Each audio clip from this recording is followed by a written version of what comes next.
Copyright information. Chains of Obsidian. Book 4 of the Crystal Halls. 100 Halls Universe Series. Copyright 2023 by Thomas K. Carpenter. Chapter 1. Pain was familiar to Kamina. To become a Waku meant a continuous dance with the agonies of training. The best made pain their friend. During her few short months in the drops, she'd witnessed Duro working out in a cavern, running up a vertical wall 30 feet high, then leaping to a hanging bar where he did 100 pull-ups before dropping to his feet, then starting all over. Kamina got bored long before he'd finished. It had been a lesson that greatness did not come cheap. The stones, while powerful, were not a shortcut to glory. They were only the beginning of a long and torturous path.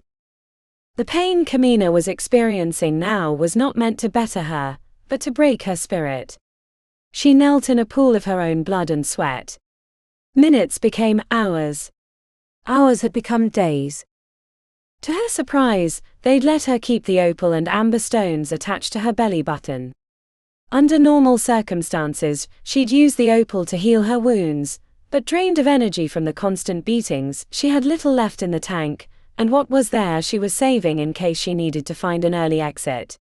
It was theoretical, of course, how to take one's life using one's own opal, whispered late in the night, when they'd gathered at the academy discussing the limits of their powers. But it had been a practical discussion, given that a competent torturer with an opal could injure and heal someone for months or years on end. Kamina wondered if they'd let her keep her stones to test her will.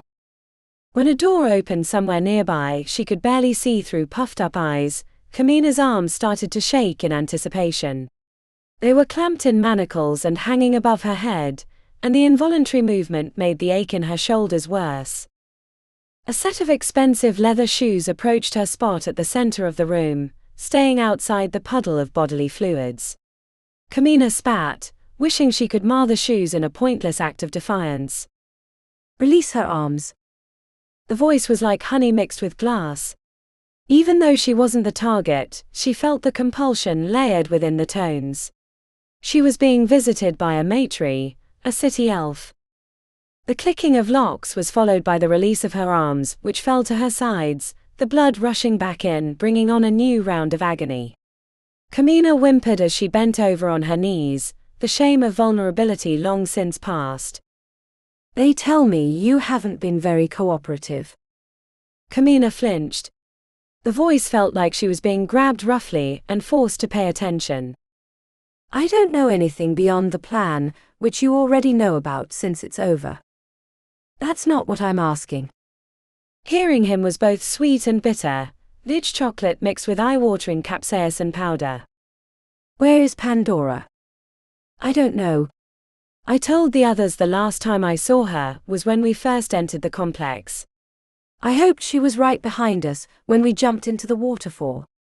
Your patrol picked me up at the end of the canyon, and here I am. A long pause. Look at me. Her head was as heavy as a boulder. Kamina squinted through one partially open eye to see the leader of the Alliance clan, Dominion Thule. Some called the matri handsome, but he made her stomach crawl despite his superior features. He should have been attractive, but something about the sharpness of his cheeks and chin and the deadness in his eyes made him ghoulish. He wore an expensively tailored suit, probably custom-made, but it did nothing to hide the fiend beneath the clothing. I told you. Where is Pandora? You're holding something back. I don't know where your granddaughter is, said Kamina, feeling the urge to answer every question to make the tension of his presence diminish. A hiss sucked through his teeth. So she told you. Unlike your kind, we find lying and secrets to be abhorrent. A weakness to be sure, one I'm happy to exploit, said Dominion. Who was she with last you saw? Or heard? The answer bubbled up her throat, even as she fought to keep it down. Kuma went back to find her, instead of joining us in the waterfall. If you don't know where they are, they must have gone out another way, or followed us in the waterfall later. I swear that's all I know. The compulsion popped like a bubble, and she took a shuddering breath. She collapsed onto her knees, sobbing even though she didn't have a reason. The voice of a second person that she hadn't realized had entered the room startled her, but she quickly realized who it was based on descriptions she'd been given. Titus Cabone. There was no sign of either of them. They could have gone back over the cliff. Cavano would have seen them if they had. Not if they went before the fight. Dominion hissed. Or he's keeping this information from me. Would you like me to talk to him? Dominion laughed. It was short like breaking glass. And lose your head. No. As I said when this venture began, I don't want you interacting with him. He maliciously follows orders. Then why do you use him? Because there is no finer warrior. He might be the greatest of the 11. Nothing an enchanted bullet couldn't solve, said Titus. I recognize your time conquering other realms might have given you the misconception you are his equal, but you are not. Take no offense.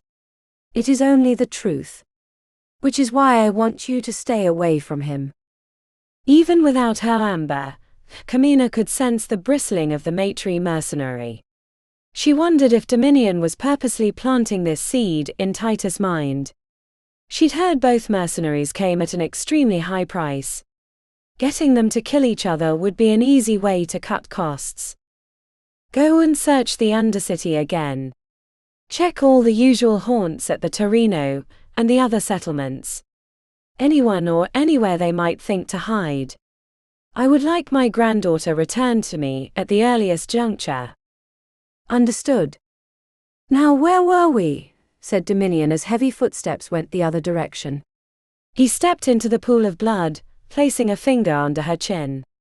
Looking into his eyes from up close felt like staring at the sun. She worried she'd be blinded. So young and fierce. You'd be a wonderful addition to my cadre of Waku. Kamina screwed up her mouth. Never. You must seriously misunderstand that word, said Dominion, chuckling. I've made my career overcoming the word never.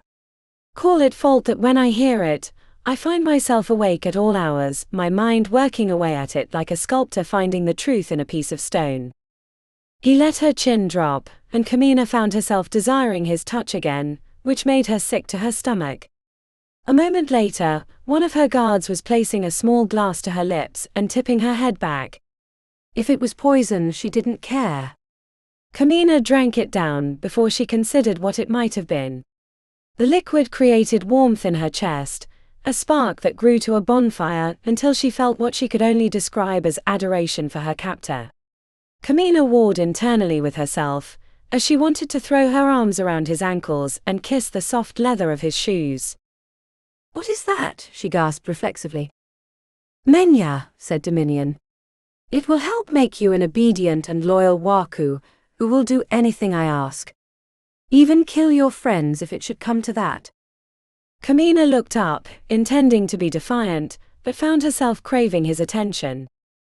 Never, she choked out, the word lacking the passion she'd intended. She felt shame and heat rise to her cheeks. Dominion chuckled and turned to the guard. Put her through the program. I want her working as soon as possible. A collar was placed around her neck, and she was led from the room and thrown into a shower. The guard stayed outside while she stripped and climbed into the steaming water, which simultaneously hurt and refreshed. The entire time she leaned against the cold tiles, all thoughts consumed by the picture of Dominion Thule leaning into her vision. I hate you, she whimpered, knowing that the combination of his matry compulsion and the elixir had put his hooks deep into her mind. Chapter 2. Kuma fell out of the portal onto rough concrete. Vertigo rocked his mind, leaving him curled on his side, trying not to lose the contents of his stomach. He felt like he'd been catapulted off the side of the universe, and was still waiting to land. Warm hands pulled him to standing. We can't stay here.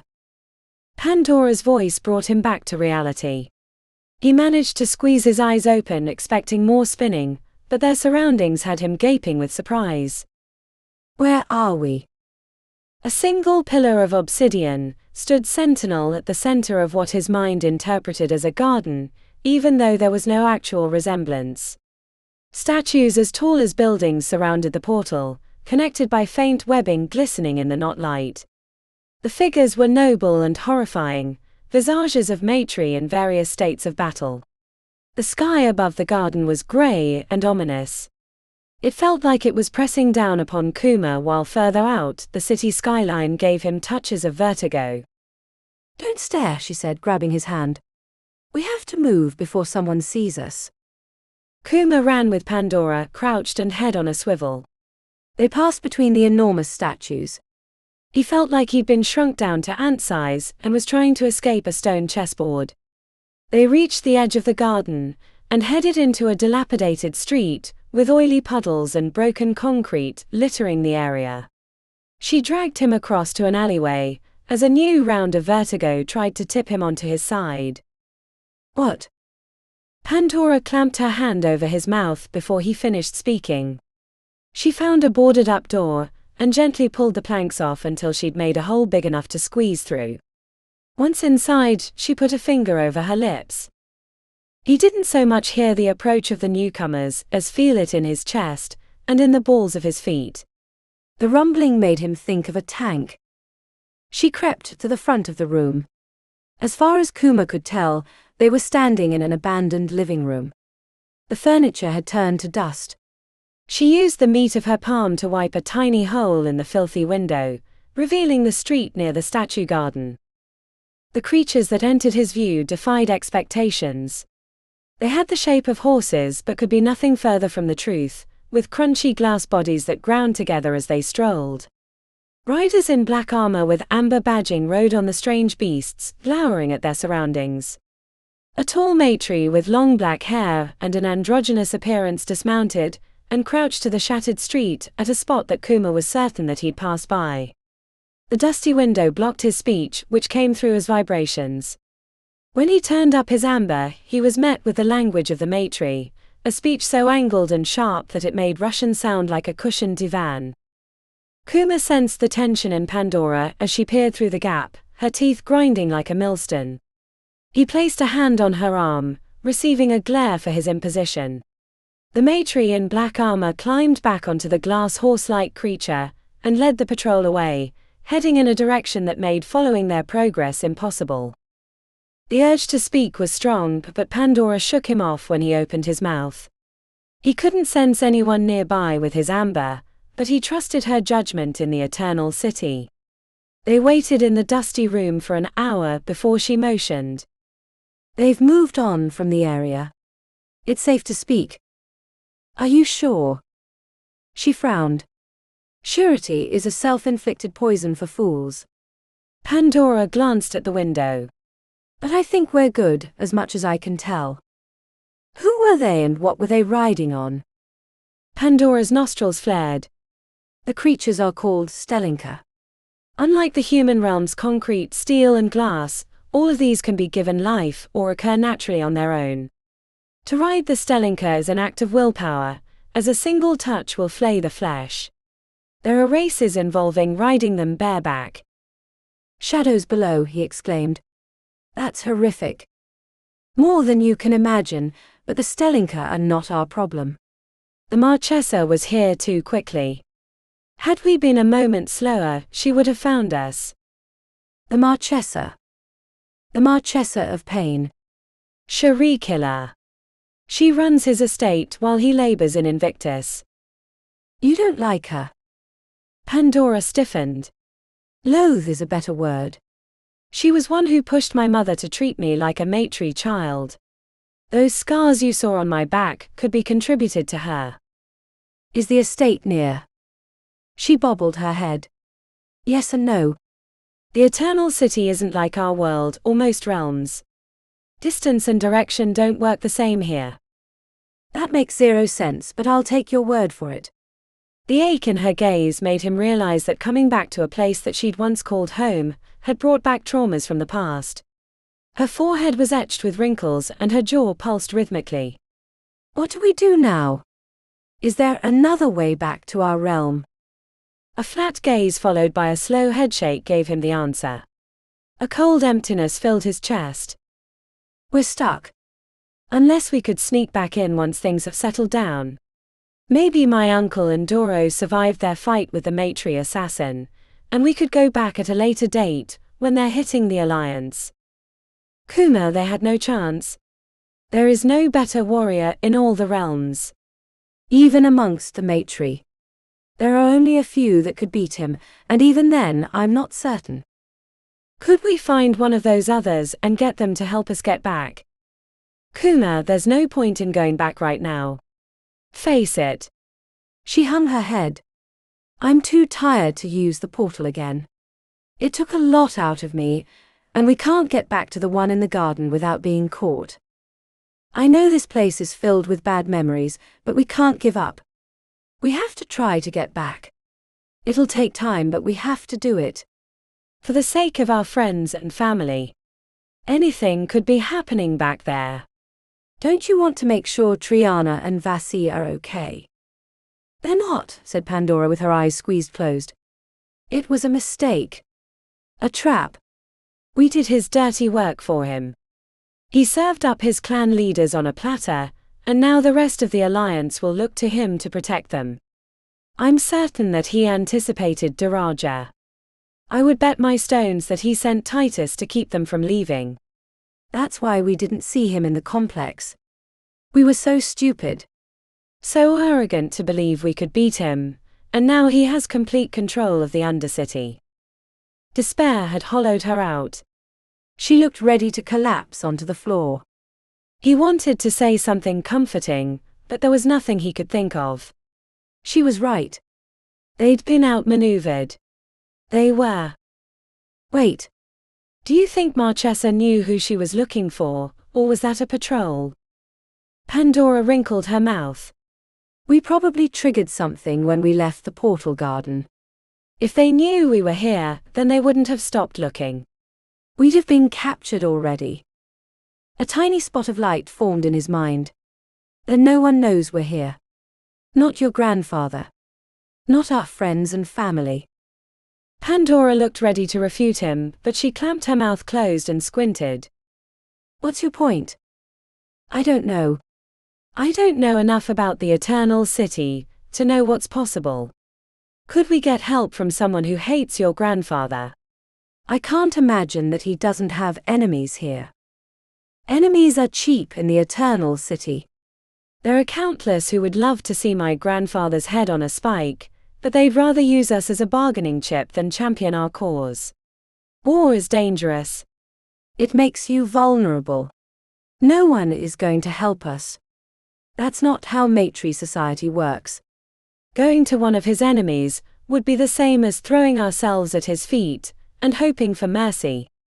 If we're unlucky enough to be caught, the only way we'll survive it is to make them believe it's not worth killing us or turning us over to him. Then we have to do it ourselves. You're delusional, said Pandora, grimacing. I don't think you understand how bad our situation is. What choice do we have? I'm not saying that we're going to rush through the portal tomorrow, but isn't there something we can do? Are there other beings than the Matri? Someone who might help us? Her eyes lit up momentarily. You've thought of something or someone. Pandora crossed her arms and paced away, shaking her head the entire time. I doubt he would want to see me. I already failed once.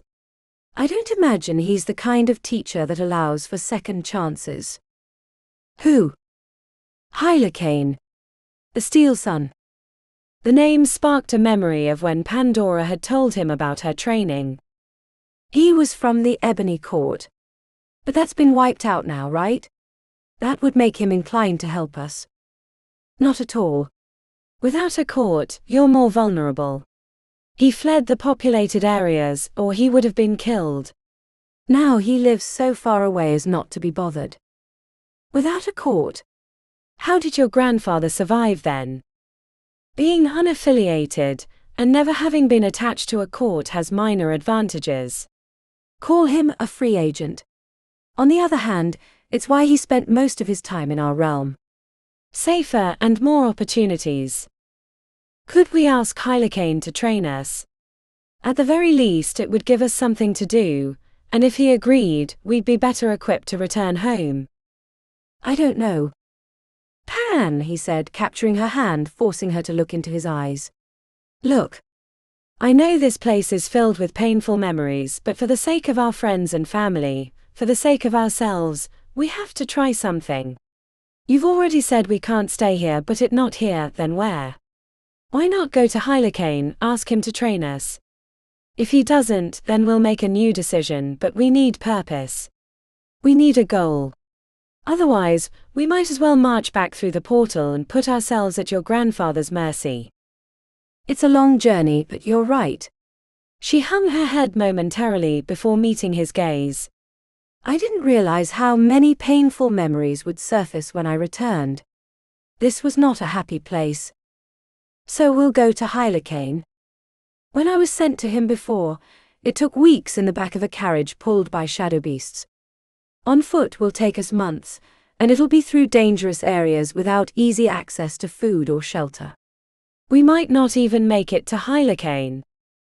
Better than sitting here. Kuma. She lifted their clasped hands. If we're traveling through the Eternal City, we're going to have to be at peak efficiency. Every moment we'll need to expect to be attacked. We can trust nothing and no one. Everything in the Eternal City wants to kill us. This realm is the embodiment of survival of the fittest.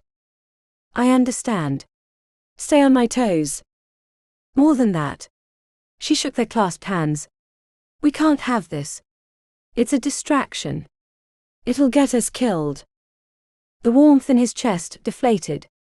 Despite the circumstances, part of him was looking forward to spending time with Pandora. He would be lying to himself if he said he hadn't hoped to rekindle their relationship. I'm not even sure you'd want me in the state I'm in. She looked away. Returning hurts more than I expected. I will resist all urges to seduce you, he said with a cocked grin. Pandora rolled her eyes as she released their hands. Remember, death and disfigurement lurk around every corner. Kuma touched the spot beneath his eye. I'll keep the amber running constantly. Nothing can sneak up on us. A heavy sigh released from her lips. To Hylakane then. Even though I'm fairly certain he's going to reject me. Us. It'll be a long trip for nothing. It won't be for nothing. It'll be for hope. Chapter 3. A grunt of frustration followed by a rock smashing against the wall brought Choo-Choo back to the camp. Yara paced around the clearing at the back of the ghost eye field looking ready to tear her hair out, while Tick was crouched against the wall stroking his pet snake's back. The reptile had curled in his lap in fear of Yara. It doesn't help to be a lookout when you're making a racket back here, he said. I'd welcome the fight. Something. Anything. We've been here 4 days, eating mushrooms and staring at our dicks all day. I can't do this anymore. What do you suggest? She threw her hand in the air. I thought you said we were going to be the resistance. An ache formed in his chest. The words had sounded good when he said them, but putting them into practice had been another thing. The few times they'd crept out to raid the patrols, they'd found themselves outnumbered overwhelmingly, so they'd slunk back to their makeshift camp in hopes of finding a better target later. We will, but we need to find a better place to call our base, and we need supplies and weapons. We have 2 blades and a flying snake between us. Yara curled her hand into a fist. We have these. And those assholes have the stuff we want. Let's hit him and get the supplies we need, damn the odds. We could try going back to the Pajot, suggested Tick. A tightness formed in Choo-Choo's chest as he thought of his mother and sister. There's no Pajot to go back to. Hopefully they were able to get away, which means it's just us here. Then why don't we head to the city above for the stuff we need? And how are we getting there, genius? Asked Choo-Choo. All the exits are controlled by the Alliance. I know, said Tick, hanging his head. He whispered softly to the snake and stroked its diamond-shaped head. Give me both blades, said Yara, snarling. I'll find some stupid Alliance Waku and slice his fucking throat, and then we'll have more weapons. I have a better idea, said Choo-Choo.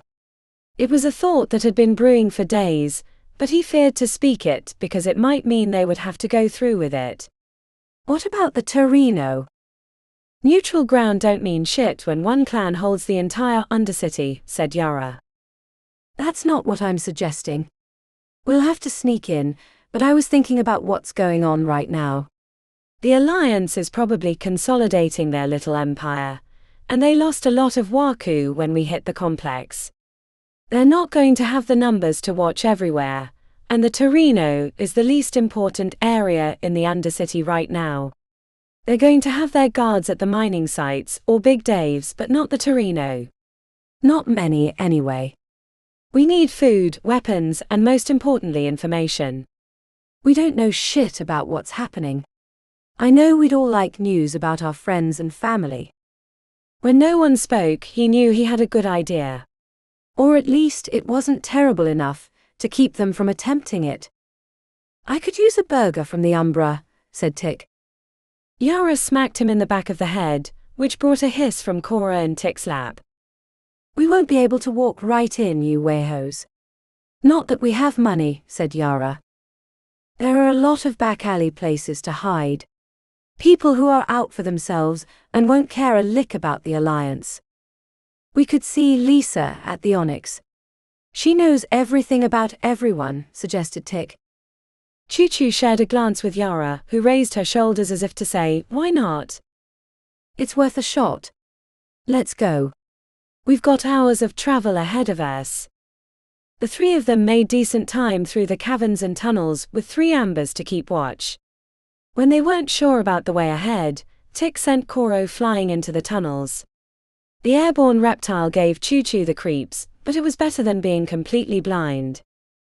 There were numerous ways to enter the Torino. It was one reason it had stayed neutral ground, because it was impossible to defend. The porous caverns had countless hidden pathways, tunnels that were used by the various clans to move around unseen.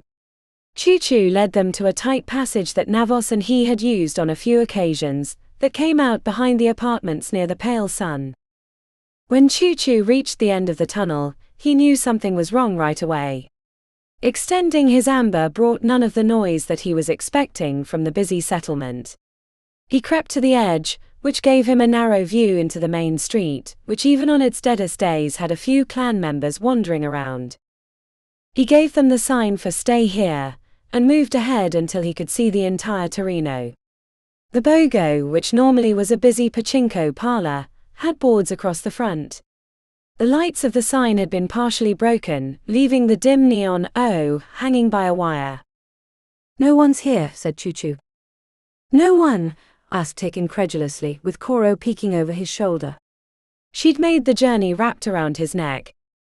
Let's hit the Onyx then, said Yara, leaning forward, her forehead hunched with thought. Choo-Choo knew she was thinking of her father. Since the raid, they hadn't heard what happened to the others. Some of their fates they knew because it had happened while they were in the complex. He harbored a secret hope that they'd find them and together make a more formidable band. First, Tick, you need to put that snake away. You'll give the girls a heart attack, said Choo-Choo. You're not just a snake, Koro, said Tick as he coaxed her into the backpack, after giving her a kiss on the forehead. If we get spotted and it's more than a few Waku or soldados, turn and run back here and we'll lose them in the tunnels. I think it'd be worth the fight for a greasy burger, said Tick. Yara smacked him in the back of the head. Choo-Choo led them into the Torino proper with his amber on high. He was surprised when they reached the door leading into the Onyx, since nothing had been easy for them lately, but maybe they were due a minor win. The interior of the hostess bar looked the same as always upon entrance. Light jazz played over the speakers, and the glittering ball on the ceiling spun lazily, reflective sparkles traveling across the walls. The only difference from normal was there was no one inside. No customers. No hostesses. No one. Did everyone just fucking leave? Asked Tick as he approached the bar. A tickle formed between Choo Choo's shoulders, but he couldn't figure out why. There were no visible signs of danger. He kept checking around them, expecting someone to jump out. I don't like this, said Yara, scowling. What's not to like, said Tick, slipping beneath the barrier and appearing again behind the bar. What would you like to drink? A bloody Invictus. Or maybe a shot of Degastine whiskey. Tick. Quit fucking around, said Yara. The diminutive Waku rolled his eyes as he put 3 glasses on the bar. Come on, guys. We've been hiding in a cave for 4 or 5 days. No one's here. Let's take a break. The shift of a sliding panel opening had Choo Choo reaching for his blade. He expected a group of Waku, or some businessmen that had been sitting quietly, but not the battered form of Lisa stumbling into the room. Her lip was bloodied, and her left eye was blackened as she limped into the space. She was halfway across the club before she recognized them, and rather than a greeting she hissed out her words. What are you doing here? You have to leave right now. But we just got here, said Tick. And I haven't heard a single peep out of this entire club. No one else is here. Tick, you know better than that, she said, gesturing towards the back. As soon as Lisa extended her arm towards the corner of the club, where a set of double doors led to a hallway of private rooms, Choo Choo understood their mistake. The back rooms were enchanted for silence. Not even their ambers could hear past their walls. Before he could even step towards the entrance, the sound of guns clicking off their safeties echoed in his ears. Well, looky here, said a man striding through the double doors with 2 others behind. All 3 held automatic weapons in their fists, making escape impossible without eating a fistful of lead. The boss offered a pick of stones for your capture, but I thought you Wei-Hos were dead, or had run away into the light like the cowards you are. The 2 men and 1 woman wore black clothing, with an amber badge over the heart. The clothes looked new.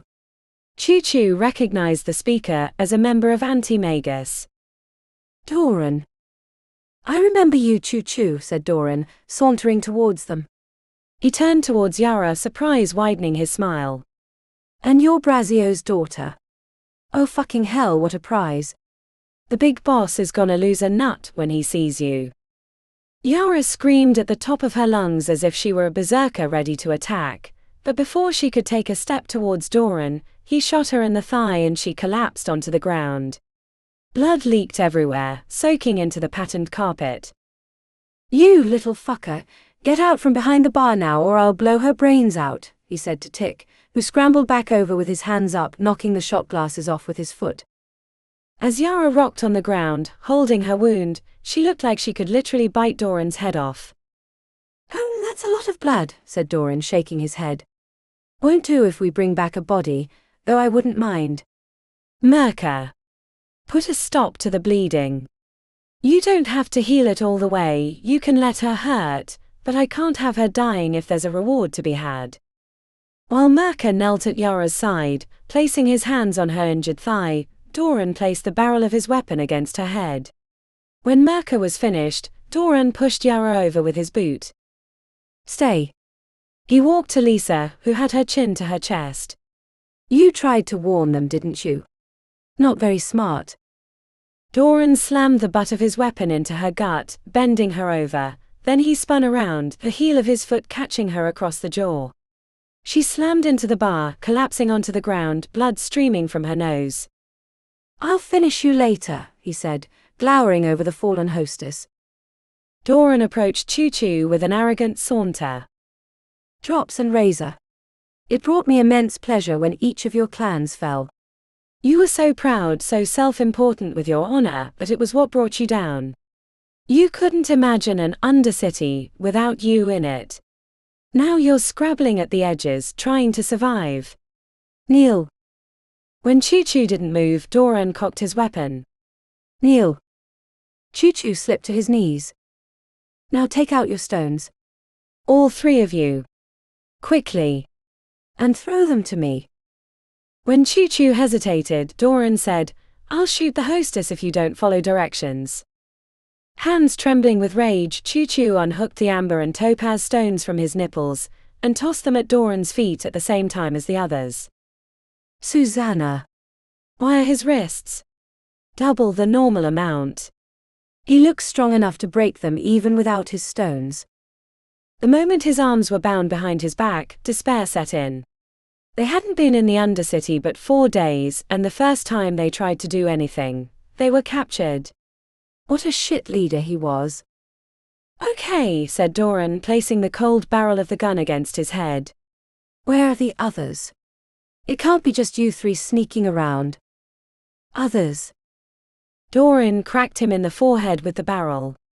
The pain sent stars into his vision. Your friends? Kuma and Pandora. A spark of hope formed in his chest at the news they hadn't been captured. We haven't seen them. Doran squinted.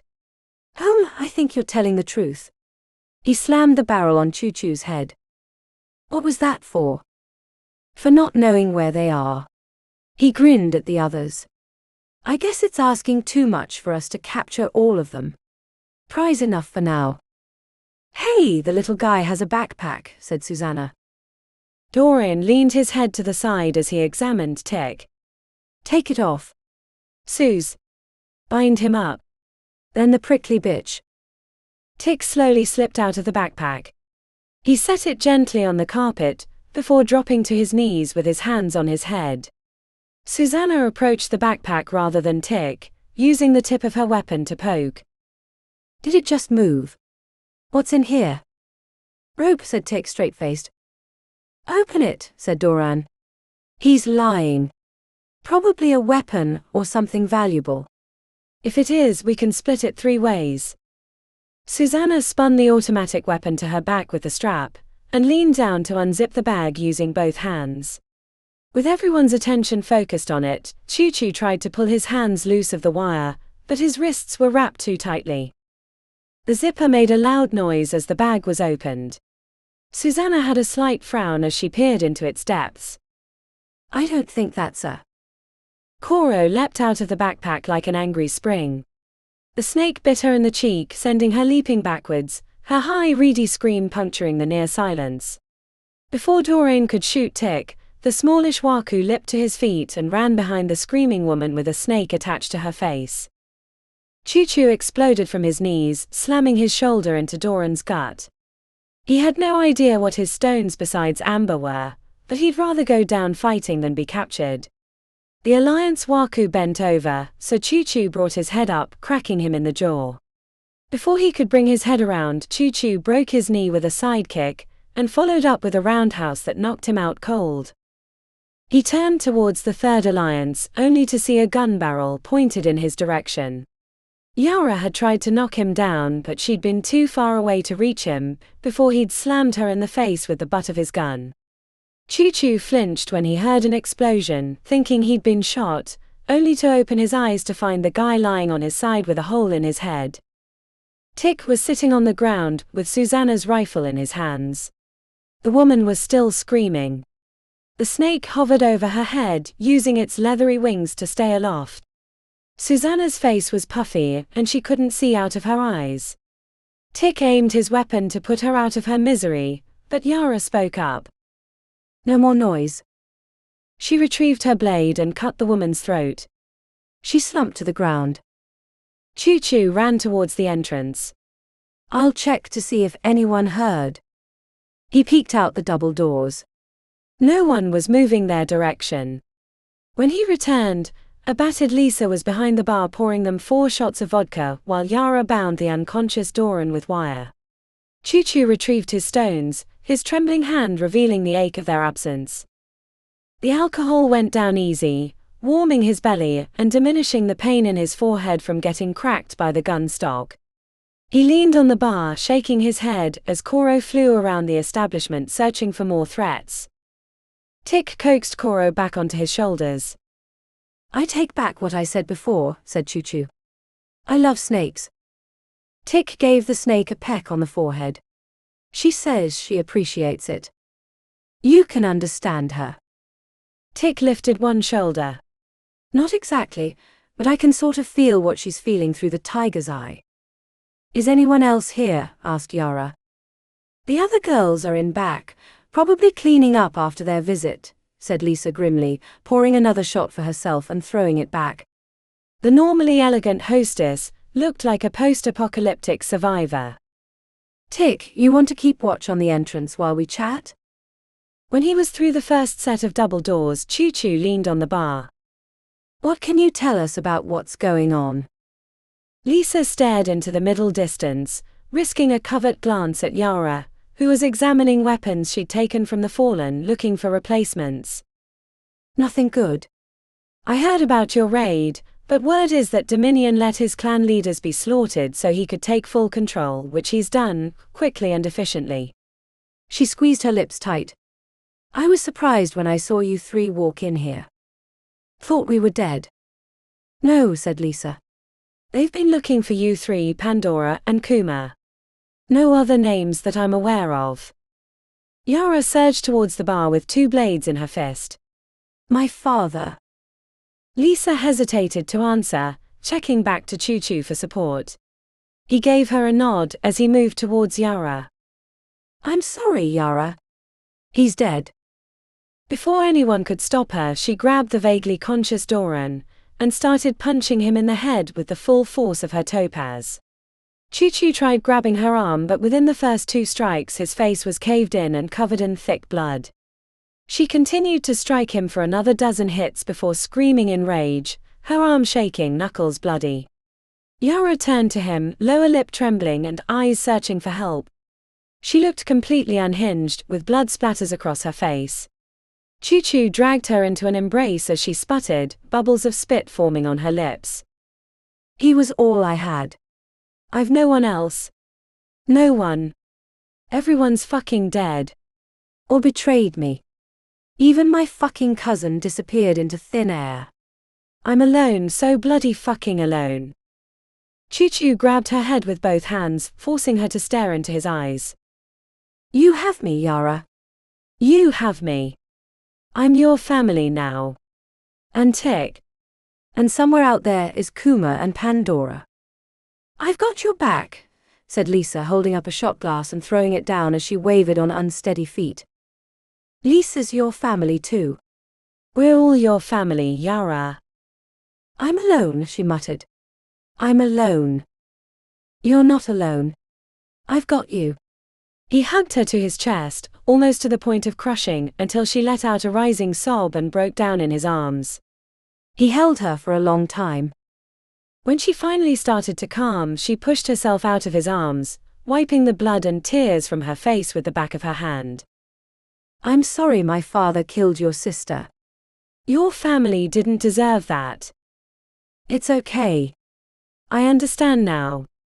I was being selfish when I couldn't accept why it had happened.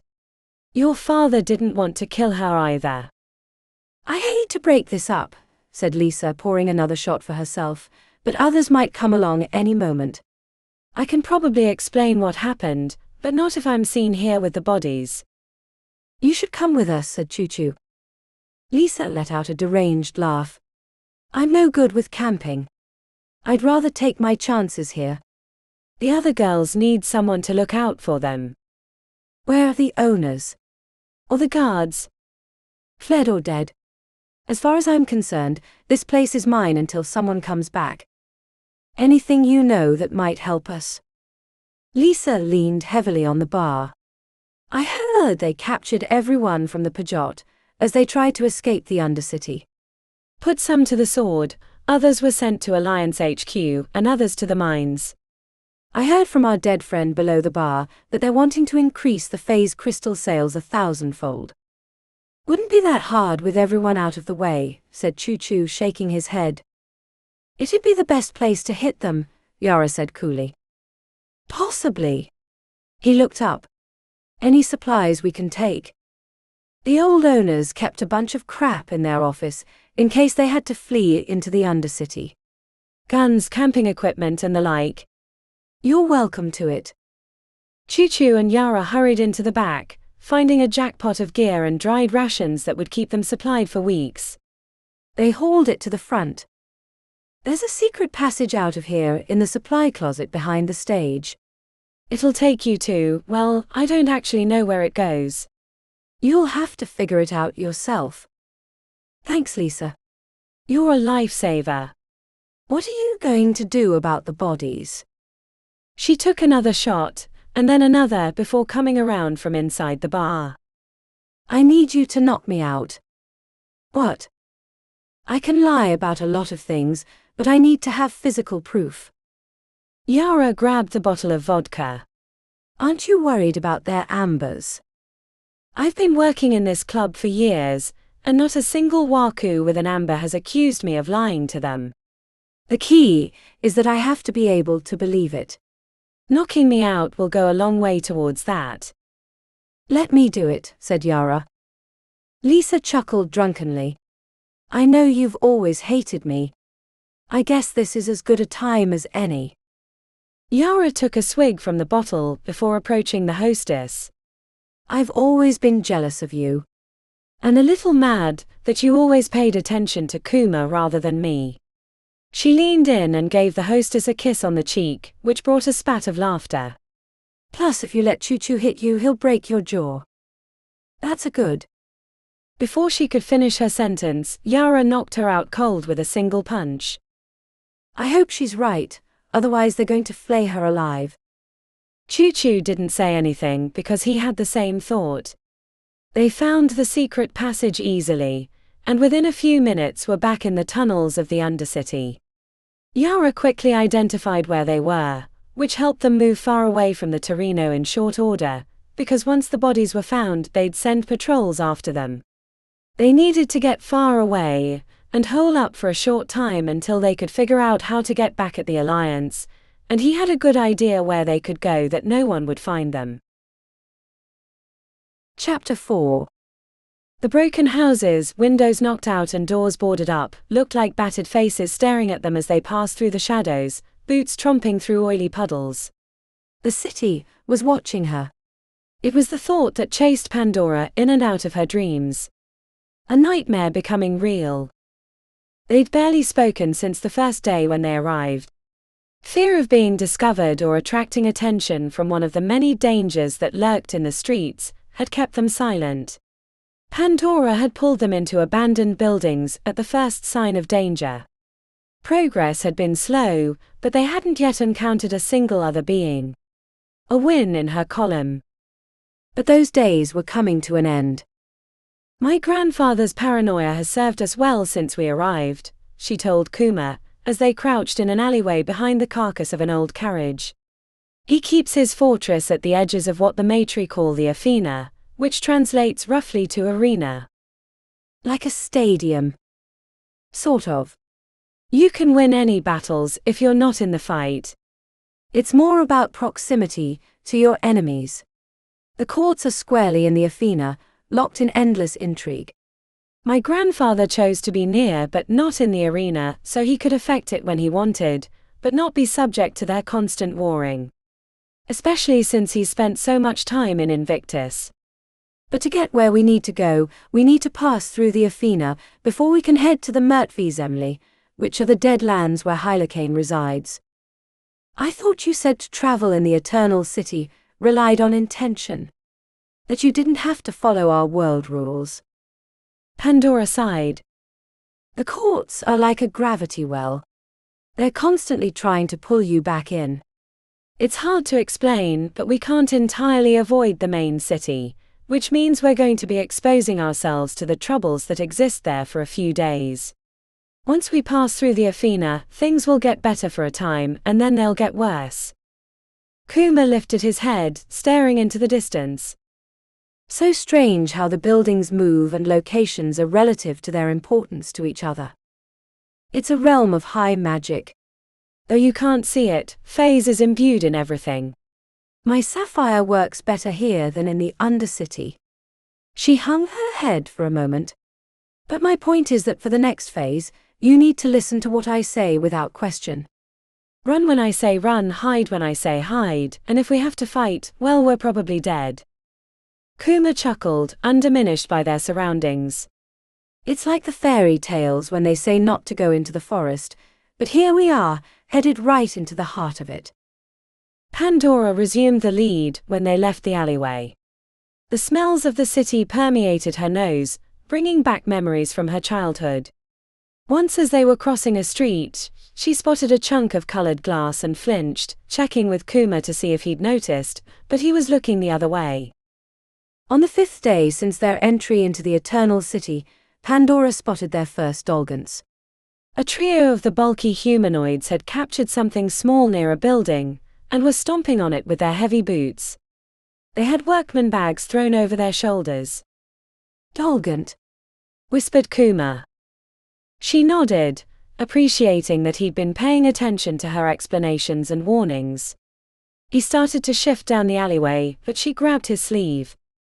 "We need food and water, and most importantly, information." They'd been subsisting off edible fungi that grew in the cellars of the abandoned houses, and drinking from old fountains directly after it rained, which was most nights. Her gut was hollow, and if they were going to make a long journey, they needed supplies. "Stay behind me and be ready to scrap. If we have to, don't let them grab you. They're impossibly strong. Almost topaz-like." Pandora hated that her first encounter with other beings in the Eternal City might involve violence, but there was no other way to get what she wanted. Kindness was weakness. Strength was power. If she wasn't ready to kill them, they'd sense it and take advantage of her softness, but she also didn't want to give in to the matey side of her heritage after working for years to embrace her humanity. The Dolgans had finished murdering whatever they'd found, and were laughing about the experience. When they spotted her approach, the olive-skinned humanoids bristled with anger, their ridged foreheads becoming more pronounced as they made themselves bigger in anticipation of a fight. "You weaklings," she barked in the common language of the city. It was a derivative of the matey, as everything in the Eternal City was. "I require your gear." The largest Dolgant strutted towards her with a bow-legged stride. She slammed him with a push, knocking him backwards, and snarled. "You fight like a brick, Ridgehead." "I bet your crash leader uses you like bed," she said in their language, attempting to use an accent that spoke of noble upbringing. But the Dolgants looked at each other as if they didn't understand, or she'd said something outlandish. "You're not matey," said the big Dolgant. "I bet your crash leader uses your ass like a tool holder," she spat, receiving laughter from the Dolgant in back. The big one slammed him in the shoulder and bared his teeth, before turning back to her. Pandora could see the indecision in his gaze, the correct identification that she wasn't truly matey, but probably close enough that it concerned him. Then Kuma stood too far to the side, not staying in her shadow as she'd told him.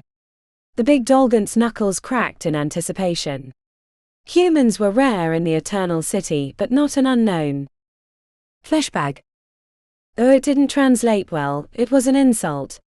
But Pandora didn't care about the slur. The big Dolgant had fixated on Kuma, and his shoulders were hunching upward, a sign that he was soon to attack. Pandora quickly assessed the situation. They could take the 3 Dolgants, but there was a decent chance that one of them would be injured. While she could heal most wounds with her opal, at their already diminished state, it would only make them more vulnerable. She took the one action she saw would best eradicate the danger.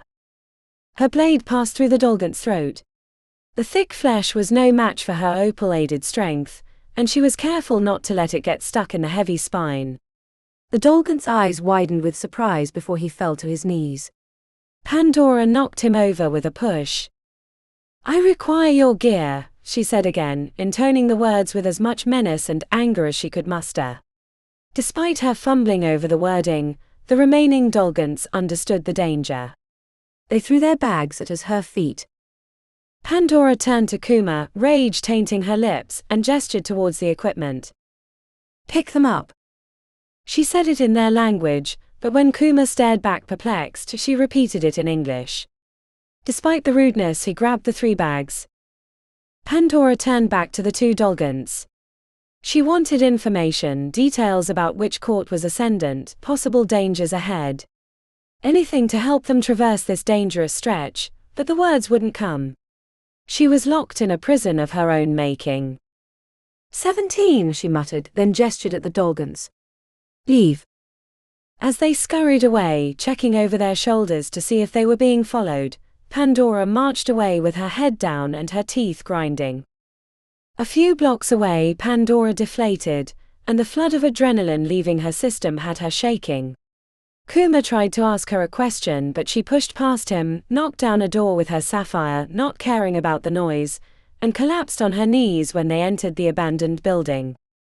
What's wrong? He asked, hovering over her. She waved him away with her eyes closed. Let me be. I don't understand. You dealt with them easily and we have their bags. Pandora looked up at Kuma with water filling her eyes. But I did it their way. The Matri way. Show strength. Stomp out weakness. Always attack, always, always, always. No matter what. I've been telling myself these last few years that I'm more human than Matri. 3/4 to be exact. But I'm here a few days and what did I do? Cold-blooded murder in the middle of the street to take what I wanted. I might be 3/4 human by blood, but I'm 3/4 Matri by training. I'll never escape it. Not if I'm stuck here. It's only going to make me worse. I'm sorry, said Kuma, glancing back the way they'd come. I didn't think of it that way. Wouldn't they have killed us if given the chance? Yes, but that's not the point. The Dolgans are the slave class of the Eternal City. They'd probably just finished with a 30-hour shift, working for some Matri overlord deeper in the city. They're like that because the Matri make them like that. Just as they made me. When Kuma couldn't seem to find any words, she said, See? Even you can't dispute it. I'm like them. I'm a fucking serial killer, under all this. Just like I was when I first entered the Undercity. I got that poor kid from Blue Daggers flayed alive because I needed someone to pin the blame on. His death still haunts me. No. No, that's not why I hesitated. You're not like them. To be human is to hurt or doubt. If you were truly Matri, you wouldn't have had a single bit of remorse about your actions, but you're here, hurting in every way possible. It fucking sucks. A chuckle slipped from his lips. It does. Being human sucks sometimes. Pandora wiped her eyes with the back of her hand, before approaching the 3 bags. Focusing on the contents helped soothe her aching mind, as long as she didn't allow herself to remember why she had them. Some food and water, said Kuma, holding up a slick black leather pouch. That's not water, it's like a potent version of grain alcohol. It'll knock you on your ass. The Dolgans suck it down while they work. I don't think it affects them much. Kuma started to toss it aside, but she said, Hold on to it. We can use it for trade later. After dumping the useless junk, they combined the rest into 1 bag, which Kuma tossed over his shoulder. If it were later in the day, she'd plan on resting for the night, but they had many hours of grey skies ahead. Are we ready? He asked. No, but when has that ever mattered? Good point. Pandora led them back into the streets of the Eternal City, knowing that what had happened that day was only the beginning. Chapter 5. The bucket slipped out of Vasilisa's sweaty fingers, crashing to the ground and spilling rocks over the cavern floor. She crouched to a knee, quickly picking up the spillage with her single hand and hoping no one had noticed. You. Girl. No one said you could rest. The Alliance Waku glowered over her. She hadn't even heard him approach. She knew the voice. They called him Laird. He'd been a crow, but now he was Alliance. The bucket slipped. He pushed her over with the bottom of his boot. No one said you could speak one hand. Laird jammed the toe into her side, making her cry out. Get up and get to work before we cut the other hand off. Vasilisa scrambled back to her knees, throwing the rocks back into the bucket as quickly as she could while he watched. Carrying the bucket after getting kicked in the ribs was painful, but she kept her lips clamped shut and gritted through the pain until she reached the conveyor and dumped the load onto the belt. The workers at the other end were checking for stones with a black light, that had been enchanted to highlight them. They were the best jobs at the pit, but she knew from her mother that the women working that end were sleeping with some of the Waku. With no one watching, Vasilisa checked beneath her shirt to find her side already blooming with a deep purple bruise. Laird. Vasilisa fixed the name in her mind. If she ever got hold of a blade, she'd cut him balls to throat. The empty bucket was a relief. Vasilisa returned to the mine slowly to catch her breath, making it look like she was struggling with her charge.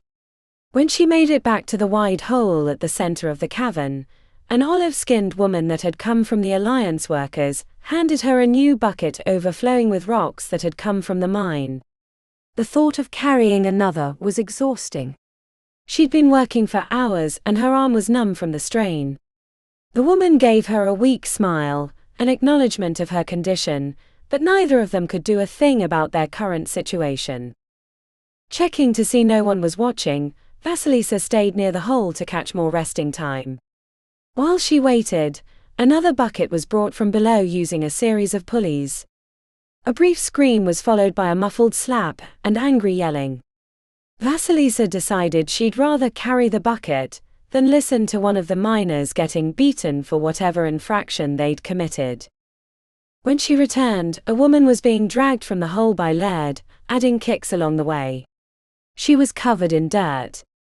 Her helmet had fallen nearby, and the headlamp spotlighted Laird's face. Vasilisa froze near the entrance with her empty bucket, hoping not to be noticed. "You thieving little cunt." Laird held something small between his forefinger and thumb. His face was beet red. "I wasn't trying to take it. I was cleaning it with my shirt. I was about to bring it to the foreman," whimpered the woman. "The rule is you bring it immediately. No cleaning it with your shirt, or anything. This stone is worth more than your life," said Laird as he pulled out a handgun and cocked it at her head. "Let's see if you try to take any more stones after I blow your brains all over these rocks." The woman on the ground wailed, holding her hands up begging not to be shot.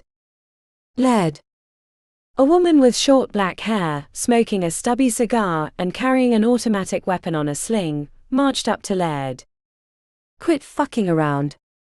We need them to dig. You know how much product the boss wants. We're not going to reach those quotas if you keep killing the workers." I don't want your excuses. I want you to follow orders, or do you want me to have to explain to Titus why we missed our targets? Laird lowered his chin. "No." "Good, then stop acting like a fucking child." As she turned away, Laird barked, "You're in charge only because you were fucking Deacon before he got sent away." She was in his face in the blink of an eye. "What did you say?" "Nothing," said Laird, not daring to meet her gaze.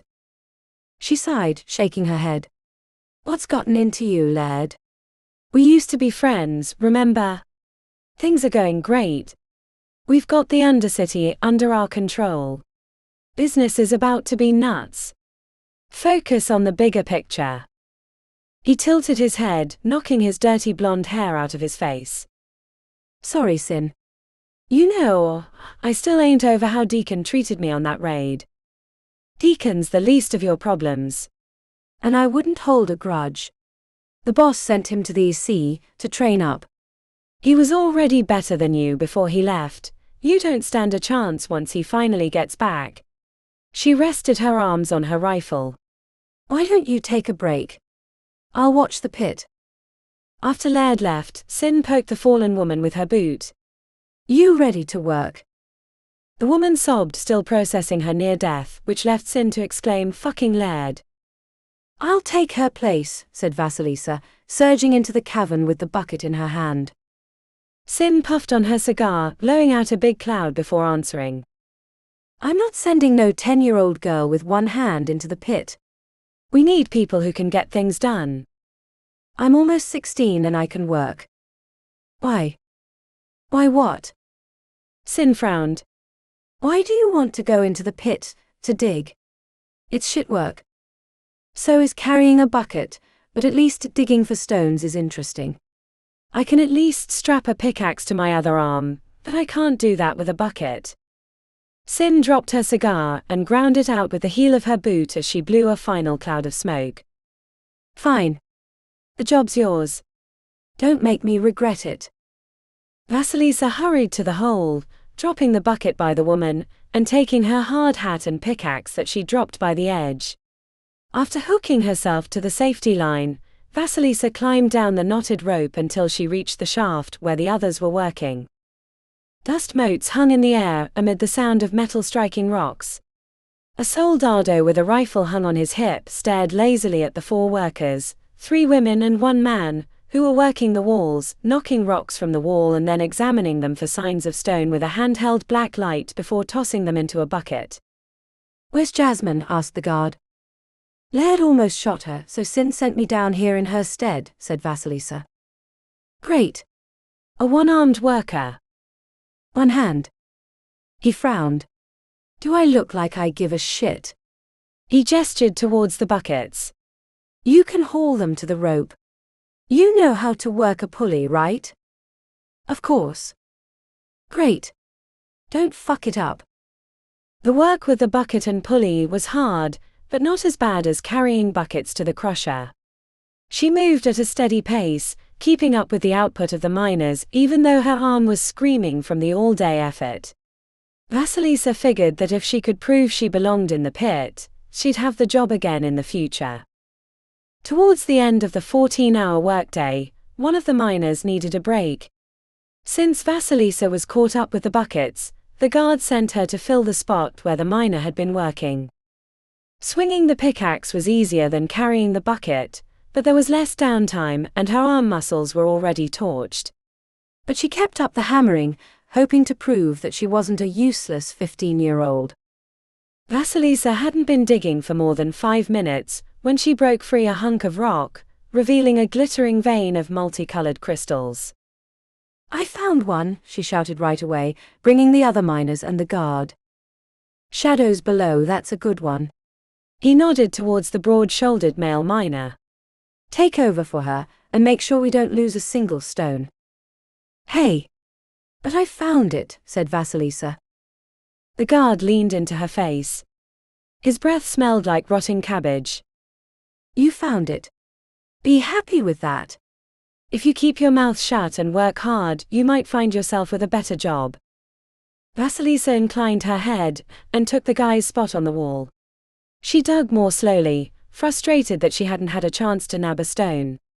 The chance of escaping without a stone of her own was almost nil, but if she could get one like a topaz or emerald and attune to it in private, maybe she could get away. The only problem was that a single stone wouldn't help her mother, who was working in a different mine, somewhere else in the Undercity. At night, they returned to the old academy barracks in the Pajot. Most of the settlement was empty. They were using it as a staging point for the mines nearby, with at least a dozen guards to watch. Vasilisa had spent her entire childhood dreaming of the day she'd get to enter those dormitories, but it wasn't the same as a prisoner. Nothing was. She'd cried the first night after they sent her mother to another camp. The next day she'd watched an older woman get beaten until she was unconscious, for sobbing uncontrollably after being yelled at. She was hauled off to the infirmary, never to be seen again.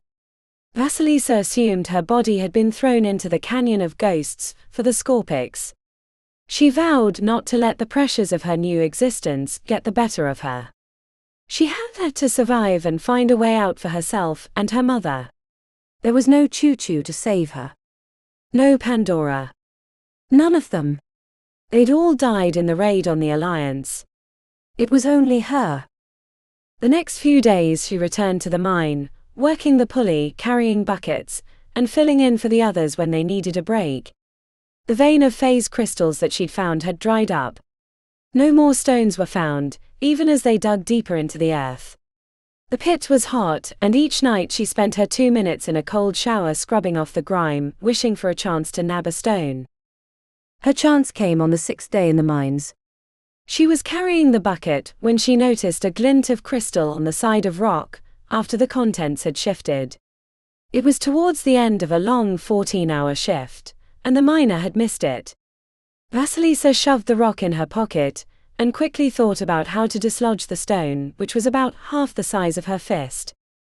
"I need to piss," she told the guard, who nodded towards an older shaft that had been abandoned years ago by the drops. Vasilisa grabbed the bucket they used for human waste. The guard watched her enter the other tunnel, which was across from the one they'd been digging in. When she was getting ready to pull down her pants, she gave him a look and he turned back around.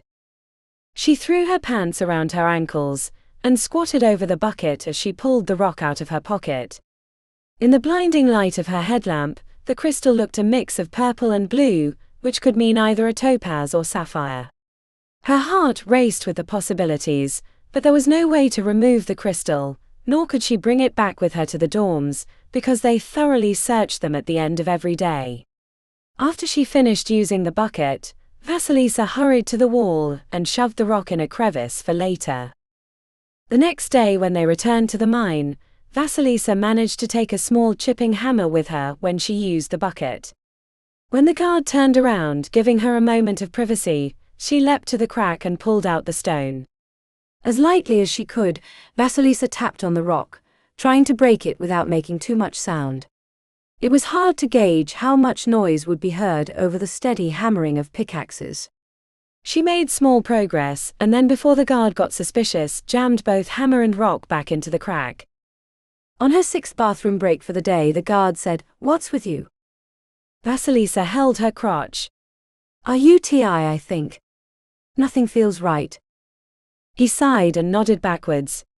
Vasilisa grabbed the rock and hammer immediately, not bothering with her pants or the bucket, because she was so close to freeing the crystal. She crouched on the floor and tapped the rock with 3 quick strikes, exploding the marble-sized piece and releasing the crystal. She nearly missed that the guard was turning around to check on her, but she happened to glance up in time to kick the hammer behind the bucket, and with the crystal in her palm yanked down her pants. When he saw her half-crouched, he turned back, giving her a chance to sigh. Hovering over the bucket, Vasilisa examined the stone. It was getting to the end of the day. She didn't know how to smuggle it out because they checked everything, including inside their mouths. There were places she could shove it, but the stone was dirty and she didn't really want a ooty. Remembering the story about how Kuma had bitten the ruby stone off the ear of the crow Waku, she placed it in her mouth, and after generating some saliva swallowed the stone. She hoped she could get it later when it came out. The attunement vertigo didn't hit her until that evening, when she was lying on her bed. She woke to a full body sweat, feeling 1,000 degrees inside. Sleep was impossible. It was only in the depths of her shivers that she thought about the possibility that she'd swallowed a faulty stone. She'd heard about the horrors of what happened to Waku testing new phase crystals. A few had disappeared into the Undercity, never to be seen again, or maybe they'd died, and their bodies had been quietly disposed of. Vasilisa knew that in the morning, if she was looking bad, they might suspect what she'd done. It was a part of her plan that she hadn't thought through. So she got up to use the bathroom. Like the mine, they always had a guard stationed with them. She gave the man with the automatic weapon a low wave as she passed him, entering the bathroom with a bout of dizziness that threatened to knock her over, but she had to pretend nothing was wrong. The crippling vertigo was awful.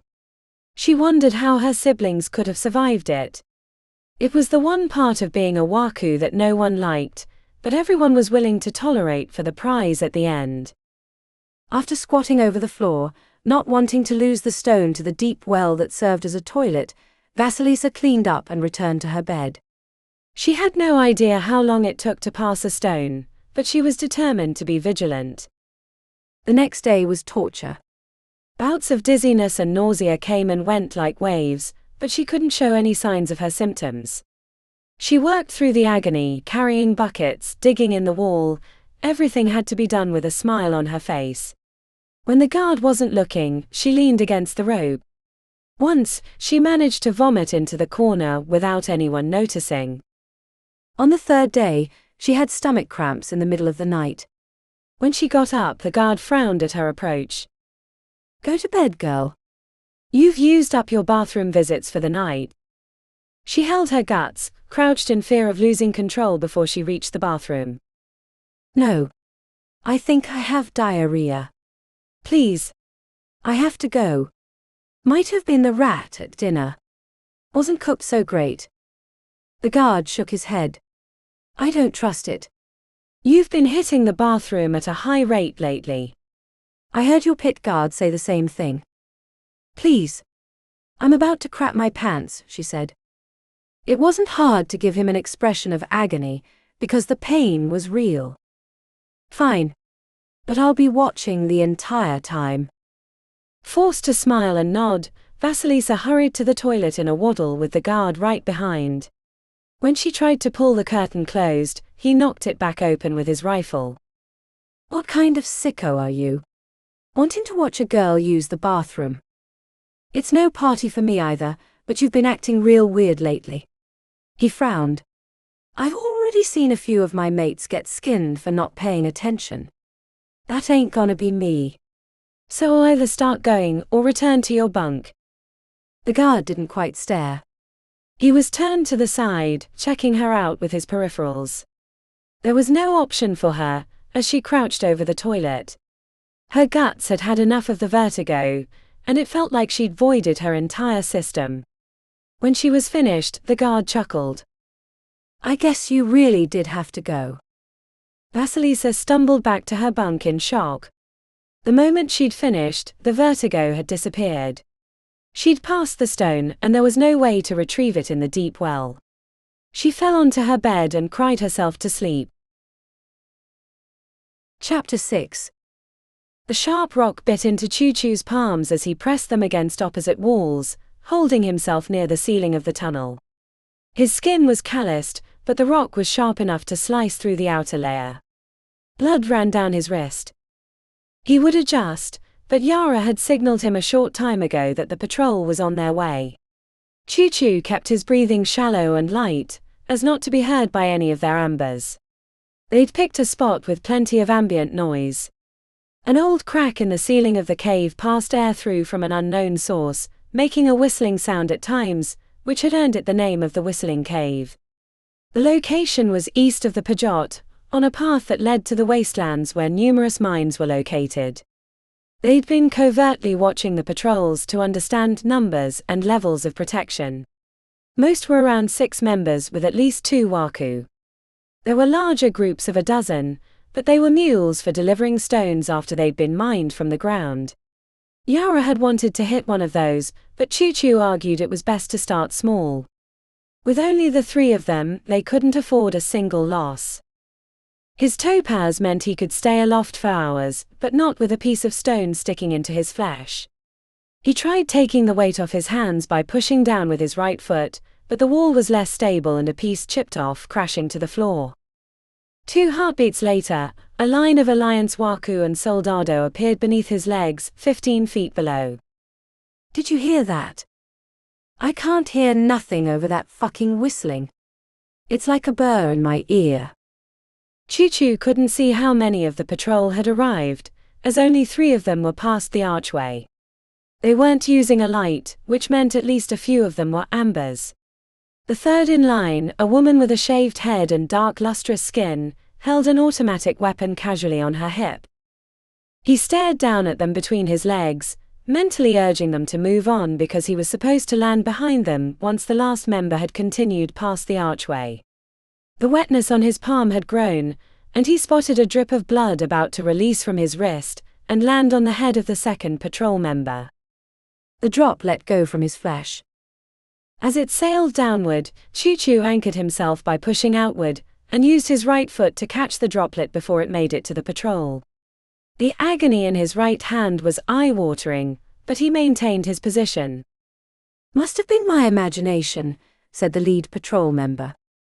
As they continued forward, Choo-Choo prepared to release from the ceiling. When the 6th member passed through the archway, he waited a half-second to see if there were any more coming. Satisfied that was the last, Choo-Choo dropped from the ceiling, landing hard on the rough ground. The crunch of gravel immediately gave him away, but he was already moving forward. He kicked the last member, sending him into the rest of the group like a set of dominoes. Then he threw himself backwards, dodging around the archway as bright lights and sound echoed through the cavern. Bullets ripped through the patrol. The first 3 fell immediately, while those in back returned fire. Choo-Choo grinned because there'd be no one to shoot at. Yara was supposed to unleash a few quick sprays of bullets to kill the first few members and then fade back. With their attention focused forward, he spun back through the archway with a handgun, squeezing the trigger 3 times. At close range, it was easy to avoid their armor and take them in the back of the head. The last patrol member was half turning, as he'd been the one kicked, but he didn't make it completely around before his brains exploded onto the rocks. "Clear," called Choo-Choo as he watched for signs of movement. "Clear," said Yara from the far side of the cavern, strolling in with her rifle on her hip. "Clear," said Tick with Koro hovering above him. He'd been positioned behind the patrol, in case there'd been any stragglers. The adrenaline of the battle had Choo-Choo wanting to holler, but sometimes patrols were right on top of each other, and another group could be upon them soon. "That was too easy," said Tick. Choo-Choo used his knife to cut a piece of fabric from a pant leg to wrap around his hand. "I'll take easy over dead every time." When Yara arrived, she took out her blade and cut the throats of the dead patrol members. "That's gross," said Tick. "Making sure we don't have to fight them again. Grab the gear." "We need to be moving," said Choo-Choo. The 3 of them scoured the fallen, taking weapons, armor, and the other little goodies they found on them. With their packs loaded, Yara led them southwest, through a series of winding tunnels and caverns. They had to traverse 2 freezing cold streams that were deep enough to reach their knees. They were taking the long way, but didn't want to leave traces that could lead to their hideout. They came to the edge of a cliff that overlooked a basin that glowed with the faint light of fungi. A knotted rope, anchored at the top of the cliff, provided an easy descent. Choo-Choo went last after adjusting his bandage. As he climbed down, the air grew warmer and wetter. The bottom was covered in plant life, tall fronds that hid their surroundings, and colorful fungi that claimed any bare section of rock. When they reached their camp, Choo-Choo slipped out of his backpack, relishing the release of weight from his shoulders. "Fuck yes," said Tick, plopping down on his bedroll as Koro took off into foliage to hunt. He leaned forward and turned on the camping lantern, which provided a low, soft glow that was impossible to see from 50 feet away. They'd chosen the deep basin as their camp because it was easy to hide in the greenery, and by climbing in with rope, rather than using the long ramp on the opposite side, they made it harder for anyone to detect their presence. Tick pulled out a small bottle of whiskey from his pack and rocked it side to side. "Looky what I found." Choo-Choo's first instinct was to tell them it wouldn't be prudent to drink whiskey after their first successful hit on a patrol, but they'd spent weeks studying the patrols and figuring out their plan. "It would be nice to have a little party. Don't be shy." "Take a drink and pass it on," said Choo-Choo. Yara immediately took out a sharpening stone and started working on her blades. She hesitated when the bottle was passed to her, but eventually took a swig, following with a half grimace. "It's not terrible. With control of the Undercity, they have the pick of spoils," said Choo-Choo. Yara resumed using the whetstone. "Did anyone see the 2 in back? What about them?" She frowned.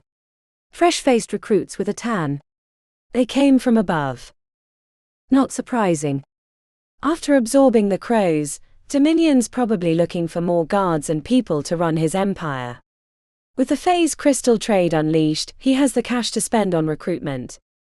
"Do you think what we did really mattered?" asked Yara. The question put a stone in his gut.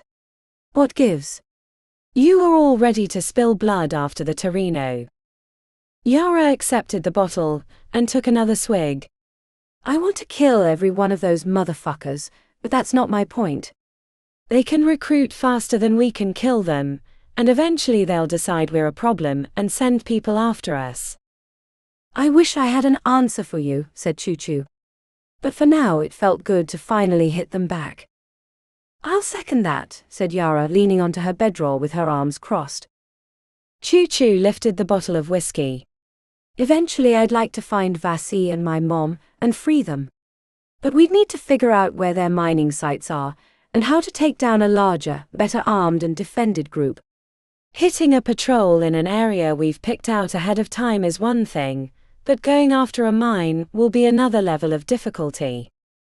He leaned over to pass the bottle to Tick, only to find him deeply engrossed in a magazine. The advertisements on the back suggested it was a porno mag. Where'd you get that? Tick seemed heavily distracted. This. From one of the patrol. He closed the magazine and faced the cover towards them. Major's gone wild. What in the shadows is that? Tick cleared his throat as he resumed his investigation of the interior. Looks like they spell some porn stars into looking like famous majors, and then film them having sex. It looks like this is just the stills from the movies. Yara kicked Tick's foot. Now, I remember why you're friends with my cousin. You're both perverts. Tick frowned as he turned the magazine at strange angles, looking both disgusted and excited. They really made them look like the real deal. This guy looks like the old head patron Invictus, except he's hung like a Tyrannosaurus Rex. Grow up, Tick, said Yara as she closed her eyes. Tick threw the magazine by Yara's feet. I have to water the plants. Feel free to peruse the mag. Never, said Yara. The smallish Waku disappeared into the foliage. Choo-Choo took another sip of whiskey, enjoying the warming of his chest. He caught a single open eye from Yara. If you don't, I am, he told her. She sat up and grabbed the magazine before he could, frowning as she opened it up. Her eyes widened. Oh wow. It really does look like him. Weird. I don't even know how to describe this next one. Choo-Choo took position next to Yara, looking over her shoulder as she paged through the magazine. Each page had naked porn stars acting out famous scenes from recent years, including some that had been transformed to look like matri or human-like demons. Ha! Tick threw himself back into the clearing. I knew you two couldn't resist. Yara cracked a smile. I guess this is proof that I'm going mad from being alone with you two wayhos. She threw the magazine back, and he caught it deftly. Tick started to look at the pictures, then rolled up the magazine and tucked it into his stash of gear behind his sleeping bag.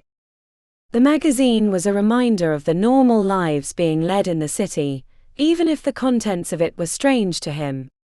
Choo-Choo wondered what it would have been like to have grown up in the light, not in a clan. Just a normal guy trying to make a living doing whatever they did above ground. Would he be the same person?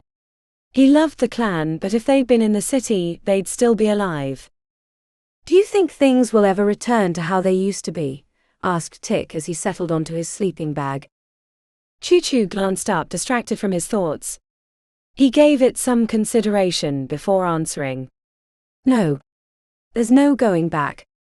Even if we could kill Dominion by snapping our fingers, the Undercity is changed forever. Before the stones there were only scattered pockets, small settlements that probably only added up to a few thousand people who were just trying to survive down here. I bet those numbers have doubled or tripled since then, and will continue to grow. The discovery of the phase crystals changed everything. Chapter 7. Kuma never really figured out where the light was coming from during the day. Dark grey skies seemed too thick to let light pass through. The only sign that sorcery was at work was the lack of shadows from the buildings. Is there a sun above that? He asked, nodding upward. They'd been walking in silence for half the day, creeping through the alleyways and jogging up streets to avoid threats he never quite spotted ahead of time. It became clear to him that without Pandora, he would have died a dozen times over already. I asked one of my grandfather's guards that once. After getting smacked in the head for my stupid question, the guard admitted that a few millennia ago, the cycle of night didn't exist. Only after the Matri learned to create portals to other realms did theirs mimic the day-night cycle. When he gave her a strange look, she added, I told you it's a realm of high phase. It doesn't work like you think it should. It doesn't make. Before the words left his lips, Pandora grabbed his hand suddenly and they were rushing down the alleyway. When they reached the next street, she threw them behind an old steel dumpster. Kuma knew not to ask what had spooked her. Silence was imperative. He crouched beside her, heartbeat thundering in his ears. The steady clomp of hooves eventually reached his amber-aided hearing. He dared a peek through the alley to catch a glimpse of dark skeletal horses, pulling a gilded black carriage that glided behind the beasts. The moment he laid eyes upon the vehicle, he felt the urge to reveal himself and beg for forgiveness. Pandora grabbed his arm before he could make it up from the crouched position, digging her fingernails into his flesh, hard enough to break the compulsion. "Thank you for keeping me from being an idiot," he said, long after the carriage was gone. "Who do you think was in there?" Based on the fact that you were ready to reveal yourself from a brief glimpse of the carriage, I would say that it was a high-ranking matri from one of the courts. The longer they live, the stronger their aura. She sighed. "Its appearance means we've reached the area I warned you about. From now on, we have to be vigilant." "I thought we'd been." Shadows passed across her gaze. The corners of her mouth creased with a frown. "I worry this is a mistake." I'm starting to think it'd be better to throw ourselves at the mercy of one of the courts, in hopes of trading information for passage back to our realm. Then why don't we? Because the courts don't see our world in the same light as my grandfather. They just as likely kill us or give us back to him. The only way we'll survive an encounter is with luck, and a bit of subterfuge. Kuma brightened. "We're due for some luck, and you're more clever than you give yourself credit for." You infiltrated the drops without much fuss. Pandora frowned. "No offense, but humans are like children when it comes to deception. Trying that here would be like sitting down to play poker with a table full of pros when you've only beaten your weekly neighborhood game. Are we that screwed?" Pandora flattened her lips. "I hope I'm better than that, but it's why I say avoidance is best. But if we get into something bigger than us, I'm going to have to bluff our way out." "Ahead it is then." Pandora nodded. "Before we go." Again. "You're as bad as Duro. It's not for you but me. I worry I've led us into a situation we can't get out of." Kuma put his hand on her forearm, giving it a comforting squeeze. "You've led us well so far." "So far. But what if we get separated? Or I die?" "You'll be alone." Standing so close to her brought a warmth to his face. The time they'd spent in each other's arms in the back of the Onyx Club rose to the forefront of his memory, but her earnest expression reminded him of their precarious situation. "The Dolgans should be avoided if possible," he began. "Not because we can't beat them in a fight, but the commotion might bring other dangers. Most will avoid us because they're smart enough to know when they're outclassed, but a few will test us. If we're forced into an encounter, run if there are more than 10, any less than that, strike fast and without mercy. The second danger are the Phaler. They're small but come in huge clouds like locust and can take down a large Dolgant in a few minutes. Avoid and run. If we can, find a building to hunker down in until they find someone else to bother. Third are the Matri. If we're spotted, let you do the talking and I should not make eye contact or speak. I'll be your body slave. Unless it's one of your grandfather's soldiers, and then we run as fast as we can. Fourth are the Smoke Eaters. Which don't sound dangerous, but based on what you said, they're to be avoided at all cost. The rest of the dangers we should be able to handle with our blades and stones, at least until we reach the hinterlands, and then we'll have a whole new list of dangers to worry about, like the Wraithhawks, which sound cool but you say can be more dangerous than a smoke eater. Don't worry about those for now. If we're lucky enough to encounter one, it'll mean we've made it through the Athena, said Pandora, anguish in her gaze. As he followed her down the street, he worried their precautions wouldn't be enough. Given their unkempt appearance, dirt-smudged clothes, and faces haggard from a lack of food, any matri who caught sight of them would know didn't belong. When they paused at corners, Kuma liked to look into the distance. It always seemed like skyscrapers lurked on the horizon, but now they were larger. He could see details not visible before, including buzzing neon lights and beacons that flashed near the top floors. He caught a glimpse of a stadium made of bone, but didn't have a chance to ask Pandora about it before they were hurrying to a new location. The streets were busier. Dolgans lounged beneath the awnings of taverns, grunting in their rough speech. As long as they stayed on the opposite side, no one seemed to want to bother them, though they were watched the entire time. Once a larger Dolgan started to march across, but Pandora sent a wave of trash tumbling his direction using her sapphire, and he got the message, turning back to his compatriots. As they turned onto an empty street, Pandora paused, holding him back.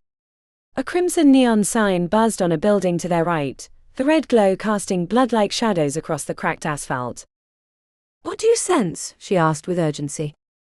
Kuma poured his attention into his amber, and the buzzing became a hurricane. It took a moment to partition the noise and continue his unmoving search. He caught a faint tinkling sound like chimes softly bumping in the breeze. Nothing. The street is empty. Are you sure? He searched his thoughts. Yes. Pandora examined the street from the safety of the alleyway. What does that sign say? He asked. She chuckled lightly. Nothing. Not anymore. That doesn't make sense. At one time it did. It was probably a bar or fighting club or both. But the city moved on, and the streets in its wake fade. So it doesn't say anything. She squinted. Best I can guess, the garnet smile. Probably not that, but something similar. Pandora checked both directions. Come on. Let's get to the other end quickly. Something doesn't feel right. Halfway down the street, Kuma sensed the change. He thought it was wind, whipping up the trash and old leaves clumped next to the sidewalk. A mural on the bricks of an old building depicting a plump matron smoking a cigar and drinking a glass of amber liquid started disintegrating as the chips of color leapt from the wall and took flight. Kuma didn't even realize he'd slowed until Pandora grabbed his arm, eyes wide with fright. Run. Failure. The cloud of colorful insects mesmerized him, until he remembered they were made of living glass. Kuma tapped into his ruby, so they could share their emerald and sapphire. They ran with lightness, leaping ridiculous distances with a sapphire-aided push, before briefly cycling heavy upon landing. The regular travel had taught them to work in tandem, without needing to speak. Pandora led them through side streets, and within a few minutes of full-out running they'd outpaced the failure. He slowed when he no longer saw the cloud of colorful glass creatures following. Now we know why that street was empty, said Kuma, checking over his shoulder. Pandora paused, gesturing towards a lump on the far side of the street. A pile of bones lay mixed with leaves. A few glittering reflections of dead failure made it clear how they'd met their end. Kuma heard them before he caught sight of them. Pandora must have been using his amber, because her head rose as well. A second cloud of failure, this one twice as large as the other, flowed over the buildings like a murmuring of sparrows. Run. As soon as they turned, they found the other cloud hadn't given up, trapping them between the two. Pandora identified a door across the street. He followed her at a headlong sprint as the failure descended upon them. She blasted some back with a push, but there were too many. It was like getting caught in a sandstorm made of insects. He felt their sharp edges flay his flesh as they tried to escape. Pandora threw herself through the door, knocking it off its hinges. He followed as she tried to place the wood back against the hole, but too many failure had gotten through and were attacking exposed flesh. Leaning against the door was like trying to push back on a hurricane. It sounded like 1,000 knives being sharpened in the street, as the two clouds of failure hammered against the blockage. Hold this. While he made himself heavy to keep the door from being pushed back, she turned and rage screamed with a heavy push that blasted the failure against the far wall, turning them into sand upon impact. A crash announced the cloud had broken through a window. They ran towards a set of stairs, bounding up in 2 leaps before throwing themselves into another room, but the failure crashed through the second-story window and they had to continue to the third and final floor. Oh no. The windows had been blown out long ago, and a pile of moldy clothes lay in the center of the room. The clouds pushed into the room, and the air was alive with color and pain. A slice right beneath Kuma's eye had him squinting. He swiped at the Phaler, but there were too many, and they were so small. She grabbed his hand, dragging him to a room he hadn't noticed. The door was cracked. It led to a tiled bathroom. Pandora slammed the door and flung herself against it, using her body to block the gap. The Phaler threw themselves at the door. It sounded like the wood would splinter from the constant blasting. Ah! Pandora's pained voice rose to a crescendo as the Phaler attacked her flesh through the small crack. Kuma held the door but could do nothing about her pain. Then he looked into her black eyes and saw nothing but the darkness of the past reflected back. Chapter 8. The flesh of her left hip burned as if it had been lit on fire. Pandora kept her body pressed against the hole, because to let them past was to be flayed alive by 10,000 Phaler made of glass. The agony brought back visions of being trapped in a small dark place, her back exposed against the bars. The number of Phaler had been quite small, but their attentions had been brutal. She remembered after one long period, an attendant had to dig a Phaler out of her back, because it had burrowed in. Anesthesiology was a foreign concept to the matri, so she'd had to endure the pain without relief. No, stop, she whimpered, forgetting where she was. Her peers, who were much older than she was, expressed their scorn, the insults cutting deeper than the knife. She'd been thrown to a pack of hyenas, and had been expected to fight her way out. 11 cracks. 37 times I failed to cross the field. 2 parents. Pandora paused after the last, eyes squeezed against the pain, trying to hold it back even though every part of her screamed to shift away from the door. No. 1 parent. She smelled pancakes sizzling on the grill in their tiny Chicago apartment, remembered her father's bright smile, and the fear in his eyes at the world she had to exist in. He'd loved her with all his heart, but it hadn't been enough to protect her. The world, like the matri, was cruel and capricious. A Phaler had dug into her hip, pushing against the bone. She could hardly breathe. When Pandora opened her eyes, she found Kuma staring. He held her hand. Let me take your place. It was hard to talk, but she managed. I can't. If I move. His face was etched with worry. The Phaler near her hip bone nestled deeper, leaving her stunned. Bright lights formed in her vision. She endured her sentinel duty, holding back the Phaler with her hip even as blood ran down her leg. How long she stood there was a mystery. It could have been minutes or hours. Visions of her previous time in the Eternal City flashed before her deluded eyes, scenes she'd avoided remembering, or buried beneath her training entirely. In the depths of her hallucinations, Pandora wondered if there really was a person beneath the things that had been done to her, or if she were all scar tissue. Pandora only became aware that the trial was over when Kuma helped her to the floor. She lay on her good hip, as the other was a pulped mess, her clothes shredded and soaked in blood. One of them is still in your hip. I can see it, he said, holding out his blade. I'm going to have to dig it out. Do it. Somehow it hurt worse than the entire episode. Her mind had built walls against the worst of the pain, but once the Phaler had left, her defenses had been brought down in exhaustion. Pandora bit the strap of her backpack, eyes filling with water. Almost there. I think I can grab it. She wanted to scream at him not to give her the play-by-fucking-play. She was painfully aware of every touch. When it was over, she collapsed onto the tile as Kuma stomped the Phaler into dust. Then he cut the end of his pant leg, and used it to stem the worst of the blood flow from her hip. I don't know how you did that. I don't think I would have been able to hold it like you did. You saved us. Pandora was too exhausted to answer. She lay on the cold tile, relishing existence. In time, she was able to sit up and sip water.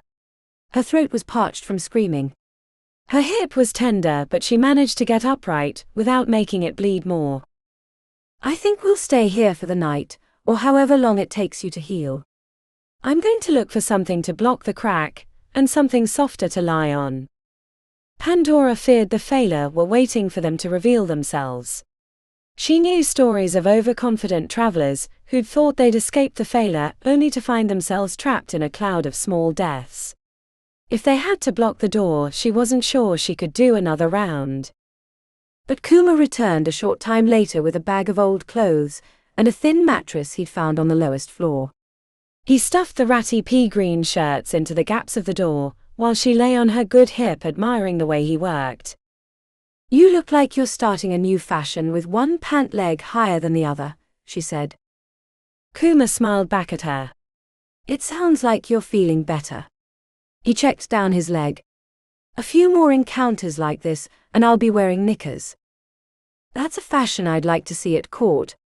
Pretentious preening nobles wearing shortened pants, she said with a smirk from her prone position. Kuma sat across from her with his legs crossed. His forehead was hunched with concern.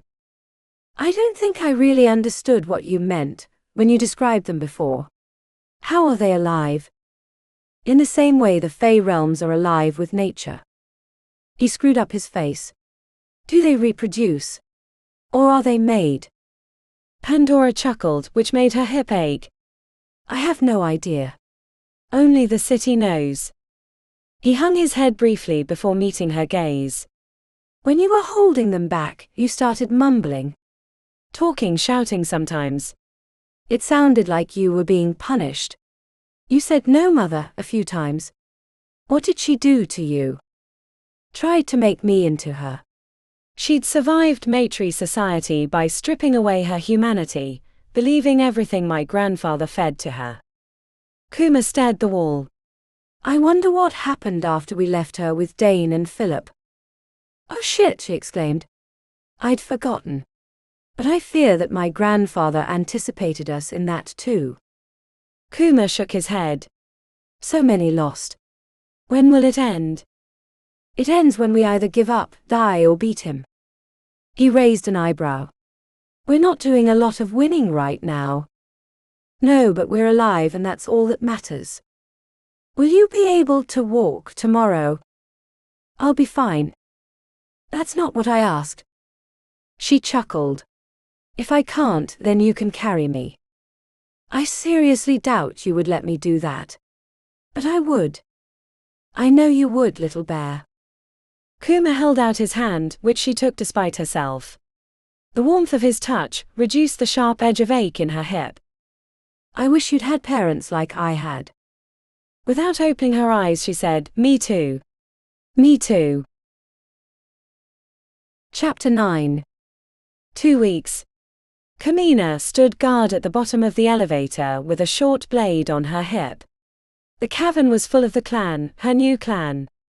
Her thoughts were like double images in her vision. Trying to remember herself as a drops or razor brought short breath and the feeling of being suffocated. I'm Alliance, she reminded herself, and the fear went away. What have they done to me? The awful mixture they made her drink each morning left her mind muddled. Minor decisions felt like trying to lift a boulder with her pinky. Only obedience mattered. Dominion Thul's last words into her ear were the code running in the background of her mind, protect the clan but protect me overall. Kamina had heard of women trapped in abusive relationships in the city, and had always wondered why they didn't put a blade in their tormentors' bellies, but now she understood. An awful, illogical fear commanded her limbs whenever she tried to consider other alternatives. It didn't matter that she knew she was drugged. A bout of laughter as a group of soldados left the 11th Gonka, the greenish neon lights casting odd shadows, made her flinch towards her weapon, expecting a fight. One of the men glanced in her direction. She remembered scrapping with him in the complex, cutting his arm, but a fellow Waku had gotten in her way before she could finish him off. He gave her a missing tooth grin, elbowing his friends before he continued into the crowd. She'd been muted. A drone in a busy hive without thought or agency. Kamina couldn't believe how packed it was in the cavern. It seemed like dozens of new members were joining every day. She assumed he was getting them from the city. They had tans, wore sunglasses, and talked too loud, the signs of a lighter. She'd heard rumors of an expansion to the west, where they used to keep the workers in a smoky grotto. The guard duty was generally pointless, without any other clans to oppose the alliance. She'd heard that the name would change soon, but no one explained what the new one would be. Not that she cared. She was still drops deep in her heart. The bleached blonde hair of Navos caught her eye from across the cavern. He was returning with a patrol, laughing at one of their jokes with a pistol on one hip and a sword on the other. He looked comfortable in his new role. The group headed into a bar further down the cavern, and for a brief moment he glanced up and made eye contact. If something passed between them, she wasn't sure, and he was gone before she could make the smallest acknowledgement. Was it all gone? Had they lost? It was hard to think otherwise. She'd seen Adrenaline 2 days ago with a different patrol. The piercings, short hair and tattoos were unmistakable, but she'd passed by as if they'd never known each other. The day they'd escaped through the waterfall was still fresh in her mind. The currents and rocks had almost killed her. She'd practically knocked herself out on the canyon wall, maintaining enough consciousness, until she found herself washed up on a pebbly shore being poked with a rifle by a patrol. As far as she knew, the others had gotten away. She'd seen no sign of Choo-Choo, Yara, Pandora or Kuma. Of course they could be dead. There was no guarantee that their absence meant they were alive. They could have drowned in the river, or been killed at a later time, their bodies dumped in a deep hole.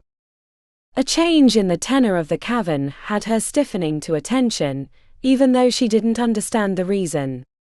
Bracketed by guards and with the towering Matri mercenary at his side, Dominion Thule made his way through the narrow street, glancing at vendors or recruits with pinched disdain.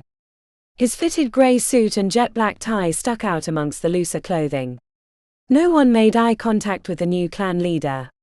Most bent at the waist, backing away as if they were afraid to turn their back on the new emperor. Kamina didn't realize how much she was hoping he wasn't headed to the elevator until he turned, and she knew she'd soon be faced with his presence. She thought about the blade at her side. One thrust. She could cut his throat faster than his guard could stop her. It wouldn't be hard once he reached the elevator doors. He approached with a casual confidence, a quiet smirk suggesting he could read her mind. The closer he came, the more her heart rate soared. Kamina put her palm on the hilt and wrapped her fingers around the thick end, prepared to strike. She just needed a moment of clarity to end his rule. She flexed her muscles, ready to yank the blade out and thrust it forward. Then he was before her. Dominion Thule. His gaunt grey features filled her entire world. He leaned down and touched the top of her hilt with his finger, then swiped it across her jaw as he entered the waiting elevator. The source of her pain and obedience was rising above her, before she could get control of her thoughts again. While he'd been standing in range, her muscles had been at war. A bead of sweat rolled down her forehead, then leapt from her chin. Nothing. She could do nothing. The urge to pull her blade and cut her own throat was strong, but the compulsion wouldn't let her because death would make the clan weaker. Please make this end. I can't be here any longer. Kamina repeated the words in her head as a mantra, but there was nothing she could do. The alliance had won. Her side had lost. There was nothing left but obedience. Chapter 10. Pandora felt like a bowstring pulled taut. The constant alertness wore on her mind, but Kuma looked worse.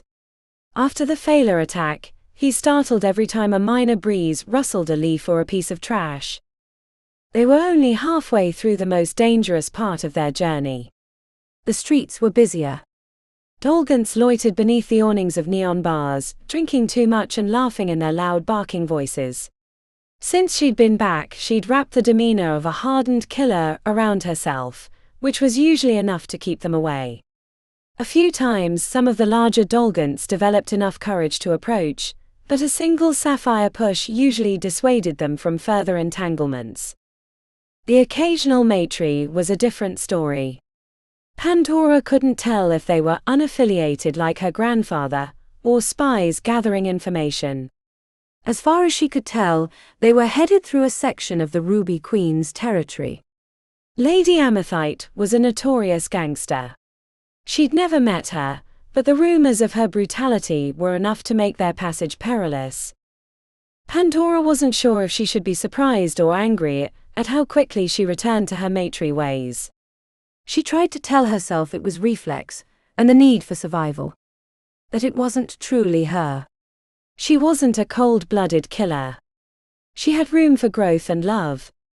Yet the looks of the hulking Dolgans as they hurried back across the street upon witnessing her anger was enough to disprove this false image of herself. "We're being watched," said Pandora underneath her breath as they came upon a knot of Dolgans carrying their work sacks, passing the other direction with their heads down. Kuma twitched to the side as he tried to identify the source of the observation. "I don't sense anything," he responded in the same hushed voice they'd been using for the past few days. Pandora reviewed her thoughts, trying to understand why she'd said what she had. She knew she was right. Instinct was the early warning system in the Eternal City. It had saved her life more than once when she was younger. She checked back to the Dolgans. "They've been told to act natural, which is like telling a 4-year-old boy not to think about the piece of candy on the table." She covertly checked the rooftops and shadows for others. She didn't see anyone, but that didn't mean anything. "Which means their job is to block our retreat." Kuma stiffened with the readiness to action, but she made the signs for stand down and follow my lead. She didn't want to say more because there might be others listening. As a tickle formed between her shoulder blades, Pandora knew they were surrounded. "Slave," she spat at Kuma. "Do not walk so close. I tire of your inattention." Kuma's eyes widened briefly before he inclined his head submissively, a tiny smirk forming at the corner of his lips. Then she shifted her posture, eradicating the slinking forward advance and replacing it with a purposeful stride. It had been years since she'd spent time in the Eternal City, but the resting arrogance that was required in matri society came back faster than she would have liked. The approach took longer than she expected. Pandora didn't know how to read it. Were they unsure and wanted to observe her longer, or was she not as important as she thought she was? When it finally happened, it brought a measure of relief, much as the last day for a prisoner on death row. They were given no chance of escape. One moment the street was empty, and the next there were 3 sets of matri approaching from different directions. Pandora didn't even need to glance behind them to know the Dolgans had blocked the entire street. She recognized them as the Ruby Queen's personnel right away. Sometime in the past they'd picked up the 1920s gangster look, or their fashion choices had leaked into the human realm around that time. They dressed sharp and androgynous, with little difference between the male and female matri. Slicked back hair and gaudy jewelry on their fingers was the norm. "Why are you in my way?" she asked the first one as he moved to block her. The verbal attack put him on his back foot, but surrounded by his mates he had to lean forward, regardless of the dangers they implied. "Your presence being requested at Forgotten Midnight," said the matri in broken English, revealing an entire mouth of gold teeth as he spoke. The other matri seemed oblivious to what he'd said, suggesting the spokesman was the lone matri who could speak her native language. "I've no time for distractions," she replied in the language of the Eternal City, receiving surprise and concern from the matri who had surrounded them. "Her ladyship, farcically requests your presence," said the matri, fidgeting with his jewelry. "Formally," she corrected in English. "Very well." I would not deny her a chance meeting. They were led through the streets, surrounded as if they still might flee, but Pandora understood the concern. The best way to never have your head removed for disobedience or failure was to follow orders exactly. The only thing she wasn't sure about was why these lesser goons had been sent, which suggested what was thought of her, or that no one else who spoke her language was available on short notice. Pandora decided she would consider the number of guards a sign that she wasn't considered insignificant. If she was wrong, well, then it would be a short visit with the Ruby Queen. To reach the forgotten midnight, they went into an alleyway and descended a set of concrete stairs to a plain steel door. The only sign that something was beyond was two matey bouncers that looked like they could bench press a delivery truck. The interior of the bar was a revelation after weeks on the streets of the Eternal City. Lights, music, and the chatter of a packed venue left her mind whirling with information. The decor matched what she'd once seen in a magazine for a high-end smoke bar in Invictus, the kind of place that sold magical experiences inhaled from a bag of designer fumes. Between the rich woods and reflective crystals sat small groups of matey, enjoying drinks while what appeared to be a human performer sang jazz ballads rewritten in matey, which left Pandora with an odd sensation upon hearing. A secondary room that she briefly got a glimpse of revealed gambling tables, but unlike what was expected in her world. She knew the brutal games they played only by reputation. Most were based not on games of chance but on mutual dares. Strength of mind and courage was prized more than a deep knowledge of statistics. A group of matey and one well-dressed dolgant wearing too much gold jewelry had their hands on a table, while scorpion-like creatures crawled around. Whoever kept their hand in the arena the longest would win the bet. Depending on the level of competition, the scorpions could be anywhere from obscenely painful to deadly. They passed the entrance too quickly to see the conclusion of the match. At the top of a set of mahogany stairs was a balcony that overlooked both sections of the forgotten midnight. A matey woman built like a shot putter with spiky blonde hair and unusually rosy cheeks smoked a cigar and observed the action below with the resting amusement of a pit boss. Her attire was different than the others, with a high collar and low neckline. A pair of black suspenders over a white button-down with gold cufflinks made her approachable, though Pandora knew she wasn't anything of the sort. "You've a lot of nerve wandering through my territory without permission," said Lady Amethite in a husky voice, as she stabbed the end of her cigar onto the railing, flicking the ashes onto the floor below. She spoke confidently in English, with no trace of stumbling. Pandora inclined her head before the Ruby Queen, hoping that Kuma's training in Razor had taught him to bow even deeper given his status as her body slave. "My apologies, Lady Amethite. My long absence from the city resulted in a series of mistakes, leading me through your area.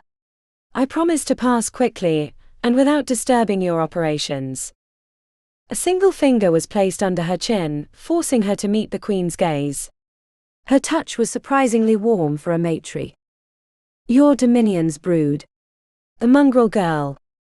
"I am." The corner of the Queen's lips curled upward. "What's that slimy bastard doing these days?" "I've stepped on slugs less oily than your grandfather." "He's focused his attentions on the human realm, where he sees much profit to be had," said Pandora, hoping that his absence from matey society had left his motives less concrete. "A waste of time," said the lady. "I've dabbled in the realm, but found that it bored me." He should forget them and return to the city. "I had good luck with his services. I shall inform him upon my return." "He will be pleased to know that he served you well." Lady Amethite examined them both, as if she were picking out a rug. Her gaze rested on the holes in their clothing and the visible wounds that had closed, but still bore the reddish flesh of healing. "Difficulties," she said, chuckling. "I see you ran into a cloud of failure. 2 to be exact." The lady's eyes glittered with amusement. She gestured towards an attendant who'd been lurking nearby, giving an unspecific order. "I should send you to the gladiator pits for intruding on my territory without permission. It would be your right, but as you said, my grandfather can be useful at times." It would make him less inclined to work with the Ruby Court if his favorite granddaughter was put in the pits.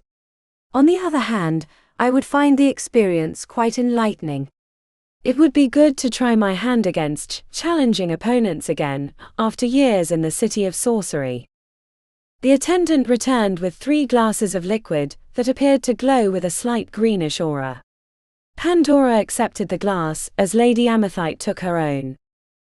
"My body slave has never drank a Rosanthe." Lady Amethyte raised her glass towards Kuma, who collected the drink without making eye contact. He wears your grandfather's sigils. What better time to try, said the lady. Pandora had drank a rosanthe in her youth a few times. The liquid was hallucinogenic to humans, the effect varying depending on the constitution of the imbiber. Her experiences had been varied, though it had been many years. She threw it back, relishing the mix of cold and hot as it collected in her stomach. Lady Amethyte stared at them both after finishing her glass. Why bring a body servant if you have nothing more than a single bag to carry? The question caught Pandora off guard. The Ruby Queen stared as if she'd caught her in a trap. Still reeling from the impact of the orosanthe, it took a moment to formulate her response. Our gear was lost upon escaping the Phaler. Should I question your servant to determine the truth? I'm sure he would speak more clearly, given the drink and his pathetic human condition. Kuma wavered on his heels, eyes unfocused and mouth slightly agape. He looked like she could knock him over with a breath. Or would you like to tell me why you're really here? Asked Lady Amethyte, her earlier friendliness banished by heavy frost. Her gaze was like a spear to the chest. Pandora had heard tales of Lady Amethyte binding those she was unhappy with to a game table, while scorpions slowly stung them to a painful death. She found she couldn't meet the Queen's gaze as she tried to formulate a reason for their misstep. There was a saying in the matri world, paint your wounds in gold and sell them to the highest bidder. But no answer came to her orosanthe-muddled mind. Lady Amethyte gestured to a rough-looking matri in the back, wearing a black suit, with the sleeves rolled up revealing dozens of scars along his upper arms. They were a sign that he'd been a Stellinka racer, and had been successful enough to be promoted into her personal guard. The willingness to endure such pain on a regular basis revealed everything about his character. Zoltv. Take the human to the ring. He'll be a brief amusement for our guests before he dies. Pandora almost said the word please. It was a human reaction, and it would have only hardened the Queen's mind about them. She needed to be matri, the part of herself she hated the most. The guard grabbed Kuma, whose eyes betrayed his fear and confusion as he was wrapped in a cloak of hallucination. She ignored Kuma's plight, facing the Queen with resolve but deference. Lady Amethyte, I fear I have not been as honest with you as I would have liked. The Queen raised her hand, stilling the guard. Kuma breathed heavily as he stretched his jaw. Not about him. If you must entertain your guest, then please. I'm sure he would make a thrilling fight with one of your guards. As you so deftly noticed, without gear to carry, he's mostly useless for my task, said Pandora. The human part of her was screaming not to risk Kuma's life in this way, but the matri part knew that she had to tread a narrow line for the two of them to survive this chance encounter. The Ruby Queen was a mobster, not unlike the gangs of Invictus, who only respected power and profit. She wasn't honorable like the clans. The Queen's eyes turned to slits as she paused the situation for a hidden barb, but there was none. Pandora was playing out the situation as best as she could, without ruining the ruse that she was in the Eternal City, on her grandfather's behalf. And that's it.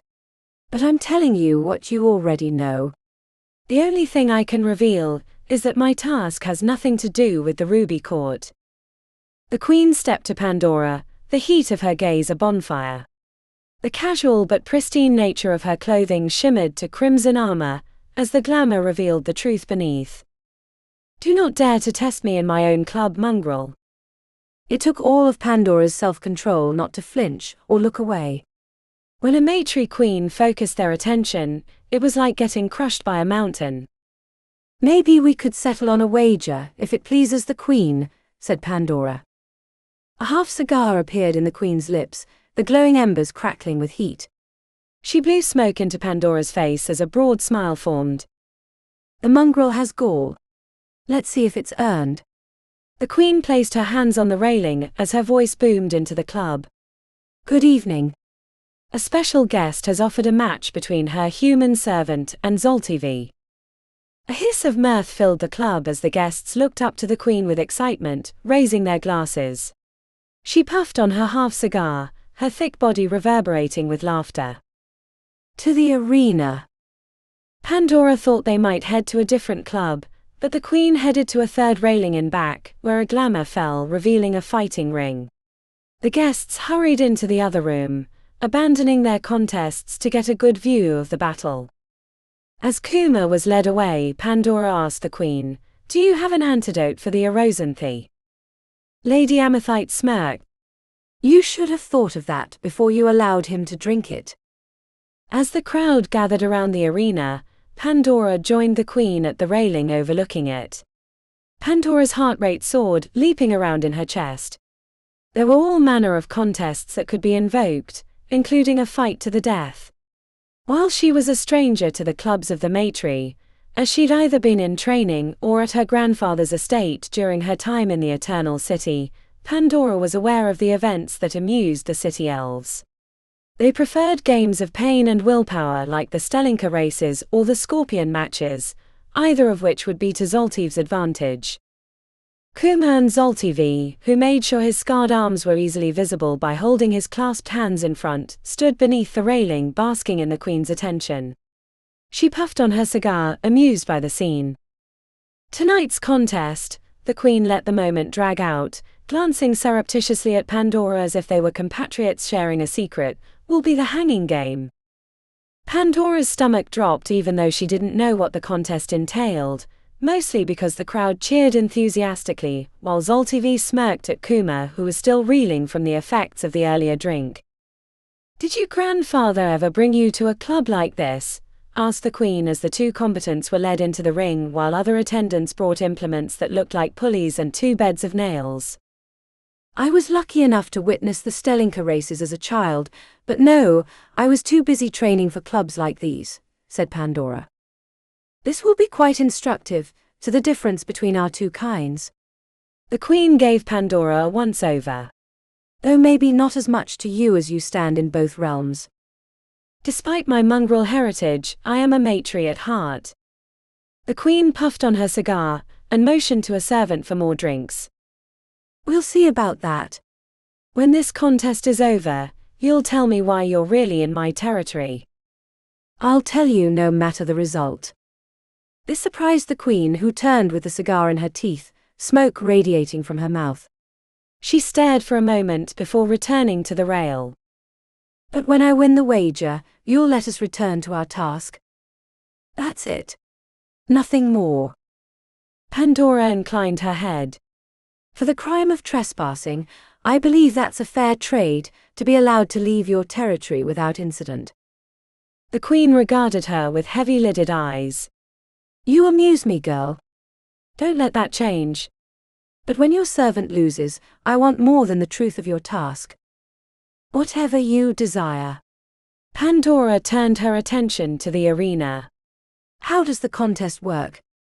"The two combatants will lie on a bed of sharp spikes that are connected by a series of pulleys. Their bodies will be suspended in place, but the bed will push upward based on the weights added. Either combatant may request more weights to be added. The one who lasts the longest wins." "I see," said Pandora. Kuma's stones would be of little help, she realized, as the emerald required balancing of heavy and light. What he needed was to borrow her sapphire or opal, but he was too far away for his ruby to matter. "May I attend my combatant's side of the arena to encourage him?" asked Pandora. "No." Pandora inclined her head. "Very well." As Kuma was laid upon the bed of spikes, she caught his grimace, which did not bode well for the contest. The hallucinogen could either help him or make the agony worse, depending on his state of mind. As she'd learned in the 2 cities of her upbringing, pain was a contest of wills. "Tonight's event will be slightly different than our normal arrangement," said the Queen with the cigar between her thick fingers. "Instead of the 2 in the arena deciding how many weights and how long they'll remain in agony, it will be myself and my guest deciding for our champions." A round of applause followed the Queen's announcement, and she winked at Pandora as if they were old friends. She spoke so only the two of them could hear. After all, it's really you and I who are battling. You say you're matry, but how far are you willing to risk your servant to win? The word servant was said as if the queen knew that her tale had been a lie. Feeling caught in the jaws of the trap, Pandora had no course but to chew her arm off. Or in this case, watch as Kuma chewed his. Ready? Pandora nodded. Begin. The gasp that slipped Kuma's lips made her whole chest tighten, even as she fought to show no sign of weakening. Pandora made her fingers unclench from the railing. This is no different than Duro's or Brazio's training, she told herself. But it felt different. The matry guard Zoltv lay on the platform of nails as if it were a waterbed, while Kuma was clearly focused on his breathing. Shall we add another weight? Asked Lady Amethyte. How about 2? Replied Pandora. My thoughts exactly. The queen raised her voice. We've agreed upon 2 more weights. The crowd cheered as the queen chuckled. How is your mother?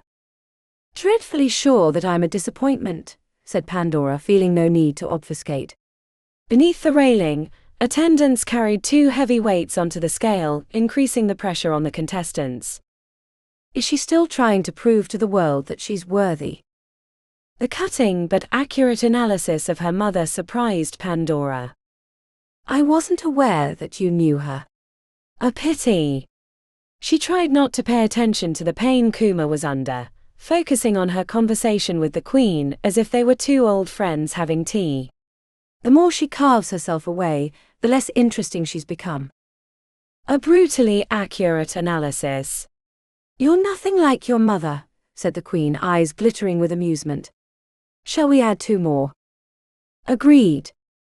The moan that slipped from Kuma's lips almost had her ending the ruse right then, but she knew that if she did, the queen would be furious.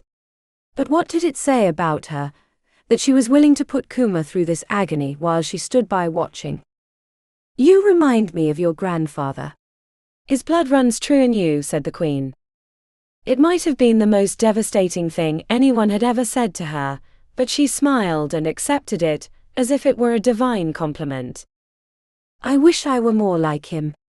He sees the levers which need to be pulled to get what he wants and acts without remorse. My sight is cloudy. The queen leaned over conspiratorially.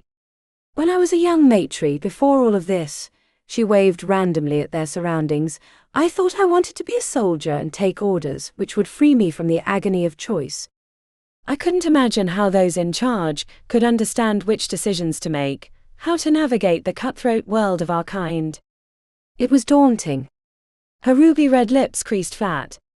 Do you know how I got over it? How? Asked Pandora, honestly curious. I didn't, said the queen, lifting her chin regally. I came to the conclusion that no one really knows what they're doing, and everyone's bluffing all the time. The key is to occasionally show them how far you will go, how ruthless you're willing to be, to remind them never to cross you. It was said with such sweet style that Pandora didn't take it as directed at her, even though her mind was screaming. There will come a day, said the queen, that you will decide to take your grandfather's place, just as I had to kill my mother to become the queen. After that moment, no one will ever doubt your resolve or question your motives. They will have seen it with their own eyes. Do you understand? I do. Thank you for your advice. The queen sighed heavily. Shall we add 2 more? Pandora looked upon the scene. Kuma lay on the bed of nails, his arms and legs suspended, their sharp points penetrating his skin. Blood ran through the gaps, dripping onto the arena floor as the crowd jeered him.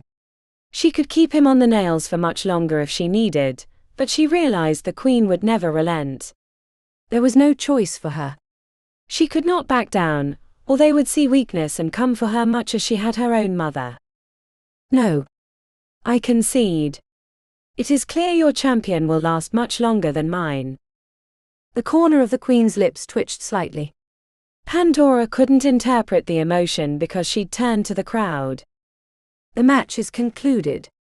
My champion is the victor.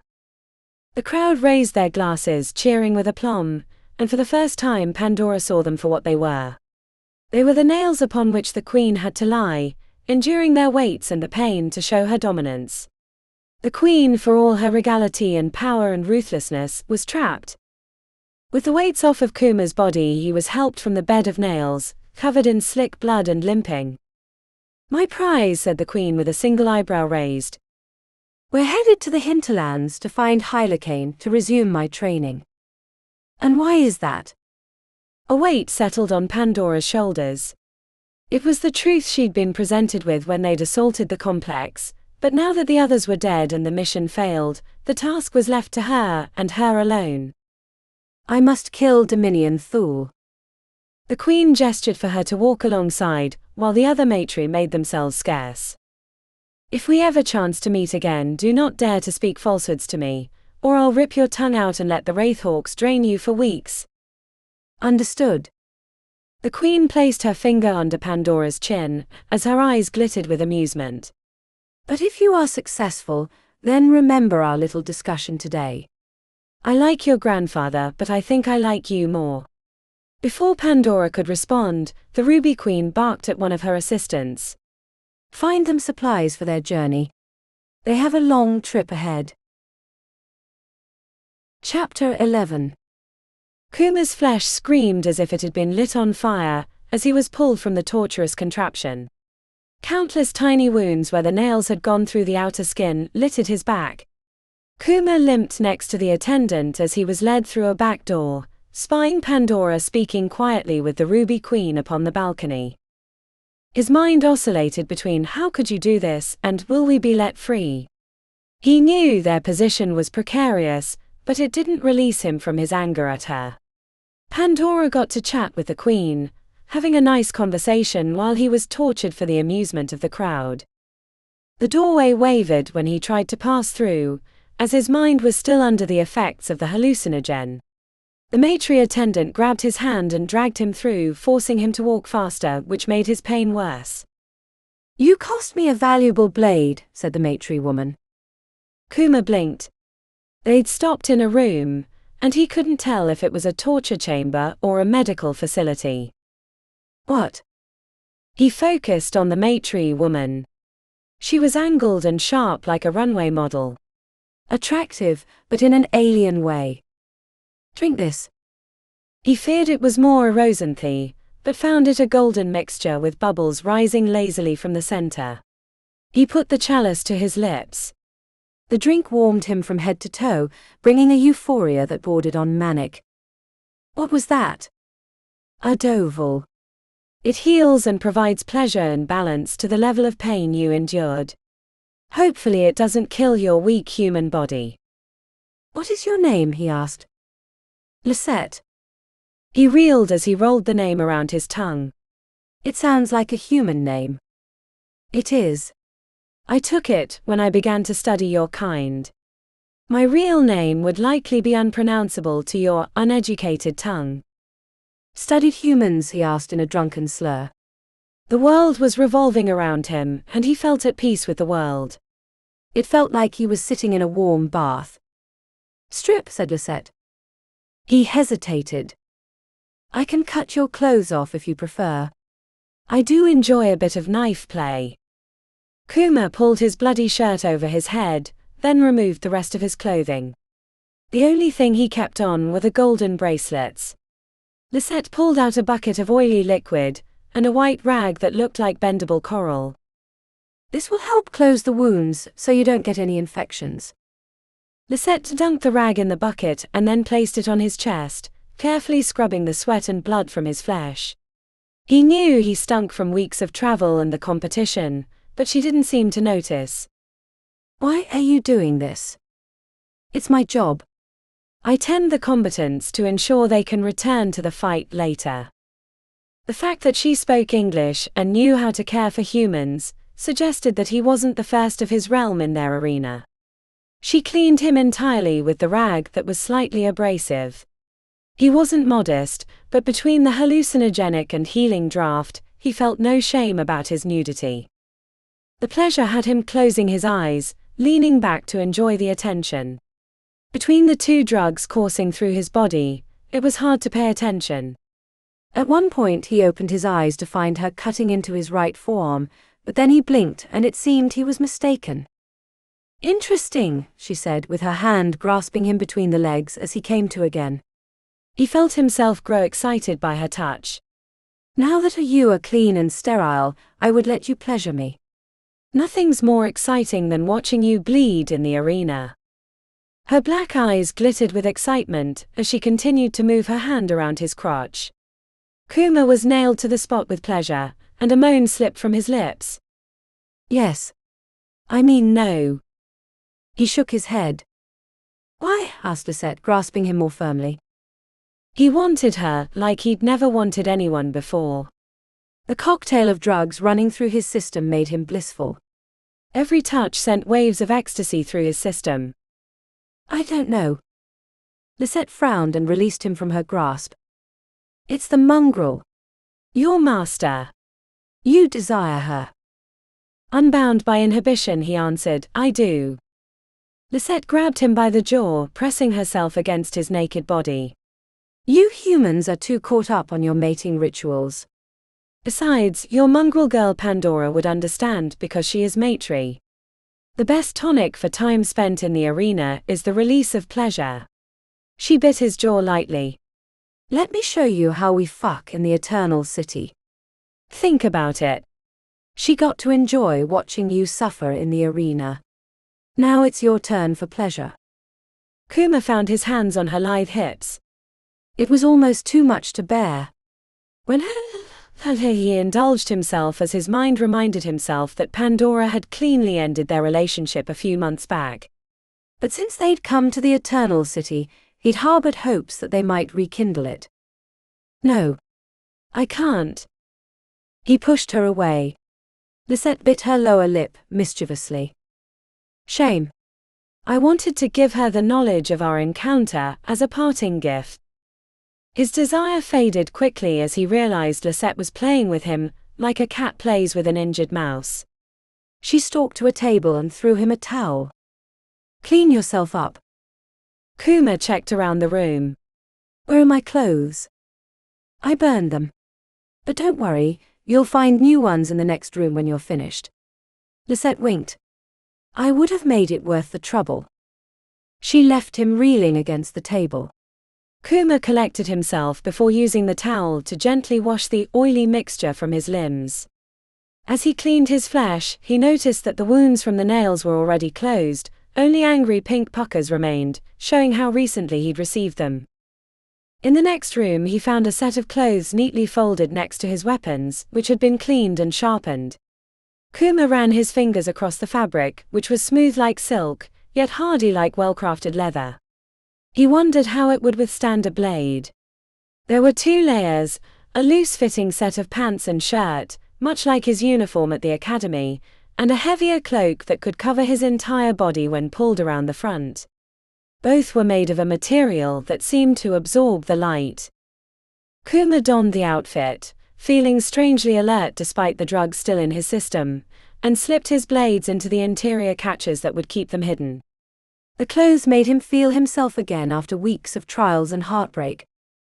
When he entered the next room, he found Pandora waiting for him, similarly clad in the same shadowy clothing.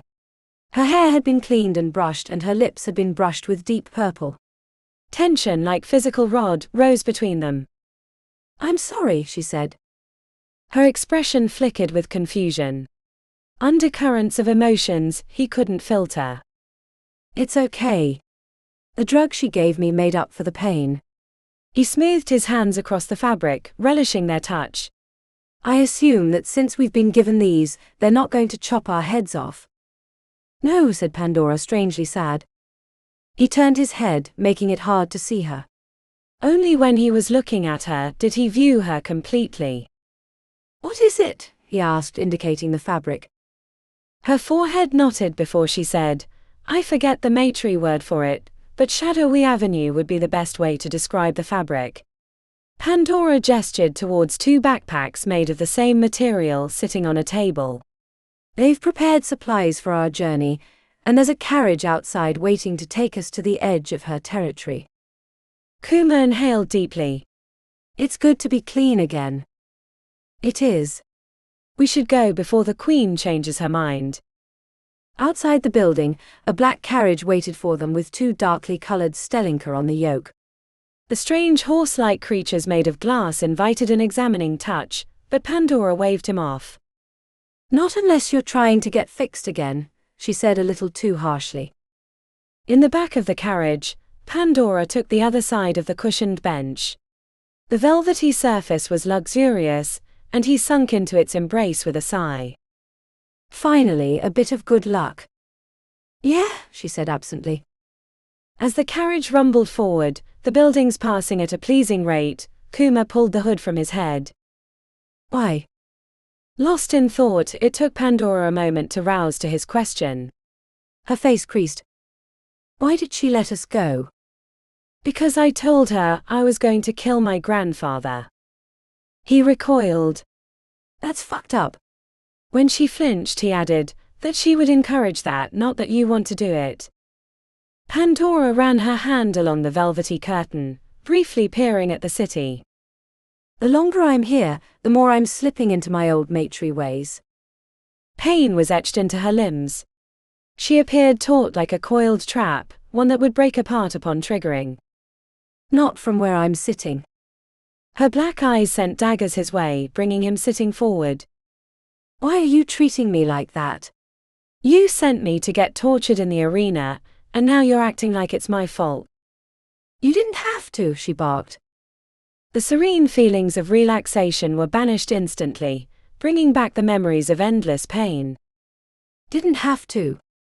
You said trust you and follow your lead. When they led me away, I kept thinking you'd say something and have me freed. That it was a bluff. It was a bluff. But the Queen called it. There was nothing I could do. I didn't decide anything.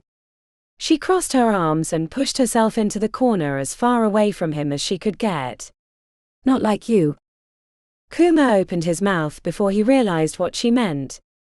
It wasn't pain and confusion in her eyes but jealousy, which was a different form of those emotions. The healer Lisette must have told Pandora that they'd had sex in the back, something that had almost been true. When he started laughing, she grew angrier. Why are you mocking me? She asked, cinching her arms around her chest tighter. I'm not mocking, he said quietly. Kuma shifted near her position, but was careful not to touch her, for fear of receiving a blade in anger. You care about me. Pandora snarled. Of course I do. No. You care about me. Despite what you told me in the Pajot not long after I got there. I get why you pushed me away then. Everything was in the balance. Tensions were high, and not everyone would understand why we were together, if they'd found out. But why are you hiding it now? Her eyes widened as if he was brandishing a dagger at her heart. Kuma reached out to peel her hand away from her chest. What are you doing? Trying to hold your hand. What? She snapped. After what you did. He let a soft smile climb to his lips.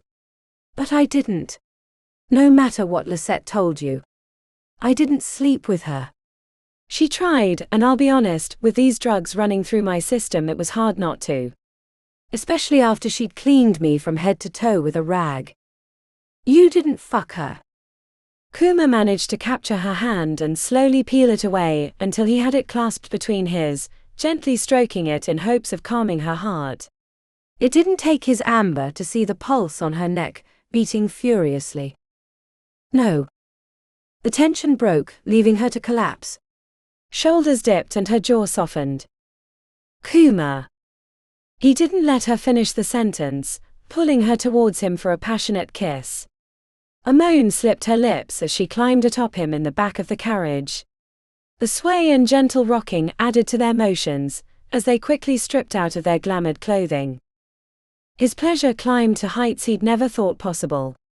Between the drugs and the long absence of touch he was primed for a quick release, but managed to hold off until she reached those peaks with him.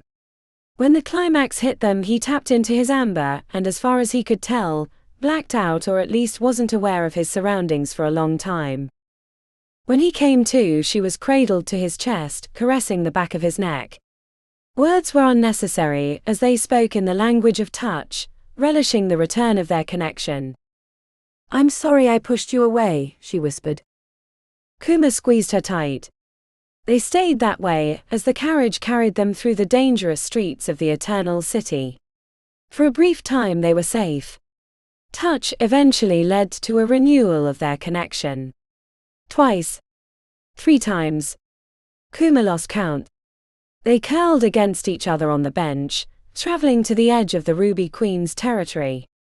Soon they would have to leave the safety of the carriage and their benefactor's implicit protection, but in that moment, Kuma had never felt as contented in his life as lying there with Pandora in his arms. Chapter 12. 2 months to the day of when she'd been captured was when Vasilisa learned about the rebellion. A few weeks after the failed attempt at stealing a stone, she was sent to a supply depot in the old Machi, which had been the home of the Razor before they'd been wiped out by the Crows. Now there were no other clans except the Alliance, which wasn't even an alliance anymore, but a monolith of control throughout the Undercity. A guard from the mining site had recommended her for a better job because of her hard work. She never learned which one, not that it mattered. She'd still put a blade in his gut if she could, especially because it took her away from the objects of her desire. When she arrived at the Machi, she was surprised how different it was than the Pajot, which had always felt like an otherworldly garden to her. The home of Razor seemed like it didn't belong in the Undercity, but in a quiet corner of the Japanese countryside. While the Crows' brief ownership had damaged some of the buildings and let other aspects fall into disrepair, it was a sign of Niran Santos' previous good governance that the entire place still looked mostly livable. Vasilisa was sent to a small group that prepared food, water, and mining equipment for the digging sites around the Undercity. When she arrived the first day, she was met by a familiar face. "You're Triana's youngest, aren't you?" asked Alani, who'd been the head of maintenance and construction in the Pajot.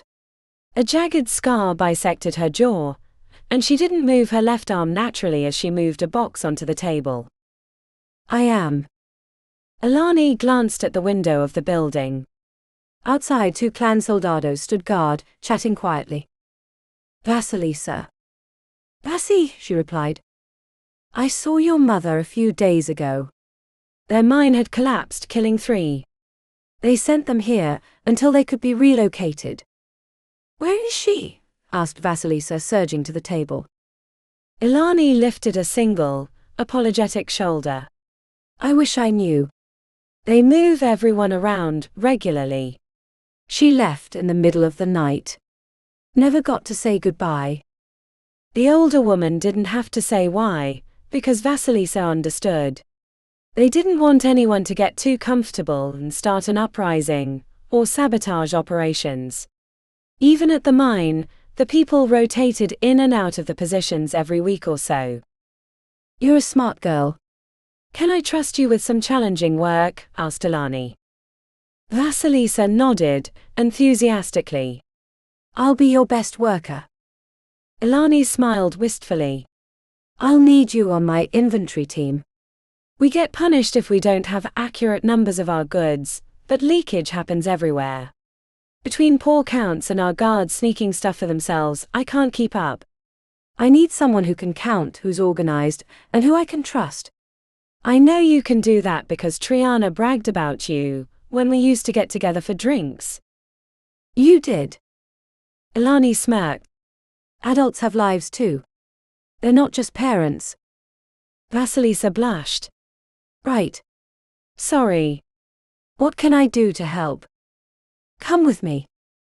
Alani led her from the building in a limping stride. The older woman had sustained an injury to the right side of her body that clearly hadn't healed. It was something Vasi imagined an opal could heal, but she knew they rarely used those stones on non-clan members, and only under dire conditions. Soldados with automatic weapons stood outside the buildings, smoking cigarettes and laughing at their private jokes. They seemed to get younger, as the clan recruited more bodies from the gangs in the city. It made her sick to think that the clans like Drops and Razor were being replaced with people who didn't understand honor. The warehouse was guarded by a trio of soldados that barely acknowledged Alani as they entered the building. It smelled like old piss, mold and smoke. The right corner was taped off, as the ceiling had collapsed under circumstances that weren't readily visible. The back half of the warehouse had neat rows of shelves containing full bins. The partially see-through containers revealed shadows of what was inside. "Here's where we prepare the shipments," said Alani as she touched both her ear and eye and nodded towards the front to indicate they would be eavesdropped on. Vasilisa hadn't realized the guards outside were Waku given their fresh faces, but things had been changing quickly in the Undercity. It was hard to keep up. "This clipboard will contain the orders," said Alani, pulling it down from the wall next to a hanging lamp. "You'll get a stack of them which you'll need to fill. There's a cart somewhere around here that you can use to push through the aisles and collect the goods." The older woman grabbed a piece of paper as she was speaking, scribbling on the front. "This is an example order sheet. If you see here." Alani poked the paper which read, "Some drops Waku live. No idea who. Hit mines and patrols. Want to help? The shelf numbers and bins are listed with these numbers. Once you've filled the order, you place it near the front, where it'll be picked up. After it's filled, you can burn the sheet so we don't get it mixed up with the new ones." A kernel of hope formed in Vasilisa's chest, sending her heart to bounce around like a jackrabbit. She nodded enthusiastically. Alani's smile suggested that it wouldn't be easy, but she didn't try to talk her out of it, which meant that the rebellion was desperate. The older woman took the paper, dropped it into a brass brazier which was still smoldering, and blew on it to convince the fire to wake. In a few moments the sheet of paper with the damning words had caught flame. "Got it. Shall we fill a few practice ones?" asked Alani. Vasilisa nodded. For the next half hour, Alani walked her through the orders. Not everything was clear-cut as some supplies were in another building. After an air supply generator fell on the warehouse when the moisture lines clogged, they'd had to relocate those goods. Once she had the routine down, Alani led her to the sleeping quarters, a single house for the warehouse workers. Vasilisa was intrigued by the sliding doors and wooden floors, which were more open than the tunnel living in the Pajot. "I'll introduce you to the others when we eat later, but for now you can return to the warehouse. A new set of orders should be arriving any moment, and you'll be busy until dinner. Any questions?" "What happened to the previous worker?" Alani's flat gaze was answer enough. "Focus on the work." The older woman limped towards the front, leaving Vasilisa alone.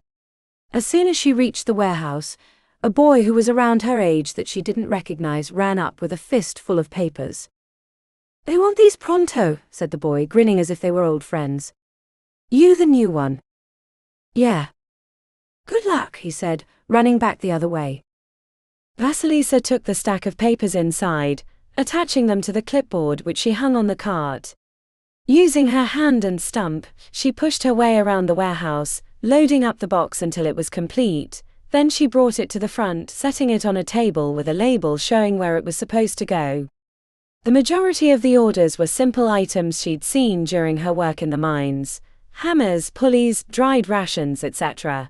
But occasionally they included explosives which were kept in a separate building and involved being escorted by a guard who had the key. The guard would check her paperwork and confirm no extra explosives were taken from the building. Everything was recorded doubly to ensure no leakage. She quickly got the hang of the work, memorizing the layout and making a game of filling the carts as fast as she could. The guards never bothered her, though a few peeked inside to see what the fuss was about when she would whoop when she beat a previous time. It was when she saw them that it reminded her that the work wasn't for her old clan but this new monstrosity, which slowed her pace. The stack of papers proved larger than she expected, and the work went much longer, especially as she tired towards the end of the day. By the time she was finished and could return to the little house in the center of the Machi, she was exhausted. After a brief meal by herself, Vasilisa collapsed on her mat and fell asleep. The next few weeks became routine as she worked in the warehouse, filling orders and waiting for Alani to explain how she could help the resistance. At night she ate with the other men and women, all of whom were much older, though none of them spoke about anything other than their job. They neither excluded or accepted her, which felt like the former from her point of view.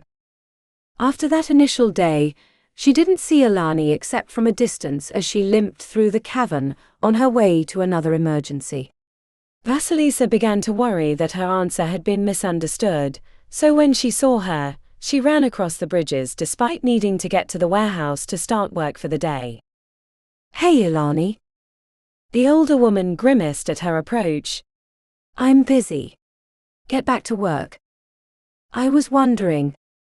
Alani blanched, her scowl turning red hot. "Go. Get to work. Now. Before I report you." Shocked, Vasilisa ran back the other way, confusion on her brow. The whole way back, she tried to figure out what she'd done wrong. When she reached the warehouse, the guards were chatting amongst themselves. The tall one named Andalai stepped in front, blocking her from the entrance. He had pimples on his forehead and was constantly smoking. "What's wrong?" No answer came to her lips. "Not causing trouble, are you? Do we need to take a trip to the room?" Mention of the room sent her heart rate soaring. The other workers had spoken in hushed tones about the place they sent suspected partisans for interrogations. Vasilisa was aware of what a skilled Waku could do with their stones, especially the mix of amber and opal. "I'm no." "Then what's wrong?" "You're late." "Why?" Vasilisa hesitated, before grabbing her gut. "I'm having cramps." It wasn't true. She was still a few days away, but she also knew bringing up her womanly issues would quickly dissuade further discussion. As expected, Andalai backed away, gesturing inside. "Sorry I asked." It was 3 days later when she received her first job for the resistance. She'd expected something involving sneaking around or passing messages. Instead, when she received her stack of orders for the morning, there were 2 extra sheets in the middle that had been folded so they stuck out from the others. The first order sheet had a list of equipment including explosives, trigger wires, and a detonator. At the bottom someone had scribbled, "Place behind the warehouse near the collapse." The second order sheet was the same as the first except a different note had been attached to it, "Place only the boxes in this one." The intent of the double sheet made her heart rate soar as she realized that she'd have to fool the guards. The idea of being the resistance had sounded great until this moment. Vasilisa got to work filling other orders, while she worked up the nerve to make a trip to the explosives building. When she was halfway through the stack, she decided to make the run just to get it over with. She'd been practicing casual conversation in her head in case the guard wanted to chat while they walked over to the building, which happened occasionally but nothing sounded normal. She hoped the guard wasn't talkative. "Hey Andalai," she said, waving the paper at him. The tall Waku stubbed out his cigarette, shooting a grin at his fellow guards. "Wouldn't want to blow myself up." The explosives building was about 100 meters away across a single bridge. Andalai whistled softly. "You do pretty good work," he said as they crossed the bridge. "Especially for a girl with one hand." "Thanks," she said tersely, hoping he'd get the hint. "How old are you again?" The way he said it annoyed her. As if he'd asked before. 16. "I'm 17. She was surprised by his young age, as she'd assumed he was older because he wore the stones of a Waku. He stared as if he expected an answer, but she wasn't sure what he wanted to hear. "That's nice. I know this ain't been easy for you. You know, being a drops and all." "I joined Blue Daggers last year. Before that I ran with N Streets up top." He paused again, so she gave a non-committal shrug. "Right.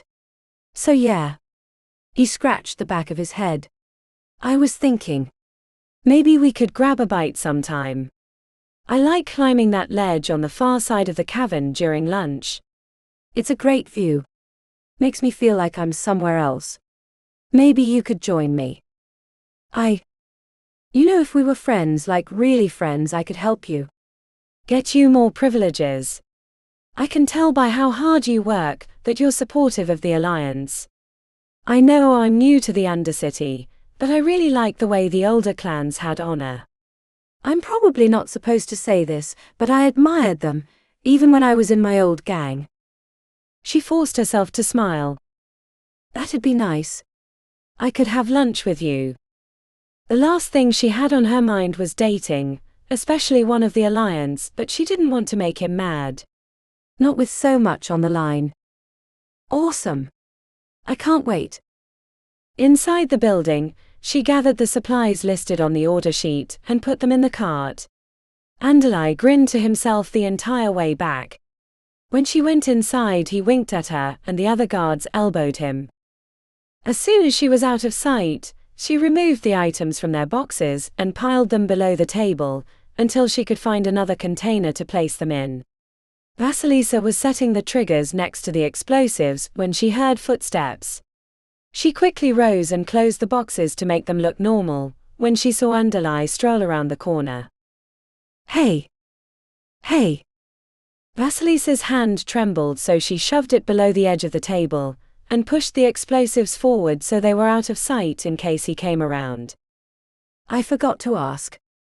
Yeah. What do you like to eat? No words could come to her lips.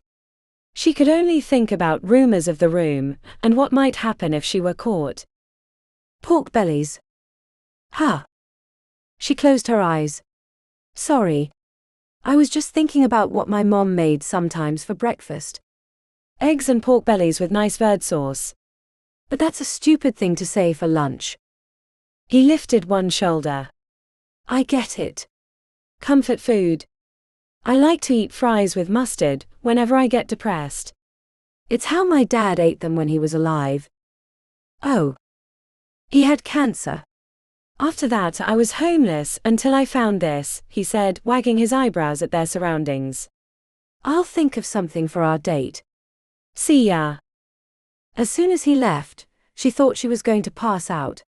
Her face was numb and tingly. The contents of her stomach rolled over and bile rose in her throat.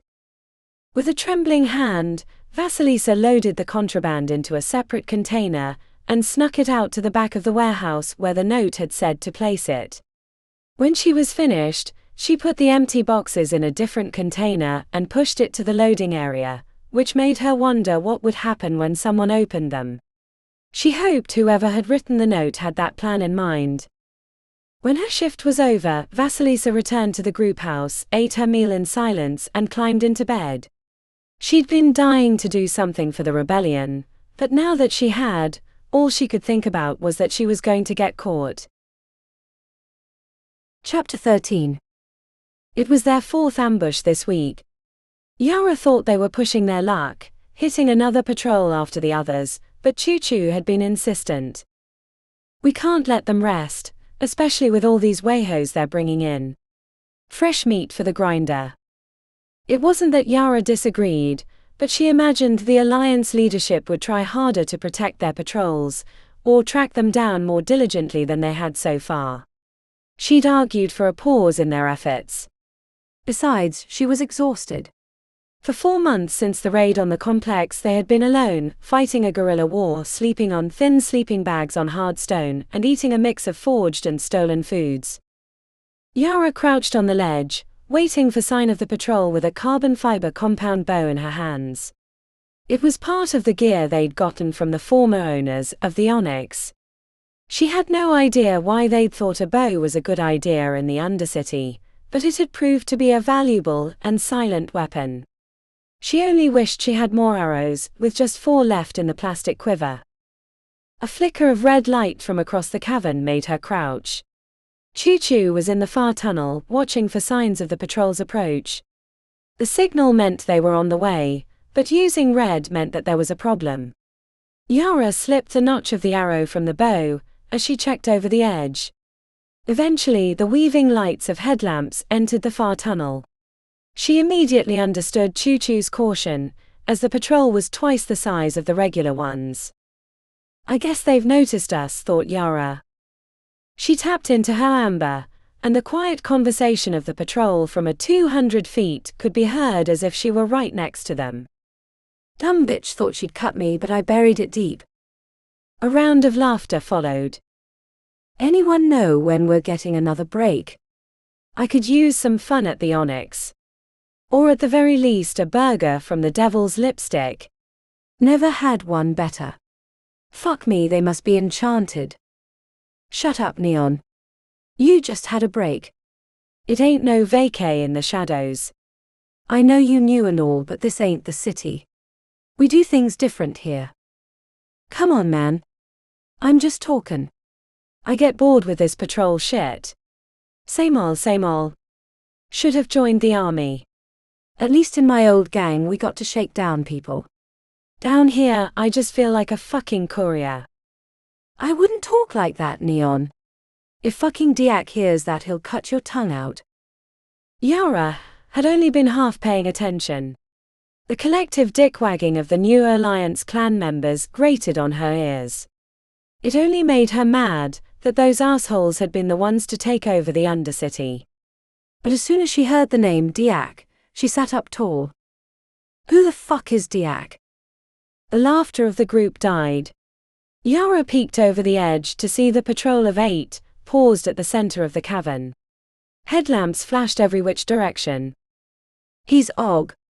Came from Crows, helped break Razor Clan, and then was sent to the Eternal City. He just came back a week ago. I knew of him before, but he different now. Colder, harder. Like those creepy city elves. I think they made him like them. I wouldn't cross him or mouth him. He's real. Yara dug her fingers into the rock until her nails hurt. Deacon. The name brought rage. With the patrol distracted, she lifted her signaling penlight and covertly flashed Choo-Choo the color green, but as soon as he got it, he returned with red. She muttered obscenities under her breath. If one of the patrol had news of Deacon, she wanted to know. She could take one down in a way that would leave him out of commission, but able to speak afterwards so she could question him. Another flash of green in Choo-Choo's direction was returned with red. She didn't care. Yara gave him one more signal, and stood above the rocky ledge, knocking and pulling back the arrow until the fletching was tickling her ear. Inhale. Exhale. Yara marked her targets, letting a calmness come over her until felt one with the bow. She released the taut string. The arrow hadn't yet found its target before she'd knocked a second. A surprised gurgle from the soldado in back had the rest of the patrol erupting in chaos. Yara took the guy who hadn't heard of Deacon in the eye socket. The third arrow was readied when the first squeeze of gunfire lit up the cavern, flashing lights distracting, but she concentrated on her target and released. The projectile hit the Waku in the shoulder, a few inches left of his heart. She cursed under her breath at the miss as she reached for the fourth and final arrow. Someone's up there. A pointed finger was followed by headlamps rotating her direction. As rifle barrels aimed on her location, she let the final arrow fly, and the soldado flew backwards, his headlamp spinning off his head as his neck was pierced. As bullets sprayed across the ledge, Yara threw herself onto the rocks. There was no doubt that the remaining patrol members would converge on her location. She pulled a canister from her pouch and tossed it over the edge. The concussive boom was followed by thick smoke. When she heard nearby coughing, Yara sprung to her feet, switched to lightness, and leapt using her topaz. Yara traveled through the air without being able to see where she was going to land, but she'd scouted the cavern well before the ambush and had picked her landing spot beforehand. She hit slightly off-center, tumbling over and switching to heavy to compensate for her long leap. When she reached her feet, she had her blades in hand. Yara rushed towards the confused patrol members, hitting them at the same time as Choo-Choo. While they had ambers in their group, they weren't as familiar with fighting without sight, and their headlamps in the smoke only made their vision worse. Yara stayed low and sliced through them like a vengeful ghost. The last Waku, the one who'd been talking about Deacon, pulled a handgun when he spotted her. Before he could pull the trigger, she threw her weapon at his head, hitting him between the eyes with the heavy hilt. The shot went wide. She reached the fallen Waku before Choo-Choo, holding up her hand to keep him from killing the patrol member, then knocking him out with a rabbit punch. "What the fuck, Yara?" asked Choo-Choo. I flashed red. Which last I checked meant no go. We won, didn't we? But we took a big chance. We had to go hand to hand at the end. One of these days someone will get lucky. They both spun around at the sound of footfalls, relaxing the moment they saw Tick running into the cavern with his flying snake Koro over his shoulder. "Did I miss all the fun? I thought we weren't hitting this one," he said. Choo-Choo jabbed his thumb her direction. It was her. Yara put her foot on the unconscious Waku. He was talking about Deacon. Oh. Choo-Choo got quiet. They both knew her animosity, having heard her rants during the long hours in camp between raids. He's back in the Undercity. She tapped her foot on the unconscious man's chest. He knows. Choo-Choo looked around. We should get out of here. Those gunshots could have traveled far. The earth well is near here. Let's head there before we move on. I'm on pickup, said Tick. Yara slipped out of her backpack, pulling out a length of rope. I'll carry him. She nodded to the ledge. Grab my bow. I had to drop it up there. The other two caught up to her near the earth well. They weren't going to go near the old well of power, but they were close enough they could smell the rich phase in the air. Her nose tickled. She finally got to scratch it the moment she dropped the guy onto the ground. Wake up, she said, slapping him lightly in the face. When he finally roused, his eyes were wide. Please. Shut the fuck up, said Yara, nicking his cheek with her blade. This is gonna go two ways. Either you can talk and receive a nice quick death, or you can drag this out, and I assure you that we can keep you alive for weeks while we slice bits from your body. He curled his lip in an attempt at a snarl, even as she could sense the animal spirits raging in his chest. He wasn't equal to their weakest members at the academy, which only made her angrier. She'd take him apart with her knives but knew the price she'd pay for letting herself be drawn into her worst impulses. She already knew she was losing her humanity, out here at the edges of Undercity society. If she went much further, she'd never be able to get back. Use your amber on me.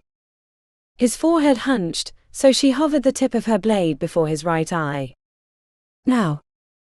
He went from wavering defiance to a boy trapped in fear in an eye blink. His eyes closed as his lower lips trembled. He'd seen in her heart and knew what she was capable of. I swear, said Choo-Choo, it's a fucking insult the weak-ass Waku they're letting loose in the Undercity. You fucking wayhos wouldn't last a day in our time. Yara pressed the edge of her blade against his throat and spoke in a quiet voice. Tell me about Deacon. He blinked. Deacon. Yes. He and I are old friends. I was very interested to hear he'd returned. He came back from the Undercity. They were training him. He's much different now.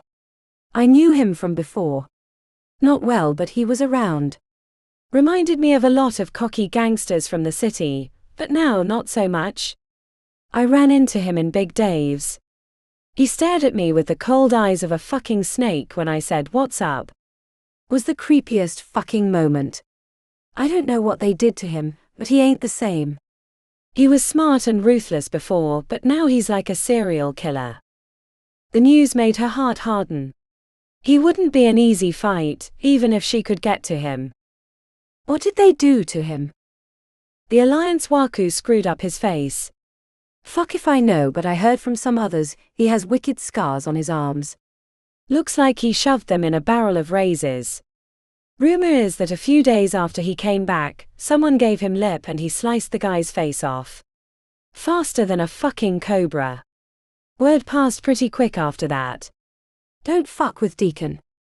Where is he usually? You saw him in Big Dave's.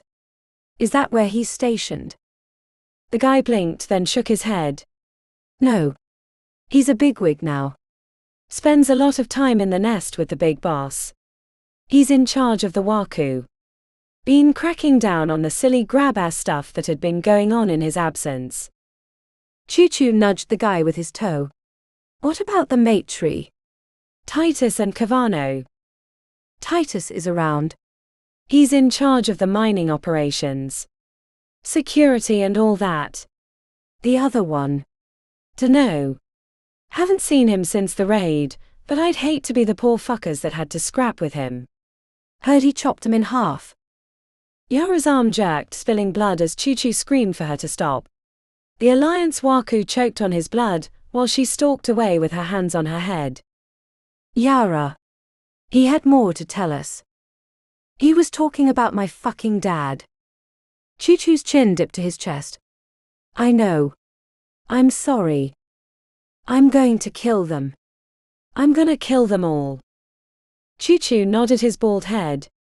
I know, Yara. I know. He checked over his shoulder. We should get moving. We're not too far off the main trail to the Machi. Let's head to the Great Arch.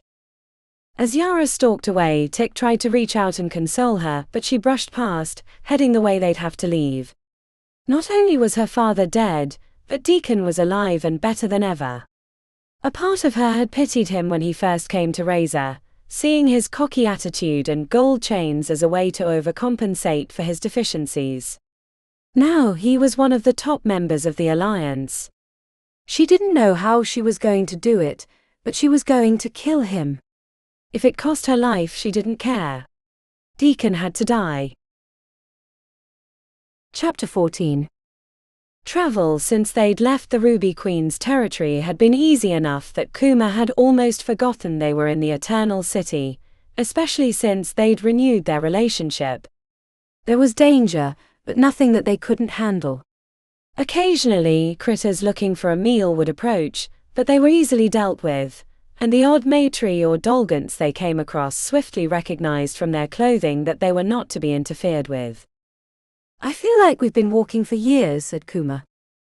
Months, but I get your point, said Pandora. But that's coming to an end, and you might wish for these relaxed days of travel back once we reach our destination. Relaxed, he snorted. I don't know what that monstrosity of concrete and steel was back a few days ago, but it made me nick a blade. Took me hours to buff that back out. Pandora rolled her eyes. Seriously? We're hitting the hinterlands now. Kuma craned his neck. How can you tell? Everything looks like bombed-out city after a long war. Sometimes I wonder if I'm wandering through the same streets on repeat. After a while, these broken-ass buildings look the same. Pandora extended her arm towards the horizon. The sky was a constant grey, with the only difference being night and day, or the occasional rain shower. I don't see anything. Use your amber. When he tapped into the stone, he saw what she was referencing. A section of the sky ahead seemed darker than the others, like a reverse spotlight was shining on the underbelly of the clouds. He thought he saw small shapes moving in patient circles, like vultures waiting for their next meal. What is it? Hylakane's spire. Those are wraithhawks circling above. Aren't those dangerous? Pandora shook her head. Not to him. No idea why or how. But I saw one land on his arm like a trained falcon once. Any other person, Maitri even, it'd suck them dry. She frowned. I know things have been good these last few months, but we should go back to before. The words were a shock to his system. What? Why? Pandora reached out and touched his hand. Not that. But we should be taking turns keeping watch at night. As we get closer to his area, we're going to encounter others. Really? Pandora nodded back the way they'd come. You remember how we had to pass through the Ruby Queen's territory while trying to leave the main city? His area is the same. His force of personality creates a gravity well that draws others in. There's a whole settlement around his tower of sycophants, outcast Maitri that want to be trained by him, runaway Dolgans and the like. Do you think he'll remember you? A stiff wind whipped around the buildings, blowing her silky black hair around her face as she considered his words. That's what I'm afraid of.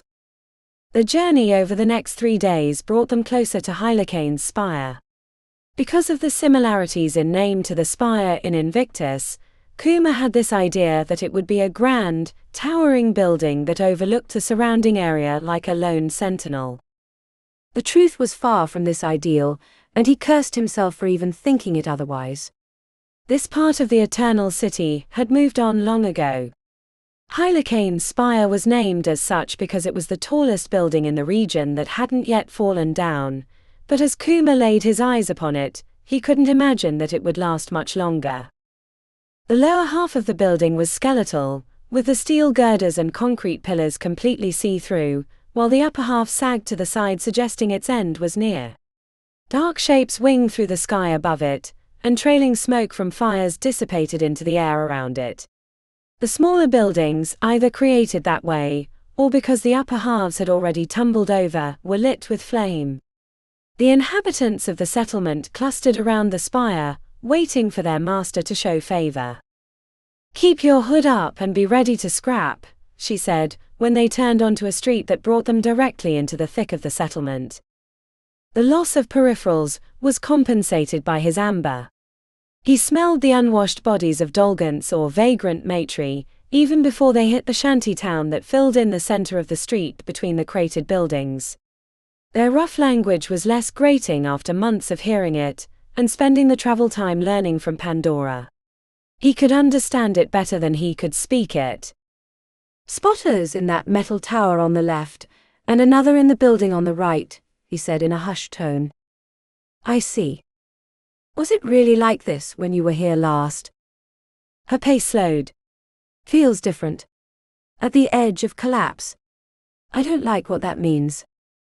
His chest tightened with the thought they'd come all this way to learn that Hylakane had died or left.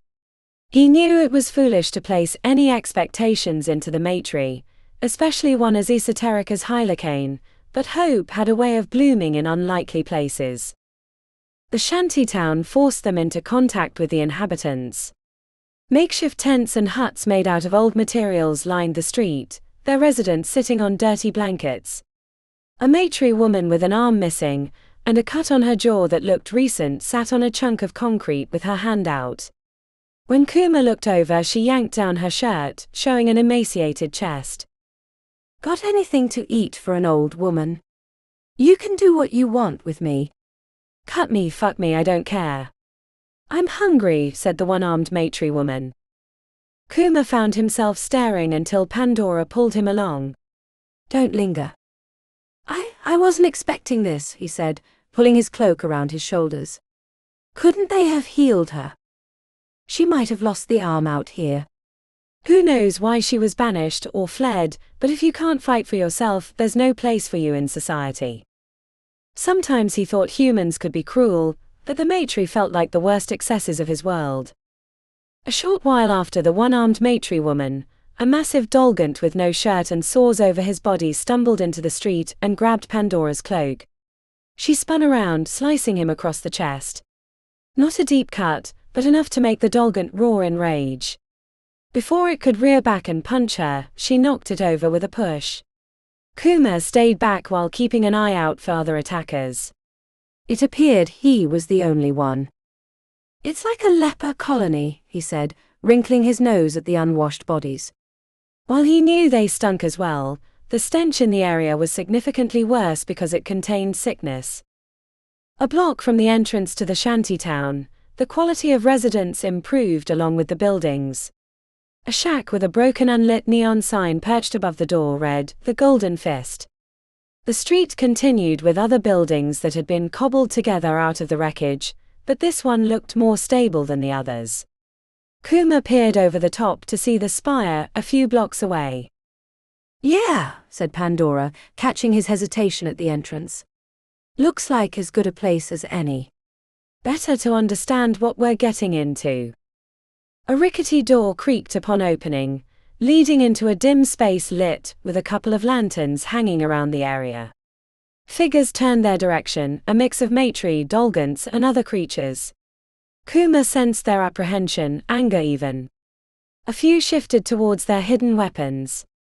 He wasn't sure he wanted to battle an entire bar full of enemies, but if it came to that, he was ready. The bartender had his arms crossed when they arrived. It appeared his throat had been cut in the past and had never quite healed. The thick white scar was like a second perverse smile around his neck. "Go away," he said with a rough voice. The matri aura briefly washed over Kuma, but after many months in the Eternal City, he found it didn't hit as hard as it had when he'd first arrived. "We're just passing through," said Pandora. "On our way to see Hylakane, the Steel Sun." The bartender started laughing, which carried to the crowd in the Golden Fist. Within seconds, nearly the entire place was in full uproar, which made Kuma's stomach sink into his knees. "The Steel Sun don't take no visitors no more." Not even sure the prickly bastard is even up there anymore, but no one been in the tower to check. Nor wants to. "You come a long way for nothin'." "We don't scare easy," said Pandora. "Good for you. But it won't make a difference." Pandora spoke to the bartender because she was fluent in their language, while Kuma examined the room further. He sensed hidden weapons being gripped tighter, nothing imminent, but with the wrong trigger they'd be in a full-scale battle.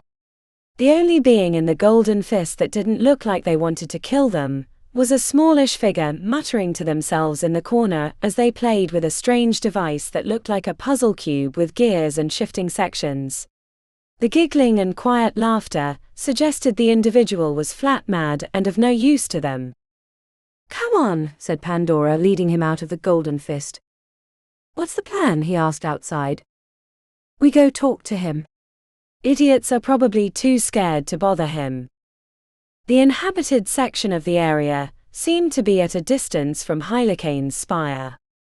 It was like a ring around the structure, placed at that spacing due to the potential collapse, or something else.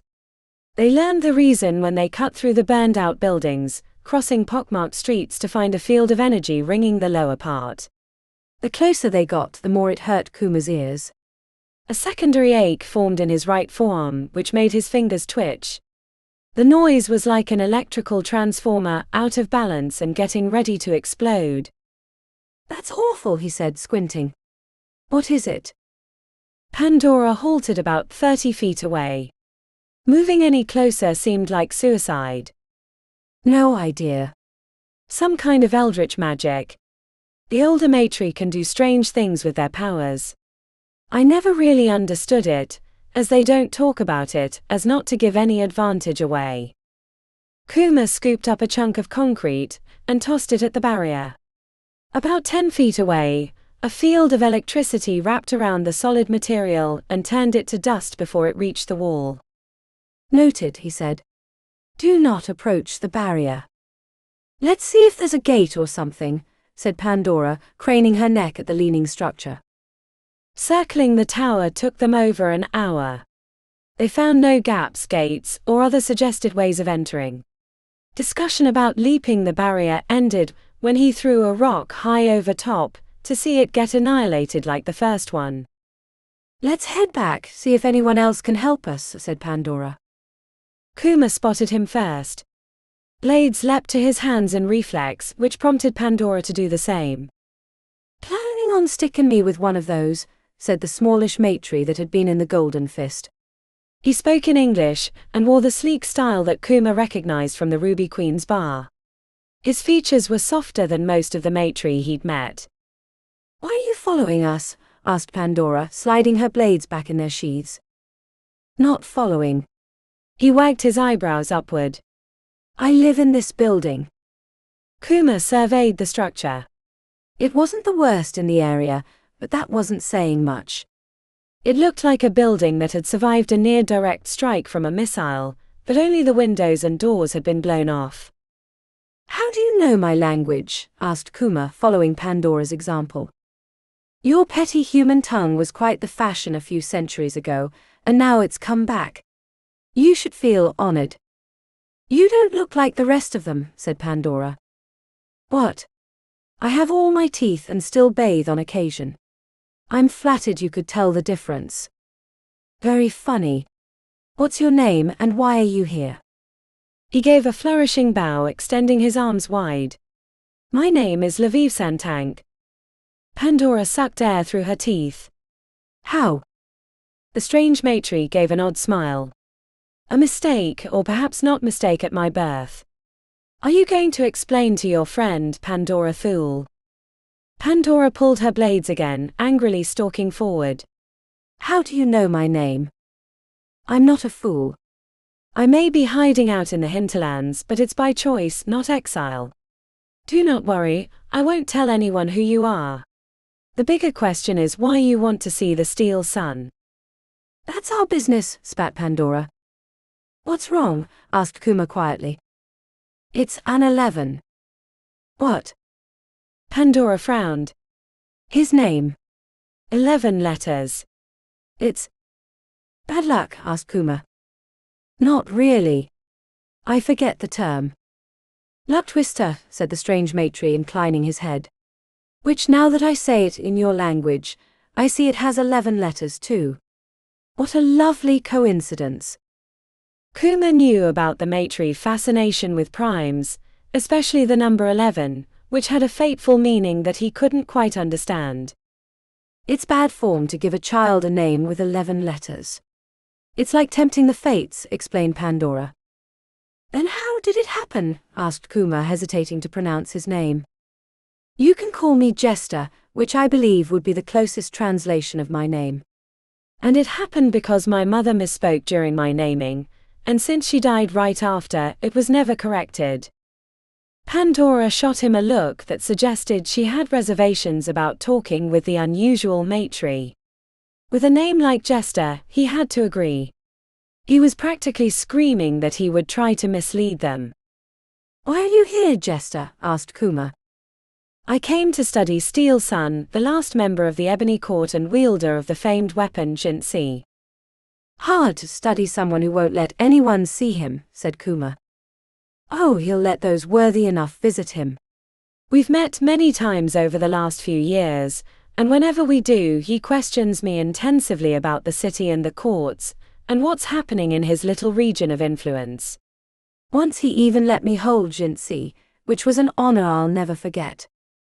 Then he will see us, said Pandora. This isn't the first time I've met him. Jester pursed his lips suggestively. Do tell. When I was young, my grandfather sent me here to train with Hylakane, but I failed. We've come back to seek his help. That's not the kind of story that's going to get you noticed, said Jester drolly. How do we know you're telling us the truth? Asked Kuma. You could be lying to us about your connection to Hylakane. Proof is so boring, said Jester, striding between them towards the eldritch barrier of magic. But if you desire it, this should suffice. The smallish matron approached the humming barrier, walking right up to it without injury, and then heading back to them. How did you do that? Asked Kuma. Jester flipped up his lapel, which revealed a small circular stainless steel pin. He gave this to me so I could come and go safely, but we're not due for another discussion for another week, so I must amuse myself in the meantime. Why does he make you wait so long? Asked Pandora. Jester shrugged. If I knew that, I wouldn't need to study him any longer. His enigma is part of the appeal. Otherwise, I probably would have gotten bored years ago. He gave a short curtsy and started heading back into the dilapidated building.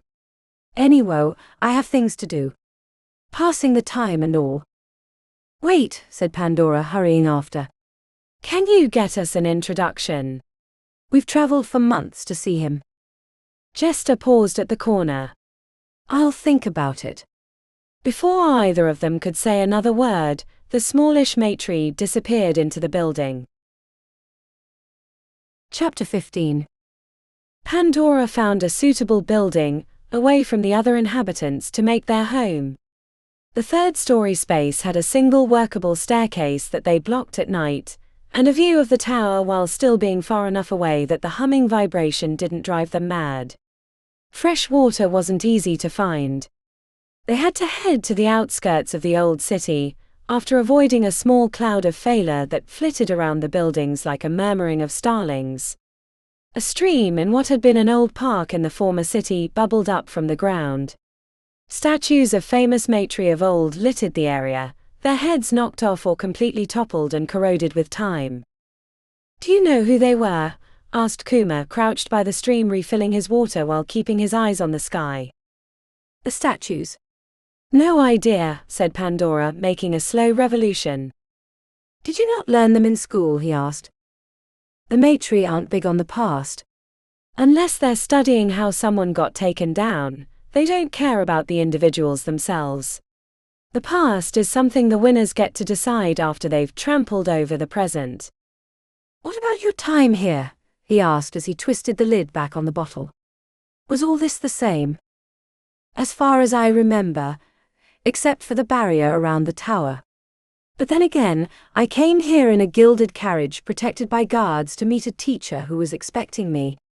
"We never stopped in the streets, and for the brief time I was here, I stayed in his spire, which looks much better on the inside, but isn't exactly a 5-star luxury hotel either." Pandora sighed as she examined their surroundings. She picked up a pebble and tossed it down the road. Reaching this place had felt like the answer to their problems, but now that they had arrived, she worried she'd misread her own past and had placed meaning into a teacher who had never wanted her as a student in the first place. "You're tense," said Kuma from a crouched position. "I worry this is a mistake." "Hylakane barely wanted me the first time, and only because of the payment from my grandfather." "Why would I think he'd want me back? Do you have another idea?" Pandora launched the pebble into the overrun garden. "No." A tickle between her shoulder blades announced the arrival of their watcher.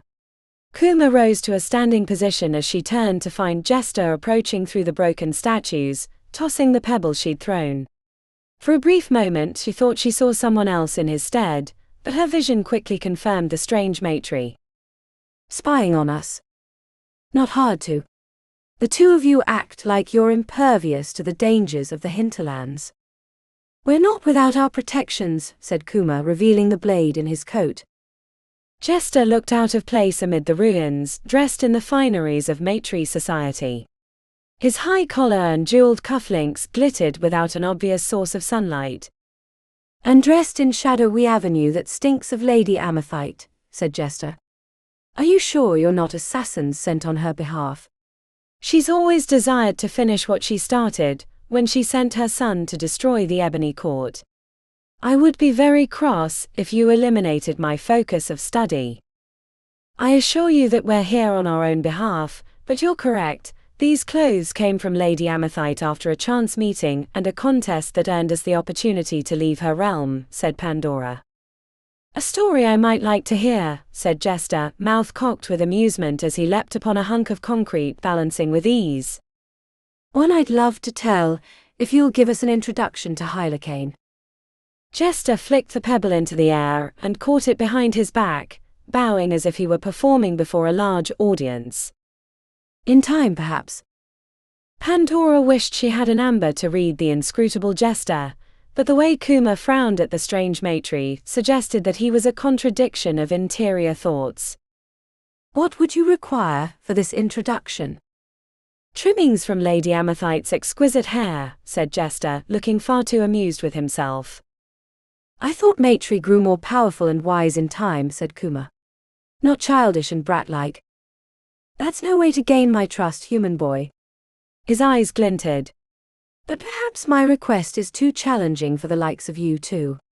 "Maybe I should ask for something more immediate. Simple." Sensing that he was playing with them, Pandora nearly left the garden, but they had nowhere else to go and Jester was their only way to gain access to Hylakane. She cursed their twisted luck that they had to deal with him. Near the Golden Fist lies an old courtyard that once contained a fountain where the residents drew water, but a building collapsed upon it. Remove the old concrete and steel from the fountain, and I'll make that introduction to Hylakane for you. "A fountain? Why do you care?" asked Pandora. "If you're wondering, I've not suddenly sprung a human ethos of compassion. The return of the fountain will improve the spirits of the camp, which in turn will make my stay more pleasant. Besides, trekking to the edge of the old city for water is becoming tiresome, especially avoiding those cursed failure that always seem to know where you're trying to go. Why don't you free the fountain? Asked Pandora. Jester held up his great-inged hands.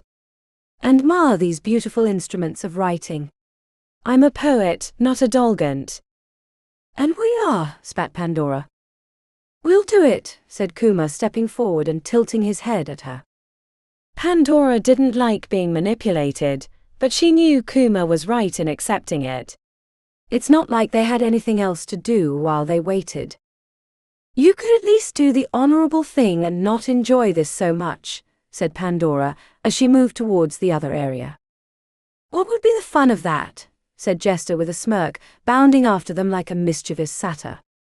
He followed them back, citing the dangers of the failure to stay together, but disappeared as soon as they neared the Golden Fist. Probably for a drink, or to amuse himself with the patrons of the establishment. Using the directions he'd given them, they went to the location but only found a mound of crumbled concrete, at least 30 feet high, with barbs of steel sticking out at all angles like a disheveled porcupine, with no sign of the fountain beneath. That lying bastard, she said. This isn't a small pile but a fucking mountain. There's no way the fountain can be operational under all that. Fucking luck twister. Kuma climbed onto the chunks, pushing his ear to the pile. After a few seconds, he lifted his shoulders. I can hear the fountain underneath, or at least the water running. It doesn't have to be pretty, just functional. You want to move all this? Kuma peered at the mountain of concrete. Not really, but... What else do we have to do? She finished for him. He removed his shadowy avenue cloak and stripped off his shirt, laying them on a patch of unbroken concrete, but keeping his blades on his hips. With a heavy sigh, she stripped down to her small clothes and cracked her knuckles, approaching the pile with the reluctance of Sisyphus squaring up to his boulder. Chapter 16. Vasilisa saw her first hanging 2 months into her station at the Machi. She wasn't told why she was being brought from the warehouse. Andalai had stuck his head around the corner, the mask of duty on his face, and told her to go to the main building where the Alliance Waku were stationed. She finished her order, placing the cart near the entrance with the others, and headed across the white gravel and curved wooden bridges a few dozen strides behind her captors. Andalai walked with his fellow Waku, but he glanced surreptitiously in her direction a few times, with an idiotic grin on his lips. She smiled in return even though she had no feelings for him. They'd gone on a single date, which had consisted of them sharing an apple on a boulder on the south side of the Machi, and him talking about his excitement for the direction of the clan, oblivious to what that had meant for her family. But it was clear to her that he'd made himself believe that he could offer her a better life, if she was willing to be his girlfriend, a role she was only entertaining because to refuse him might be dangerous. It wasn't the first time the gallows had been used at the main building. Other hangings had occurred during the first few months of occupation, long before Vasilisa had arrived.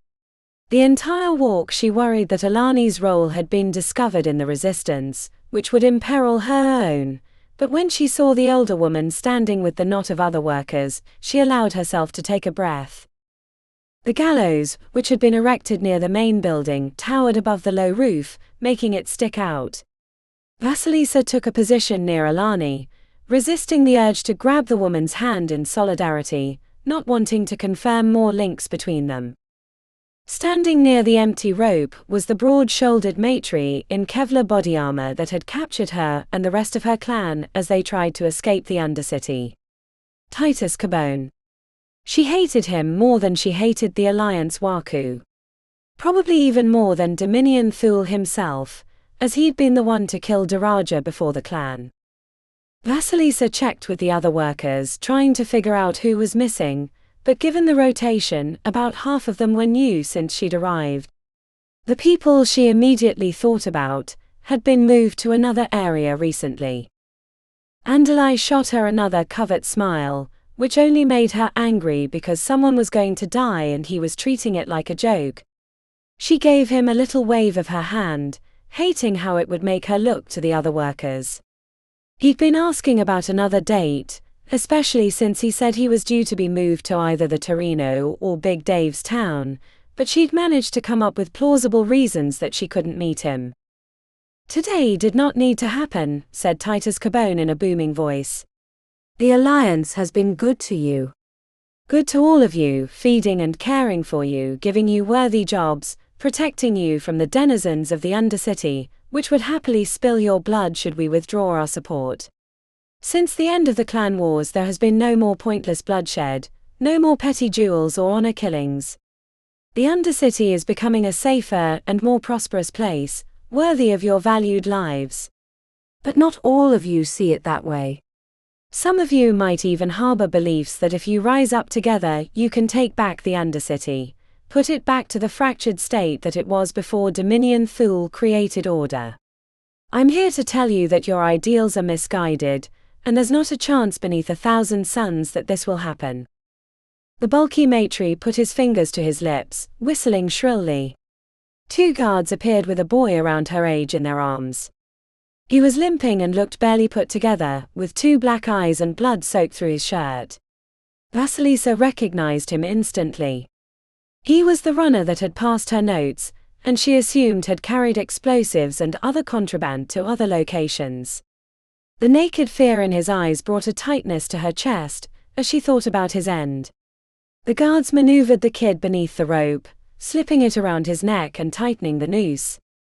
"Our young friend here claims he was acting alone, blowing up the mine near the wastelands with stolen explosives, and stealing phase crystals for himself with the intent of selling them when he could escape. He withstood a surprising amount of questioning, and while he never named any accomplices, I have my doubts. Let it be known that the next time we find someone working against the Alliance, we'll pick 3 others chosen at random to swing with the perpetrator. So if you're thinking about carrying on his mission, know you'll be caught, and that you'll be sentencing others to your fate." Titus turned away, swiping his hand downward.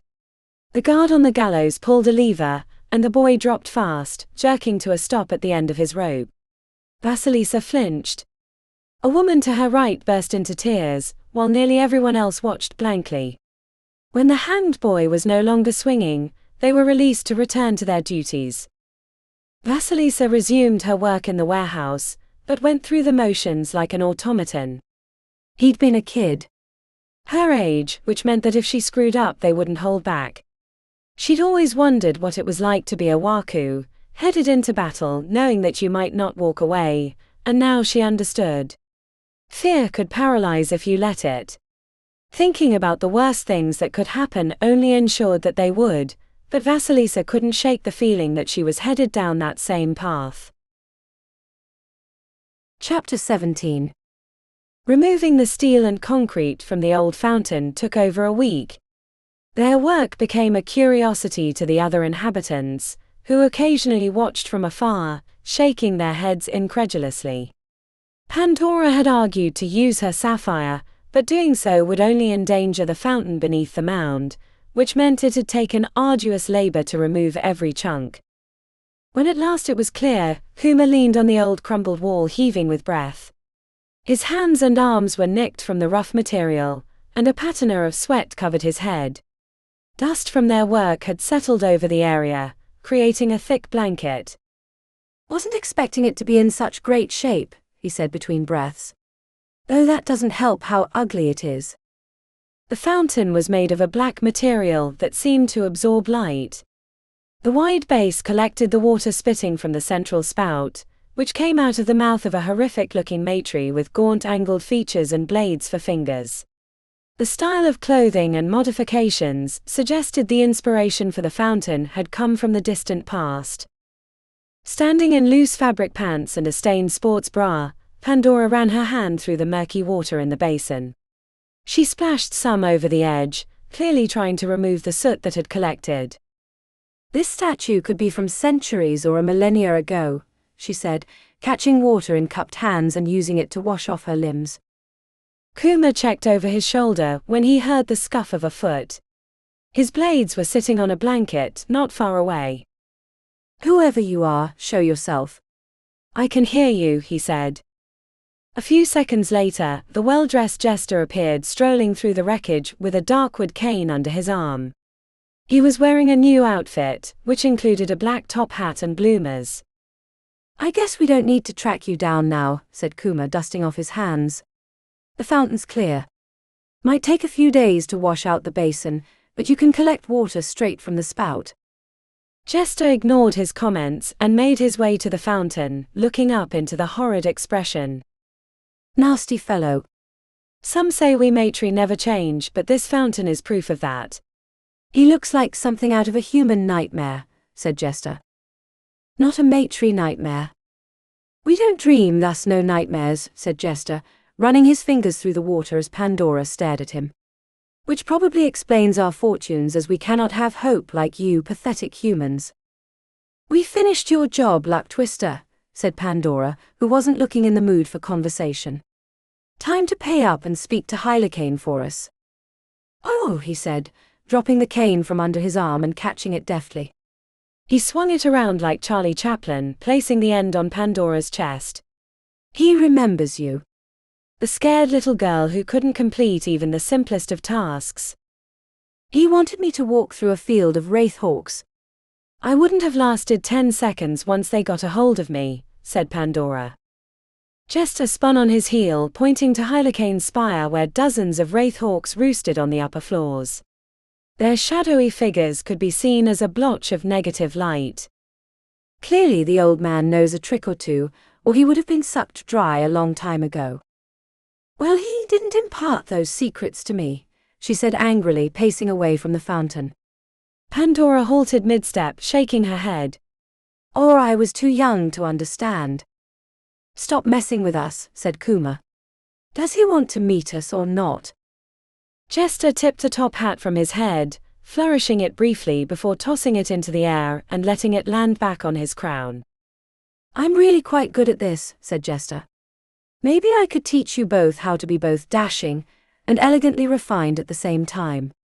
It's a wonder that I can accomplish both." Truly marvelous. A worthy audience would have applauded already, but you two bores are completely devoid of interesting qualities. The flippant way Jester addressed them brought anger up from Kuma's depths. "Or maybe we're really fucking tired from 10 days of hauling stone from a creepy old fountain, and we're expecting you to honor your part of the bargain." "Which I have." But what?" asked Kuma. Jester rolled his eyes as he hobbled forward in faux injury. "Hylakane isn't quite sure he wants to talk to you." "He has an inkling that you want him to train you again, and doesn't think you're up to the task this time either." The strange matri was inscrutable. Kuma's amber gave him only a faint impression of frivolous whimsy, rather than any deep read, which was rather unusual. He was used to sensing intentions more clearly. "Liar," spat Pandora. "You didn't talk to him. I'm not even sure you can really get into his area." "Whatever we saw before was a trick, wasn't it?" "I don't know how or why, but you're not being honest with us." The edges of her push made Jester stumble backwards. "Isn't that rude after I completed my half of the bargain?" "Pandora," said Kuma before she angered Jester further. He held his hands out, keeping them unmoving until she looked like she was backing down. When she relented, crossing her arms and sulking, he asked, "What else did he have to say?" "Or was that it?" Jester eyed Pandora as if she were a snake that might strike again, backing away and holding his cane before him like a shield. "He had a small request." Pandora stomped forward. "I knew it. He's lying to us." "Let him finish," pleaded Kuma. Jester held out his hands. "I believe he wants to know if you've improved enough to be trained again. That was my impression. It could be wrong or very right. Who knows? But I know he's a hard man who listens only to his own counsel." "Defying him won't get you anywhere." Pandora growled as she stalked to Jester with fists at her sides. "What is it?" Jester's pinched expression suggested an onerous task as he hesitated to answer, rare uncertainty from the strange matri. Hylakane, the Steel Sun, wielder of the famed Jinsi, one of the 11 tiers of the gods, requests that you prove your worthiness by capturing the cloud of failure that haunts the city with your bare hands. As soon as Jester finished speaking, he leapt nimbly away before Pandora could strike him, apologizing profusely as he dodged through the piles of concrete. When it was only the two of them, Pandora frowned. What do we do? Clearly, he's trying to get rid of us. Or do you think Jester is lying? Making fun of us, or getting us to do stupid tasks as a way to entertain himself all the way out here? Asked Kuma. Pandora had her eyes pinched closed. She looked like a spring at maximum tension and turned slowly, showing her scarred back, which looked like she'd slept on a wicker mat. We have to catch the cloud. How? He asked. Shadows passed across her eyes. I haven't the faintest idea. Is there no clue from when you were here last? He wouldn't ask this unless it was possible. It's possible, right? He heard the panic in his own tone. If Hylakane had no interest in training them but didn't want to say so, then he might place impossible tasks before them, letting their failures be his answer. Pandora didn't answer, letting her silence rise up like a tomb until Kuma wondered if they'd ever escape the Eternal City. Chapter 18. The tunnel was low and narrow, winding though the rock as if a meandering worm had eaten its way through. Choo-Choo crawled behind Tick, who'd taken the lead due to his smaller size. The stench of body odor from up close was the least of his worries. Choo-Choo kept banging the back of his head and the curve of his back against the sharp ceiling, cursing under his breath at each bump. Most of the inhabited caverns in the Undercity existed on the same plane for reasons of geology and magic that had never been satisfyingly explained to Choo-Choo, but some existed outside of those parameters, but they were harder to navigate and more prone to hold strange and dangerous critters, which was why Tick was in front with his tiger's eye. He'd already chased a knot of glistening black spiders away. Fuck me, cursed Choo-Choo as he cracked his head against the stone for the umpteenth time. You've got to be the clumsiest Waku in the Undercity right now, said Yara from behind. I'm not clumsy, I'm big. You try fitting these shoulders through these gaps. That's why I'm behind and Tick is ahead, said Yara. In case we have to drag you through a narrow section. If I get stuck, please leave me for a few days while I take a nap. These reverse ambushes are getting old. They'd intended to hit one of the patrols near the wasteland south of Big Dave's town, but Tick had sniffed out an ambush. There were nearly 20 members of the patrol lurking behind a wall, waiting for their attack. I'm just glad we have Tick and Koro, or we'd be dead a long time ago, said Yara. Choo-Choo had his head turned, so he wasn't paying attention to what was ahead until he ran into Tick's leg. What did you say, Yara? Was that a compliment? You couldn't do this without me, asked Tick from the front. Fuck, said Yara. I should have known you'd hear me. Don't let it go to your head. You're still the brat that put spiders in my bra and hid in the shower to get a peek at me when I was naked. I did not hide in the shower. I had a boner that wouldn't quit, and couldn't leave until it had gone down. It wasn't my fault that you were early. Choo-Choo nudged Tick with his hand. Come on. I'm dying to stretch out at camp. I'm even thirsty enough to drink one of those disgusting watermelon chili fizzies that we stole last week. You're welcome to let me have them all if you don't like them. I don't, but there's something different than bug-infested rock water, said Choo-Choo. Hey, we're almost here. Tick climbed out of the tunnel, into a cavern that was a little east of their camp. But the diminutive Waku didn't move out of the way, prompting Choo-Choo to tug on his ankle. Let me out. I'm tired of crawling. Hush, said Tick, intently focused ahead. His flying snake Koro was nowhere to be seen, which meant she was scouting. Tick dropped into a crouch and motioned for Choo-Choo to make room in the hole, after which he crawled back inside feet first. What's wrong? Whispered Choo-Choo. They found our camp. 24 Alliance are arrayed in the cavern, waiting for us to show up. Choo-Choo let his head rest against the stone. He was tired. Exhausted. Sick of sleeping on stone and eating crickets for dinner when they were between ambushes. How do they keep finding us? He asked aloud. They had a creature with them that looked like a cross between an anteater and a wolfhound. Seeing through Koro's eyes again. It was fleeting but enough. I'll deal with the migraine later, said Tick. What are we going to do now? Asked Yara. They're tracking us by smell, said Tick.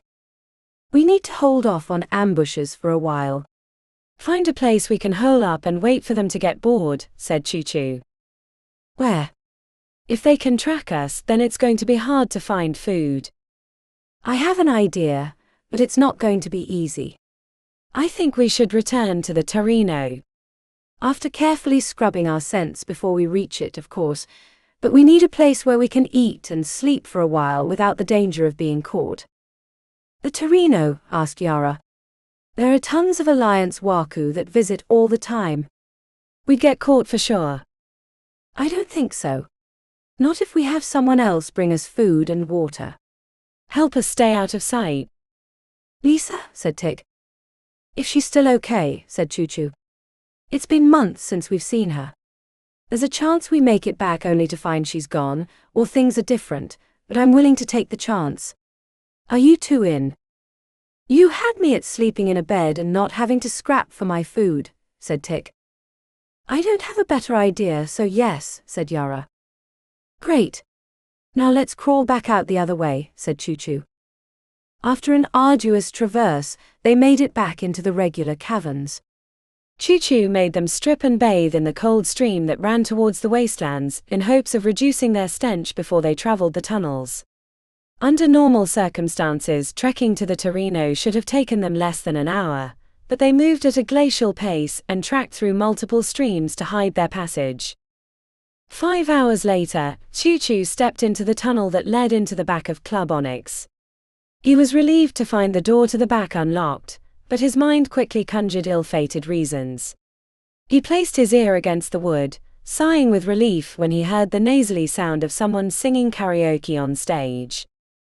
He brought them into the supply closet, which was stuffed with mop buckets, cleaning supplies and other maintenance goods. A cylindrical water heater hummed.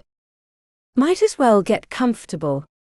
Not going to be able to do anything until it's closed, Choo Choo told them, finding a corner for himself. Choo Choo didn't remember falling asleep, but he woke to the sound of silence, fearing he'd missed his chance to talk to someone in the club. As he climbed to his feet, his friends woke as well, Tick looking particularly disoriented. I haven't slept that good I can't remember, said Tick. Where's Koro? Asked Yara as she stretched her arms. Alarm bells rang in Choo Choo's mind when he noticed the door to the closet was slightly ajar. Did anyone open that? Tick startled upright. It was hot in here. But I don't remember, unless I did it in my sleep. I was pretty out of it. Choo Choo produced his blades and stuck his head out the closet door, checking the area behind the stage where extra equipment, old dresses hung on wardrobe racks, and portable karaoke machines waited. He sensed quiet murmuring in the main area. Only female voices. Be prepared to run, said Choo Choo over his shoulder. When he stuck his head out from the door next to the stage, he found a cluster of hostesses by the bar cooing over something around Lisa's neck. She wore a glittering black dress with silver edging, and had the air of a woman in charge. It wasn't until he stepped into the interior that he realized it was Koro around Lisa's neck. Emilio, she said, waving. His heart jackrabbited around in his chest as he extended his senses to check for others. He glanced to the private rooms, which brought a headshake from Lisa. It's okay. It's only us, she said, stroking the snake's head gently. Koro? Asked Tick as he stumbled into the light. She came out a short time ago while we were cleaning up. Caused a stir, but I remembered her. She's a sweetie. Tick stretched his arms out and the winged snake slithered over to his shoulders, where he hugged the reptile to his neck. She's welcome to visit me any time, said Lisa. Would someone grab them a drink? They look like they could use one. Is it safe? Asked Choo Choo, finding it hard to relax around others. We closed an hour ago. I lock the door each night after we've swept the club for stragglers. That's how we found you in the supply closet. I left the door open because it was hotter than Hades in there, and I guess Koro came out to explore. A crystalline glass of reddish amber liquid was shoved into his hand. The burn as it went down his throat soothed his chest, helped him breathe again. Wow. That's better than sex. Lisa bunched up her lips.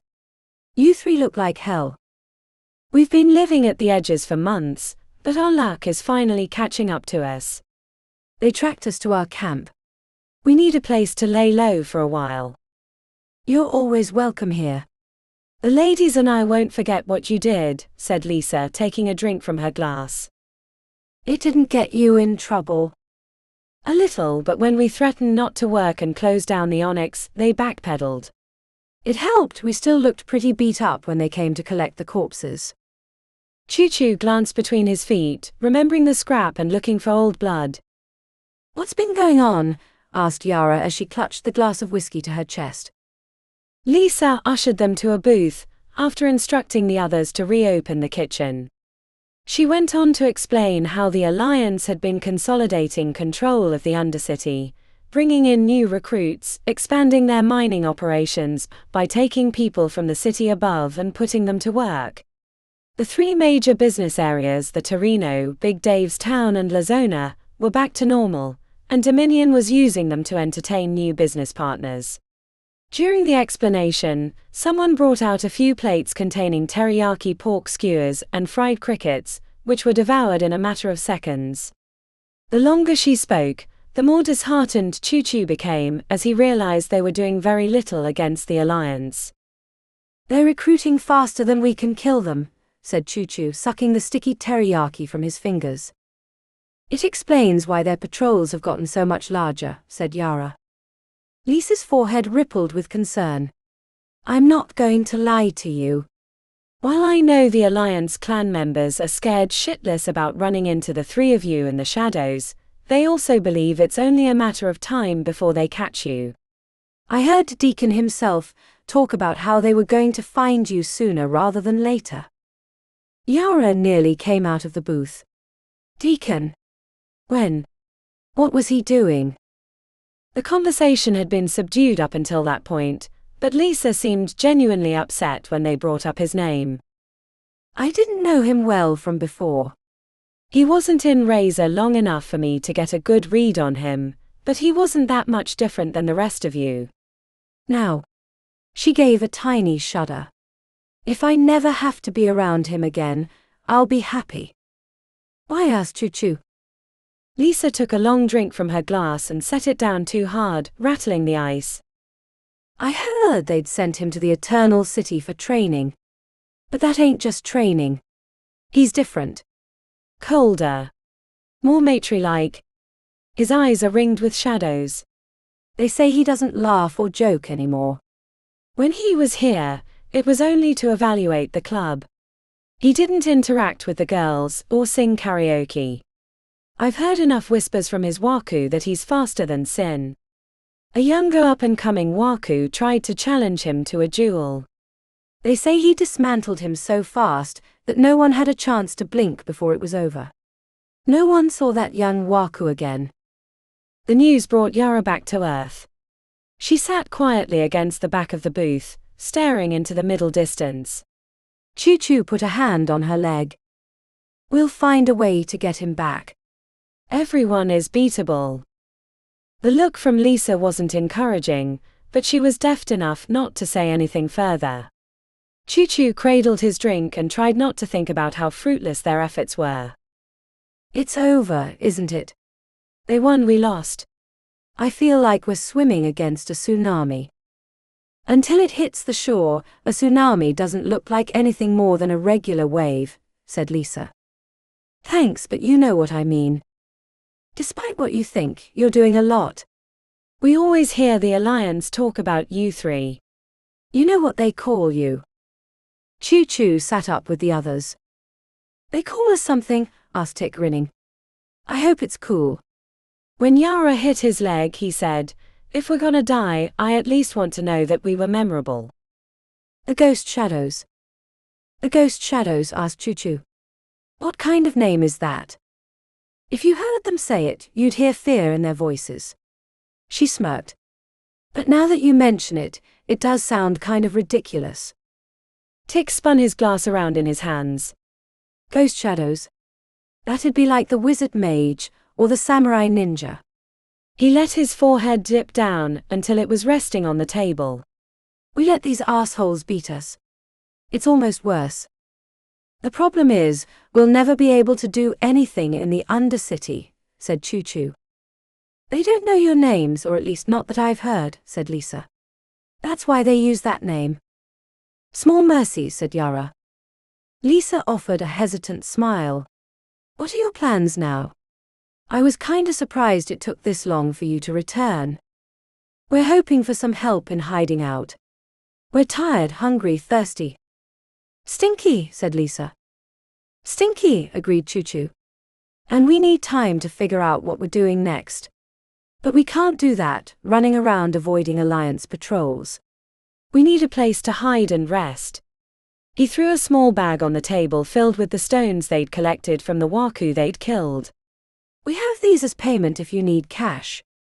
Lee stared at the bag skeptically. Those are useless to me. If they found out I was selling them, they'd think I was somehow stealing from the mines, or in league with you. Those are a death sentence.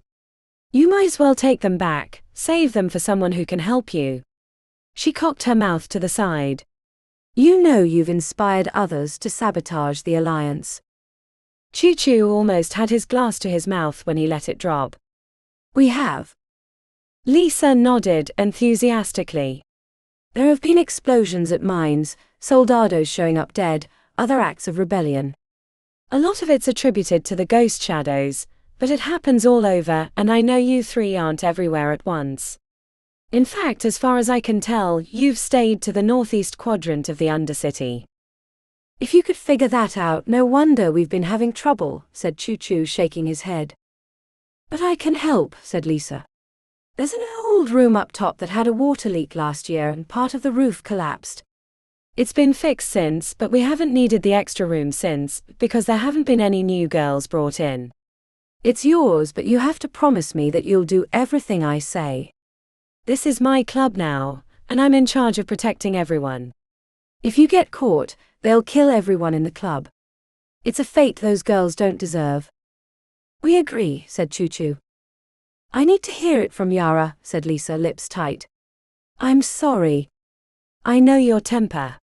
Can you control it? Don't make these women pay for helping you. Yara stared back as if she'd been punched in the gut. She gave a slow nod. I'll control it. Good. Thank you, said Lisa, placing her hand on Yara's and giving it a squeeze. I know it's a lot. Thanks, Lisa. You're a lifesaver, literally. She let out a quivering sigh. There's one other thing that I think you might want to know. But you can't go rushing off because it's old news, and it might not be correct anymore. The way Lisa looked at him made Choo Choo sit forward. What? Do you promise not to act rash? I promise. I think I know where your mother is. Choo Choo's entire body tensed up. Despite his promise and without knowing her exact location, he wanted to rush out of the hidden passage in search of her. Triana and Vasi were the only reasons he'd continued the resistance, long after reason faltered. Where? Lisa's mouth wrinkled. Like I said, I don't know if it's valid anymore. It's just something I heard from one of the soldados who visited the Onyx. If you give me time, I can confirm if that's where she's at currently, but you have to follow my lead. I don't want my girls to lose their lives because you rushed off without proper consideration. It's my mother, he pleaded. And I knew exactly where the three of you idiots were operating out of without stepping into a single cavern. Do you think you'll continue to survive out there if you don't stop rushing into danger? He forced the tightness in his chest to relax. You're right, as much as I hate to admit. Our early successes made us blind to their adjustments. Lisa put a hand on his arm. I promise. Once I can verify where she's at, and how you can get her out, I'll let you know.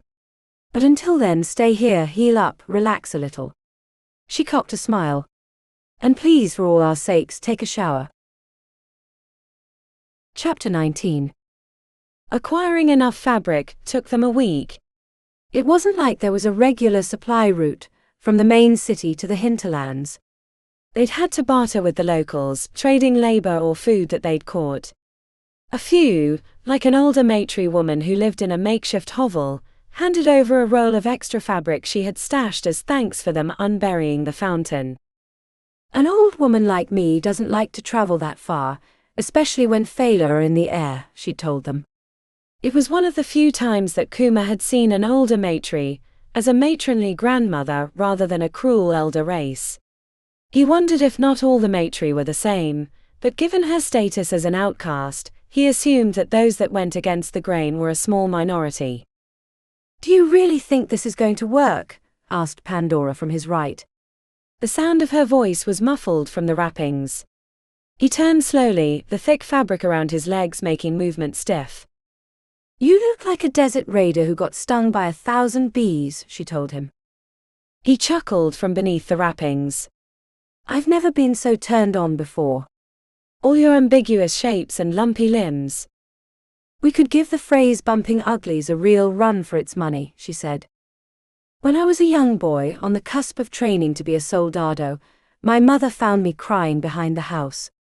I told her I was worried about becoming a warrior like them because what they could do seemed so extreme, so powerful. I thought they must have some secret supernatural heritage that hadn't been passed along to me. She smiled, kissed me on the forehead, and explained the secret to training. Start simple, grow more complex in time. It's not like it was the first time I'd heard that, but then she took me to the open area nearby and pulled out 2 short rods.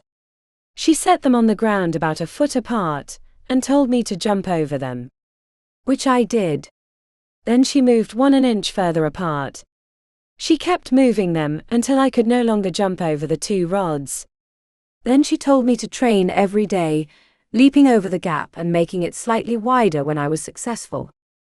The lumpy form of Pandora touched him on the shoulder. He didn't feel it, but he saw her extend her arm. That's sweet, Kuma, but how's that going to help us when it comes to the failure? It's not like they're friendly butterflies looking for a place to land. That's it. I don't know.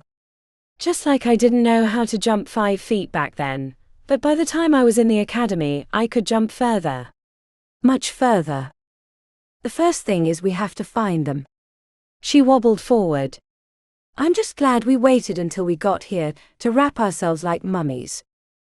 They ambled around the area they'd previously gotten water from. As the locals said, it was the place they were most likely to encounter the failure. He'd seen them a few times from a distance, usually flitting through the buildings or circling wide through the sky. From a distance, the failure could be quite beautiful, especially as they caught the light that somehow slipped through the ceiling of dark clouds, creating a scintillating burst of rainbow colors before fading to black. Shall we wait or walk? Kuma craned his neck to get a view of the upper skeletal buildings with vines clinging to their empty structures. He nearly tipped over, but caught himself with a jammed back right foot. I'd be afraid of the consequences of trying to move around. Besides, this area, besides the failure, is safer due to the frequent visits from the locals, he said. The layered fabrics grew unbearable over time. While the Eternal City was never really too cold or too warm, the cocoon of materials had Kuma drenched in sweat after hours of standing around. Whenever he had the urge to tear it off, he imagined Duro or Brazio chastising him for giving up so easily. Kuma, Pandora said, low and intense. He immediately scanned the skies where she faced, catching the glint of movement. The shifting cloud moved in a schooling manner, ebbing and flowing through the air. Bulges of the flying critters expanded before the rest caught up, as they shifted between the buildings. His heart rate increased as he waited for the failure to notice them. The cloud passed through the windowless buildings, dancing around the square, but never indicating they might come down. Should we do something? He asked. Pandora's answer was given as a heavy push that knocked over a fragile stone wall. the moss-covered rocks tumbling over each other. The cloud darted towards them like an arrow. Kuma's confidence in his plan dropped precipitously, and he reached to his face to confirm the piece of glass he'd installed as a pair of makeshift goggles would protect his eyes. When the cloud hit, he felt like they'd been caught in a chittering dust storm. His previous interactions with the Phaler had been from a distance, or from behind a door, as Pandora groaned in agony. The living pieces of glass surrounded them in a cyclone, searching for exposed flesh. Their dire beauty had him transfixed. Kuma held out his arm, which initially took damage as the passing critters tore holes in the fabric, but a single Phaler landed on his curled hand, flexing its colored wings. The resemblance to a butterfly was unmistakable, except the Phaler was made of razor-sharp glass that would flay his skin if he tried to touch it. Kuma opened his palm, hoping to coax the creature, but it released itself into the air to join the rest of its brethren, and a few seconds later the cloud moved on, shifting towards the sky, having satisfied its curiosity that there was nothing to destroy. "Was that what you were hoping for?" she asked when they were alone. "I don't know." Pandora approached him. "Your outer layer is a little shredded. No skin showing, but we'll need to repair it for next time." The next few weeks were spent as motionless mummies, waiting for the cloud to notice them. Each day they managed to coax the creatures to visit them a few times, surrounding them like an angry swirl of razor-sharp death. Their outer layers had to be repaired frequently, as the attentions of the Phaler were destructive. Kuma grew discouraged as they failed to make progress. He'd hoped the Phaler over time might see them as less threatening and roost on their protected limbs, but they continued to attack them until they were satisfied that they couldn't be hurt before winging back into the sky. It was a stalemate of sorts. Kuma began to hate wrapping himself in the stinky, holy fabric each day. To her credit, Pandora never complained, and only occasionally offered suggestions. "Start simple but grow more complex over time," said Kuma with a sigh. "It sounded reasonable, but now I don't know. Maybe this is a mistake. Maybe there's no way to capture a cloud of Phaler with our bare hands." "I saw Hylakane himself with wraithhawks roosted on his arms," said Pandora. "Was it a trick?" Pandora shook her head. "Would you ever accuse Diro or your uncle of tricks?" "Good point." He leaned against the partially standing wall. "We can give up if you want. This feels like a waste of time." "I believe in you, Kuma." "I think your plan is good, but maybe we're missing something." "Let's keep going." His chest was tight, but he nodded agreement. They saw the cloud make a kill a few days later. Pandora had suggested they move to a nearby clearing between the buildings to change things up. There was a concrete platform and old pillars without a roof that suggested a pavilion in the distant past. Kuma imagined angry young matri rallying their peers against the atrocities of the courts, but he knew he was projecting his human ideals upon the city elves. The killing started with a shriek of pain. Between the unstable buildings covered in plant material, Kuma spotted a figure running down the street, looking over his shoulder. It was a bare-chested Dolgant, with an iron bar in his fist. Kuma expected to see the cloud of Phaler in pursuit, but when a dark shape swooped out of the nearby building, passing over the Dolgant and making him cry out again, Kuma realized it was a wraithhawk on the hunt. He started to move forward to help, but Pandora put her hand out, stopping him. "Not unless you want to join him. And I'm not sure we could reach him in time." The Dolgant turned for the second pass, swinging the iron bar at the wraithhawk, but the weapon went right through the shadowy creature. The Dolgant stumbled, casting about for another escape route, which he found by running through the open building to another street. The maneuver confused the wraithhawk, which landed on an old lamppost, its black head turning slowly and silently like a sentinel. Kuma's chest started to unwind as he thought the Dolgant had made a valiant escape, but then he caught the shifting colored light careening around the corner. "Oh, what bad luck," said Pandora. The Dolgant, oblivious to the Phaler, stumbled out of the building right into the cloud's path. The end was not so kind. Kuma was relieved that they were too far away to see the details of the gruesome death, but the horrifying cries were enough to give him nightmares for a time. Kuma's patience had become thin and ragged. While he'd learned to stand motionless for hours at a time in the Undercity while on guard duty, the frustrations of their task burned bright in his mind. When the failure cloud winged away from them for the umpteenth time, Kuma couldn't bear to face another failure. "Shadows below," he cursed, using the wrapped fingers of his left hand to grab an edge of cloth that had been exposed, ripping off the outer layers until only a thin piece remained. "Kuma," said Pandora, sensing what he was about to do. "I have to try something." Kuma borrowed Pandora's sapphire to send a gentle push after the cloud, catching the trailing edge. The creatures bunched up defensively, becoming a ball of swirling razor-sharp death, then shot back at him with a vengeance. He steeled himself for the impact, using heavy to restrain himself as he calmed his mind, thinking of the exercise as a bit of training that Duro had dreamt up to test him. The failure bounced off his chest harmlessly, as if they'd run into a cushioned mattress, but then circled him. He held up his arm, where the fist-sized hole in his protective shell had been whittled down to a single layer of fabric. The failure were attracted to the movement, pounding themselves against his arm to find a way through the cloth. A big failure with the colors of a rainbow dipped in ink found the almost exposed section. Sharp feet bit through the cloth, but he fought against a reaction, reminding himself that he'd invited the failure to return and shouldn't begrudge them their desires.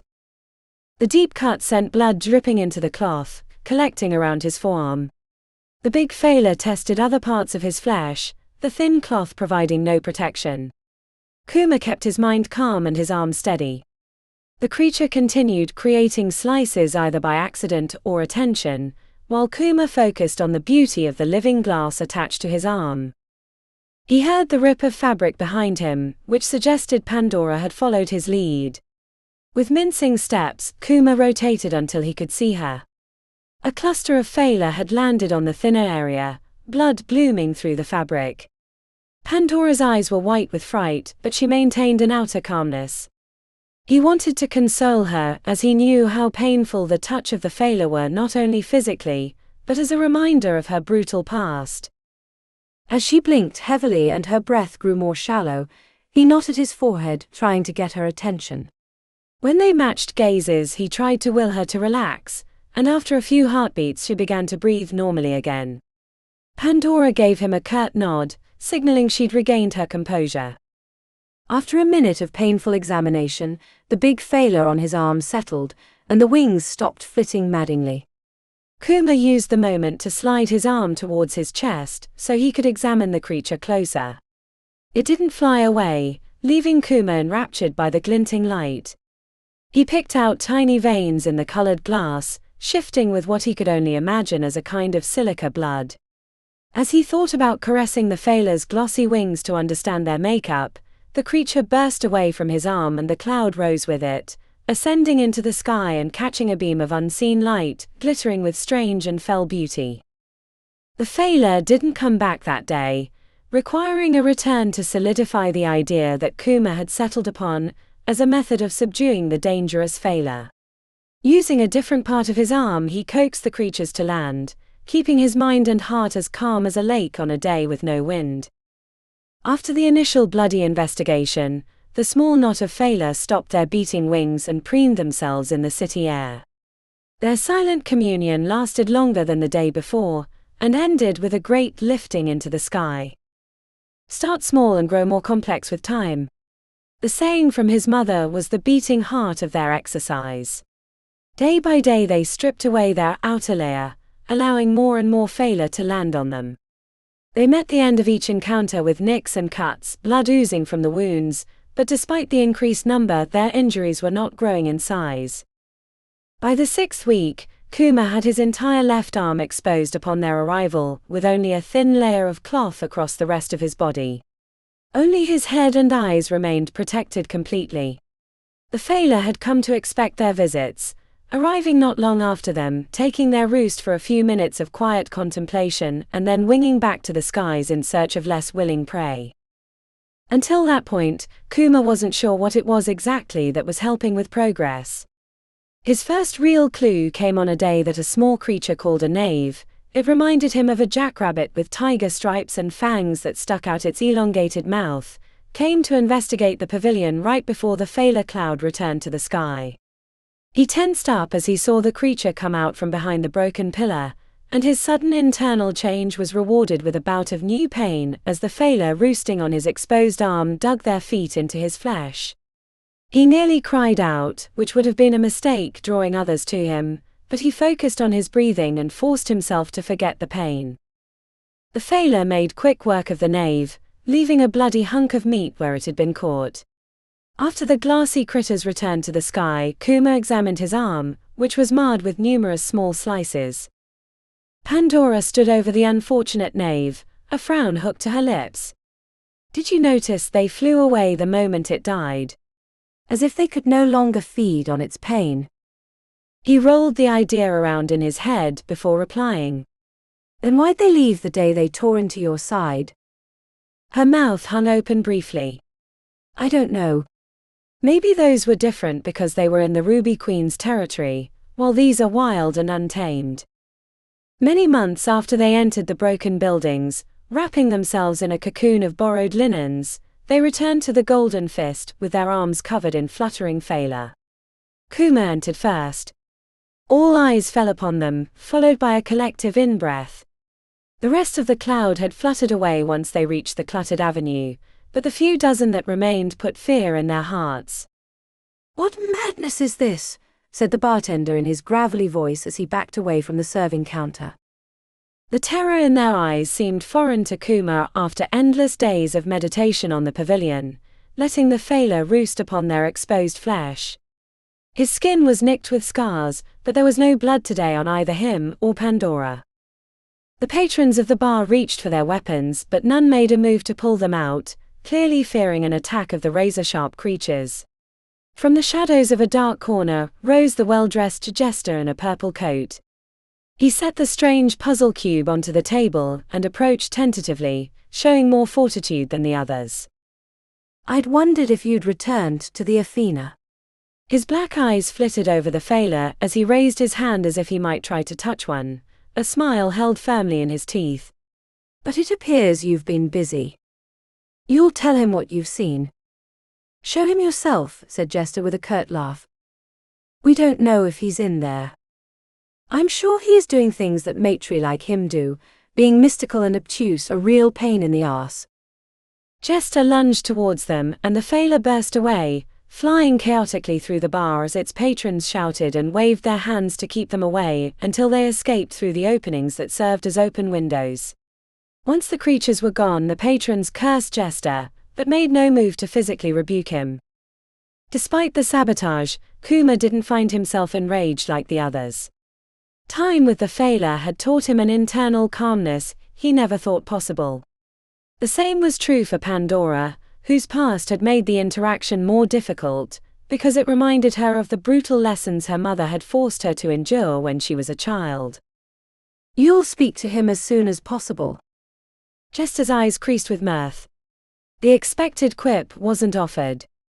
Instead, the strange matri bowed deeply with an extravagant flourish, and skipped out of the Golden Fist, leaving him with the meager hope that they might finally get to see Hylakane, the Steel Sun.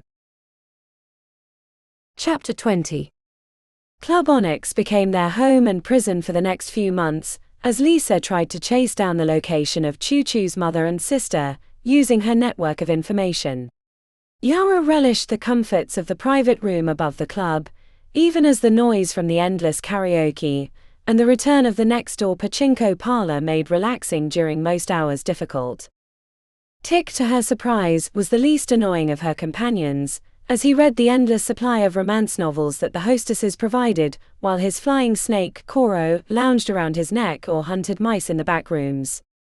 Choo-Choo, on the other hand, never seemed to be able to relax, twitching all day until the evening when the Onyx closed and he could question Lisa about any news, which never proved fruitful. Yara spent her time practicing with her stones, doing endless push-ups, or watching out the tinted window at the scenes in the Torino. The place had returned to its former glory, the streets filled with Alliance members sampling the delights offered. The fresh-faced Waku that strutted around the streets with their chests puffed out, stones prominently displayed in their ears or even some on their nose or lip, made her sick to her stomach that they'd been overtaken by them. They had neither the discipline nor the honor that had once existed in the Undercity. When the Onyx was closed, Yara liked to spend time in club drinking with the hostesses as they unwound from their long shift. Most of them had been around before the Alliance takeover, so they spent their time drinking heavily and complaining about the Waku having no respect for the old ways. Yara found it relaxing to listen to their grievances, pouring whiskey and saying almost nothing. After a particularly rough day when a couple of soldados had gotten into a fistfight over who was next for karaoke, and had knocked one of the hostesses off the stage, giving her a bloody nose, Lisa returned from the back with a worn expression and plopped next to Yara in the booth. Tick was on stage singing tunes popularized by Ashnod's theater, and Choo Choo was behind the bar serving drinks for the hostesses. "Fuck me, this job gets worse every day," said Lisa, putting her fingers to her temples and massaging. "Sometimes I wish I'd fled when the Alliance took over. Took a job in the light. Switched careers instead of being babysitters to Waku who don't know the first thing about their own stones. I've got a whole wall to repair cause a dumbass Waku who just got his topaz the day before put his head through the back, nearly taking out a support beam. Fucking wayhos." Yara listened intently while putting new ice in Lisa's glass and pouring whiskey until it was nearly full. Lisa stared suspiciously at the offer, before scooping it up and draining half of it. "When did you become our hostess?" The thought had been one Yara had been mulling for weeks, never really settling on any one answer, but Lisa's words made it harden in her mind. "I guess for the first time in my life I'm not trying to prove anything to anyone, or have some big purpose. I know eventually we're going to get back out there. We need to find Triana and Vasi at the very least, but after that, I don't know." "What about Deacon?" "I hate him with every inch of my being, but it's hard to maintain that anger when you never see him. I also worry that he outclasses me now." Caution and restraint from Yara Santos. "I never thought I'd see the day," said Lisa with a wry smirk, holding out her glass. Yara clinked hers against it, throwing back a mouthful of whiskey and relishing the warmth as it traveled down to her belly. "I've never not had something to do. I've always been training or preparing for something big. Throwing myself at every new problem in the same way my father did, never believing myself good enough. Now that I've had all this time to myself, I'm wondering what I'm actually doing anymore. With no clan, no family left, not even my asshole cousin, I don't know who I am." Lisa put her hand over top. "I'm your family." Yara nodded tightly, not daring to speak for a few moments. "I want to help Choo Choo find his family, but after that, I don't know. Maybe I'll leave the Undercity, find a new life." She lowered her voice. "Don't tell the others, but part of me wants to join the Alliance, if only to have that structure that I didn't realize I craved." When one clan knocked out another, the survivors would swear to the new one. "Is this so different?" Lisa searched her with her eyes, the corners rounded with sympathy. "I'm not actually serious," said Yara. "For one, I'd never let Deacon have the satisfaction, and I still want to put my blade in his chest, but you know, it'd be nice to have that feeling back. I never realized how much the clan defined me. Whether it was Razor or Drops. To think Choo Choo was my enemy for as long as we were alive, and then we were clanmates, and now we're the only thing each other has left." "What about Tick?" They both looked to the stage as the smallish Waku crooned his song, leaning into the microphone as if he were on a stage before a crowd of thousands, rather than two polite hostesses who were watching and clapping with glee.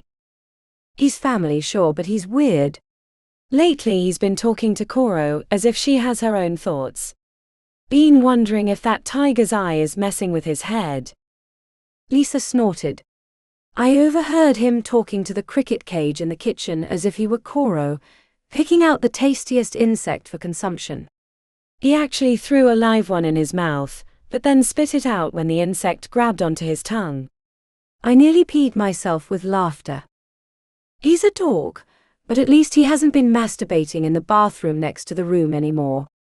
Those walls were too thin not to hear that fapping. That's because Darina's been inviting him to her room. They've been going at it like two dogs in heat. Lisa rolled her eyes. I can hear everything. Really? Asked Yara, laughing despite herself. She checked over to see how enthusiastic Darina was in cheering Tick's singing. Yara had thought it pity, but now she saw it for what it was. It sounds like he knows how to please her, so there's that. Who would have thought? I thought he was a kinky perv, said Yara. I think that's why Darina likes him. They share the same fetishes. Yara held out her hand. Which I'd rather not know about. What about you? Asked Lisa as she collected her outstretched hand and held it between her palms. The warmth was soothing. What about me? A partner to share a bed with. Me. The intensity of Lisa's gaze made her blush.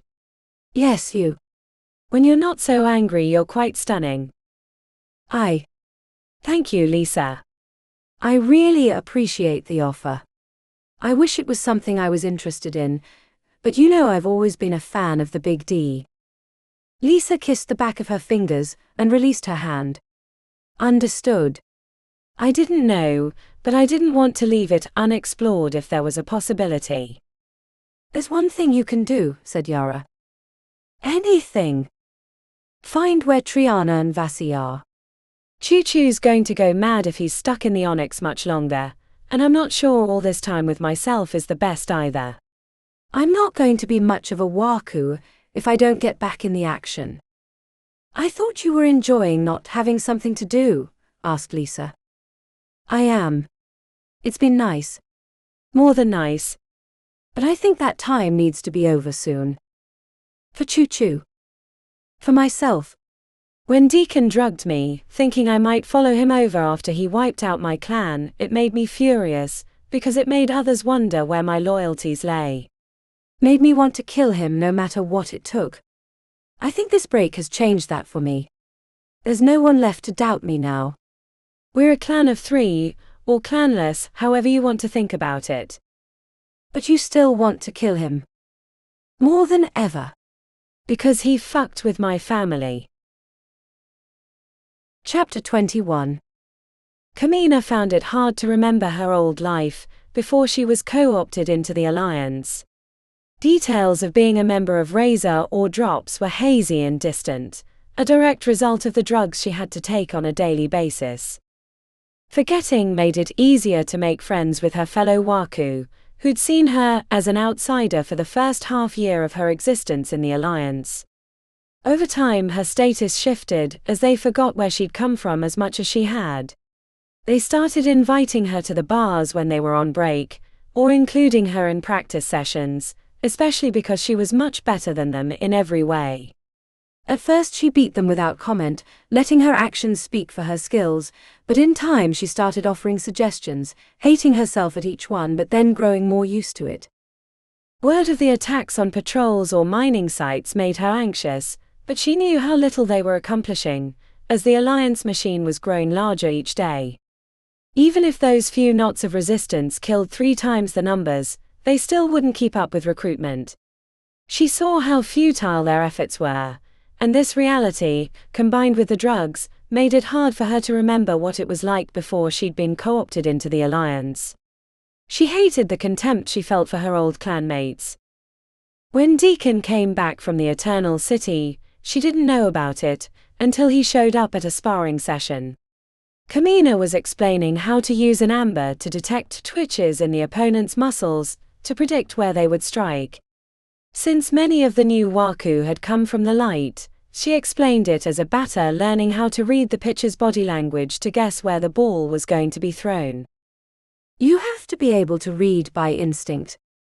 If you're thinking about it, you're too slow, so you should have your amber on all the time, getting used to seeing inside people, knowing them better than they know themselves. Only then will you be able to use it with speed in a scrap. Kamina hadn't realized Deacon was there, until she sensed the tension in the others. She spun around to find him striding towards her, wearing a black suit and tie with a grey shirt beneath. Menace haunted his gaze. It wasn't so much that he was angry with her, but there was something raw in his expression, as if he were tapped into a font of baleful energy. Kamina. When he'd been a member of Razor, his voice always had a thread of sarcasm to it, but now it was changed. Nuance had been wrung out it, replaced with weighty intensity. She started extending her amber to Deacon, but retracted it instinctively, the conditioning from the drugs interpreting the use of her stone negatively. "What are you doing?" he asked, standing over her. Without the tracksuit, gold chains and slicked back hair, he seemed much older than she knew he was. "Offering advice to the younger Waku. They're barely using the stones they have. I could beat all of them despite their superior stones." Deacon surveyed the other Waku, who couldn't meet his gaze with their own. She knew without looking what he saw, a group of kids who were long on bravado but short on cunning and skills. "Show me." Kamina hadn't meant to insult the Waku she was training, she'd only been answering Deacon honestly, but she saw in their expressions that they were going to give it their all against her. In addition to their ambers, they had 2 topaz, 1 sapphire and 1 emerald. The sapphire would be the biggest problem. With her blades in her fists, she turned her head slightly. "Conditions. No killing, but make it count. Just like old times." The curl of a grin was the first time she'd seen a hint of the old Deacon, the one who'd sent her to the hospital after a sparring match in which he'd beat her until she was unconscious. That should have been her first clue that Deacon would do whatever it took to survive and get ahead. "May the shadows keep you safe," she told the 5 Waku, who had lined up in an arc 10 feet from her location. They looked back at her with confusion on their brows. The ceremonial words had never been taught. "Begin." Kamina shifted to the left, placing 2 Waku between her and the sapphire. They moved like a mob, getting into each other's way as they tried to come at her en masse. She kicked out, connecting with a knee with force, hearing the cry of agony as she continued circling. She felt like a sheepdog wrangling, forcing her opponents into a tight knot. If the fools would have spread out, they would have stood a better chance, but the only fights they'd probably been in had involved fists and brute force. The sapphire, getting frustrated with never having a good shot at her, slammed into the backs of his fellow Waku with a healthy push.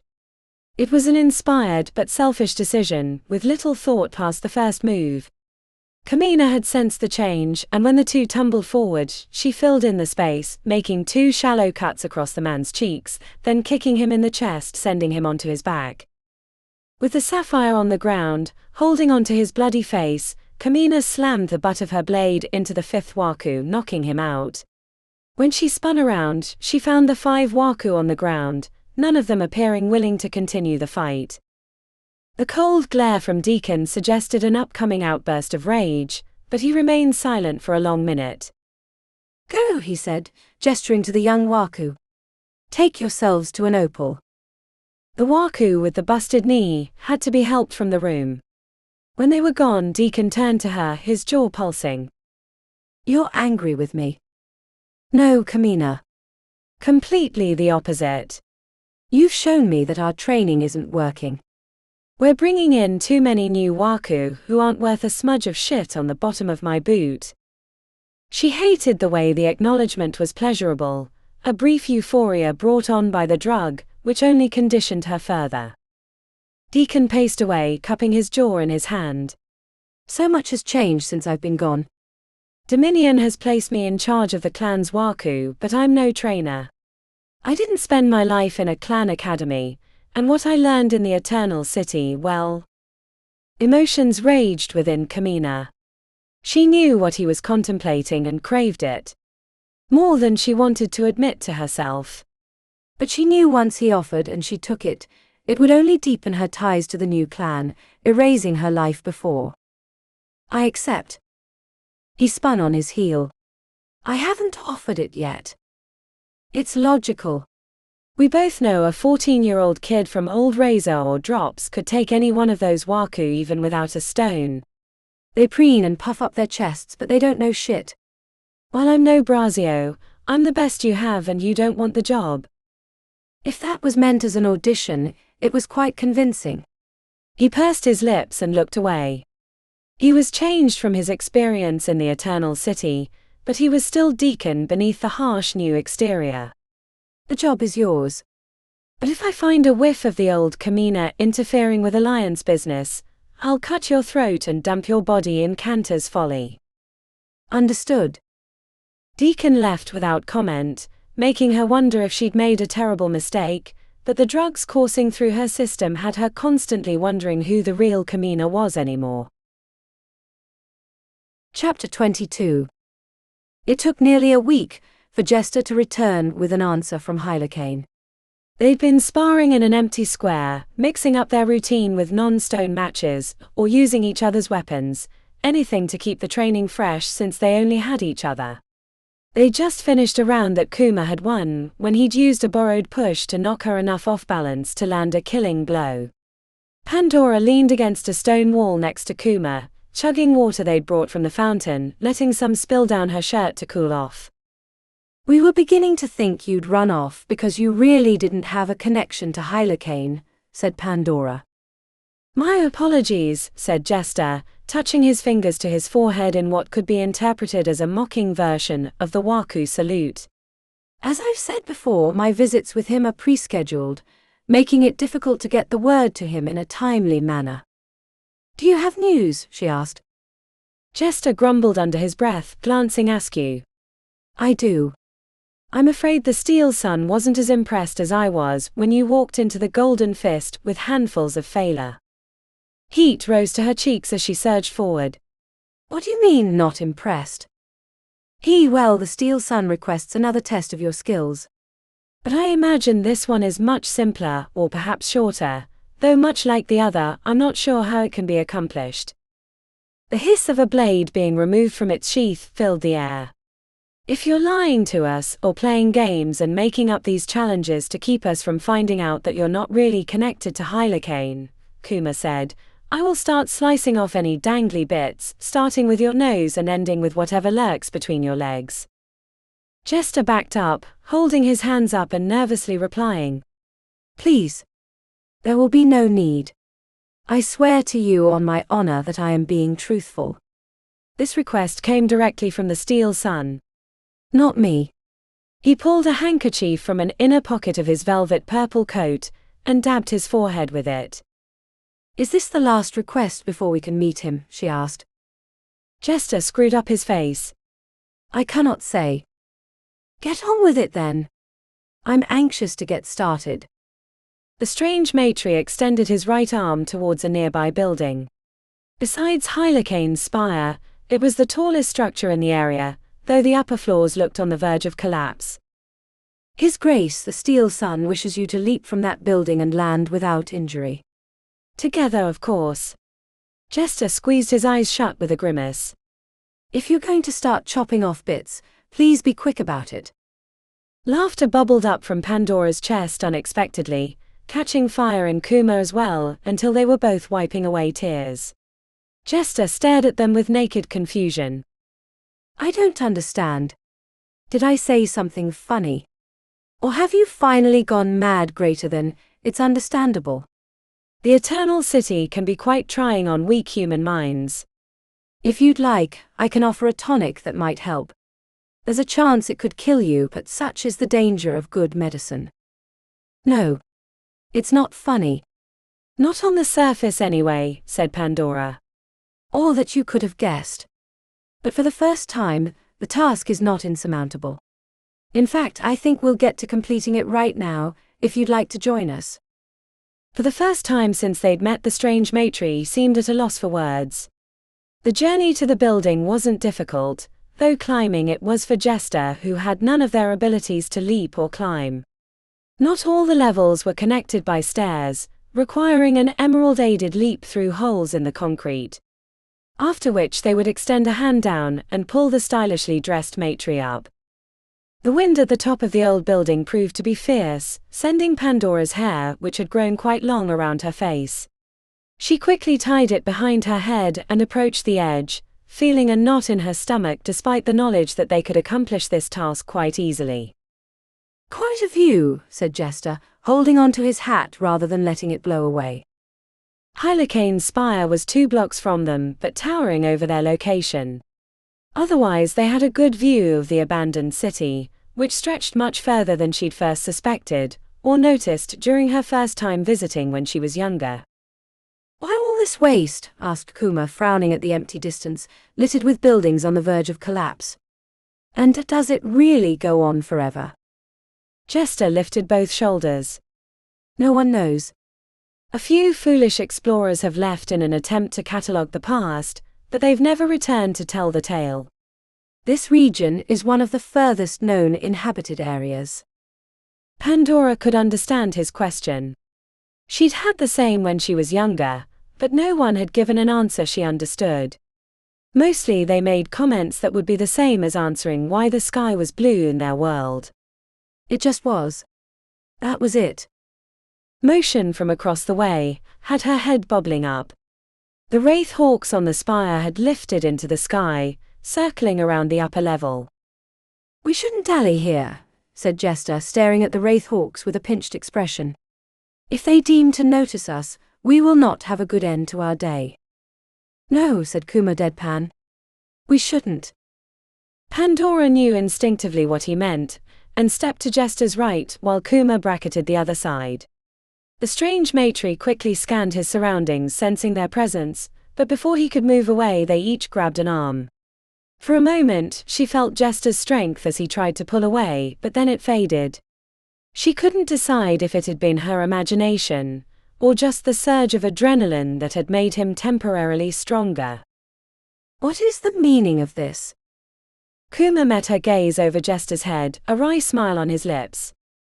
"We thought you might like to experience Steel Sun's trial. After all, you've got to be quite bored, day after day waiting for his appointments with little to occupy your time except that puzzle cube you're always playing with." Jester clutched his arms to his chest, alarm in his eyes. "But I have nothing." The words meant to follow were swallowed as Pandora felt the light hum of Kuma's ruby activating, followed by a tickle of lightness. They leapt together, dragging Jester over the edge. The 20-story fall went by quickly. Plummeting like a meteor, they sped towards the cracked concrete, and for a split moment, she worried Kuma would activate his emerald too late. Their speed never changed, but suddenly she felt as airy as a bubble, and they hit the ground at speed, but without the deadly impact. The strangest thing about the fall was how calmly Jester took it. She released his arm expecting cursing or fright, but he merely craned his neck towards the sky. "That was a neat trick.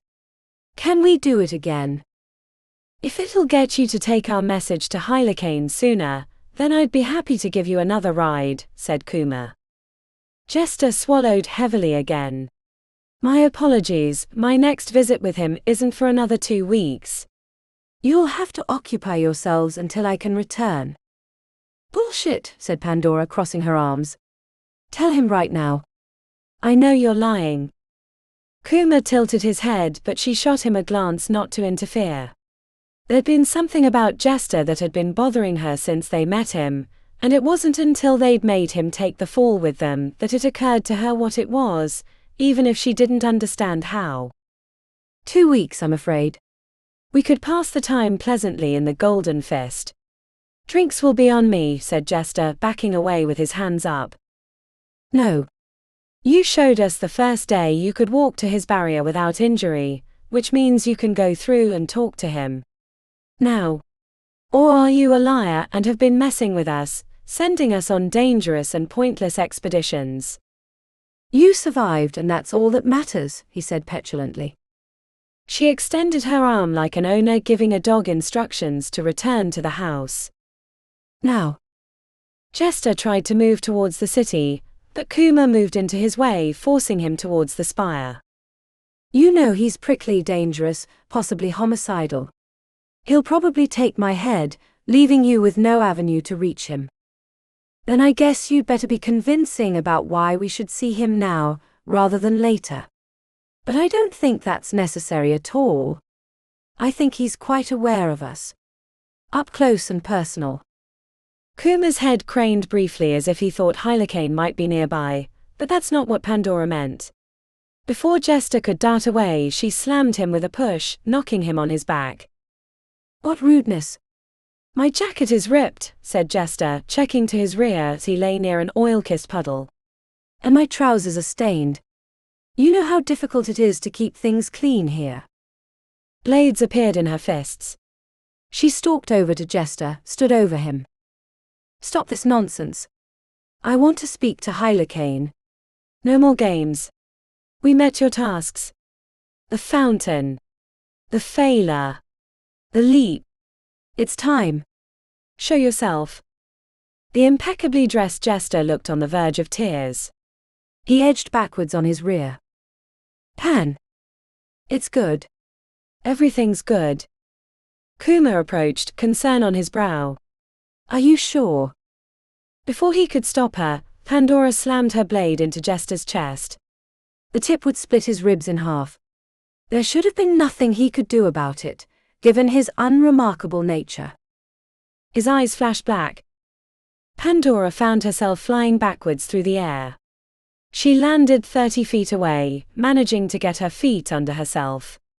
The prone form of Jester no longer lay on the cracked concrete, surrounded by oily puddles. In his place stood a powerful-looking bald matri with broad shoulders and a jaw that one could break a 2x4 over. He wasn't quite as large as Titus Carbone, but his inner intensity was as if he was hiding a nuclear power plant in his chest. What? Exclaimed Kuma, stumbling backwards. Pandora kept her blades in her fists, even as she knew they'd be meaningless against the steel sun. Hylakane looked ready to charge. The mongrel returns. I want to complete my training. Hylakane spun towards Kuma, kicking him solidly in the chest. The blow should have caved in his chest, but he flew through the air with lightness, landing with his blades out. Why? The question caught her off guard. Not that she didn't have an answer, but she knew that it wasn't an answer for him. Hylakane wouldn't accept that she had no other options. That wasn't the kind of matri he was. Not that she knew him well, as she'd only been in his care for a short training period, but he saw events through an unblemished window. I want to be the best. Liar. Even though he'd been 30 feet away, he was on her in an instant, throwing fists and feet, blocking her blades with his hands, and within 3 moves sending her spinning into the concrete wall of the building behind. The air fled from her lungs, and her head spun from the impact. You can never be the best, even if you train your entire pathetic life. The best is a fool's dream, a quest that would damn you to irrelevance. Why? Pandora climbed to her feet, snapping her arms forward with blades ready. I have to stop my grandfather. The corners of his eyes creased, and for a brief moment she thought the answer had been good enough, but then he came at her like a windstorm. She never saw a single blow. Pain cascaded through her body. She woke on her back, Hylakane standing over her with his fist ready to drive into her chest. It would be a killing blow. Pandora looked for Kuma but saw him dozens of feet away, climbing to his feet unsteadily. Why? 1,000 answers ricocheted through her mind, competing with each other. Pandora had thought the months in the Eternal City, traveling and training, meditating in the clearing, waiting for the failure to notice them, had helped her understand herself. Find the truth at the center of her being. Her entire life had been at the mercy of others' decisions. When her father had died, she'd been whisked away to the Eternal City, thrown into a life she'd been completely unprepared for. No one had shown her kindness, and every day had been a struggle for survival. Many nights, she'd worried the matri her age would finally find a way to kill her without being caught. She wasn't sure her grandfather would have even cared if it had happened. A tool was only as good as the work it performed, and she was a poor tool. I have nowhere else to go. We escaped to the Eternal City, without an ally in the realms. I hoped that in coming here, I might find enough strength to continue. We're trapped, and even if we could return to our home, I don't know if anything is left for us. The blow that never came turned into an open hand. The anger rippling through Hylakane's body calmed, as if the storm passing over the lake had moved on, leaving the waters smooth and glassy like a mirror. Good, said Hylakane, helping her to her feet. Training can begin. Chapter 23. Lisa had gotten word about his mother's location that morning, when she overheard two Waku talking about the mining operation in the western caverns south of the airwell. If you can get her away, bring her back here. I think we can disguise her as one of the workers from the BOGO, returning to the city for prizes and other materials. What about others? Lisa had shaken her head. It'll be hard enough for one. I'm sorry, Choo-Choo. If you want your mother safely out of the Undercity, it can only be her. It had been months since they'd been in the tunnels. They assumed the Alliance was no longer looking for them, as they'd lain low long enough to let the search dissipate, but that didn't mean they could be incautious.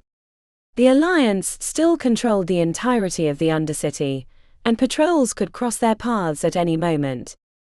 It's good to be back, said Yara when they were 15 minutes west of the Torino.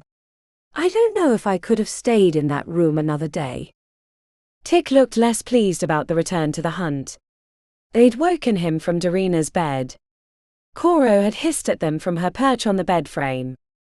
For Choo-Choo, heading into the tunnels to find his mother was more than a rescue mission. He was beginning to doubt the purpose of his life, hiding in the old spare room above the Onyx. Without Drop's clan driving his daily schedule, or acting as the rebellion and sleeping on hard stone, he didn't know what to do with himself. Tick had Koro and Darina, while Yara had taken to reading books or training alone behind the stage when the Onyx was closed. Choo-Choo had come to realize that he didn't know who he was without his family, which included Navos, who'd been captured by the Alliance during the raid. In the quiet times of the morning before the Onyx opened, and when his roommates were still asleep, he sometimes thought about giving up their opposition and joining the Alliance. What other choice did he have? Unless he wanted to escape the Undercity entirely, but he knew no other life. He worried he'd make a fool of himself in the light, where people lived entirely different lives. Emilio. The use of his real name snapped him out of his trance. He hadn't realized Yara was speaking to him until she'd switched away from his nickname. What? Their wide-eyed glances were followed by a wash of emotion, which he easily picked up with his amber. Their auras were tight and uneven, likely because they were out of practice after months sequestered. Patrol ahead. Koro just came back from scouting. About a quarter mile. What do you want to do? Only 5, no stone count. Their expectations surprised him, though he supposed they shouldn't have since he'd been the one to lead the group before they escaped to the Torino. The time away had made him soft. He could feel it, and it scared him. Before that he'd been in constant training and he'd felt honed, like a blade carefully sharpened. Now he felt like a carelessly kept weapon that had become dull from misuse. How far out from the mine, he asked, hoping they hadn't noticed his indecision, but their auras flared so they probably had the same questions about him that he had for himself. Not far, 2 or 3 times that of the patrol, said Yara. It's either a courier group, or they're a patrol for the mine. If it was the first, they could let it go and not worry about it for their hit on the mine, but if they were a patrol, then they might circle around at the worst possible moment. Killing them would be the safest answer. Blank stares followed his pronouncement. No idea, he asked, looking to Tick, who lifted his shoulders. He almost said, is this a good idea? He wanted to find his mother, get her to safety, but he worried they were out of practice. He hadn't used his stone in a meaningful way in months. Let's hit the patrol then. We could use the practice. Their semi-grins were acknowledgement that they agreed, which made him all the more reticent. He knew it was likely the patrol was filled with pups, fresh from the city, recruited with the promise of becoming a Waku with little idea how to use their stones. They might have even read the mangas. While he didn't want a hard fight, when it was too easy he felt like he was killing children. The only reason they'd been chased from the tunnels before were the overwhelming numbers that the Alliance had brought to track them down. Let's teach 'em who the ghost shadows are, said Tick. Don't fucking remind me, said Choo Choo. A patrol of 5 was a manageable number for a direct hit. The usual makeup was 2 Waku and 3 Soldados, which meant identifying and taking out the tougher opponents first. Though a lucky Soldado could mean trouble if they had a happy trigger finger. The caverns were unfamiliar, but they found a good ambush spot. Tick reached for his handgun, but Choo Choo waved him off and gestured towards Yara, who had her throwing knives already out. If there was one thing they had plenty of practice at in the Onyx, it was throwing blades into the structural pillar, which looked like a giant had taken a bite out of it. Choo Choo found a cluster of stalactites and stalagmites that had grown together from the constant dripping from the tips of the limestone. There was no illuminating fungi in the cavern, which gave them a slight advantage since the patrol was using headlamps. Crouched with throwing knives in his hands, Choo Choo calmed his breathing as to give nothing away to an enterprising amber. Tick had sent Koro near the ceiling to pick off any stragglers that weren't taken out with a flurry of knives in the first seconds of the fight. If all went well, the patrol would be dead before they'd realized they'd been hit. Quiet conversation gave away the patrol's approach, followed by lights bobbing forward, illuminating the glistening rocks at the entrance. Choo Choo used his amber to follow their progress. When they hit the appointed location, they would spring out and attack. He held up his fingers signaling the start, but when he reached 2, a cry of alarm changed the calculation. Ambush. Choo Choo's mind went red. Yara was throwing blades before he'd gotten a chance to spring around the limestone wall. Gunfire flashed in his vision, bullets slamming into stone around his body. He launched his blade as something punched him in the arm, spinning him sideways, but his topaz momentum brought him into the middle of the patrol. The blade in his fist slipped out uncontrollably, and he slapped an Alliance clan member rather than stabbing her. His opponent's eyes widened as she sensed the opportunity, bringing her blade around to slice open his belly. Choo Choo barreled forward, putting his shoulder into her chest and driving her into the rocks. The crunch of impact was followed by the woman going completely limp. He rolled off her to find a pistol pointed in his direction.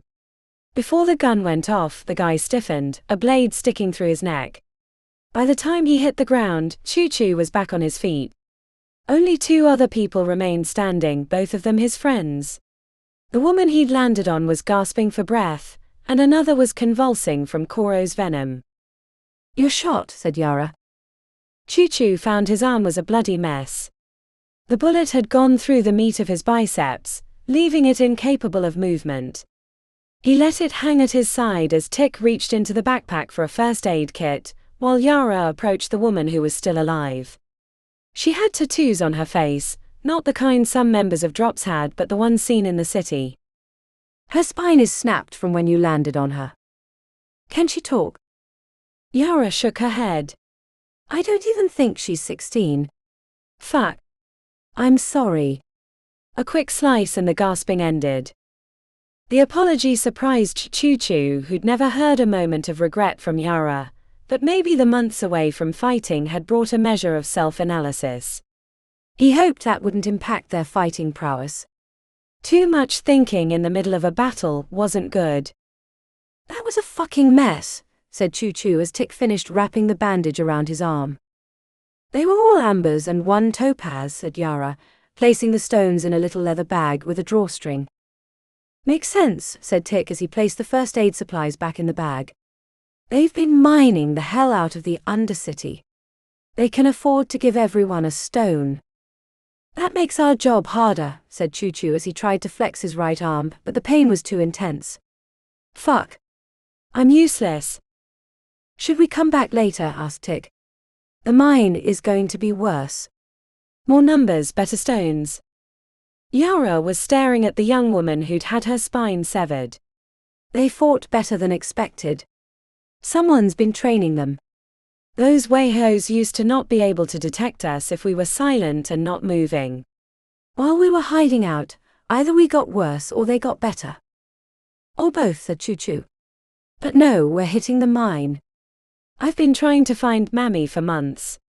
I'm afraid if we don't take this opportunity, it'll be many more months before I find her again. After dragging the bodies to a location off the main path, they continued towards the mine. Choo-Choo's wound throbbed through the local that he'd been given. It would have been a lot easier if one of them had an opal, but they weren't that lucky. Kamina had been captured before they could whisk her away to safety. When they neared the site, Tick sent Koro ahead to scout without giving them away. As far as they knew from Lisa, the flying snake wasn't connected to them, and dangerous creatures were common in the Undercity. A few minutes later, Koro returned, landing on Tick's neck. As Tick stroked her back, Choo-Choo could tell by his tight aura that the news wasn't going to be good. 8 guards and a crew of 20 workers. It's a big cave and the mine is on the side wall, heading down at an angle. They're walking down wooden ladders rather than being lowered. The processing equipment is near the opening, and the guards are spread out in the cave. Did you see her? Tick screwed up his face. I couldn't get that close. The view I got was brief, and Koro's vision isn't that great at a distance. Fuck, said Choo-Choo, grimacing as he tensed, making his wound burn. I don't know about this, said Yara. Choo-Choo closed his eyes. He knew it would be risky, but he couldn't help it. Leaving her would only invite the chance that she'd die in a mine collapse, or from any of the other dangers. He'd already heard too frequently about workers dying to accidents, or aggressive guards. I have to, said Choo-Choo. I understand. I'm with you. Me too, said Tick. I don't deserve you to. Or maybe we're your punishment, said Yara wryly. Choo-Choo chuckled. Who are you these days? She sighed heavily. If you figure it out, let me know. So what's the plan? I don't know yet. Whatever it is, it has to be soon. If that patrol is due back soon, they'll get suspicious when it doesn't return, said Choo-Choo. They're too spread out to take down quickly, and I don't want to get into a gun battle. Shadows below. 8 guards. We can assume they're all Waku, so sneaking up isn't going to be easy. Want to try a creature feature? Asked Tick. Anything nearby? He shrugged. I don't know, but I can look. For the next 20 minutes they circled through the nearby caverns, looking for insects or critters that could cause a worthy distraction. Choo-Choo was about to call it off when Tick giggled like a little kid in a dirt pile, as Koro returned to his shoulders. What is it? Spiders. Choo-Choo frowned. We need more than a few creepy crawlies to distract them. Not these spiders. They're iron rippers. I read about them years ago. There were rumors that some had gotten loose in the Undercity. I've always wanted to find some. How do you know what they look like? Asked Yara. Oh, you'd know if you saw them. Let me coax them from their lair. Don't get Mammy killed, warned Choo-Choo. The lack of response worried him, but then again, Tick had his eyes closed. A few minutes later, Choo-Choo sensed their approach, and it didn't even require his amber. Their feet made loud tapping sounds on the rocks. When he saw them, he recoiled. As large as a small dog, the mottled grey spiders skittered over the uneven landscape with frightening alacrity. 7 of the critters slipped past, leaving Choo-Choo feeling sick to his stomach. It was one thing to die from a quick blade, but those reddish fangs sticking from their mandibles were enough to give him nightmares. Normally Choo-Choo carried Tick when he was in his creature trance, but with the useless arm Yara took the role. It wasn't that she couldn't carry him in the past, she had a topaz like him, but she complained about Tick always getting excited in more ways than one. The procession made him feel like he was in a dream. 7 dog-sized spiders in a row with 3 humans following, one carrying the other, and the last with a dead arm. Choo-Choo kept the butt of his rifle shoved into his hip. If he had to fire, he wanted to keep it steady and not hit his friends. Yara stopped them about 100 meters from the mining cave, setting Tick onto the ground and propping him up against the wall, while the Iron Ripper spiders continued their advance. Leaving Tick behind, they followed the critters, not bothering with staying quiet since the tapping from the spider legs was unusually loud, and the sorting conveyor in the cavern ahead was noisy with mechanical motion. Yara signaled him. Let the spiders distract, then move in on cleanup. He tried to reply, but answering with only one arm was difficult, so he nodded. The spiders had gone directly across the cave, while they crept along the outside to avoid line of sight. At the rocky corner, Yara stepped over a patch of luminous fungus, leaning against the wall with her rifle held at an angle. The adrenaline he expected to feel so close to a fight was less prominent due to his injury. Choo-Choo closed his eyes, concentrating on his amber. He smelled the leaching chemicals from the mines, the oils from the equipment, and the body odor of workers who'd spent long hours beneath the surface. The first shout was quickly followed by the rattle of gunfire and the pinging of ricochets. Choo-Choo sensed Yara counting internally in front of him, anticipating the moment of advance. His adrenaline spiked, the fight nearly upon him. When Yara surged forward, he stumbled after, the immobility of his arm making travel painful.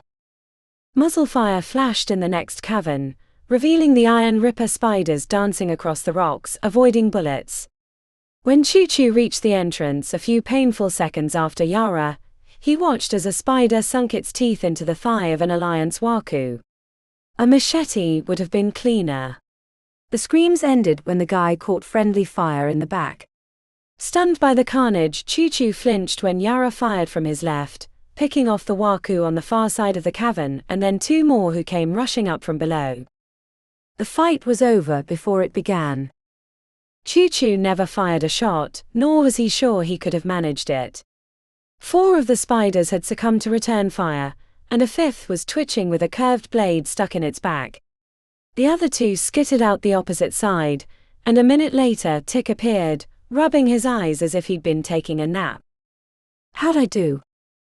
Remind me never to make you mad, said Yara, staring at the Waku covered in blood nearest them.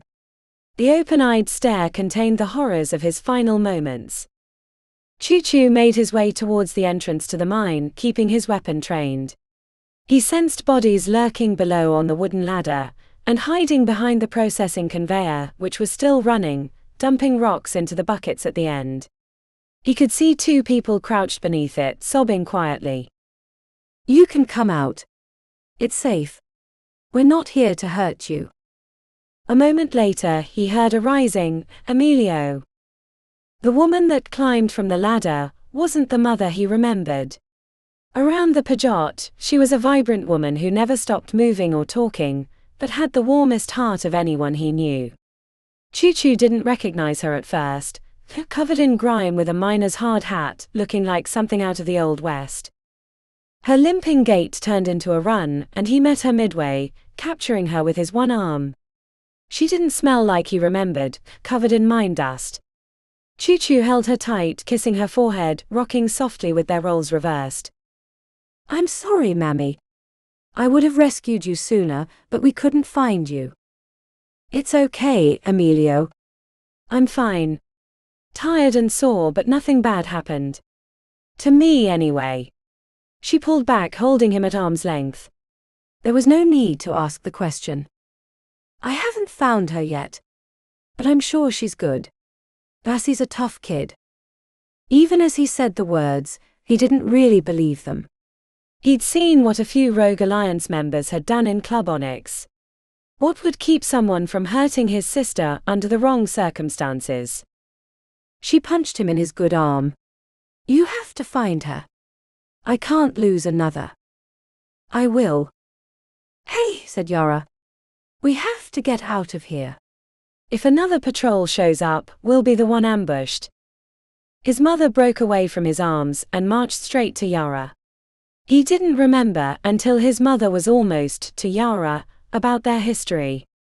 He'd been fighting alongside Yara for so long, he'd forgotten that her father had killed his sister. Yara never moved as Triana stopped cold in front of her and reared back her hand, slapping her across the cheek. The red handprint remained long after the echo faded. Mammy. The words barely left his lips before his mother threw her arms around a stunned Yara, squeezing her like a long-lost sister. Thank you for keeping my Emilio safe. She pulled away, holding onto Yara's arm, squeezing tightly. But your debt is not finished. You must save my daughter. My heart cannot take another. I will. We've been trying to. Choo-Choo had never seen Yara so out of sorts, but he knew the effect his mother had on people. Do better. She gave Yara another slap, this time lighter, then turned back as if she hadn't just smacked her twice in short order. Yara stood mutely, arms hanging at her side, clearly working through what had just happened. I'm ready. Where are you taking us? Asked his mother. The other men and women from the mine were clustered near the processing machine. Choo-Choo thought he recognized a few from his old clan, but they looked like beaten dogs too numb to care. Mammy, I'm afraid we can only take you. There's no way to get everyone out. The Alliance controls all the exits from the Undercity, but we have a plan. A friend has a way out lined up. Stubbornness ran deep in his family, and it hadn't come from his father. May the shadows protect his soul. She crossed her arms and planted her feet as if she were a protester. If I go, we all go. Choo-choo, said Yara, gesturing with open arms. Mammy, we can't take everyone. Then I'm not going. I'm not leaving them here. You haven't seen what I've seen. If the mine doesn't kill us, they will. They have no honor, Emilio, not like the old clans. They're about profit, nothing else, no matter how much they wrap themselves in the clothes of the Waku. She spat on the rocks. The stones were a curse that doomed the old ways. But we can't get everyone out, said Choo-Choo. You don't understand. I understand very clearly, said his mother calmly. He checked back to the knot of workers. There were nearly 20, too many to disguise and smuggle out through the Torino. The Onyx wouldn't even be able to safely hold that many, without being noticed. Lisa would be furious. Fuck, he said, putting his fist into an open palm. There is one way we haven't tried yet, said Yara, the red handprint still on her cheek. That's a good girl, said Triana. Where is it? It's the only one the Alliance doesn't control. The place the halls use to keep watch on the infernal realm. The chamber, or whatever they call it, said Yara. We can't go that route. They put up more guards after we went that way last time. We'd never be able to get past them with just the three of us. I'm not suggesting that we fight our way out, said Yara. Look at them. They need food, water, medicine, and a bath. I don't think they'll turn them away. And if they do, then we'll take them to the Torino and figure a way out from there. Choo-Choo grumbled under his breath. As always, his mother had imposed her will on others. The slap and demand to Yara had somehow placed her firmly on his mother's side despite their history. Your friend speaks well. You should listen to her, Emilio. He opened his mouth to argue, but realized the futility of engaging in verbal battle with his mother. She was the duro of arguing. All right then. Let's get moving. Tick, you take point. Yara, you make sure there are no stragglers. I'll stay in the front of the group. The collective relief of the workers made him glad that he'd agreed, even if he didn't think that it would work.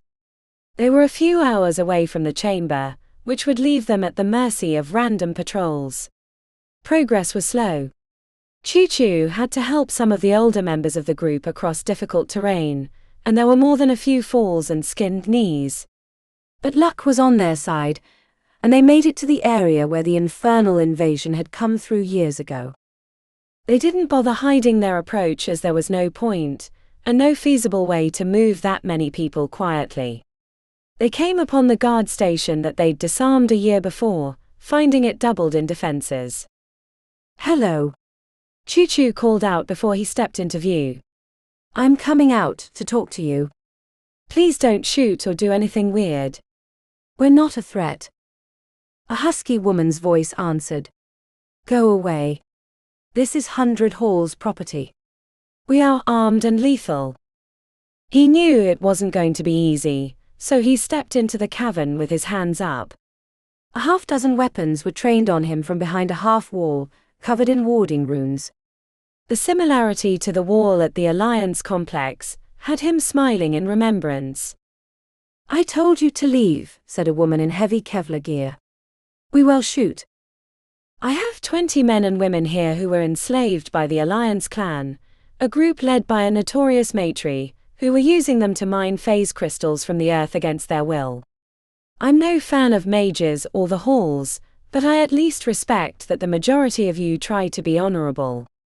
We've no other way to get them out of the Undercity. The Alliance controls all the other exits. This is the only way they can get out safely. Otherwise, you're dooming them to death." He hadn't requested any of the workers to step out, but his mother led a group of them into the light.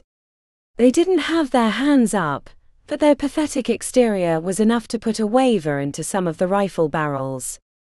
"We're not a charity," said the woman in charge. "I'm not asking you to be. I'm asking you to let them ride up in your elevator and enter the city. Nothing more. Please. If there's anyone to talk to in there, ask them." I'm sure they would agree. He heard her curse under her breath, and then relay the issue to someone inside by a walkie-talkie clipped to her jacket. A few minutes later, a thin, unassuming man in a checkerboard sweater vest appeared. "I'm Professor Sinclair of Coterie of Mages, a specialist in demonology. I want to start by informing you that if anything untoward happens during our conversation, I can make quick work of your entire group with a few simple spells." "Do not test me." Exasperated, Choo-Choo gestured with his good arm. "Do we look like a threat?" "I got shot during the rescue, and everyone here is exhausted after a long day. We just want passage to the city, and I know you have a nice elevator in there." Professor Sinclair frowned sympathetically. Choo-Choo sensed his aura to be not as fierce as he wanted them to believe. He was trying to put up a front. "How many of you are there?" 19, called out his mother before he could answer. Professor Sinclair closed his eyes momentarily, before nodding as if he'd come to an internal conclusion. "Send one forward at a time. I want to verify they're not carrying any weapons or contraband. Once we have everyone assembled, I'll take them up." The sense of relief nearly overwhelmed Choo-Choo, but he held himself together for the sake of his mother and the workers. She took charge, picking the oldest to go first, while the others gathered in the cavern. "What will you do above?" he asked his mother. "We have the stones from the mine," she said. "We'll find someone to sell them to, and then find a place to live in the city. Once you rescue your sister, find a way to reach us. There's nothing left in the Undercity for any of us." While he'd considered abandoning his home many times since the failed raid, hearing his mother suggest it hardened his heart against the idea. He couldn't imagine himself in the city, where there was infinite sky and no honor. He'd probably end up in a gang, and while he was no stranger to criminal enterprise, he'd always felt like there'd been a twisted logic to how the Drops had conducted themselves. "I'll see what I can do," he said, not wanting to contradict his mother. She gave him a look that suggested she knew he was lying. "Emilio. You should go, Mammy. We made a lot of noise and left a lot of tracks on the way here. We need to leave and make sure we've confused our trail before someone comes along." "What about your arm?" she asked. "I'll find someone to fix it." Triana made him lean down so she could kiss his dirty bald head. Then they hugged for a long time, until it was her turn to enter the chamber. She gave a little wave before she disappeared behind the hidden door, and Choo-Choo left with his friends, returning to the shadows where they belonged. Chapter 24. The date wasn't their first, but it was easily the nicest. The Lime Duck was on the 3rd level at the La Zona, where Vasilisa was currently stationed, managing logistics for the Alliance. Andalai sat across the table in his clan uniform, which wasn't that different than what Razor had worn. A basket of warm fries sat between them while they waited for greasy burgers to arrive. Vasilisa took a sip of lemonade, keeping her eyes fixed on her date. "Best fries in the Undercity," said Andalai. Don't you think? I don't know, Andy. The ones in Big Dave's are pretty good. I haven't been there yet, he said, hanging his head sheepishly. It was hard enough pulling strings to get stationed here. The first time they'd gone on a date, it had been purely defensive on her part, not wanting to seem like an enemy asset as she passed explosives and other materials to her connections. But in time she found he was quite sweet, despite knowing what he stood for as a member of the Alliance. I'm glad you did, Andy, she said, smiling as he covered her hand. She meant it. She did like him. He was handsome and tall, and always brought her something nice whenever he visited. They hadn't fucked yet, but had messed around 2 weeks ago when he'd arrived in the Lazona. She knew what he wanted, but given her situation, she wanted to withhold that as a piece of leverage. Despite making herself invaluable with their logistics operations, she didn't feel like she'd be protected if something bad happened.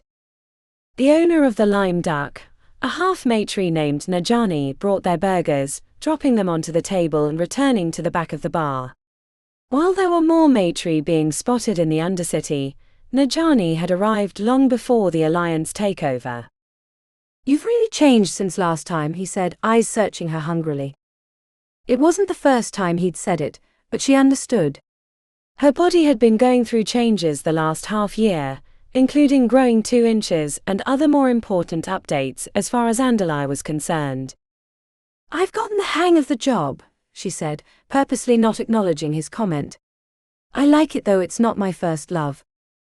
Andalai brought his burger towards his mouth, and a piece of melted cheese dripped onto the table. The table vibrated from the nearby construction, creating tiny waves on the surface of their drinks. She'd gotten used to the noises from the elevator, but he stared at it with a frown hooked on his lips. You know they won't take you, he said, glancing towards her missing hand. The Alliance Academy is pretty strict about their applicants. Strict, she exclaimed. I could beat half the new Waku with my good arm tied behind my back. I'm a better knife fighter than most, Andy. Probably even better than you. He flinched before taking a bite, using the burger as an excuse not to talk. You know what I mean, he said darkly, glancing about as if he expected to be overheard, despite them being nearly the only people in the bar. I know, she grumbled. Since she'd moved to the Lazona away from Ilani's influence, and with the passage of time making the idea of the Alliance being destroyed by a rebellion less plausible each day, she'd been thinking less about sabotage, and more about how to find a life within the new structure. You're really good at your job. I've heard that from the others. Vasilisa ran a French fry around her plate, making designs in the mustard. I always beat my mom and brother in this game we made called Undercity. Even though I was much younger. The only person who ever beat me was Pandora. Andalai sucked in a breath, checking covertly around them. Don't say that name. Vasilisa froze. She'd forgotten that the Alliance had a standing order to kill or capture her, which made Vasilisa believe that she was still hiding out somewhere in the Undercity, or maybe in the light above. That's why they'll never let you in the academy, said Andalai. Rebuked and sullen, she focused on her burger, musing over the dual lives happening simultaneously in her head.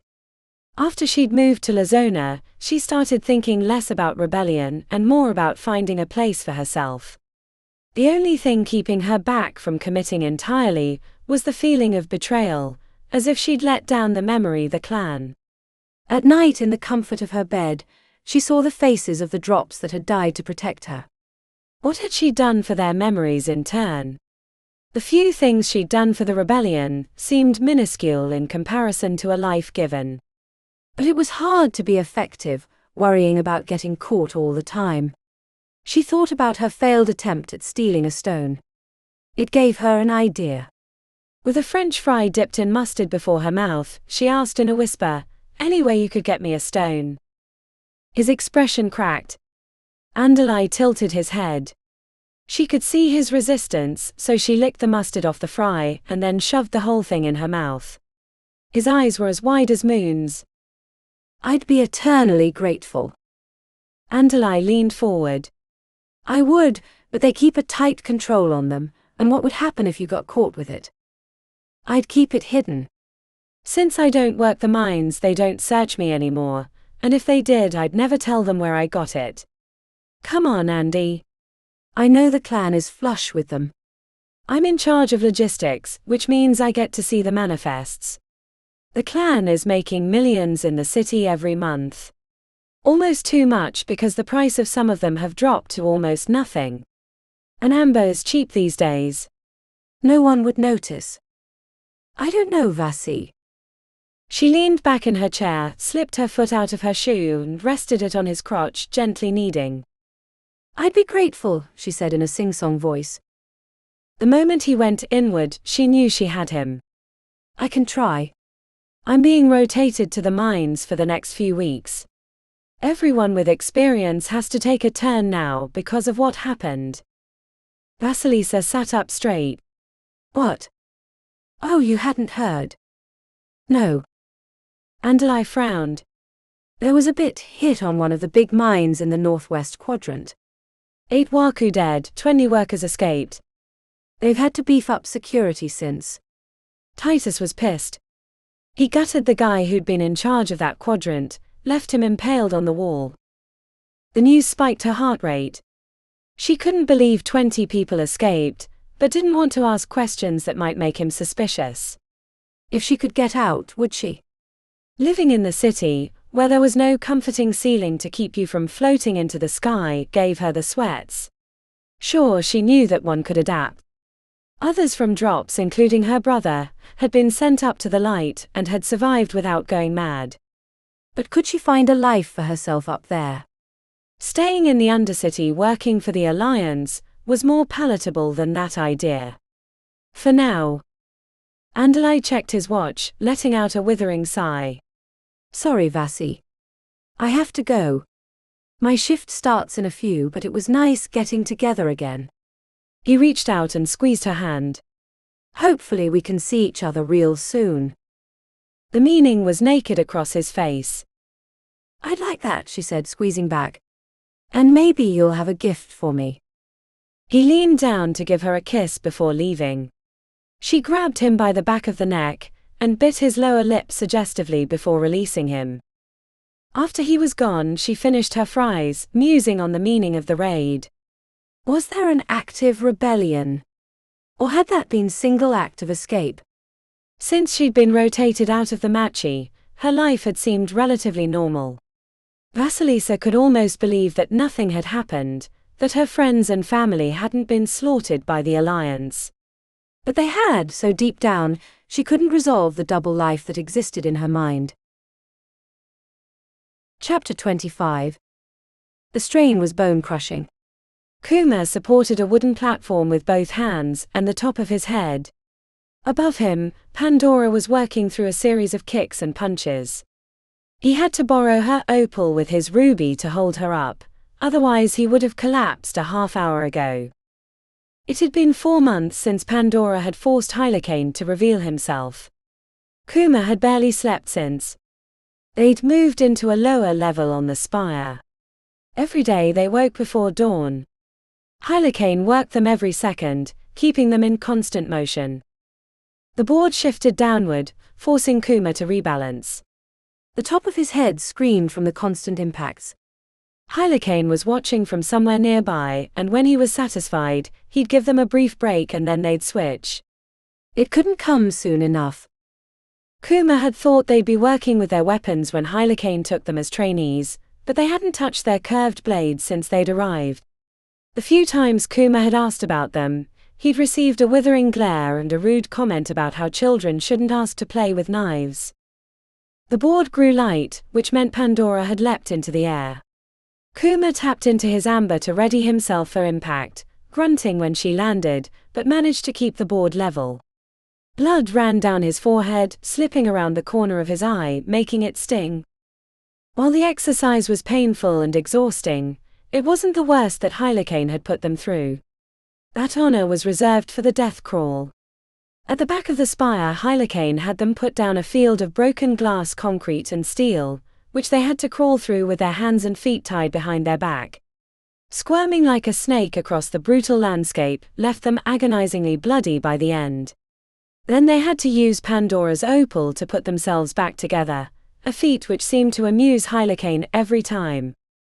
There were other exercises, less vicious but nonetheless challenging, like the tower climb, the fire brick hold and the knave chase. The last made Kuma feel like a child, especially when Hylakane would snatch the critter in a millisecond, snapping its back with a twist of his wrist after they'd spent hours stalking it through the buildings. "Are we tired yet?" asked Hylakane from behind. Kuma had heard him approach. "No, Steel Son." "A pity. If you'd been tired, I would have let you stop. But since you're a stubborn insect, who doesn't appreciate the meaninglessness of his short existence, I will let you continue." "Thank you, Steel Son." The bald matri stepped into his view. He was built like a fire plug. While most city elves were slender and gaunt, Hylakane looked like he could run through a brick wall and come away laughing.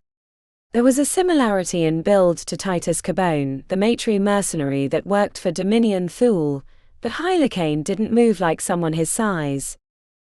"Do you really want to waste your short life listening to an exile at the far end of civilization tell you what to do every waking second? You humans have such pathetic lifespans, barely a blink of an eye. What's the use of training when you'll be dead before you make any significant progress?"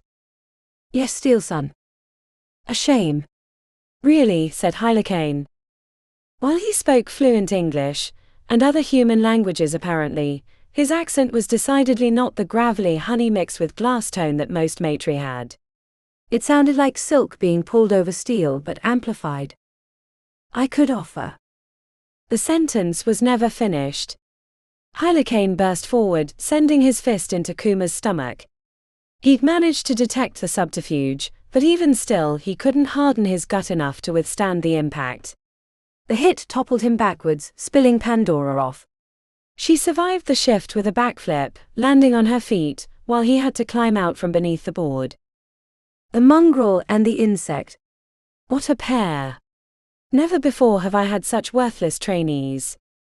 Your presence insults me. "Yes, Steel Son," they said in unison. "What's next? Shall we work on our crawling?" Appropriate for an insect, but it bores me to watch you struggle with little progress. I'd hoped you would be able to cross the field in minutes, rather than the hour that it takes you. Pathetic.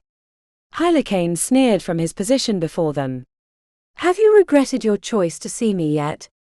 Wish you could slink back to the city, beg your grandfather for forgiveness. I can see it in your eyes, mongrel."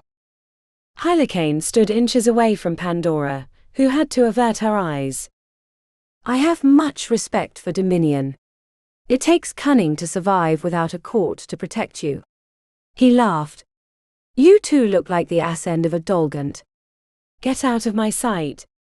You have an hour and then I expect you at my quarters, clean and ready to fail your next challenge." Neither of them looked up until he was gone. They'd made the mistake of relaxing too early previously, only to earn another round of whatever training they were currently suffering under. Pandora raised an eyebrow when she glanced over. "His quarters?" "No idea. Probably a trick. He's just messing with us," said Kuma. Many times before Hylakane had made it appear they'd have a day off, or a long break, only to show up and put them to work immediately. In the time they'd been under his supervision, Kuma felt like he'd never been able to relax. They headed to the fountain, which was a short jog from the spire, and stripped bare, washing their bodies and clothes in the basin before returning to their quarters to grab fresh uniforms. A basket of local fruits waited for them on the table. The flavors were bitter and oily, but they provided sustenance for the long days of training. Kuma gobbled his down, licking the sticky fluids from his fingers even as he hated the taste. A heavy sigh from Pandora prompted him to ask a question. "Regrets?" "No," she said grimly. "Worried what it means that we're headed to his quarters. I'll believe it when we get there. As for now, I'm expecting him to detour us back to the death crawl." He tossed the skins from the fruit into the empty basket. "Shall we?" Pandora leaned over and set her head on his shoulder. Whatever happens next, I want to say I'm sorry for dragging you into this. The tone of finality surprised Kuma, but before he could ask a question, she was headed towards the concrete stairs that would lead to the higher levels. Chapter 26. The request to join Hylakane in his quarters was familiar, as it was unsettling to Pandora. It had been over a decade since she'd last trained with the Steel Sun, but every memory from her previous attempt had been with her since the beginning. While the tasks had changed, the sense of overwhelming physical and mental challenge had remained. Hylakane knew how to push them to their very limits, which was why Pandora was so worried about the next one. Since they'd been given residence in the spire, they hadn't been allowed past the 3rd floor, which was where their quarters were. It wasn't much beyond a pair of raggedy cots and a stone table. They were barely in the room except to collapse after each day to attempt to sleep, despite the aches and pains echoing through their bodies. Heading up the stairs made her right foot twinge. She'd ripped off the toenail from the big foot. It had been hanging precariously for a few days, but the recent training had finally finished it off, and she'd yanked it free at the fountain. They passed a level filled with brownish-orange plants, from which the oddly colored fruits they'd been regularly eating were hanging. A few levels later, they reached Hylakane's quarters to find him spinning through maneuvers, using a weapon that she'd heard about but had never seen before. Jinsi, or life spinner, was a long pole with a circular disc at one end, and a crescent on the other. She could tell he was moving slower than he would normally, so they could see him in action. The dark weapon put off a low hum that made her teeth hurt.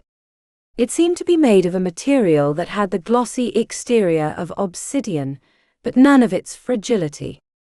"The insect and his keeper are early," he said, letting the weapon freeze behind his back. Had it been either of them trying to use Jinsi, the weight alone would have made the sudden halt impossible. Hylakane regarded them silently, before approaching the wall and setting the strange weapon upon 2 hooks. Pandora wondered why she was being allowed to see Life Spinner, when her previous visit she had not. No explanation was given, and Hylakane headed to the concrete stairs that led ever upward. She hurried to follow, knowing his moods from months of training. His quarters were midway up the building. They followed him up, watching the other buildings of the Forgotten City drift below them as they reached the highest floor. Every ponderous step brought Pandora closer to the trial that she'd known would come since the day she saw the dark shapes circling the spire.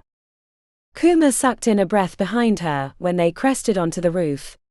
Without walls to block their sight, the space was larger than she imagined, but it wasn't the emptiness she was paying attention to but the cluster of black shapes sitting on the far edge.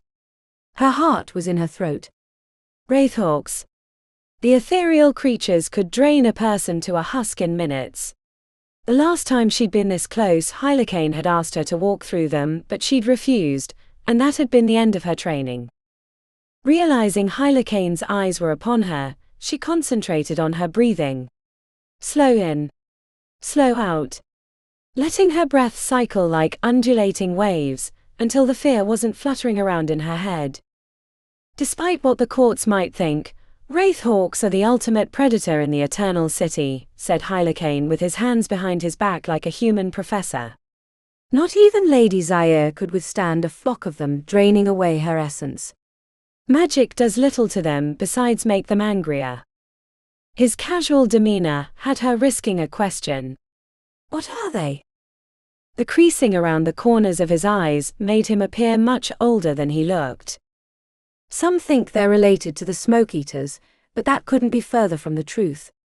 The reality is they are not originally from this realm, but refugees from another that long ago collapsed under its own chaotic weight.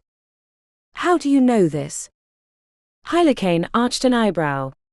Long before the annihilation of the Ebony Court made me an exile, I studied them.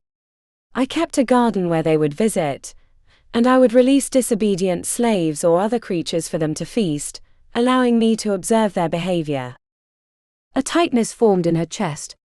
He smirked in her direction. Matri morals disgust you? She nodded. Yet you are one. Is that why you cannot reach your true potential? You hold yourself back, as not to appear too different from the other half of your heritage. Pandora shared a glance with Kuma, who was staring at her curiously. Are you? He asked. No, she said emphatically. I think. Hylakane turned towards her and placed a thick finger into her chest. You are neither human nor matri. You are something else entirely. A mongrel, she bit back. A slow smile climbed onto his lips. That is one description. But I have another. He faced the flock of wraith hawks that had been staring at them the whole time, an unsettling feeling. What is stronger, iron or steel? Steel, she said after a moment of hesitation. Why? She shook her head. Kuma spoke up. Steel is an alloy. Good, the insect has a brain, said Hylakane. And why is an alloy stronger than regular metal? The different metals overlap or something like that, said Kuma, face pinched. An incomplete explanation, but it's close enough. Alloys are stronger because the mixed metals cover for the weaknesses of each. But an alloy that thinks it's a base metal is as useless as one. I don't think I'm a base metal. Really? Then why don't you use your matri aura to influence the weak minds of your world? I don't have an aura, she said right away. Or you desire to be seen as human and not a ghoulish matri, said Hylakane. She opened her mouth to refute him but knew it was true. She'd had the same conversation with Kuma years ago. You came to me because your grandfather has taken over the world you'd cultivated for yourself. He destroyed that which you cherished. You'll never beat him unless you can embrace your matri side. I don't know what that means, she said, feeling her heart rate increase. I think you do. His eyes flickered towards the flock of wraith hawks. You passed the failure trial. You can do this too. I placed a gift for you on the ledge, one that will help you with your grandfather, but you have to retrieve it yourself. The idea that she would walk over to the wraith hawks and casually take an item from the ledge, without them sucking her soul away, seemed ludicrous, even as she knew that Hylakane could do it. Pandora took a step forward, and then another, until she was halfway across, but as the shadowy heads turned her direction like a bench of judges readying their decision, she found her legs would no longer move. She could see the object but not what it was. Maybe it was a box, but she couldn't move any closer to find out. Pandora considered using a sapphire pull to draw it near, but then Hylakane called out behind her. I wouldn't do that. If you do, it'll draw them to you and they'll feast on your soul and there'll be nothing I can do. Pandora closed her eyes. She had her emotions under control, but the task only reminded her of how she'd failed the previous time. She managed to shuffle a foot forward, but then the flock rustled their ethereal wings, their attentions growing more severe. She kept imagining the entire group leaping into the air and descending on her before she could flee. She wasn't sure how long she stood there, but after what felt like an hour but had probably only been 10 minutes, she returned to Hylakane and Kuma with her head hung low.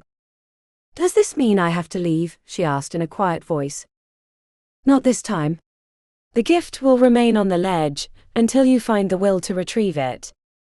Pandora found she couldn't meet his gaze, having disappointed him once again.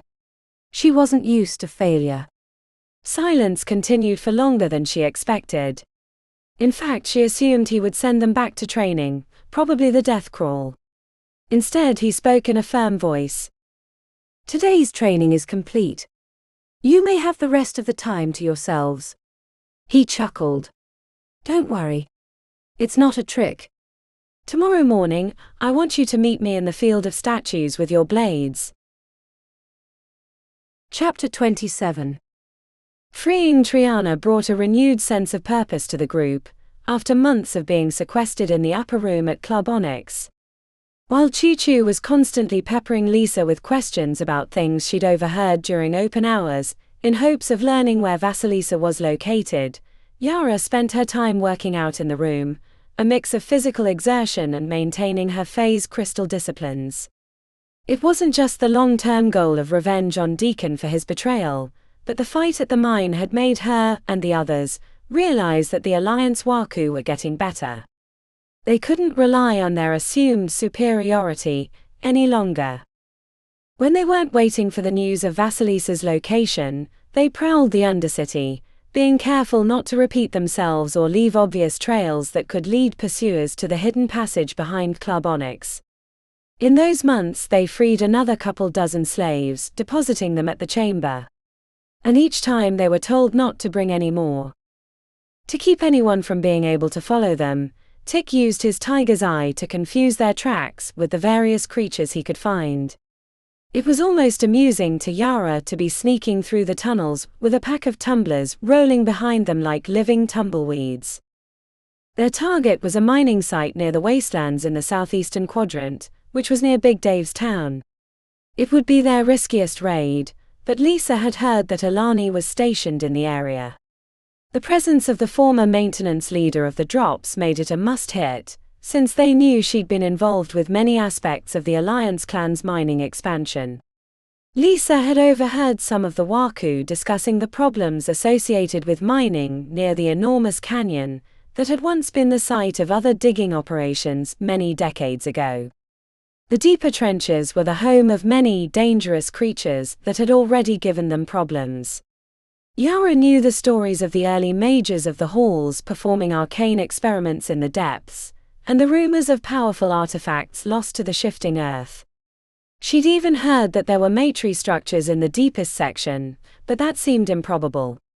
The occasional traveler that headed into those places made it clear they were more than rumors. Yara sighed as she tried to balance all the concerns in her head. If they could get to Alani, they could not only put a major dent into the Alliance's operations, but hopefully find out where Vasilisa was located. "Are we on the right path?" asked Choo-Choo for the 5th time since they'd left the Torino. "I know this area better than Tick knows his own cock," said Yara.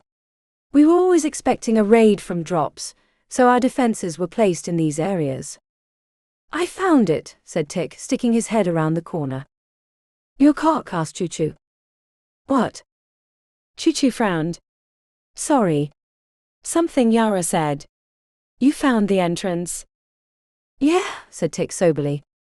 As they followed the smallish Waku to the entrance of the tunnels Razor used for transporting goods and people across the Undercity safely, Yara couldn't help but notice how the last year of guerrilla warfare and seclusion had changed him. While he still said the most outrageous things, he was more subdued during their excursions. More focused. Professional. He even had a little soul patch growing on his chin. If she didn't know any better, she'd think he was all grown up. The entrance was behind a hidden wall, at the back of a cavern. The only reason Tick had found it was because the wall had shifted at some time in the past. "A good sign they're not keeping up with the maintenance," said Yara, running her hand along the rough edge. The fake wall had been constructed from 2x4s, mesh wire and spreadable concrete, then painted matte black and had dust and rocks thrown on it before the paint dried. It was a task the younger kids worked on when they weren't in school or training. The stainless steel wheels squeaked heavily when they turned it.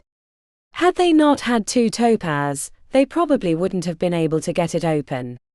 Yara dropped into the darkness first, using lightness to land, while the other 2 had to climb down the rungs in the wall. The ladder was in a little cubby, away from the main route. Using a headlamp, Choo-Choo examined the tunnel, running his hands along the hewn surface. "So these are the famous Razor tunnels. I never thought they'd be so smooth."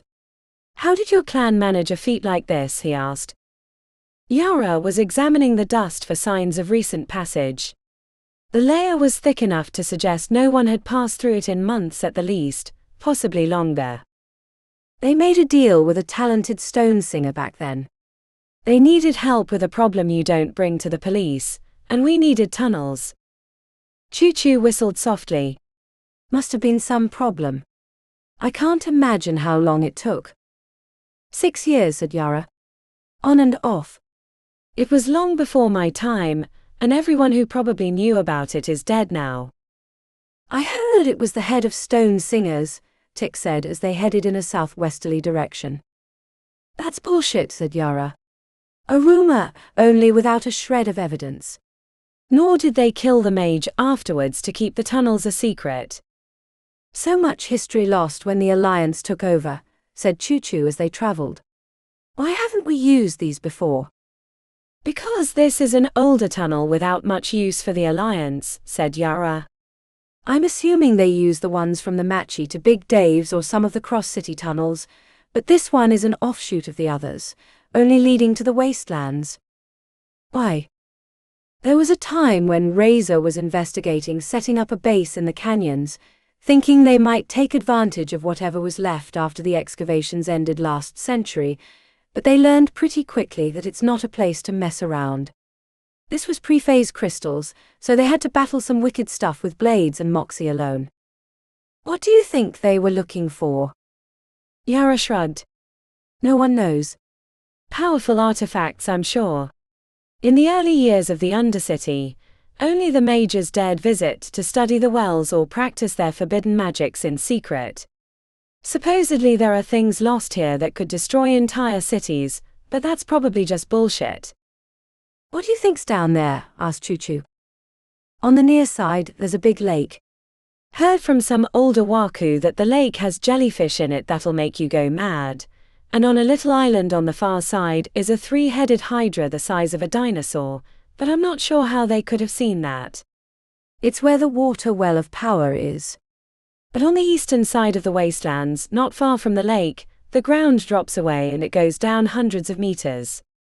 The remoteness of the tunnel allowed them to converse during their journey, a different experience from their normal passage through the Undercity, which required constant attention. When Yara spotted a symbol etched into the wall with faded white paint, she held up her hand, indicating silence. For the next 100 meters they moved without sound, until they came upon a side passage with a set of rungs on the wall leading to an escape hatch. The mining site was a couple 100 meters away from the tunnel. They could hear it right away, the thumping vibration of heavy machinery reverberating in the soles of her feet. An intense whooshing sound brought hunched foreheads. It sounded like water was being sprayed from a fire hose. Yara pulled her blades right away, feeling strangely exposed. The nature of the operation meant the site would be well guarded. It had seemed like a good idea when they discussed it in Club Onyx, but now that they were creeping forward with Koro on scout duty, Yara wondered if it was the right choice. Tick discovered that it wasn't like the other mining areas. A small settlement had been set up. 24 tents and 2 wooden buildings littered the cavern next to the mine. There's too many people here, whispered Tick. I counted 12 guards, and I couldn't even see the other side without risking Koro. The heavy noise made speaking without fear of discovery possible. Choo-Choo was grinding his teeth, staring into the distance. His aura was thick and taut. Yara put a hand on his forearm. He twitched, then seeming to sense his own tension, exhaled through his nose, making his nostrils flare. There was something else, said Tick, furrowing his brow. A big hose coming from another cavern. The thing was being held down with piton, but it didn't look like it wanted to stay that way. I think it's what's making all the noise. What do you think it is? Asked Yara. No idea, he replied. There's too many odd things about this site. Is this a good idea? She asked. Choo-Choo closed his eyes momentarily. I don't want to lose this opportunity. If we're dead, then we can't rescue your sister, said Yara. I can't keep doing this, said Choo-Choo, his face etched with existential agony. We've been lurking in the shadows for what, a year now? I don't even know. The longer it takes, the more I worry that something will happen. I promised that I would get her back. Yara squeezed her hand around the hilt of her blade. We only need Alani. We're not hitting the mine. Did you see her, Tick? He screwed up his face. No. I couldn't get too close. She'd be in the building, said Choo-Choo. A tent wouldn't give her space to hang drawings. She's got to be in one of those 2 buildings. They're less protected. We could get her out, without the rest of the mine knowing we're here. Whatever that stupid hose is, it will help us hide our approach. It was a plausible plan, but Yara didn't like it. She worried they were pushing too hard. After the close battle to free Triana, they'd promised each other not to overstep and risk the final defeat. I don't know. Please, said Choo-Choo. Once we find my sister and free her, we can leave the Undercity, or whatever you want to do. I was thinking of setting up a supply shop in the Torino, said Tick with a shrug. Dorina has the money to front me. Tick, said Yara, shaking her head. They'd recognize you, or at the very least, Koro. I know, but... Yara, said Choo-Choo emphatically. She could feel the group fraying at the edges.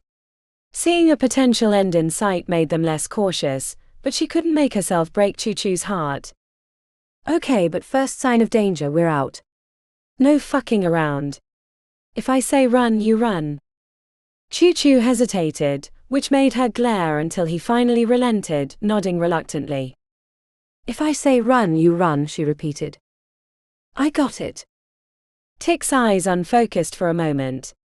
When he returned to awareness, he said, now is as good a time as any. There are a few people sleeping in the tents, and 2 guards on our side. Be easy enough to take them out, without alerting the rest. What's the plan? Asked Yara. Bug and throw, suggested Choo-Choo. Good enough, said Yara. They moved into position. Choo-Choo stood behind Yara around the corner while they waited for Tick's distraction. It took a few minutes for Tick to get his bugs into position. Yara listened with her amber, catching snippets of the guards' conversation as they watched 2 centipedes the length of their forearms, fornicating on the rocks near the guard station. Yara was always amazed at how easily they could be distracted by such trivial sights. She tapped on Choo-Choo's thigh and he grabbed her by the collar and belt as she shifted light. With blades ready in her fists, she gave him a nod. He spun around the corner and launched her in a high arc. The guards never saw her coming. The first brought his head up when she was about to land, but it was too late. Choo-Choo's throw had been perfect. She landed between them, arms slicing outward, severing twin throats. The guards staggered to their knees, their gargling end leaving bloody pools amid the rocks. Choo-Choo and Tick caught up to her as they crossed the cavern, stepping quietly between the tents. Halfway across, she had a sudden urge to flee that she didn't understand, until the door to the lighted building swung open, revealing a familiar figure. Deacon had changed since she'd seen him last.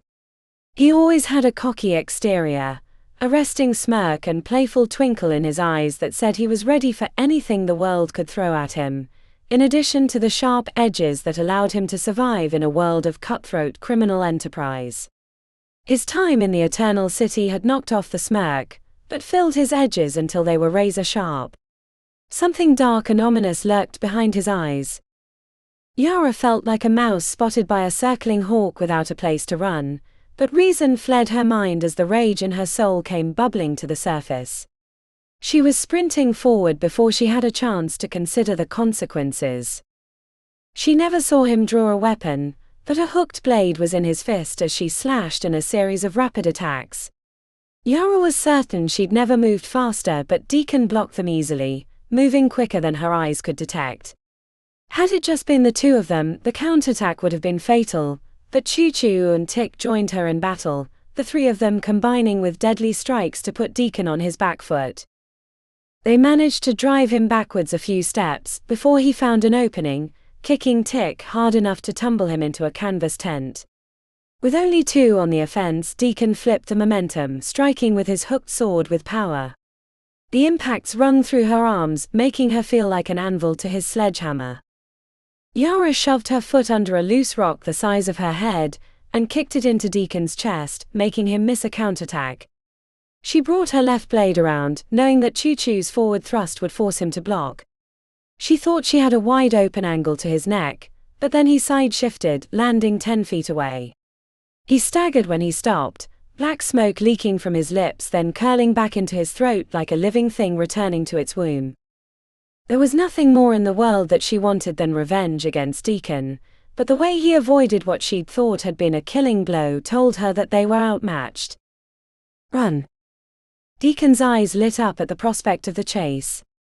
Before Yara could take 2 steps, he'd cut off their escape. I've been waiting for this moment for a long time. To finally finish what Gregor and Titus couldn't. The final elimination of the Drops and Razor clan. His dark eyes glowered with frightful energy as if he were readying a powerful attack, but before he could unleash it, a winged creature appeared in his face, forcing him to defend himself. Run, said Yara again, this time sprinting the opposite direction, collecting tick from the fallen tent as Koro protected their escape. They ran towards the mine, their appearance creating chaos, but before the guards could lift their weapons they had slipped into a side tunnel. Bullets ricocheted on the rocks behind them. But their escape was brief as they ran out of room, skidding to a stop at the edge of a deep chasm. The mine had been built on the edge of the wastelands, and they'd trapped themselves against the expanse. Deacon appeared first, slowing when he saw their predicament. Choo-Choo pulled his handgun before Deacon could close the gap, unloading the entire clip into his chest. The Alliance Waku staggered as the bullets hit him cleanly, but when the sound of gunfire no longer rang in the small space, Deacon was still standing. His skin was matte gray but flashed back to its normal pale color. Not only was Deacon faster and stronger than them, but he had a black diamond. They'd been so careful. Yara cursed herself for not avoiding the camp entirely. My biggest regret was that I didn't bring you with me, Yara. We could have been great together. Fuck you, Deacon. The fact that you thought I would come over to you tells me you never understood me. You stabbed us in the back. It might not have been your hand, but you killed my father with your betrayal. Kill or be killed. You should know it as well as I. Letting honor or family confuse you was your mistake. They were never going to survive once Dominion took over the Alliance clan. You have no idea how outmatched you are. I didn't understand until he sent me to the Eternal City. Once they decide they want to take over a place, there's nothing you can do to stop them. They live longer than us, are more cunning, ruthless. It's the whole package. I promise I'll make it quick. It's the least I can do.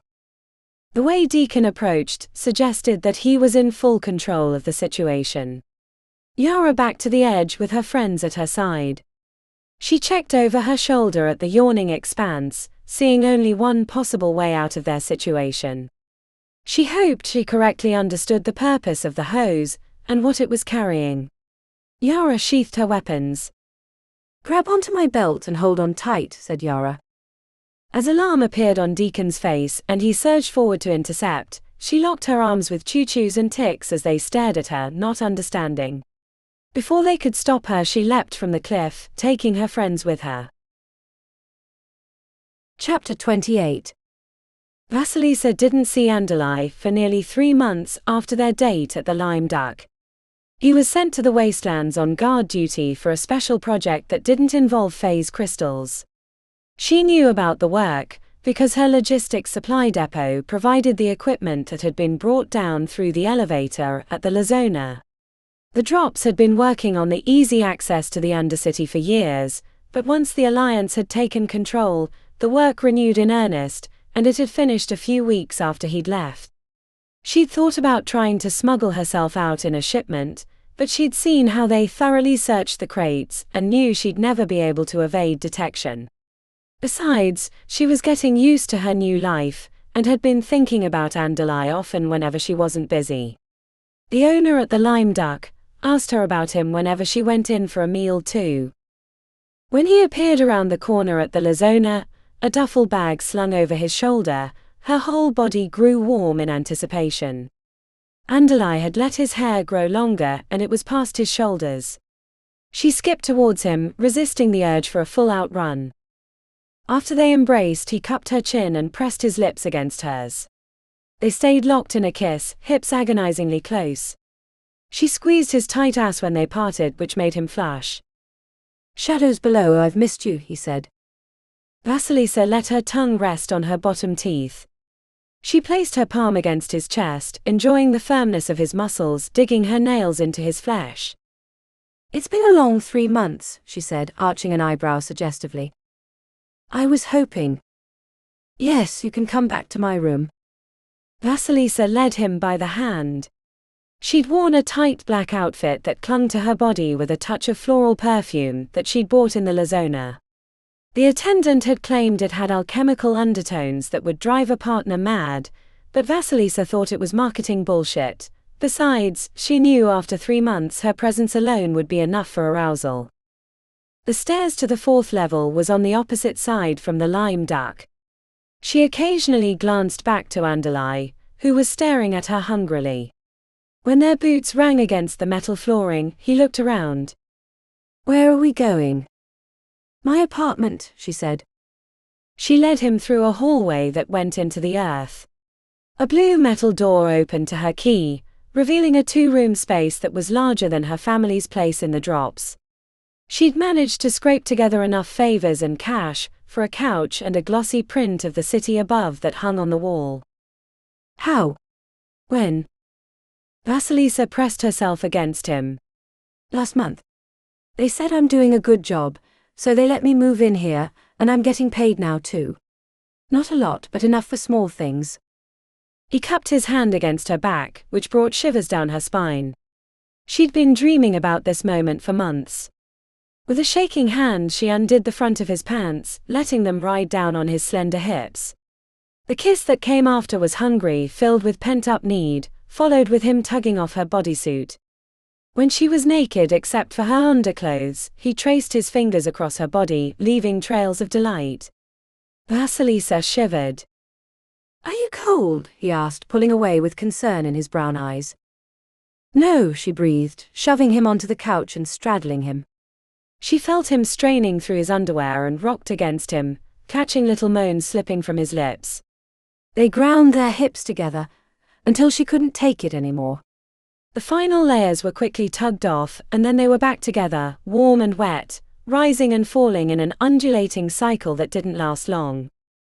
"I'm sorry," he said, when they were sitting side by side, cradling each other on the couch. "It's been..." Vasilisa put her finger to his lips, then grabbed his hand and placed it between her legs. She showed him how to pleasure her, and within a few minutes she joined him in quiet relief on the couch. Afterwards, she grabbed them a fizzy drink from the refrigerator and they cuddled for a while, which eventually turned horizontal, this time with Andalai on top. At first she was annoyed that the couch was squeaking as he thrust inside of her, but her thoughts quickly evaporated with the explosions of pleasure in her hips. Having already released once, he managed to last long enough to bring her to fruition before following her into ecstasy. When they were finished, they were both lying on the floor. She barely remembered falling off. Andalai was on his back while she lay on her side, hand pressed against his chest, which rose and fell like waves. A tinge of guilt rose up as she thought about how different her life was from a year ago, when she was still in the Pajot, a member of Drops, and in school. Now she had a job, an apartment and a boyfriend. "I'm hungry," she said, sitting up after a long time on the floor. "Wanna get burgers at the Lime Duck?" "I do, but..." He crawled over to his duffel bag, which had been thrown into the corner when they first came in. She smacked him on the ass, enjoying the loud slap, and giggling afterwards. She couldn't believe how comfortable she felt naked around him, but it would have felt weirder to put her clothes back on. When he returned to her side with a small box in his hands, her heart rate spiked and she felt suddenly exposed. He shifted onto his knees and presented the box. "Andy, I don't think..." Andalai's face screwed up with confusion before he broke into laughter. It lasted for too long, and she punched him in the shoulder. "What are you going on about, you way hose?" she said. He cocked a grin. "I guess I could understand your confusion."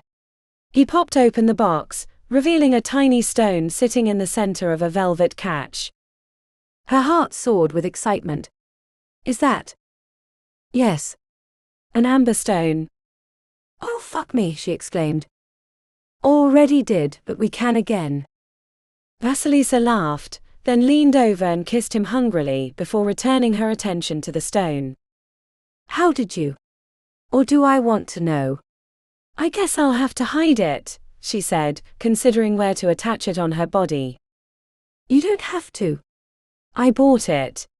Made sure it was on the level, and everything. I had to tell them who it was for, but you know, since you've been kicking ass here, they approved it. It's yours. You know, assuming you can attune to it. Vasilisa hugged the box to her chest. Oh, thank you. Her dream, as long as she could remember, was to have a stone of her own.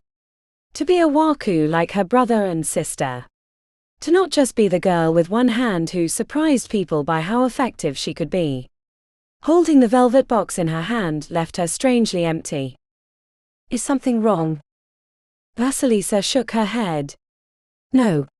Not at all. I'm just surprised.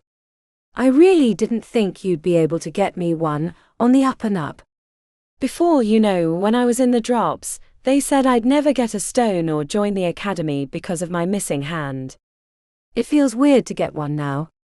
She sighed. Though I still have to attune. Given your family's history, I'm sure it'll be easy. The reminder hit her in the forehead, but she knew he meant well, so she gave him a weak smile. Thank you, Andy. She leaned over and kissed him sweetly, cradling the box to her chest.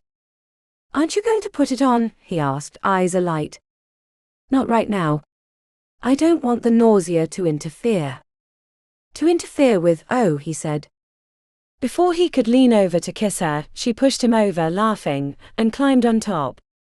Use your amber, she said. What? Turn it all the way on. I want to thank you properly for my gift. The grin on his face could have split the world. She tapped on his chest. Don't forget to return the favor after I'm attuned. Vasilisa didn't hook the amber stone to her belly button until the next morning, before she headed to work. Under normal circumstances, she would have put it in her ear to show her status, but since she didn't know if she would attune, and part of her couldn't quite believe she'd been approved for the stone, she wanted to keep it hidden. For now. Her office was on the bottom floor of the La Zona, next to a converted bar that had become the warehouse. She had 3 people working for her, an older man who took care of the paperwork, and 2 kids around her age that had originally come from the Machi. They kept the warehouse organized, and loaded the carts for delivery. Most of what they supplied was food and water for the mining sites in the southwest quadrant, but they kept a few simple equipment repair items too. Andalai's return must have gone very well, said Nota, the older gentleman, who sat at his desk on the opposite side of the room with a stack of papers in his hands. You're more zoned out than a drug addict. Oh, it was great, she said absently. Nota furrowed his brow. I sense more than great. You haven't admonished me for a single pun this morning. She approached his desk and lifted up her shirt, showing her belly button. He got me a gift. An amber. Approved and everything, but I'm worried that I won't attune. Nota whistled. He must really like you. Those don't come cheap. He's a patrol leader now, but yeah, it wasn't cheap. I don't want anyone to know in case you know. Nota winked conspiratorially. I won't tell those 2 knuckleheads, but you might want to focus, or they'll know something's up. The reminder gave Vasilisa the kick to pay attention. The day passed faster once she'd thrown herself into preparing for the big shipment that would be coming in the next morning. With the elevator up and running, more goods were coming through the La Zona than Big Dave's town. She'd heard her office would be expanding, but she didn't know if someone else would be in charge, or if they'd let her grow with the position. That night, curled with Andalai on the couch after welcome home sex, she admitted her concerns. I haven't felt a single thing yet. Not a moment of vertigo. Nothing. Never before have I wanted to feel sick so bad. It can take days for some people. More rare, but it's possible. On the morning of the 3rd day, Vasilisa didn't want to go into work. Andalai found her sitting on the edge of the bed, staring at the stone attached to her belly button. The flesh around the hook was still red. He placed his arms around her and cradled her to his chest. She leaned back and stared at the blank wall, a chasm of regret inside. It might still happen. No, Andy. It's not. And even if it did, that's not even the final step. Attunement is rare for those that don't feel sick right away. I heard my brother's stories about his academy group. It's not going to happen. I'm sorry, Vasi. It's bad luck. No, she said. Not bad luck. It's my fault. Don't say that. He cupped her jaw and turned her gently towards him. Not everyone can attune. It's a fact of life in the Undercity. No.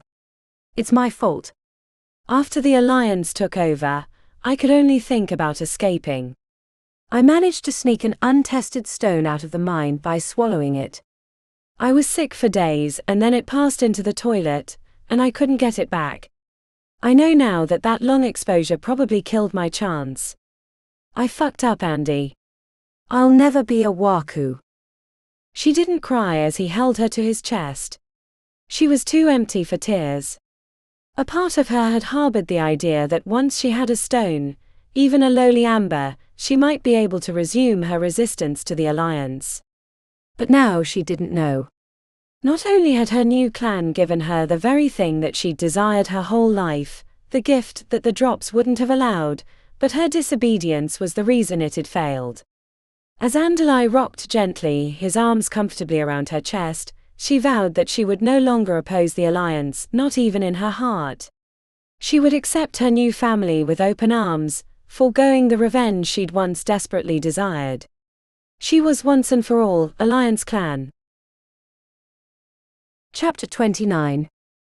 The sword felt as light as a feather in Kuma's grip, as he extended it forward at an excruciatingly drawn-out pace. If it weren't for the speed of this thrust, it would have reminded him of his youth when they played with sticks and pretended to be famous Waku defending the clan's honor. Too fast. Even slower, said Hylakane from atop his pillar as he cooled himself with a hand fan. Kuma forced his muscles to move at a glacial tempo, as he balanced on the pillar opposite Hylakane. Pandora was behind him performing the same maneuvers, but he had to focus so he couldn't check on her progress. The only sign he had that she was still there was the slow cycle of breathing.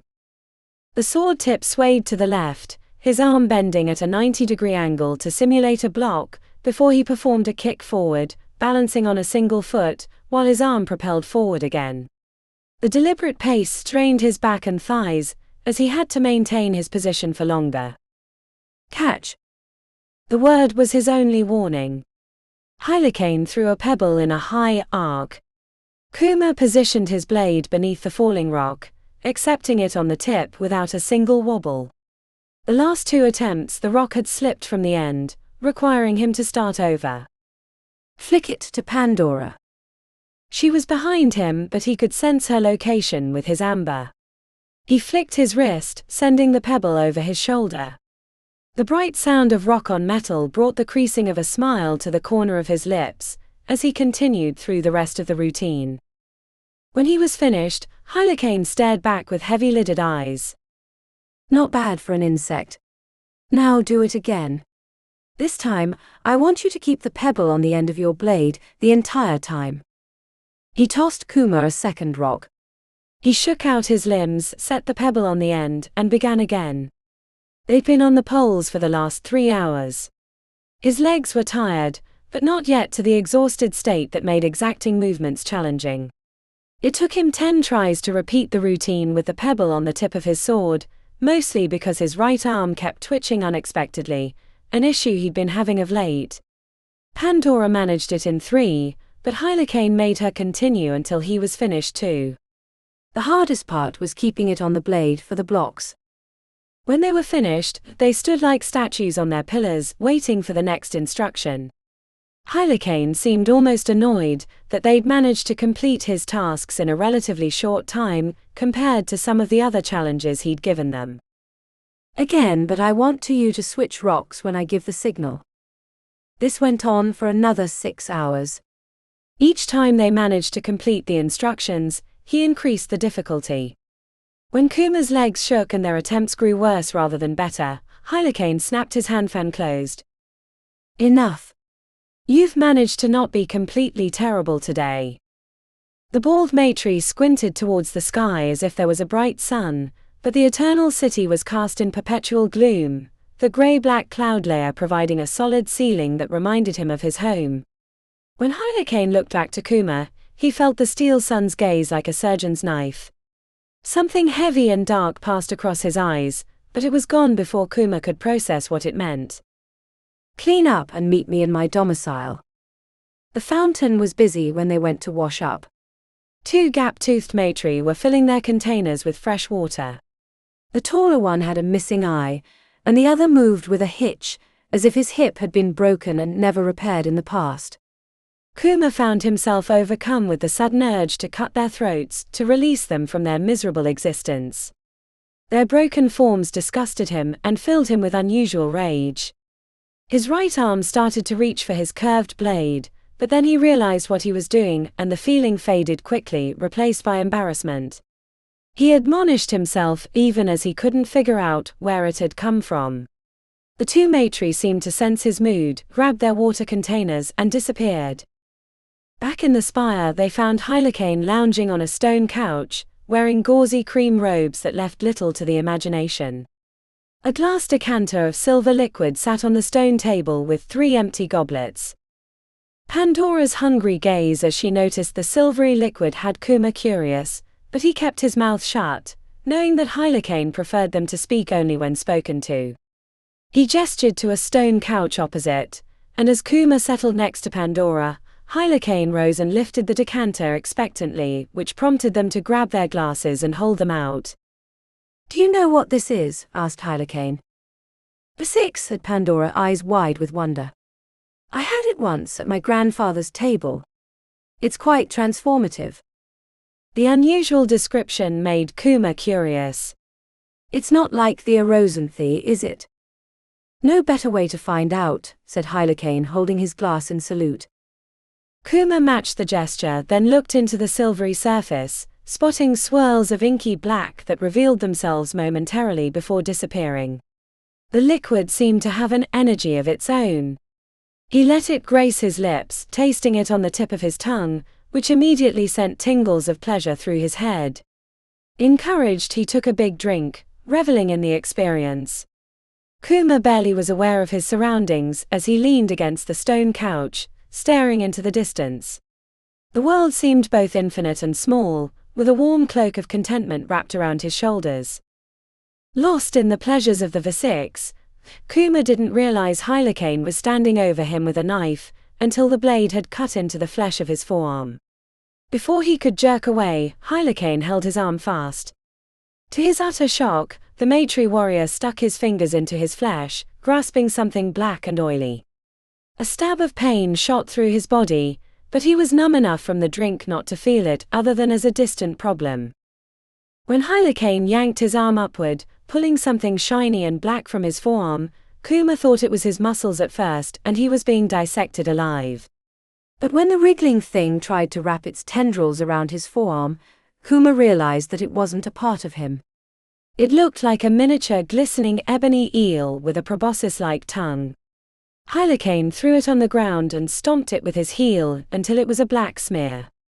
Then he leaned over Kuma, running his fingers over the gash in his forearm until it closed as simply as pulling curtains shut.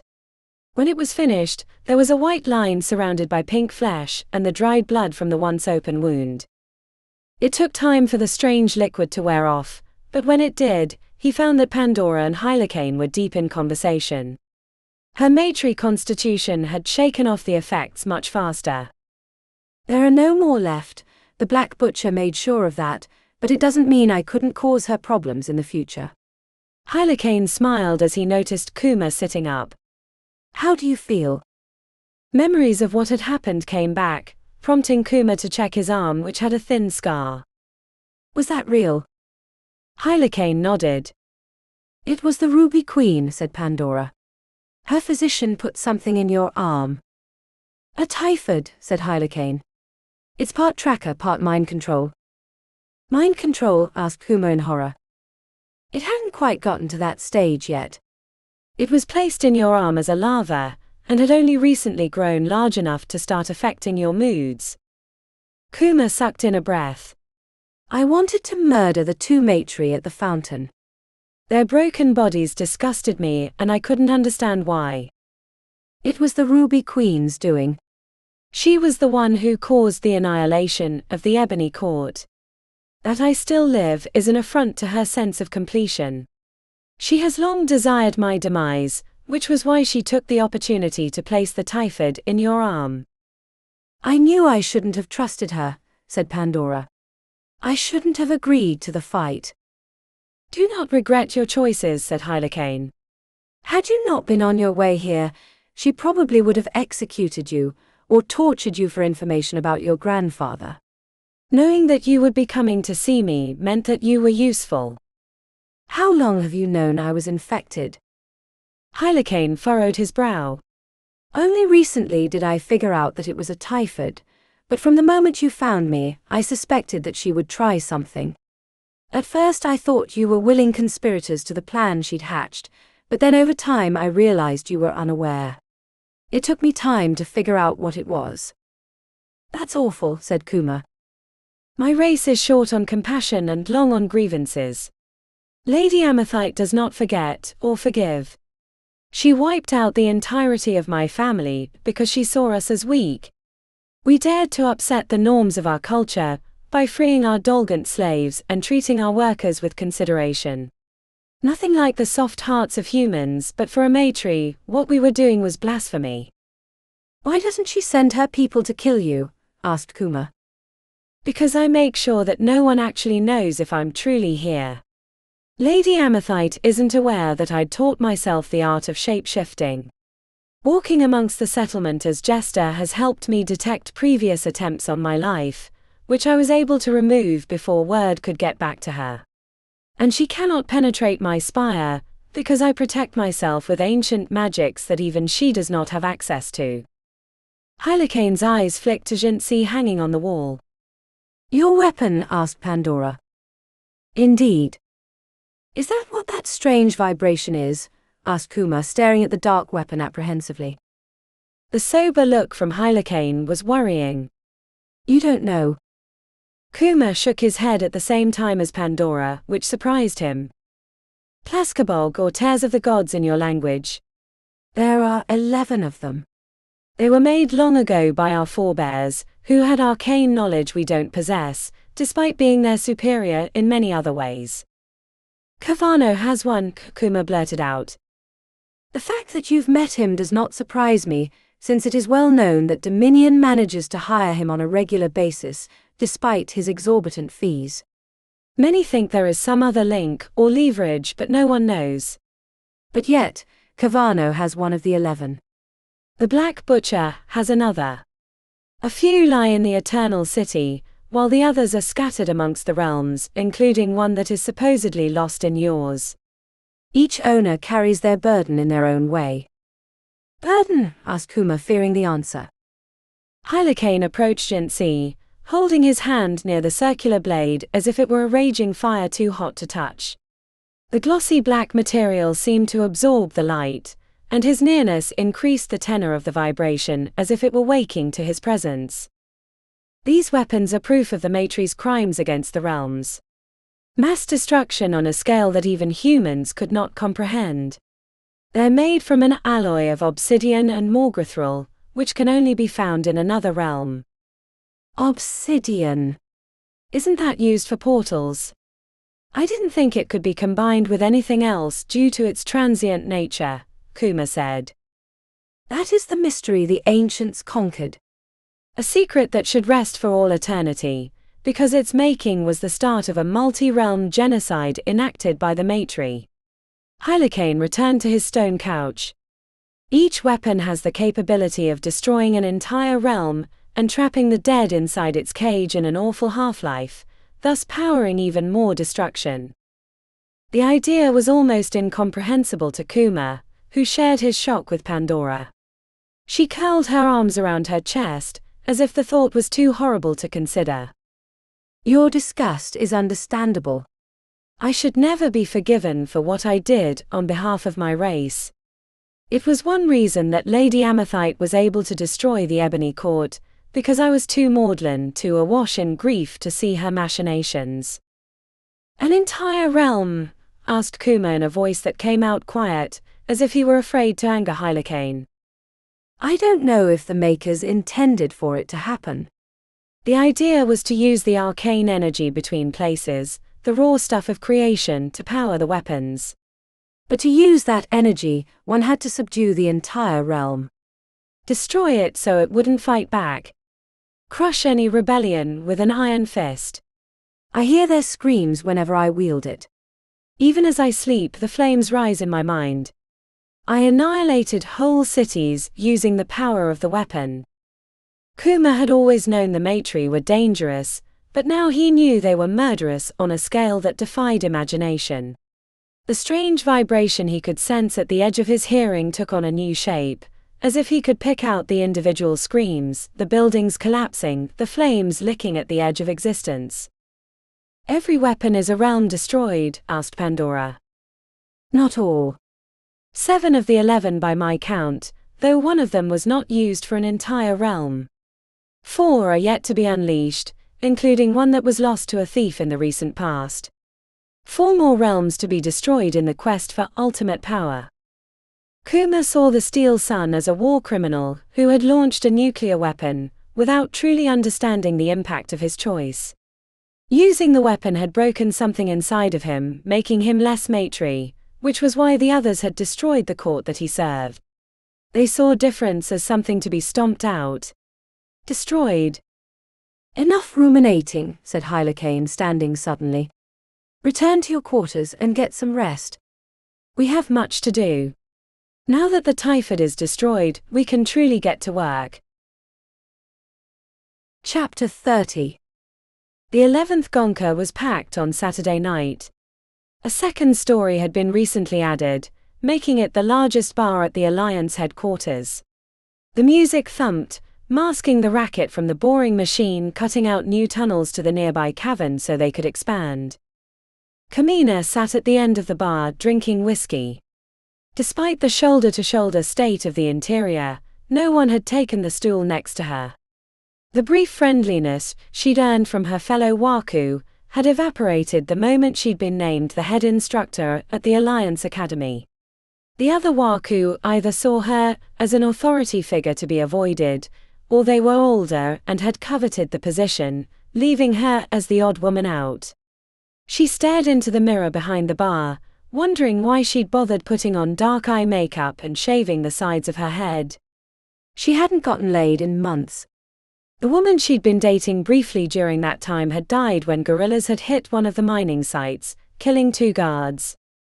She spotted Navos on the dance floor. His tall form was unmistakable. He was swaying with a beer in his hand, laughing with a group of Waku that he'd become friends with. While his evasions could be understood since they'd only been clanmates for a few months, the way adrenaline actively avoided her left a hole in her heart. Kamina had a pretty good idea that adrenaline thought she was a traitor for taking on the training role, which was funny since they both were working for the Alliance, but she guessed there were levels and she'd crossed a line for the former Razor. The whiskey didn't taste as good as it did on most nights. Kamina threw it back, draining the glass and thinking about heading back to her apartment, when she sensed the change in the mood of the 11th Gonka. She expected to see one of the Maitri that made their home at the Overlook, the name that had been given to the complex above the cliff. There were more of the city elves around. Kamina didn't like interacting with them, as they were cold, aloof, and operated with a different set of influences, which she couldn't figure out. She might have been able to completely get on board with the Alliance, if it weren't for them. The Maitri made her feel like a second-class citizen within the clan, even with her lofty position. Saving this seat for someone? Kamina was surprised to find Deacon standing next to the empty stool, a bubble of emptiness around him as everyone moved as far away as possible. He wore a black suit with a black tie. The baleful energy in his gaze could have subdued a tiger, but she had enough whiskey coursing through her veins not to care. Sure, she said with a shrug. We can both be pariahs. Better yet, let's have a private room. It's not like I have friends anyway, she said offhand, bringing a furrowing of his brow. Deacon gestured at her glass, and 2 more whiskies were brought before they headed to the wall of private rooms. The sliding paper doors reminded her of onyx, though the 11th Gonka lacked the personal charms of the hostess club. A group of younger Waku were sitting at the table, but as soon as the door slid open, they fell over themselves scrambling out, and a waitress hurried in to clean away the glasses and half-eaten plates of food. The teriyaki skewers smelled delicious, but Kamina was suddenly not interested in eating. I assume this isn't a social visit, she said, leaning against the wooden back with her arm over the side. The interior of the paper doors had faint runes glowing around the outside that gave them a minor level of privacy, and blocked the worst of the noise from the dance floor. Deacon closed his eyes as he kept his hands around the glass of amber liquid. When he opened them, she resisted the urge to flinch. Only in the Matri had she seen such wrath, and though she knew it wasn't directed at her, it still wasn't easy to witness. How do you stand it? He asked. Stand what? He spun his glass, took a drink, then set it down. The barriers. The loneliness. Deacon stared at the paper screen. I decided to join the revelry.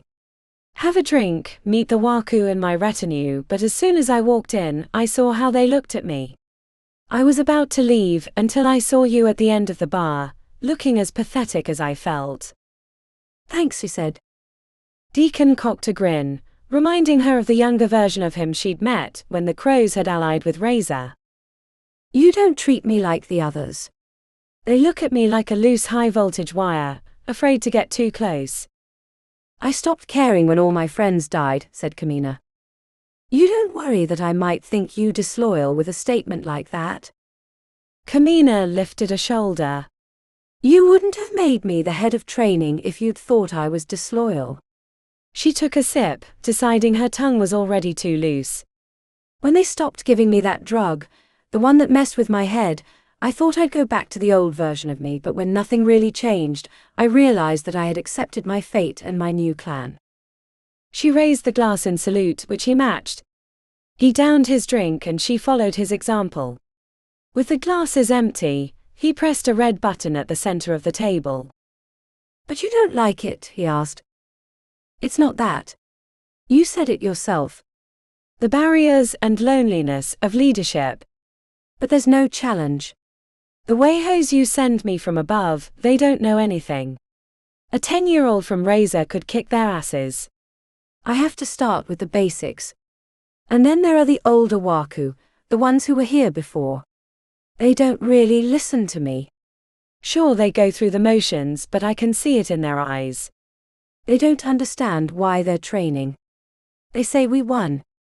A lot of them grumble about all the new faces, and wonder why you're bringing in even more.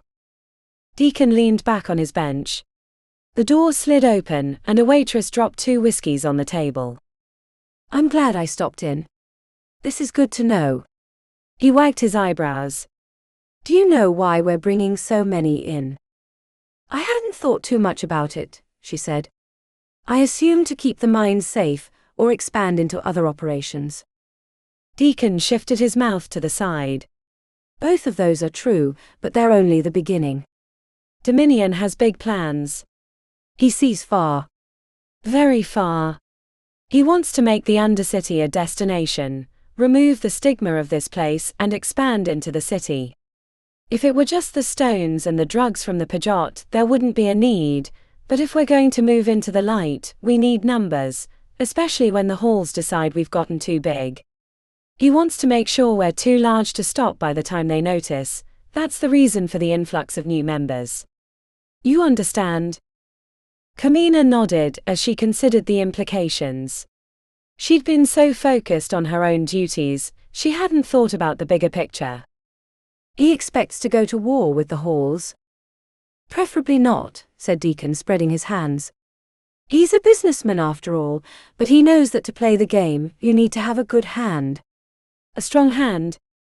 Having a large crew of Waku ready to do anything will make him a powerhouse in the city. Once we push into the gangs taking their territory and businesses, things will get rougher. Right now we're in a lull as we expand down here, but it won't stay that way forever. Got it. Good to know, but I assume this is private information. It is. I think they might be more motivated if they understood the stakes. He tapped his nails on the glass. They were painted black. You'll have to find another way to motivate them. Surely there's some trick from Razor we can utilize. Kamina broke into laughter at the memory of the ass-kicking she'd received from Deacon that had put her in the hospital. She tapped on the little scar on her jaw. Remember when you gave me this? He nodded. I do. What if we put on a big tournament within the clan? Or maybe even opened it up to others, as a way of recruiting? Put it out there so they have time to train and put a big prize on it to encourage them, she said. Deacon raised an eyebrow. An intriguing possibility. I'll have to run it by Dominion, but keep thinking about it in case he agrees. What's he like? Whenever I see him, I can barely think. Either the old drugs or his aura. He makes me feel like a worm crawling in the dirt, hoping I don't get stepped on. He's the most human of the city elves that I've met, but living in our world for the last 4 decades will do that. Yet, he's still matey through and through. The things I saw. Like, she asked, genuinely curious.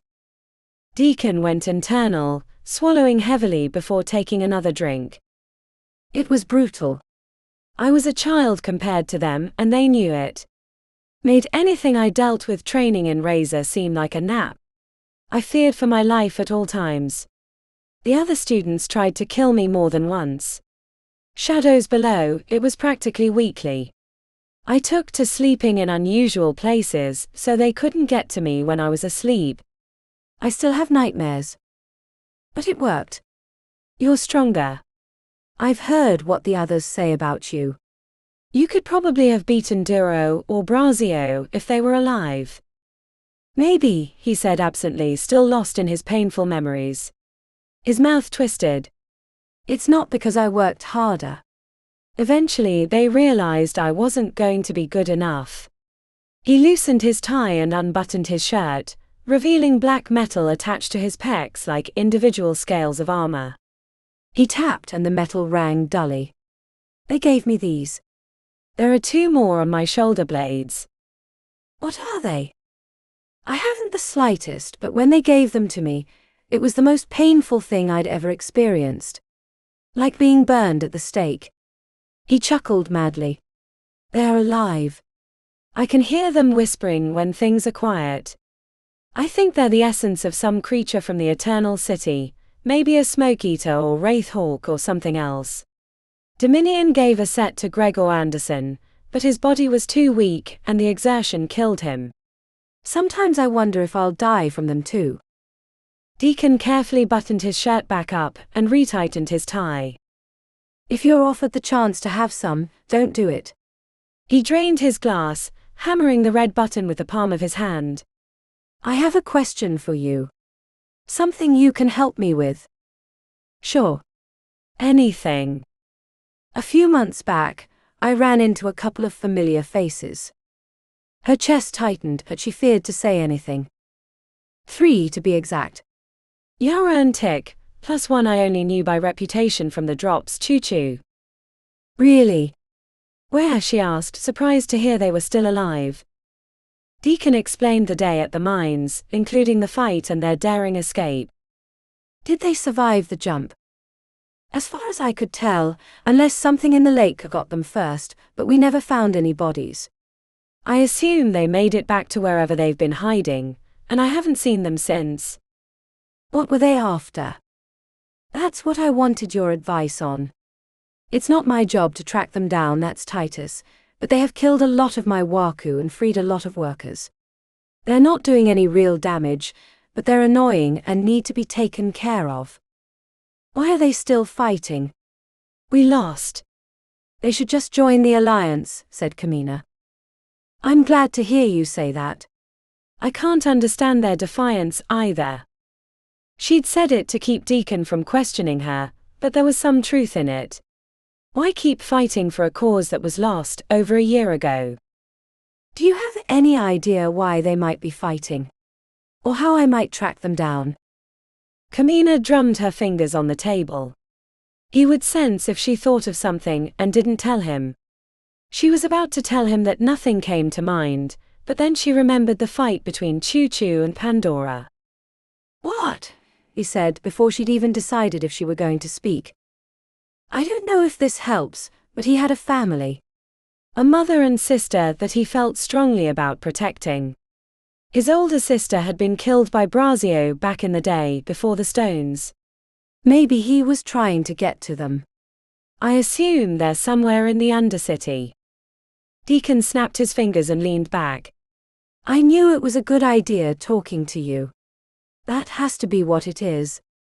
It would explain why they've been hitting the mines. He's looking for them. I should be able to track them down. He grinned, looking like the Deacon of old. Thanks, Kamina. I really appreciate it. The sliding door opened with a new round of whiskies. Deacon rose to his feet, adjusting his stylish jacket as he moved to leave. Sorry to run, but I need to check on some things. Thanks again for the intel. I owe you one. Anything you need. The tournament. I'll talk to Dominion, but he's gone right now, so it might be a few weeks. But I love the idea. I'll give him my highest recommendation. He left her alone in the booth with 2 whiskies. She circled the one in her hand, listening to the ice shifting against the glass, feeling like a traitor to her friends, but the surprise of finding out that Tick and Yara were alive hadn't prepared her to lie. Not that Deacon wouldn't have detected it. She needed a way to warn them, and pass along what she'd learned about his modifications, without drawing unwanted attention to herself. Then she had an idea. If there was someone that would know how to get word to them, it was Lisa at Club Onyx. Since she'd taken over, the place had thrived. Kamina had only been there a few times, but it never surprised her when she heard Lisa mention things that no one should know.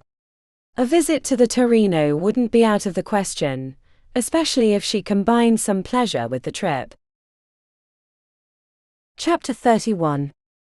Hylakane stood on a pillar across from her, one leg curled underneath like a flamingo, his hands hanging loosely at his side. Pandora held her curved blades at a forward angle. It was their 17th match, and not a single one had gone in her favor. The pain of falling 20 feet to the hard concrete beneath the field of pillars made her reticent to begin. At least Kuma wasn't there to see her fail. Hylakane had given him a task in the city. Afraid? Asked the Steel Sun, an eyebrow arched mockingly. Not. Pandora disguised her attack within her response, sending a heavy push at his feet as she leapt to the pole on her right. She guessed correctly that Hylakane would leap away from her sapphire attack, landing on the pole opposite her. She struck 3 times, but he avoided her blades with minimal turns of his body. Is that all you have? His smirk infuriated her. She blasted him with a push, forcing him into a backflip to land on the pillar behind, but she expected the maneuver and followed, slashing downward when he hit, but he used the palm of his hand to block her blade by hitting the flat side, sending a vibration through the metal that made her shoulder ache. Before she could swing her other arm, his agile foot knocked her legs out from under her. The fall was halted by jamming her blades into opposite pillars, and using her sapphire to aid, Pandora flipped back onto the same level as Hylakane. You're learning. He gave her a wry grin. But not enough. Open your mind, Pandora. There's a whole world you're missing. He'd been mocking her with this line of analysis the entire day. She couldn't decide if he was being an asshole, or actually trying to teach her something. She leapt to the left, hitting him with a push, but instead of advancing as she had been, Pandora returned to her original pillar for a second attack, which he stymied by kicking her thigh.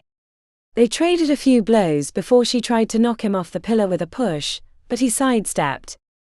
Not bad, but it's still the attack of a mongrel, he said. The constant refrain put a burr in her gut. She spat back, but I am a mongrel. Ignoring the height of the pillars and the failure of her previous attacks, Pandora threw herself at him like a hurricane, steel and sapphire assaulting him in a wave of intensity. She drove him back 3 pillars, her pace forcing him into frenetic defensive maneuvers and giving her hope she might finally land a blow before he pirouetted past a blade and struck the pillar she was standing on hard enough to knock her off. The sneer on his lips followed her as she fell.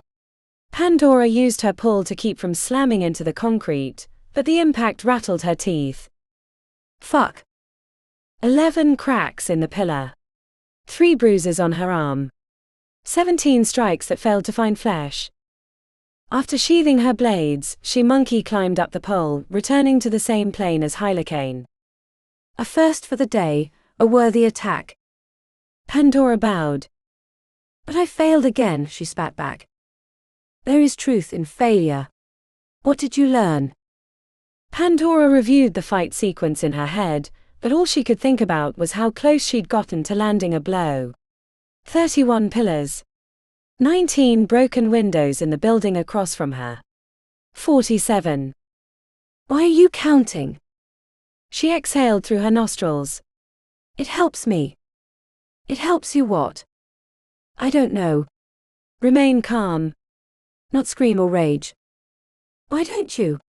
Your best attack was one in which you didn't think and came at me with rage and cunning, he said. It was sloppy and you knocked me off my pillar. I shouldn't have lost control. Why are you so determined not to be what you really are? What? A mongrel. Exactly. It's who you are. Embrace it. He glowered from his pillar. What is stronger, iron or steel? Steel. Why? Because it's an alloy. He placed his hands behind his back. You know this, yet you do not accept its truth into your heart. I don't know how. Or you refuse to acknowledge it. Despite your disagreement about your history, you are Maitri. You are a being of the eternal city. Do you know why prime numbers are sacred to our kind? He asked. She shook her head. It was never something that was explained, only a reality that was hard to ignore. The eternal city is much closer to the font of creation than your human realm. This place is akin to the infernal realm, a land of high magic and raw creation. But unlike the infernal realm, we found a way to provide structure, or we would have stayed as chaotic as that pitiless place. Primes, she said, the shadows of understanding casting across her mind. Yes, primes. They aren't just a superstition or a lucky number, they are the underpinnings of our magic, our ways and our power. It's why you rely on them in times of need, because part of you understands that it's the primes that drive your power. I don't feel powerful but powerless. When you win a battle, do you feel more powerful or less powerful? More. He lifted his chin. Why? You're the same person. Nothing has changed about you. But I won. An external event. A confirmation of the truth, but not the truth itself. You have not changed but in the most minuscule ways. Your feelings are not you. They're only one such interpretation of the world, a primitive one at that. To be a great warrior you must see the world as it is. You must act without regard to your feelings, which do not always have your best interests at heart. This is true for yourself as much as your opponent. He gestured towards himself. In this case, a full-blooded Maitri exile who let his entire court die because of his inattention. You have yet to see me for who I am, so you are doomed to fail. See him for who he was. The thought infuriated her. She could barely understand herself, let alone another being, one who'd been alive for orders of magnitude longer than her. Hylakane looked ready to wave her on for another round, when he suddenly relaxed, his gaze shooting over her shoulder. Kuma was jogging up from the buildings. Did you find her? Kuma nodded, holding up a solid bottle that appeared to be made from stainless steel, though she knew it couldn't be since that type of material didn't exist in the city. The marionette sends her regards and appreciation for letting her use it, said Kuma. Did anyone follow you? Kuma frowned. There was one, but he stayed at a distance. I didn't see him upon my return. Come now. We have a task, said Hylakane, dropping from his pillar to land as if he were merely a feather. If she didn't know any better, she would have thought he had an emerald, but the steel sun had strengths she could barely comprehend. Dropping to the concrete using her sapphire to slow the fall, she followed as Hylakane marched back to the spire. In his quarters, he dug into a trunk until he pulled out a purple hat, with a pale feather stuck into the band. By the time he'd slipped the covering over the crown of his head, he'd transformed into Jester. What's the bottle for? She asked as they headed towards the Eldritch barrier. Jester spun on his heels. Its purpose will be revealed in time, but until we reach our destination, remember that I am not Hylakane, Steel Son and exile of the Ebony Court, but that annoying researcher who you've been forced to interact with. They journeyed away from the settlement in the city, led by the mercurial Jester who chatted like an old girlfriend for the entirety of their trip. The skeletal building soon turned to rubble, leaving them to avoid the massive piles that had once been majestic structures. The heads of statues peeked out of the wreckage, reminding them of days lost. Pandora's thoughts trended towards Hylakane's comments, making her wonder if she truly was part matri, because nothing she did made her feel like she was. She tried to count the primes as they walked, but his observation had robbed her of the comforting pastime. We've arrived, announced Jester suddenly. This looks like the same pile of rocks we've been walking past for the last hour, said Pandora. Jester opened his mouth for a rebuke, but remembered that he was no longer in his regular form. Instead he tapped his nose. I can smell it. Smell what? She asked. The smoke eater, said Jester with a wink. Smoke eater. Are you crazy? She asked. Yes, but that's beside the point. He tapped his nails on the metal bottle. That's why I needed this. I know a smoke eater is bad, but why? Asked Kuma, glancing between them. They're holdovers from the early days of the Eternal City, before we'd organized ourselves. They are pure annihilation, feeding on anything living, reducing them to the fundamental of raw creation. They cannot be killed or reasoned with. They're like the great sharks of your realm, endlessly and mercilessly hunting, a relic of a time long past. You talk in riddles, Jester, said Kuma. Tell us why we're here. The bottle. The Steel Sun wants us to take a sample, said Jester. Hopefully it involves using you for bait, said Pandora, enjoying herself. Jester flourished the hat, returning it to his head. I'm afraid I am not the warrior that you two are. This task will need speed and cunning, not the pompous erudition of a semi-retired researcher.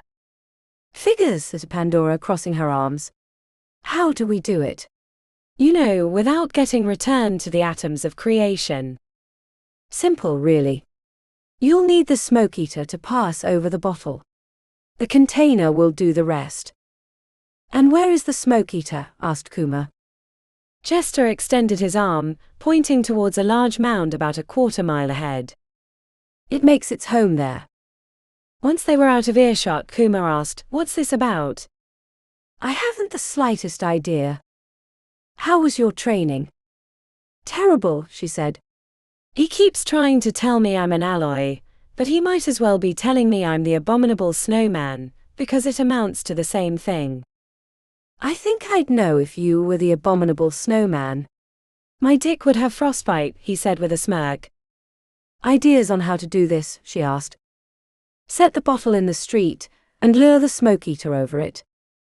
I get that, Kuma. But how do we get rid of it once it's on our tails? She asked.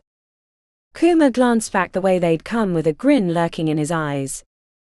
He wants us to do his dirty work for him, like cleaning up the fountain, but what if we turned the tables?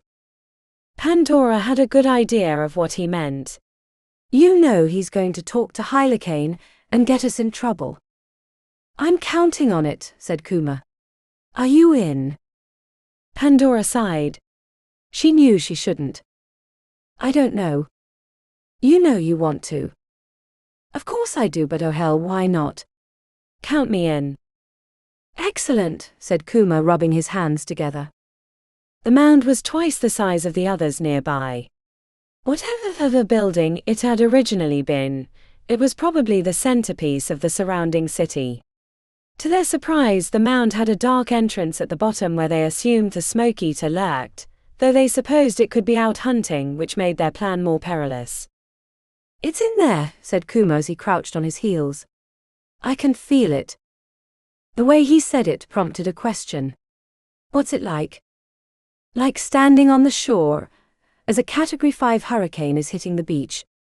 Not that I've experienced it, but that's as close as I can describe. As if summoned by their conversation, a black mist drifted out of the opening, spreading out into the clearing. The thick cloud moved with purpose, and Pandora almost expected to see crimson eyes in the middle. The baleful presence was like observing a serial killer who'd taken hundreds or thousands of lives. She stared into its depths, wondering what primes hid beneath the surface. I'll lead it, said Pandora. I'm faster. I'd rather not take any chances now that I've seen it. Kuma checked to the skies, spying metal scaffolding that hadn't yet fallen. The tip was curled over. I'll climb up there. I can call out directions. She waited for him to get in position. The metal creaked when he ascended, triggering the smoke eater to shift in that direction. She hoped they weren't making a mistake by placing him up there. Once he gave her the sign for readiness, she trotted down and placed the bottle in the middle of the gap. Coming around the pile, Pandora was mentally readying herself for the chase, but found the clearing empty when she arrived. Fuck. Pandora checked back to Kuma to see him gesturing wildly, pointing to a location near his perch. She tapped into her opal and headed towards him at speed, coming around the corner to find the smoke eater approaching the base of the metal scaffolding. I don't think this was a good idea, called Kuma from above. Unless it can't climb. Hopefully it can't climb.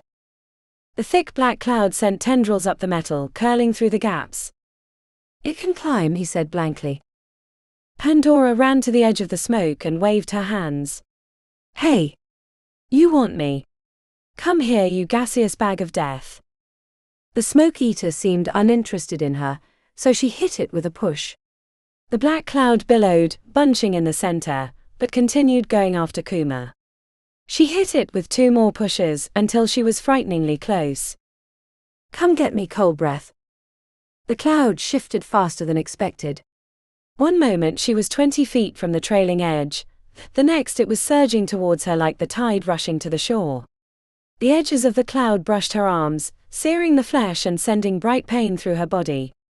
Pandora leapt away using a push, as the smoke eater flew after. In the blink of an eye she was having to race for her life, the gaseous creature pursuing her with surprising speed.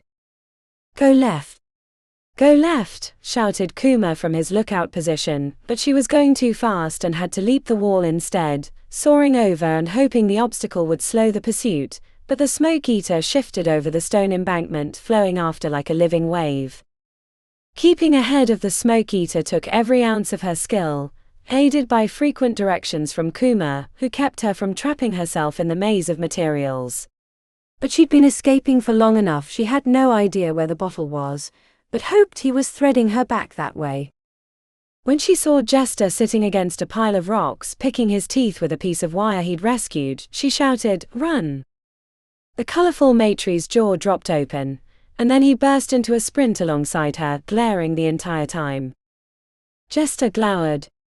This isn't how it was supposed to unfold. There was a complication, she said, trying not to laugh even as they ran for their lives. Picking up Jester helped her figure out the path back to the bottle, which was necessary since Kuma was too far away for directions. They circled the piles, keeping the smoke eater on their trail. When they ran past the bottle, she put her hands to her mouth and shouted, "Meet us outside of town."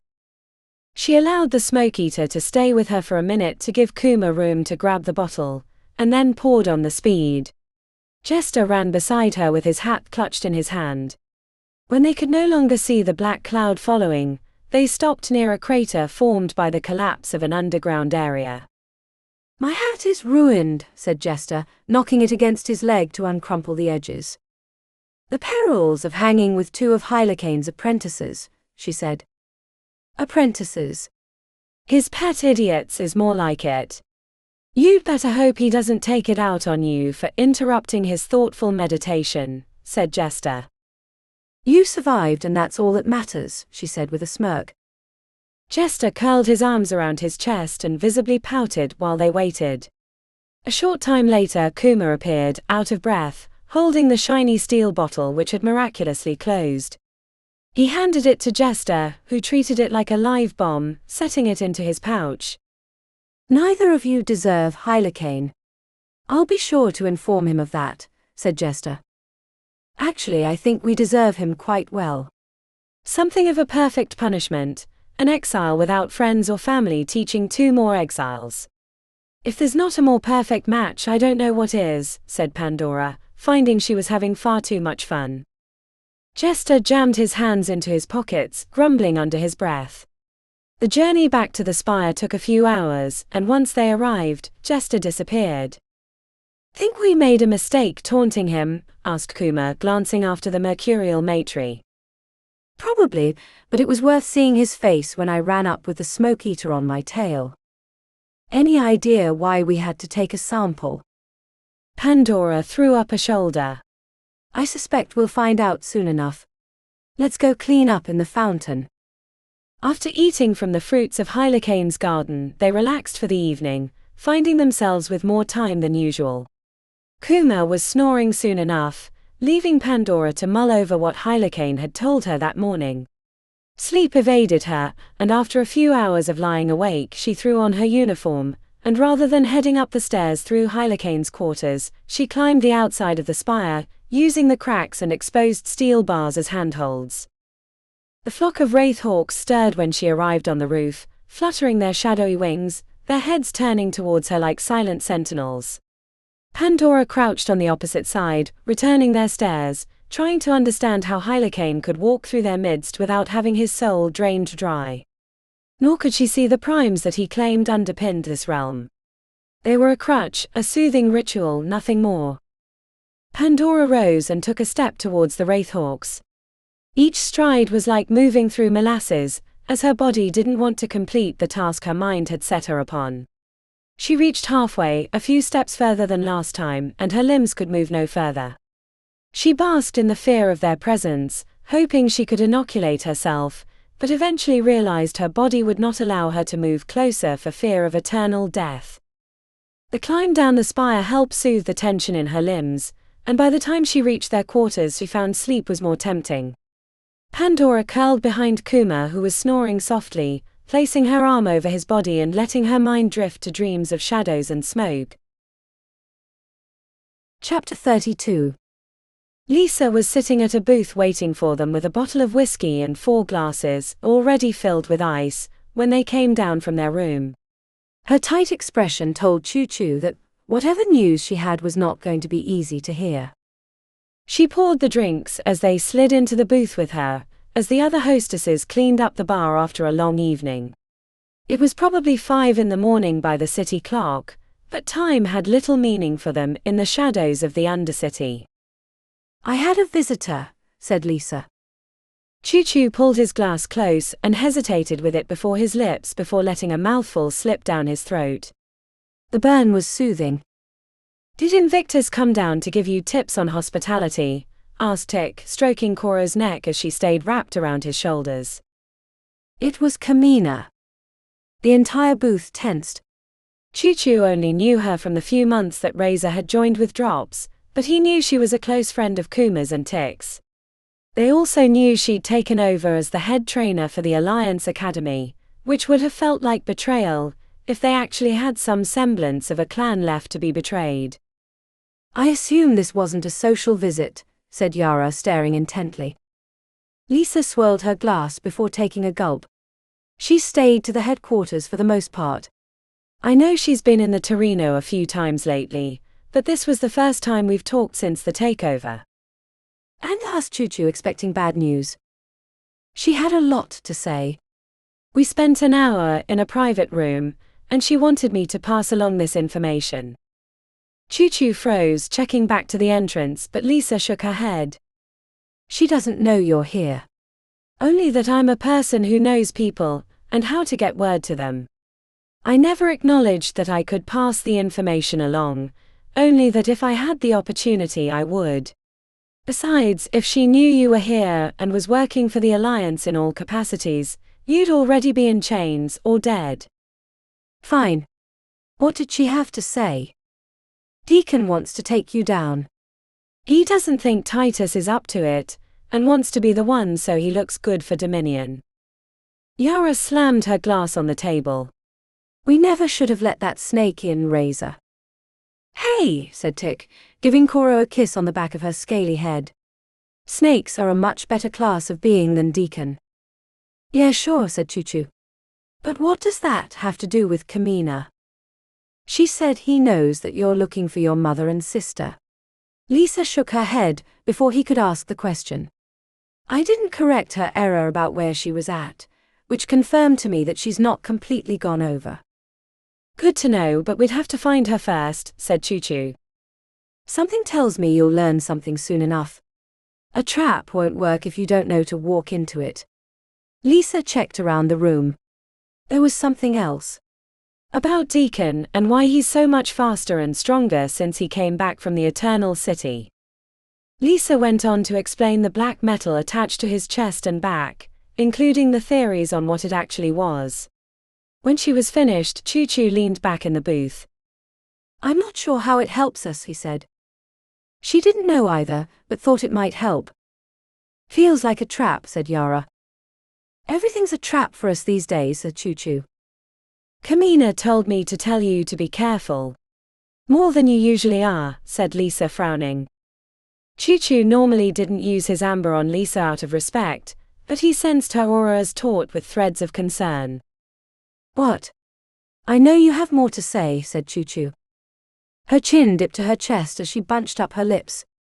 I don't want to lose what I have here. You want us to leave. Lisa closed her eyes momentarily.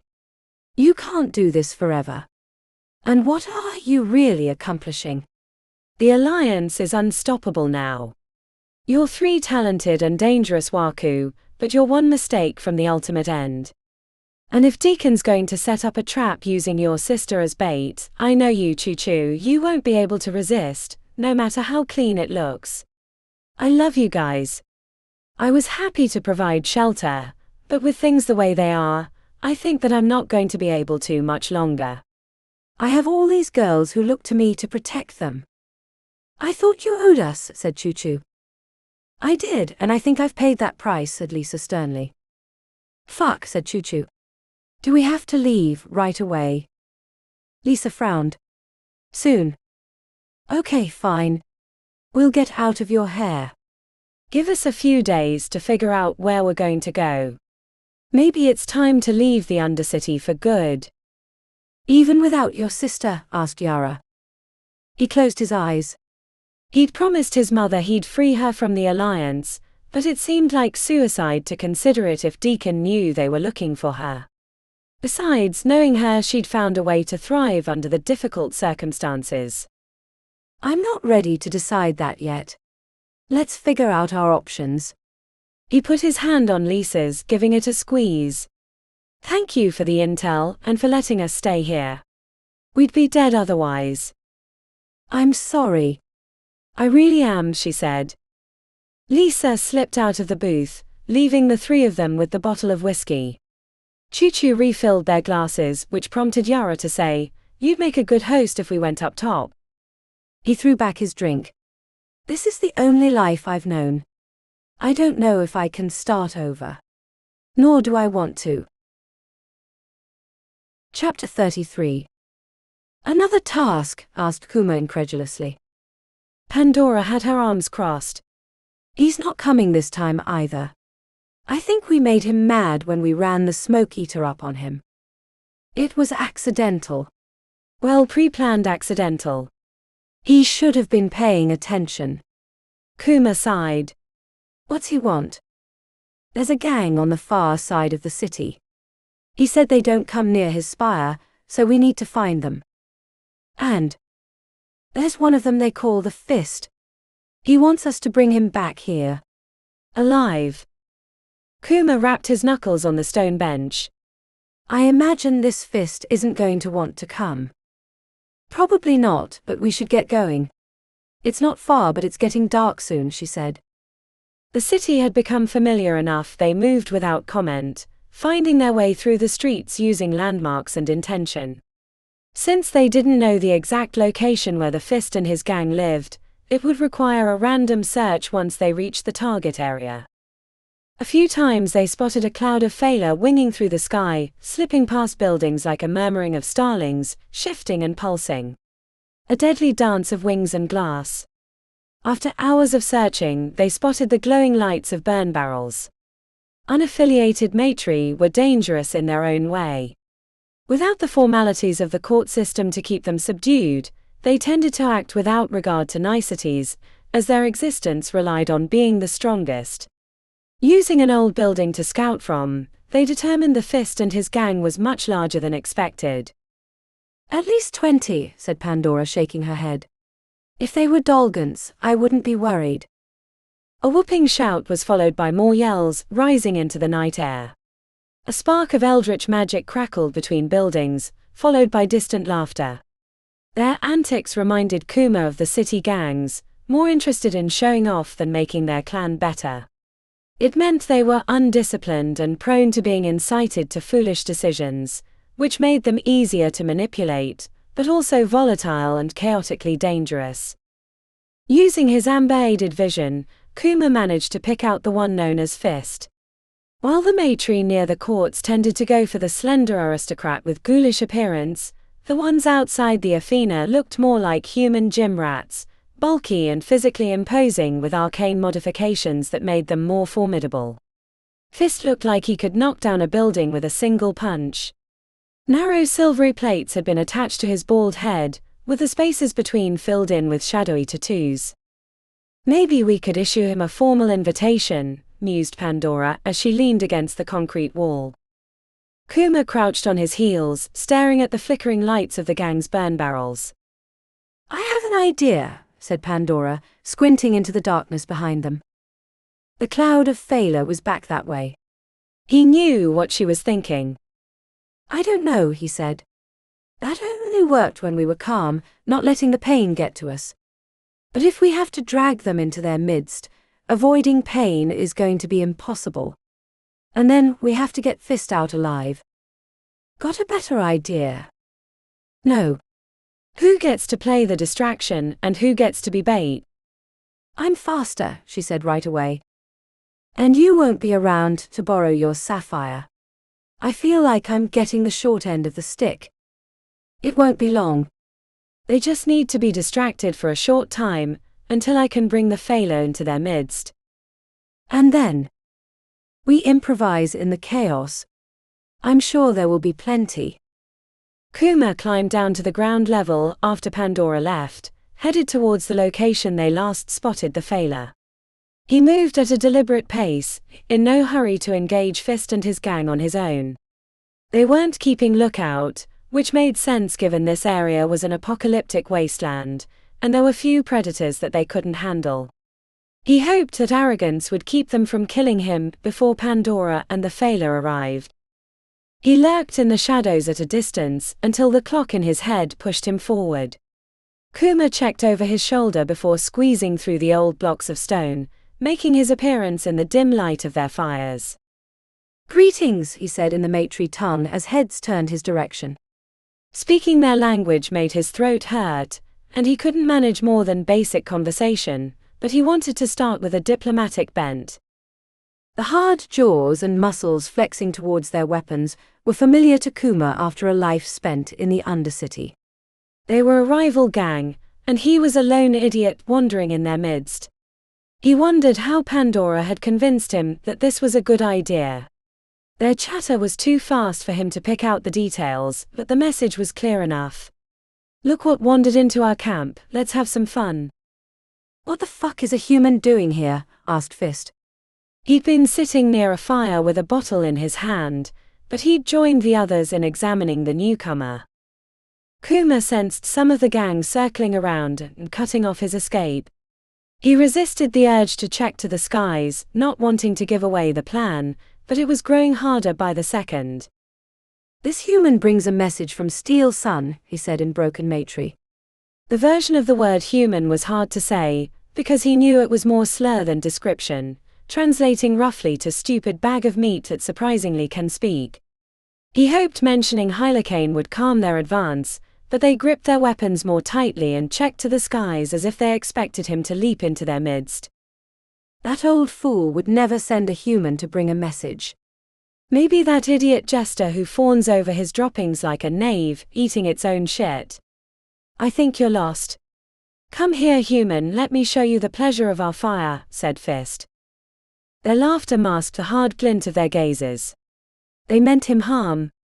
He was wishing he'd spent a little longer in the shadows before revealing himself. When he didn't move, Fist jerked his head towards two Matri, who brought out iron bars they'd rescued from the wreckage.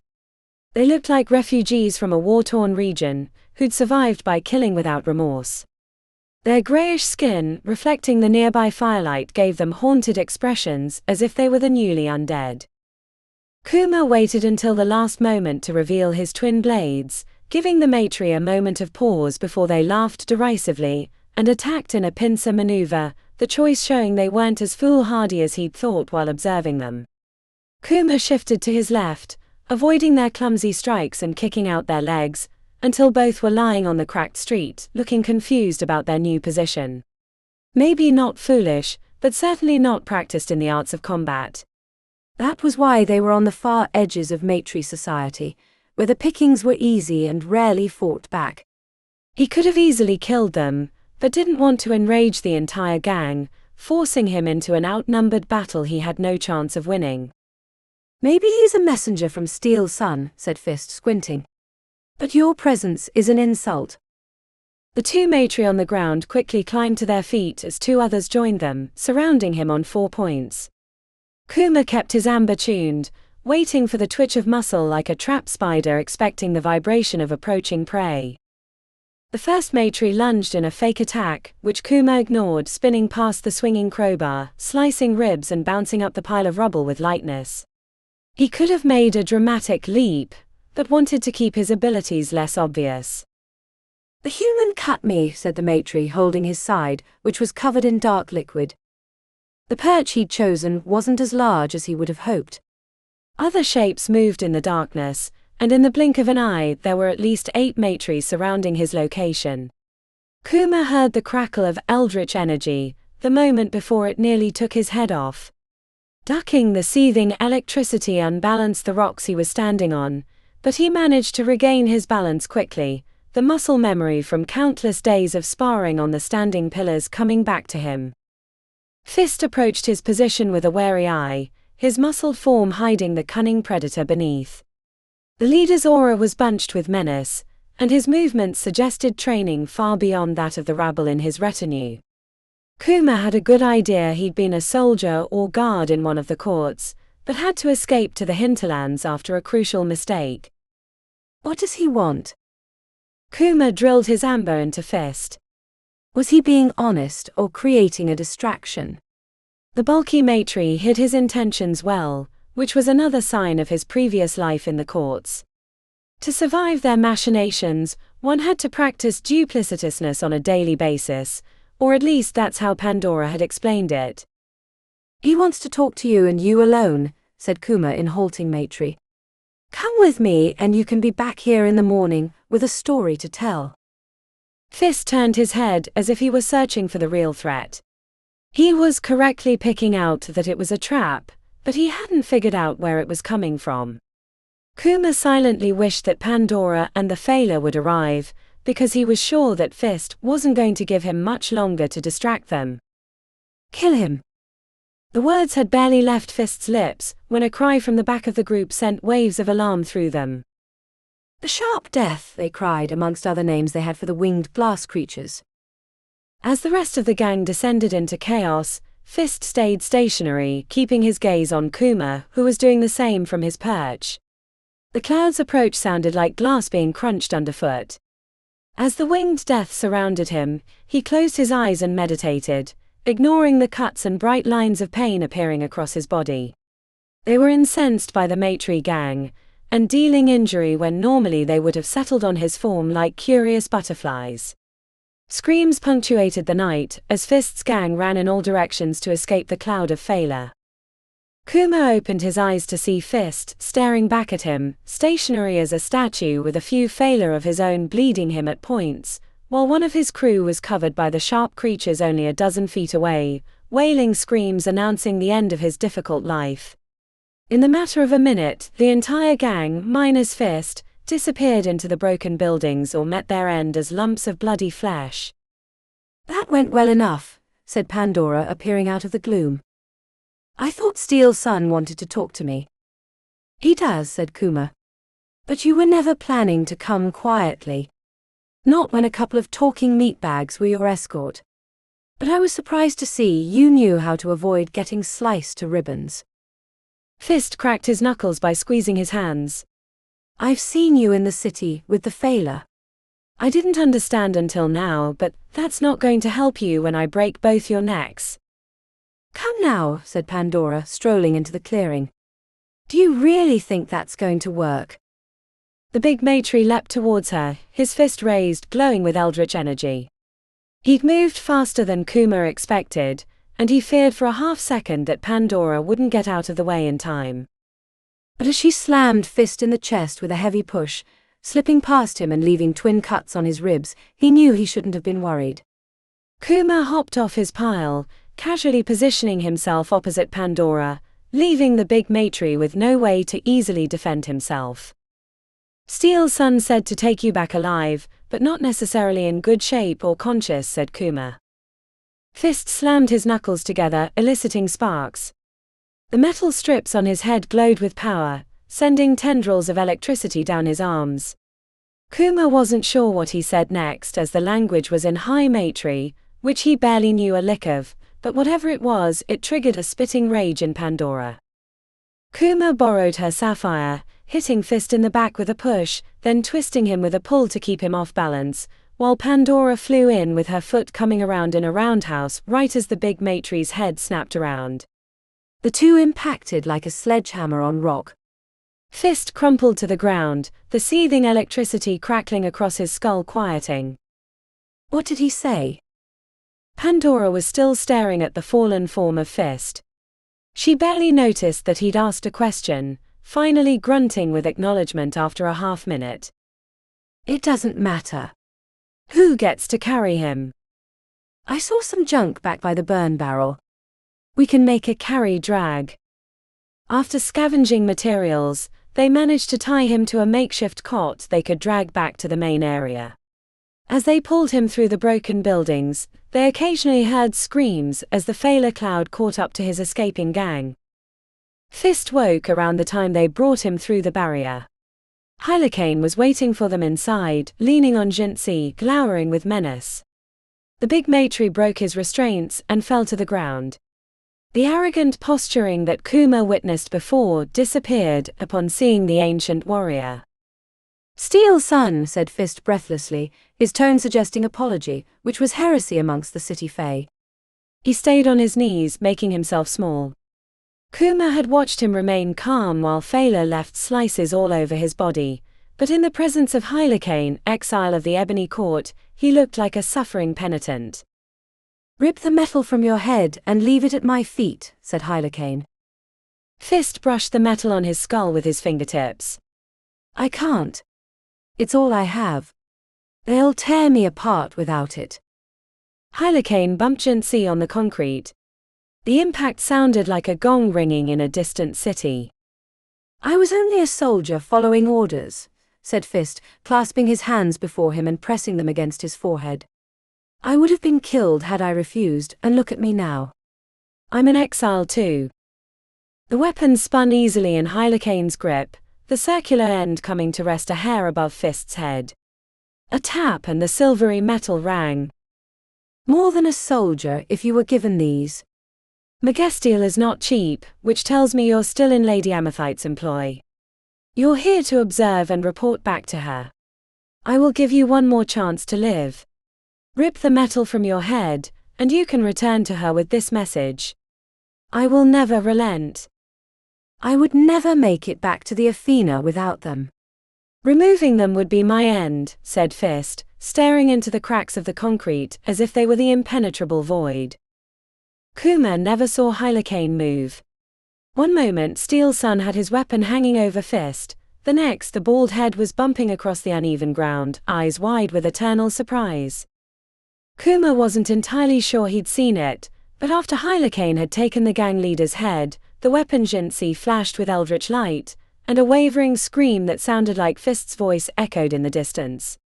He was expecting the Steel Sun to make a comment or explain, but he returned to the spire in a slow stride. Want a drink at the Golden Fist? Asked Pandora. Feeling like he'd witnessed a more horrific act than it appeared, he said, probably best. Chapter 34. Vasilisa hadn't been in the Torino for years.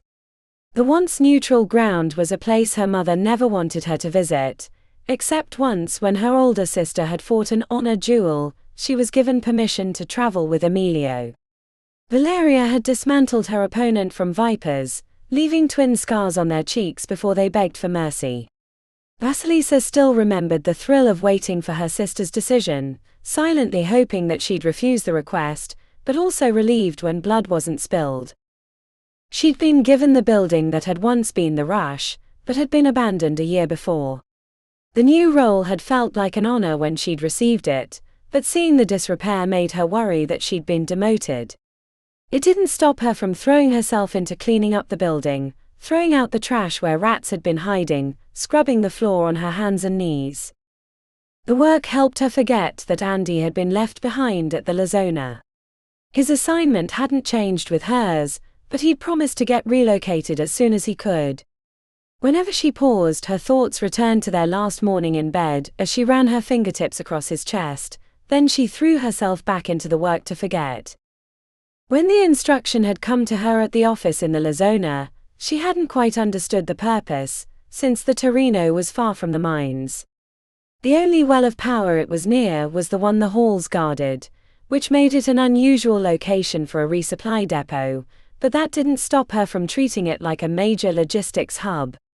They'd given her a week to get set up, but she was finished in half the time, the shelves rebuilt and reinforced, ready for her first delivery. Only when she was finished did Vasilisa permit herself to wander the Torino, enjoying the flashing lights and the sound of the pachinko parlors. When she'd visited before, the tension between the various clans had given her a thrill, but now with only the Alliance in charge, it felt more like a gaudy amusement park. Roman's raunchy elixirs. Want to keep your dick harder than diamond skin? Or keep yourself as wet as Cantor's folly? Half price for new customers and discounts for bulk buys, called a street vendor as she passed. The greasy moustached vendor had set up shop near the alleyways where prostitutes of all kinds worked. Vasilisa passed a woman with furry arms and a tail like a monkey sticking from her frilly skirt. Not an amusement park. A freak show. The tastes of the Alliance Waku, unhindered by honor and encouraged by the peculiarities of the matri, pushed the limits of what had been acceptable before. As she circled the shops, wondering what it would have been like to have been here as a Waku of the drops, she drifted past the famed Club Onyx. Emilio had visited the Hostess Club on more than one occasion. Not that he'd told her, but she'd eavesdropped on him and Navos when they'd sequestered themselves in his room, whispering too loud about their exploits in the thin-walled apartment. Near the center of the Torino lay the dueling grounds where she'd seen her sister scrap. Empty cages lay scattered around the exit, where scorpic fights had occurred during the first days she'd arrived. When she'd been in the shop on her hands and knees scrubbing the corners, she'd heard the cheering and jeers, wishing she had the time to watch, but knowing she'd be too distracted to continue if she did. Better to finish her duties and take time once they were complete, but running her fingers along the metal-reinforced cages had her wishing she'd spent a little time to watch. As she turned to return to the shop, she thought she caught movement out of the corner of her eye. Someone had slipped behind a building. They might not have been watching her, but her hackles were up. Eventually, she convinced herself that she was mistaken, and returned to her apartment. A week after her first shipment of supplies arrived, Vasilisa was preparing a delivery. The materials were basic exploration supplies, batteries for headlamps, dried rations, water bottles, small pickaxes and the like, stuffed into 3 backpacks. She was expecting the patrol to swing by in the afternoon to collect them, and ran her fingers along the edge of the cardboard box, wishing there was more to do. Travel supplies weren't the only things she had in the shop. There were uniforms for new Waku, and the open clasps for attaching stones to the body. After her life in the drops, it was strange to see how commoditized the phase crystals had become, but without competition, the Alliance had more than enough for its members. The new job wasn't a demotion, she'd decided, but it certainly wasn't a promotion either. Unless they had bigger plans in the future that they hadn't shared with her, the purpose of setting up a logistics center in the Torino made no sense. Hello. The front door had squeaked slightly, but not rung the bell hanging from a string, which meant whoever it was meant to be silent. The curved blade she kept in her desk was in the other room. Vasilisa grabbed the box cutter to investigate, wishing she hadn't foolishly spoken. This is the Torino. Nothing should happen here. She didn't know why she was taking precautions, except that it was burned into her blood, a lifetime of living in a place that was trying to kill her. Vasilisa stepped through the door expecting to see someone in the main room, but it was empty. Had someone mistakenly started to enter her shop, thinking it was a store, and then changed their mind? It would make sense given that she didn't sell anything, but then again, there weren't many outsiders in the Torino to make that mistake. The scuff of a boot to her right had her lunging out with the box cutter. If she could initiate the first blow, she could escape the shop before they hurt her. A hand grabbed her arm, stopping the blade short of his throat. Andy! Dropping the box cutter to clatter on the wood, she threw her arms around his neck, pressing her lips against his, and then pulled away and punched him in the chest. "Ah, what was that for?" he asked, laughing. "You fucking scared me, you imbecile. I could have cut your throat. Imagine how that would have made me feel." She was mad but not mad enough to refuse him, as he tugged her back into his arms, kissing her gently on the forehead. Feeling him wrapped around her soothed the aggravation she'd been under since she'd had to relocate to the Torino. "What are you doing here?" she asked, laying her head against his chest, listening to the beat of his heart. The steady thump-thump eased her tension. She closed her eyes, wishing she could stay that way all morning. "I have a day off." "A day? It's not long, but I couldn't stand not seeing you, Vasi. These 2 weeks have been forever." Vasilisa frowned. "You didn't come all this way by yourself. The Undercity's not that dangerous anymore." "I ran into 3 patrols on the way here." "The fuck it isn't, Andy," she said, pounding her fist on his chest.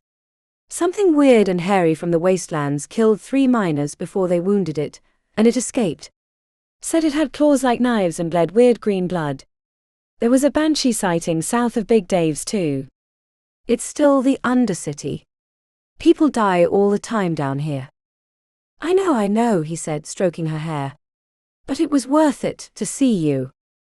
She sighed and he leaned down, pressing his lips against hers. The kiss sent waves of desire through her. Vasilisa clawed his chest and wrapped her right leg around his. When a groan slipped out, he pulled away, hunger in his gaze. "Is there anyone?"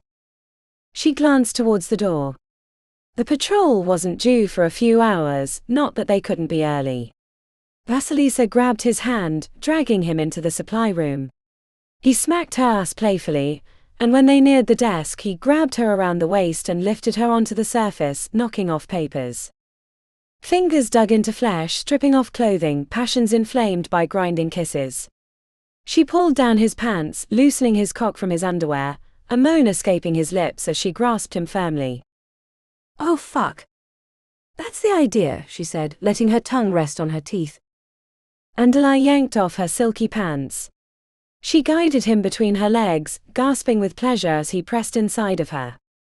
Vasilisa bit his chest to keep from making too much noise. His big hands grabbed both her cheeks as he thrust repeatedly. After weeks apart, it was hard to let it drag out like they did in the privacy of her apartment, and within a few minutes of scrambling to the back room, they were making muffled screams into each other's shoulders. Afterwards, they sat naked on the ground against the front of the desk, running fingers over sweaty bodies, leaning against each other. "I missed you." He kissed her deeply, then fetched a water bottle for them to drink. She placed the cool container against her forehead. Andalai noticed the room as they shared drinks. "Smaller than I expected." Vasilisa hung her head. "I can't figure out why they sent me here. It doesn't make any sense." They can supply the patrols from the other locations. "I asked to be relocated, and I think I might get it."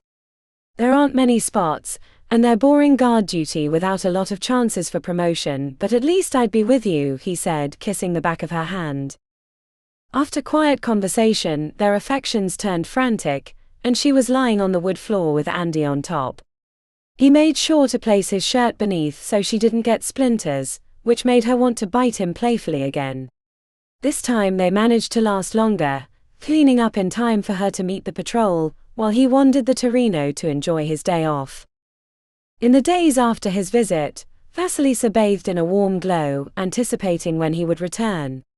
Andy thought he had a good chance of being relocated soon, which gave her hope that the new job in the Torino wouldn't be so terrible. Until then, the biggest problem was boredom. At an earlier age, the mystique of the Torino was intriguing, but after spending time trying out its various delights, she wasn't so impressed. The pachinko machine seemed like a waste of money, watching little steel balls bounce through a vertical pin maze in hopes of them landing in the right holes. The carnal delights available in the back alleys were of no interest, and even the few hostess clubs provided no appeal. She tried singing karaoke at one of the newer ones, but she couldn't get over how much it cost to have someone be her friend for an hour while she butchered pop tunes. And none of the restaurants were as good as the Lime Duck, though she knew part of the enjoyment had been her burgeoning friendship with Najani. The waitstaff in the Torino treated her professionally, but without the personal touch that she'd enjoyed in the Lazona.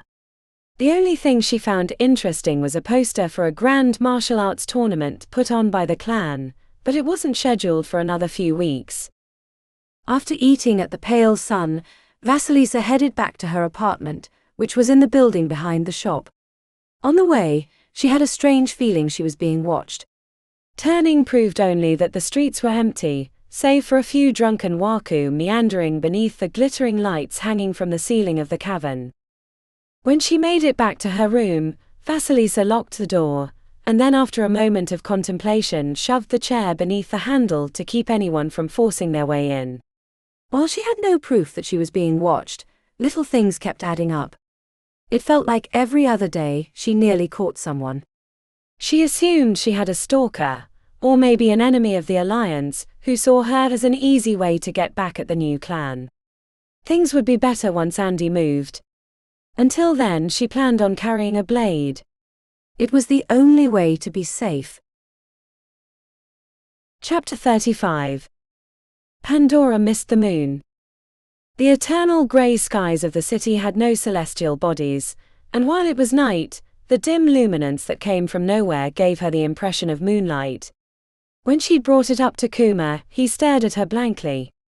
Of course he wouldn't understand.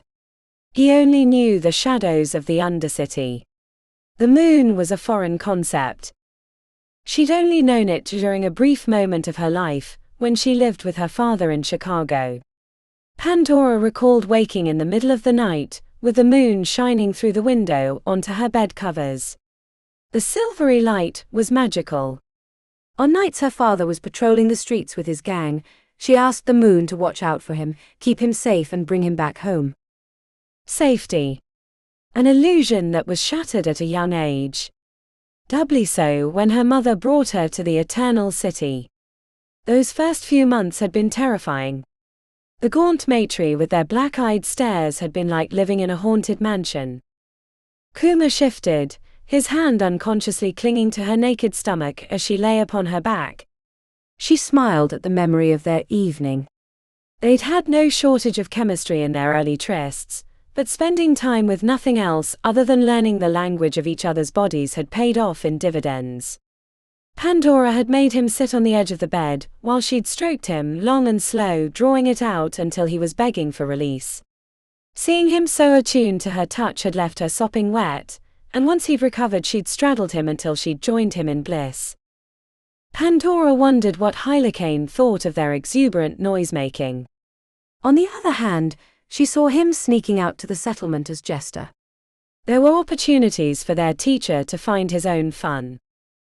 The comfortable nature of their training had Pandora wondering if they'd ever return to their realm.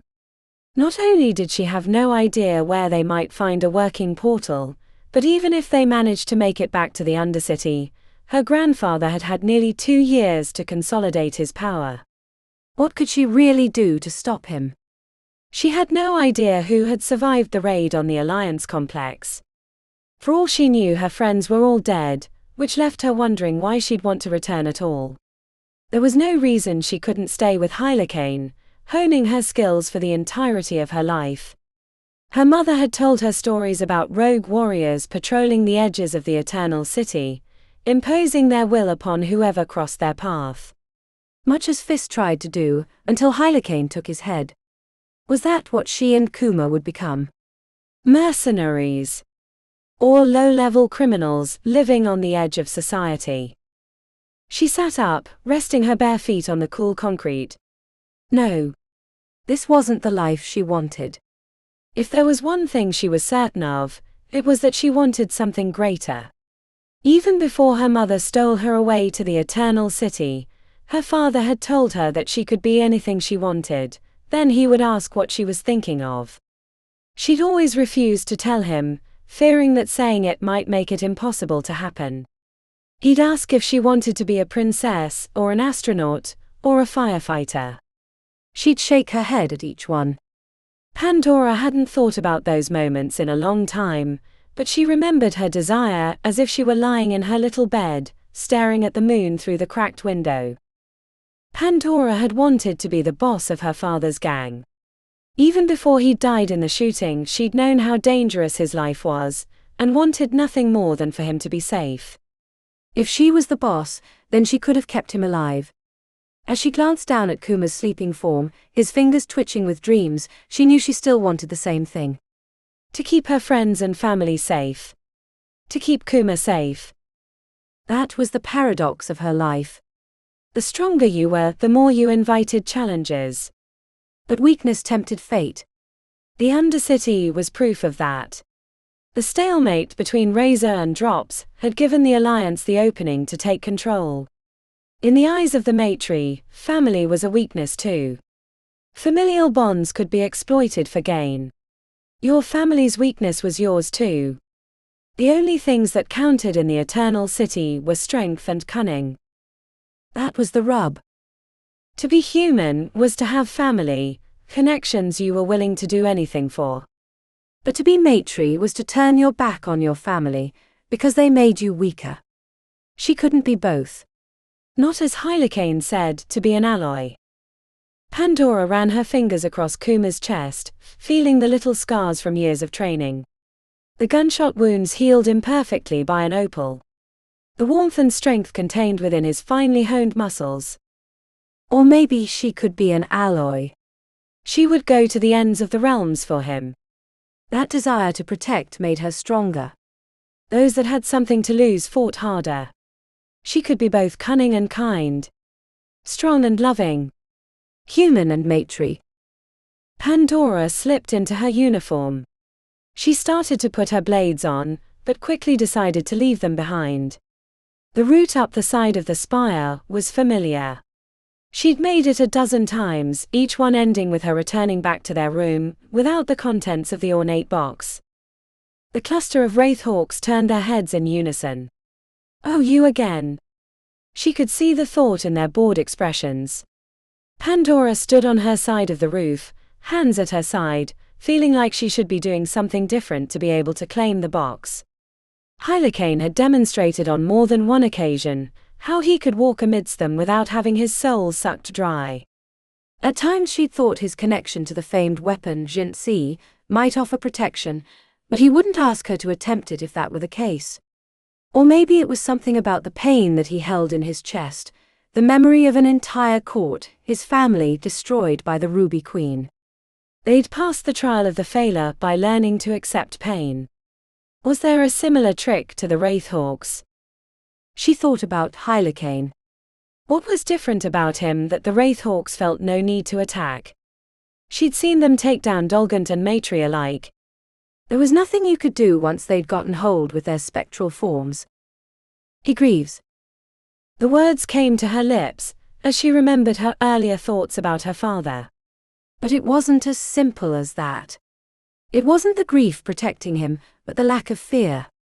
Dying didn't seem that bad in the depths of that existential pain. Which gave her a moment of unexpected insight into the Maitri. Fear. She'd always thought they were immune, but if Wraithhawks were attracted to fear, then no Maitri should ever be eaten. "Oh, I'm an idiot," she whispered aloud. But it felt right. In the trial of pain, she'd learned to let the agony of having her flesh sliced open by the sharp edges of the Failure pass through her. She would have to treat fear in the same way. Pandora took a step forward and then another. As her adrenaline kicked in, she paused, using the techniques she'd learned with the Failure to calm her beating heart. Fear. Pain. They were emotional siblings. Great warriors had to acknowledge them but not let them cloud their judgment. She'd never seen fear in Brazio's or Duro's eyes. They'd met each challenge with clear-eyed purpose, knowing they might not make it out the other side. She took another few steps, until she was at the point that she'd given up on the last few attempts. The Wraithhawks rustled with anticipation, their collective gazes making her feel like a buffet before a starving crowd. When she moved, it felt like swimming against a tide. Her body was screaming not to continue further. How did one acknowledge fear without letting it consume? Her father had gone out each night, knowing he might not return, but also that to stay home and avoid the dangers of his streets would mean his little girl would starve. She took another step. The Wraithhawks fluttered their wings, their silent stares like daggers dragging against her chest. Fear was a powerful force, holding her back like an invisible wall. She started to close her eyes, thinking that the lack of sight would make the challenge easier, but before she took a single step, she opened them again. Why did the Maitri fear? Shouldn't that be a clue? The city Fae, they have terrible eldritch powers, beings who'd conquered whole realms felt fear. In a way it didn't make any sense, except that fear was what drove them. Made them paranoid and prone to fits of rage. They feared the other Maitri, the courts, they probably feared themselves. That was the difference of the Ebony Court. Hylakane had explained they were trying to forge a different way. Fear drove the Maitri to be awful beings. In the depths of that emotion, it was easy to believe your enemies would do the same, so why not strike first? Now she knew why Hylakane said she needed to be an alloy. Take the best parts of her heritage. Humans, for all their flaws, were less prone to unabashed fear. Their history was filled with brave and courageous souls, overcoming challenges that seemed impossible. Somehow, by being weaker, they were paradoxically stronger. The hot emotions coursing through her veins quieted, calmed. She felt at peace for the first time since she'd stepped onto the roof. I am weak. A speck of dust in the infinite multiverse. Her feet were moving before she'd thought about it. As she crossed the second half of the roof, the Wraithhawks fluttered their shadowy wings. When she was within 10 feet of the flock, she wasn't sure how she would reach the box since they were crowded around the corner where it sat, but then they parted like the Black Sea. Pandora stopped in their midst, studying their ethereal forms. Up close they weren't as distinct as observing them from a distance suggested. Their edges shifted like smoke and the black eyes contained galaxies. She could have stared into the depths of those glossy portals for hours, but sensed her presence was only tolerated. Pandora placed her hands around the box. The wood was cool. She turned to return to her side of the roof, only to feel a momentary spike of fear.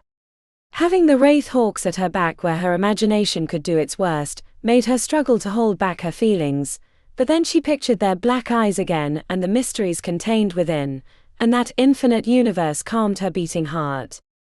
Before she knew it, she was back on her side of the roof. Pandora collapsed on the far edge, cradling the ornate box in her lap. She traced her fingers over the intricate designs, which she assumed came from the Ebony Court. After many months of trials, now that she had the box in her lap, she was reticent to open it.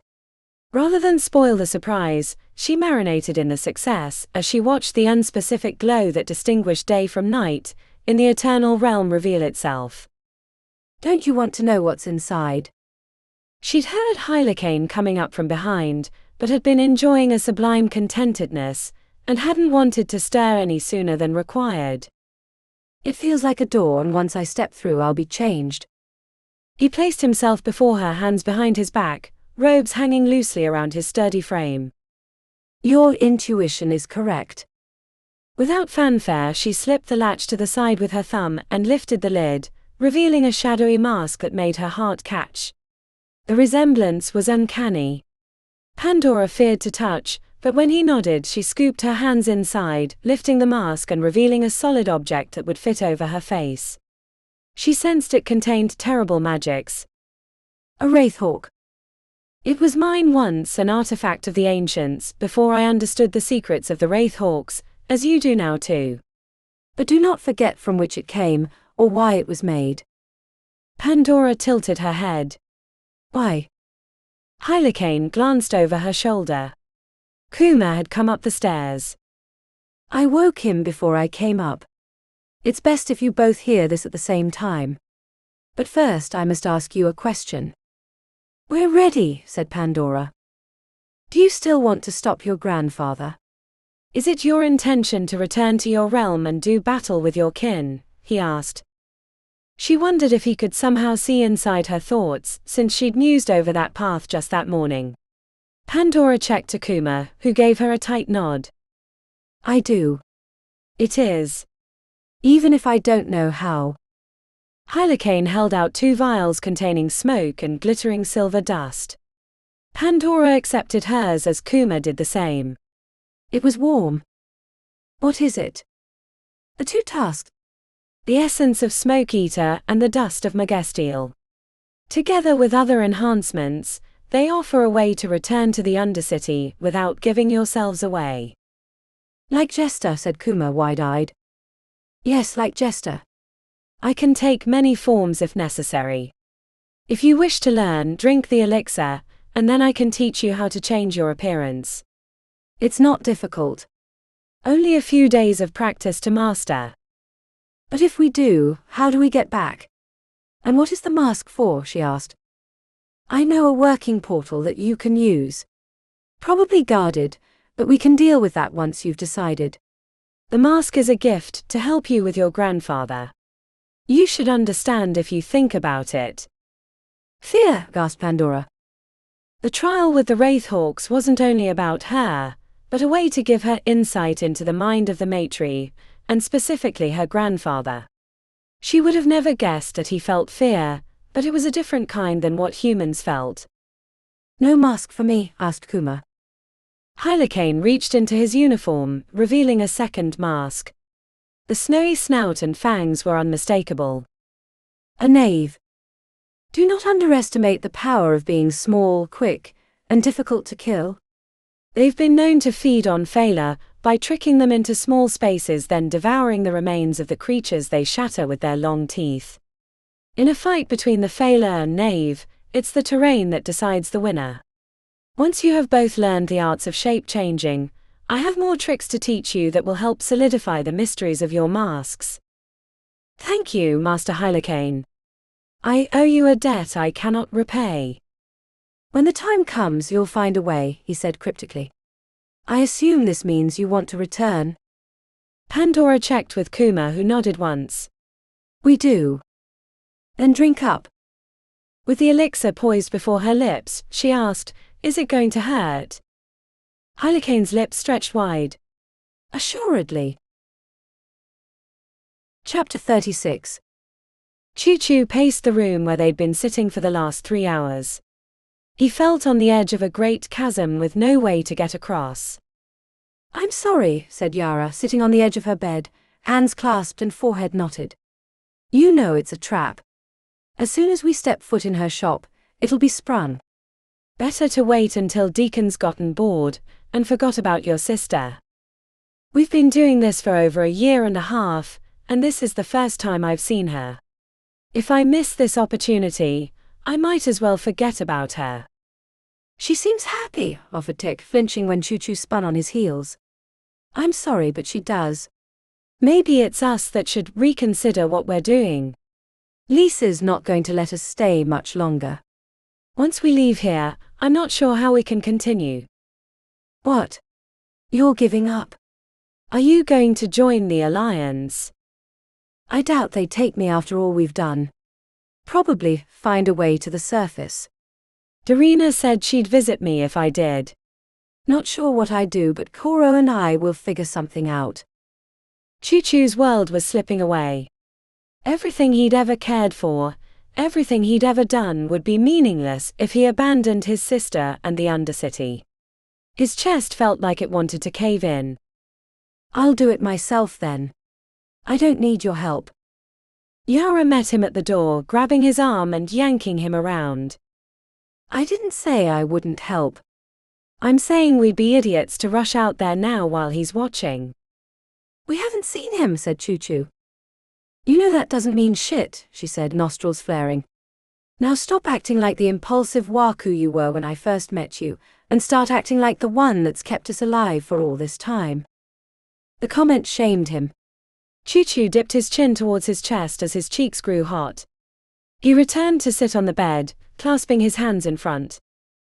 How do we rescue Vasi without getting caught? He asked. Tick was at the window, peeking through a gap in the newspaper they'd taped to the glass when they first took ownership of the room. I think there's a party in a few days. I see workers hanging sparklights all along the streets. Shade's End? Asked Yara. I thought Dominion ended the holiday, asked Choo-Choo. Tick lifted his shoulders. Looks like Shade's End to me. Maybe they're bringing it back now that the Alliance has complete control. Choo-Choo looked to Yara, who was deep in consideration about the new information.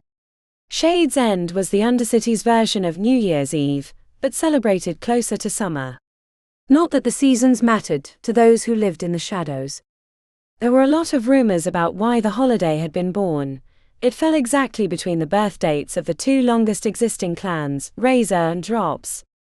Or the head patron Invictus of the 100 Halls had visited the Torino on that date and given his blessing.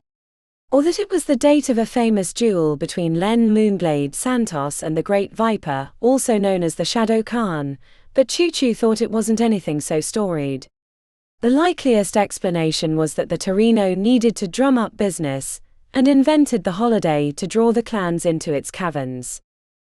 I miss Shade's End, said Tick with a longing sigh. The cheap alcohol, the special pachinko deals, scorpic fights, the ladies in their skimpy outfits. It would be a good opportunity, said Yara. Be hard for Deacon to keep watch, especially with all the bullshit that goes on. Will it be as crazy? Asked Tick. Without all the enemy clans in close proximity, it won't feel as tense. No duels. No unsanctioned fights in the darker caverns. Never underestimate the combination of youth plus alcohol, ramped to 11 with stones, said Yara. Choo-Choo. He'd been staring into his palms. Sorry. I was thinking about the last Shade's End, when Pandora and Kuma dueled. Not really about then but them. Wondering what happened. Yeah. Everyone else, we know what happened to them. It's just kinda weird they up and disappeared. I miss them too, my friend, said Yara, nodding. So, are we making a move during Shade's End? Asked Tick. We are, but Deacon will be expecting something to happen, said Choo-Choo. Thinking about Pandora helped him calm his mind.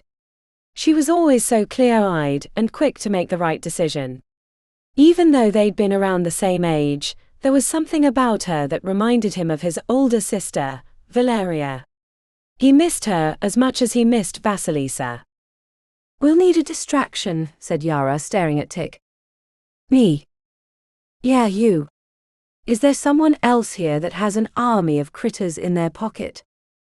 The smallish Waku cradled his arms around his chest and grimaced. But that'll mean I'll be out there in the middle of this chaos. They'll spot me for sure. And I'm not sure I can sneak back in here with a bunch of tumblers or something without getting caught. Can you just encourage the critters around here? Are there enough rats and mice and insects to cause a scene? Asked Yara. He's right, said Choo-Choo. We need something bigger to cause a distraction worthy of Deacon. I know, said Tick, eyes alight. There will be scorpic fights during Shade's End.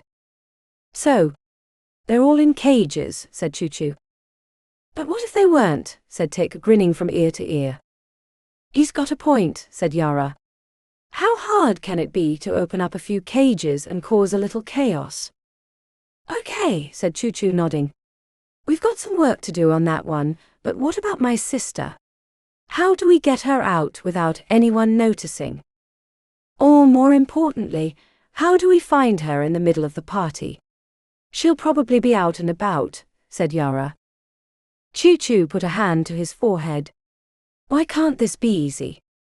Yara chewed on her lip in the silence. After a few minutes of quiet contemplation, she offered, we should draw her to another part of the Torino. Leave a note or something official that she can't miss. Somewhere we can sneak her out. I'd say Club Onyx, but I don't want to leave Lisa with a mess after all she's done for us. The old Razor Bar, the Umbra, or whatever it's called now, has some passages in the back we could use, said Tick. The 11 Tiers, said Yara. Is that another matri name? Asked Choo-Choo. Probably. They're turning this place into a pale version of the Eternal City, said Yara. Okay, said Choo-Choo as the plan started to take shape in his head. Tick somehow opens the scorpic cages to create a distraction, while we lure my sister to the 11 Tiers, where we sneak her out of the Torino and then to the chamber, where we convince the hall mages to let us up. Why would they do that? Asked Yara. Choo-Choo pulled a small pouch from his pocket, shaking it lightly. The dozens of stones they'd taken from Alliance Waku shifted in the bag. Use whatever it takes to get us to the surface. But how am I going to get near the scorpic cages? They know what I look like, said Tick. An idea formed, leaving Choo-Choo grinning. How do you feel about wearing dresses? Chapter 37. The room on the lower level of the spire was Spartan. Barely more than a concrete space with few comforts. Kuma had spent little time in the room, except to collapse exhausted from a long day of training with Hylakane. Nothing he'd done in Razor Academy had prepared him for the extremes that the Matri warrior had put them through. Kuma felt like a different person than when he'd first come to the Eternal City. It was hard not to be changed by the realm, where a brutal death lurked around every corner. He wants us to meet him on the bottom level, said Pandora, entering from above, where she'd been talking with Hylakane for the last hour. He'd been giving her instructions specific to her grandfather. Kuma was a little annoyed that he wasn't allowed to hear them, but it was probably for the best, given the challenges that they faced. I feel a little, I don't know, guilty about leaving, said Kuma as he shifted his pack onto his shoulder. Why? Kuma pursed his lips. I think for the first time in my life I recognize how little I know. After all this time with Hylakane, I'm just starting to understand what he's been teaching us, and we're leaving. Our training isn't over, said Pandora with a wry smile. I know. Brazio and Duro never rested. I think I'm starting to understand them better. They seemed like mythical figures when I was younger, but now I understand what they must have felt. Despite their training, they weren't near the level they wanted to be. It's like going for a swim thinking that it'll be easy to cross the water, only to find out you're in the ocean. I guess that's why Duro was putting himself through all those weird trials. Pandora gave him a peck on the cheek. He followed her to the lower level, which was something of a wreck. Except for the stairs, he'd never spent much time there. Hylakane was waiting for them with nothing except 2 piles of clothing sitting on a chunk of concrete. The famed weapon Jinzi was not present, which relieved Kuma.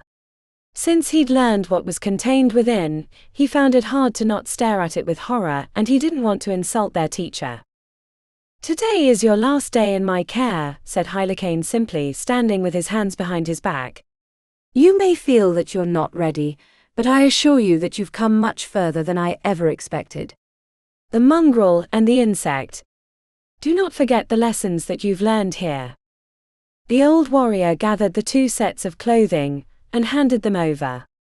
They were not martial uniforms as Kuma had expected, but styles that suggested minor nobility of the Maitri courts. "After today, you can no longer be Pandora and Kuma. You change your forms and don these outfits, becoming the personas we constructed during your training." Kuma closed his eyes to begin his transformation, but Hylakane cleared his throat. "Not now. It's best that if you're seen leaving the area, it's not as your new selves." "Won't they figure it out based on the fact we're no longer seen around the spire?" asked Pandora. "Let me take care of that," said Hylakane, a glint in his black eyes. "Let's go over who you'll become one last time." Kuma stiffened to attention, sensing Pandora doing the same at his side. It wasn't necessary, but after years of training, the act was instinctual. "My name is Lady Sahar, an adjunct minor noble from the Jade Court who has been on her Liberisen for decades. I've been traveling with my human body servant, Aman. I acquired him on the plains of Brodaria, after besting a war priest of Gokali in individual combat. I'd considered returning to court, but heard rumors of Dominion's incursion into the human realm, and thought it an excellent opportunity to further my knowledge." "Why do you wear the Wraithhawk mask?" asked Hylakane. "It is a symbol of my minor house." "We are known as fierce warriors, but less inclined to bother with the minutiae of noble politics, preferring gladiator pits or fields of battle to ply our trade. We are aloof but dangerous." "Good," said Hylakane. "Now you, Kuma. In English or Maitri?" "English is fine." "You've spent little time in the Eternal City, so the reasons for your incomplete knowledge will be inferred." Kuma sighed internally. He was less sure about this plan than Pandora, who had embraced it enthusiastically. Hiding and subterfuge was not his strength. "You won't have to carry this deception," said Hylakane as if sensing his reticence. "The heavy lifting will be with Lady Sahar." "I am Aman Crownline. My mother was working for the Golden Helix, a mercenary company related to Blackstone Security. I was born in Brodaria." He paused. "I'm still not sure how I'm supposed to fool anyone about living there. I know nothing about them. Neither does Dominion, and besides, you'd feel quite comfortable with the Brodarians. They're an honorable race, who feel it is their life's purpose to wage war. It is a holy thing for them. Fierce fighters and even more devious strategic minds. Never play a game with a Brodarian, unless you are extremely confident in your abilities. They are ruthless when it comes to strategy. They'll come out on top even at simple games like crosses and blood." "Won't Titus Cabone know I'm lying? He's a mercenary. Surely he's been to Brodaria." "Not that I'm aware of." He was more interested in looting and pillaging, which is frowned upon by the Brodarians. For them, victory alone is the prize. Entire battles killing tens of thousands have ended with both sides leaving content that they fought well, with the losing general serving tea to the winning one as his punishment. "That sounds ghastly." "As your rituals in the Undercity might seem that way to others. But do not be disillusioned. Everyone in those armies was a volunteer. To be a warrior is an act of self-improvement." "With a murderous penchant for tea," quipped Kuma. He knew he'd screwed up as soon as the words left his mouth. Hylakane stiffened slightly, which prompted Kuma to incline his head. "Tea is sacred to the Brodarians." "If you're to keep up the illusion you must never disparage it," said Hylakane, then he visibly relaxed. "I think that should be good enough." Once you inhabit your new skins, you'll find the form will lead you to invent other aspects of your personalities. By the time you reach the portal, you'll forget who you really are. Kuma wasn't so sure, but he wasn't going to disagree with his teacher. Keep the clothes until you've reached the end of the tunnels and have to surface again. Then you can ascend into the light, as Lady Sahar and her body servant Aman. Hylakane smiled. Remember, you're on your Liberizon, a journey of discovery. This will give you cover to ask questions, be inquisitive, to be a little odd. Dominion will not question it.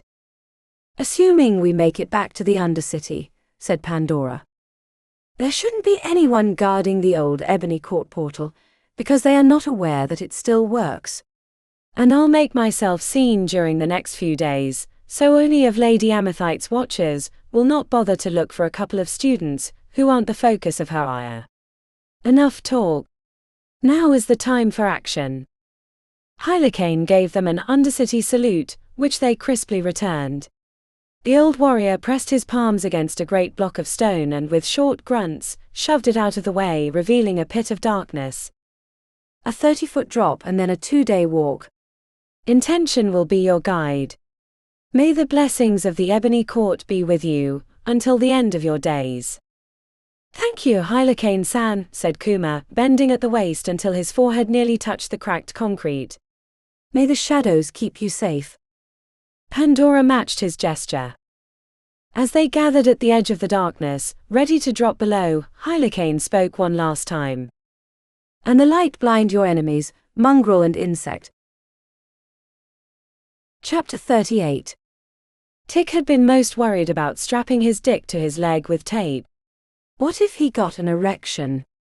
Would it hurt? Could he damage himself permanently?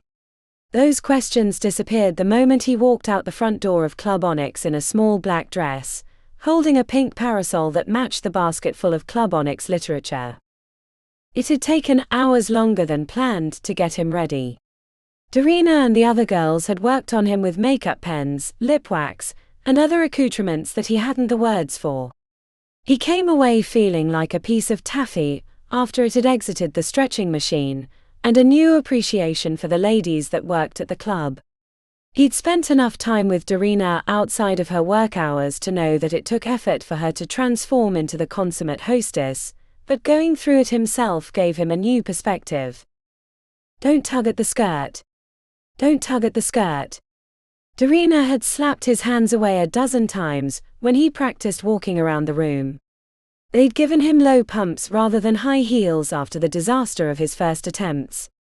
Be calm. You're drumming up business for the club, not causing a scene in the middle of the Torino.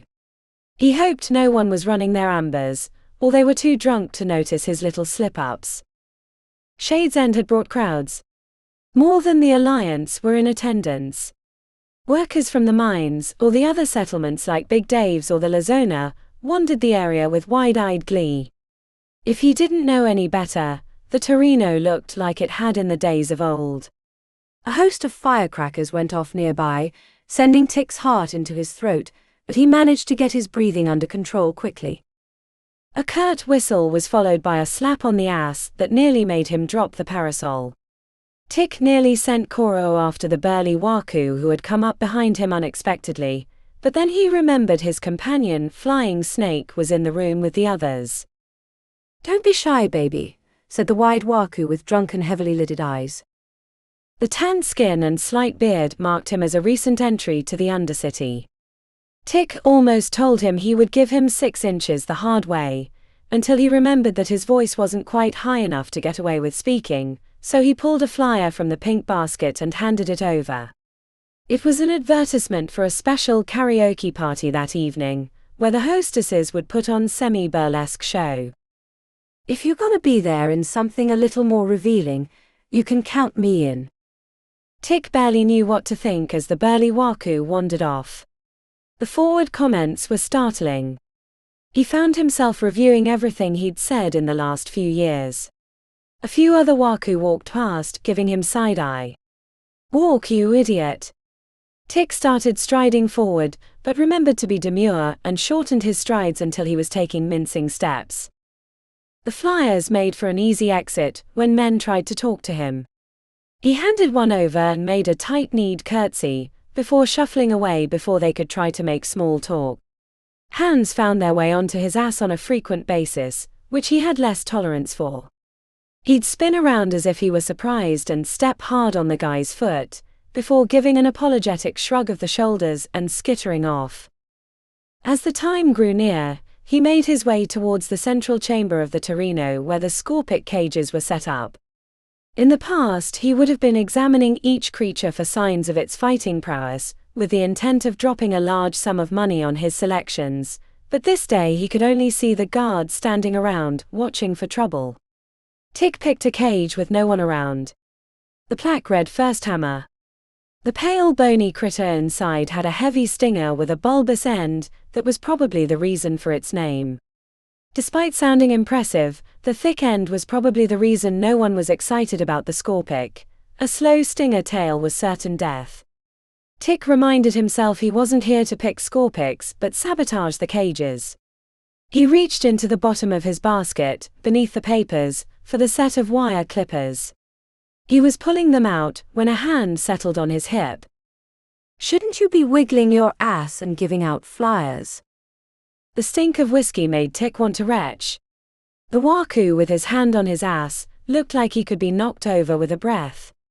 It was more than alcohol. His eyes glittered with purple lights and his lips were stained indigo. Tick gave him a slight shove with his elbow, expecting him to topple over, but he was as firm as a stone pillar. "Come on, let me take you to one of the private room. I can show you how a real Waku does it." Tick almost kneed him in the balls. Not only for the leering advance but thinking he was a real Waku. It was easy to see the man's off-kilter stance, and the lack of calluses on the knuckles. Tick was certain he could kill him in one move. The drugged-up Waku's eyes widened, and he seemed to sober up as if he'd sensed the underlining menace. "Are you leaving?" Tick squeaked out, hoping he'd disguised his voice enough, yanking his arm away and moving towards another cage. The man followed for a few steps until he was distracted by a walking vendor shouting about fresh pretzels, leaving Tick alone. After he confirmed that no one had seen the encounter, he returned to the cage, and using his body to hide the movement, clipped the wires carefully until they were about to break. He didn't want the modifications to be obvious. Then he found a second unattended cage near the poinsettia, and performed the same job. Tick was looking for a third, but the crowds had packed around them since there'd be a match in less than an hour. Needing a distraction, he reached out to the first Scorpic with his tiger's eye, inciting it to escape. Screams followed by everyone rushing to that side as the creature burst through the broken wires, freed up the other cages for sabotage. Tick managed to clip 3 more cages, not bothering to make the modifications invisible. As he filled the entire group of caged Scorpics with unending rage, Tick shuffled away from the central area, heading to a room Lisa had rented for him on the west side, where his weapons and clothes were waiting. Once he'd changed, he would meet the others in the hidden passages behind the old razor bar. Tick couldn't help but grin at the chaos that he'd left behind. Chapter 39. The kitchen staff at the 11 Tiers startled when Choo-Choo came barging through with Yara on his heels. The cook went for a butcher knife, but it only took a headshake to let him know it was a bad idea. "We're just passing through," said Yara, patting the automatic weapon held to her chest. Choo-Choo hadn't wanted to bring guns because if they had to use them, then the plan was probably in shambles. Even if it couldn't kill Deacon outright due to his black diamond, Yara had been adamant about bringing it. Everyone in the eating area was standing near the windows, watching the mayhem of Scorpics running rampant through the crowd, as drunken Waku tried to kill the bony creatures. Not far from the window, a younger Waku with a shaved and tattooed head was screaming from a stinger blow after she'd jammed her blade into the back of the creature. At first glance, Choo-Choo thought that his sister hadn't made it to the 11 Tiers. Or had left early. But then he caught her side profile when someone gasped at Yara's weapon. It had been 2 years since he'd seen his sister up close, and the passage of time had made a difference. She wasn't the annoying, flat-chested younger sister that never wore makeup and never shut up about becoming a waku, but a young woman with rich brown skin, rosy cheeks, and a calm pose that reminded him of their older sister. Vassie slowly turned, her expression a mix of surprise and confusion, until she ran across the restaurant and threw her arms around him. Choo-Choo could have hugged his sister forever. He squeezed a little too tightly and she yelped. "Emilio," she said as she pulled away. "You're so tall," he responded, realizing she was his height. "I got Dad's height." "Sorry, brother." She checked over her shoulder at the chaos in the Torino. "What the fuck are you doing here?" "We came to rescue you." "Rescue me?" she asked incredulously. "From what?" Her expression dropped. "No. Really? Have you two been?" "We got Mammy out a while ago. She made me promise to find you and bring you to the light." Vassie pulled her hands away from his shoulders and clutched them against her chest. "I'm not leaving. I'm happy here." "Happy? With the enemy?" he asked, his voice rising with anger. "Emilio. We lost. There are no drops anymore." "That's what we do. We pledge ourselves to the new clan and move on." "Why haven't you?" "New clan? The Alliance ain't a new clan. They're a gang. That Matri bastard at the head doesn't care about the Undercity, doesn't care about his waku or even you. He's just here to extract the stones from the earth, make his money and then I don't know what. Probably move into the light and cause havoc there too." His sister shrunk into herself. "Has that been you two? Ambushing mines and killing patrols. Andy's lost friends from your killing spree. Did you cause this out there?" "You know real people are getting hurt." "Andy. Your Alliance boyfriend. What about the friends and family we lost when they took over?" asked Choo-Choo, his voice rising.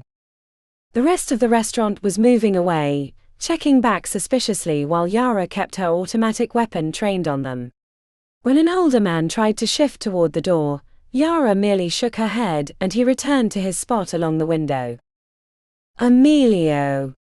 I'm not a child anymore to be rescued. I have a job here that people care about. Something I'm good at." She held up her missing hand. "This is what I got for all the wars between the clans. I don't think you understand. It's good that one clan finally took over." "Yes, it was awful when we lost the drops, but except for you and that murderous bitch who killed our sister over there, it's been quiet. Civilized even." Her face broke with emotion. "How can you be working with her?" It had been so long that he'd forgotten that Yara's father had killed Valeria. "Yara didn't do anything, and what I learned, what I know." He couldn't quite get the words out. "Fuck Vassie. I'm here to rescue you." "You need to come with me." She shook her head. "No. I don't. I'm happy here. For once I'm happy." "Don't you want to be a waku? They'll never let you do that." A short laugh tinged with madness slipped out of her mouth. "Shows how little you know." "Choo-Choo, we have to go," said Yara low and under her breath. "Go, Emilio. This isn't the place for you anymore," said Vasilisa with her arms crossed. "The fuck it isn't," he said, lunging forward and throwing her over his shoulder. "I promised Mammy I would get you out, so I'm getting you out." He carried her through the kitchen as she screamed and slammed her fist into his back. They pushed into the caverns behind the restaurant, using the passages to wind away from the Torino. "You need to shut her up," said Yara, glancing into the shadows as they broke into a larger cavern with faint illumination. A trickle of water from the back made light music. "Put me the fuck down." "I'm not going. I'm happy here," shouted Vasilisa. Choo-Choo turned his head to speak to Yara when a blur flashed through the space. The clatter of a weapon landing in the distance startled them both, followed by a warm light, revealing a group of Alliance Waku led by Deacon. He wore a black suit and white tie. His hair was slicked back, which made him more gangster than Waku. "I knew you'd never be able to resist," said Deacon. "But I didn't expect that she wouldn't want to come with you, which made it much easier to find which way you'd gone. Doesn't that feel terrible, Choo-Choo? That you worked so hard to steal her away, and she doesn't want to come?" "Now I'll finish what Titus couldn't, and Dominion will know that I'm best suited to be his second in command. Thank you, the both of you, for offering me your lives as this gift." Chapter 40. Yara had expected rage. It wasn't the first time she'd seen Deacon since he'd wiped out Razor. Yet she couldn't muster anything more than a regret that they'd fallen into his trap. Maybe it had been Vasilisa's comments about the futility of their resistance. What good had it really accomplished?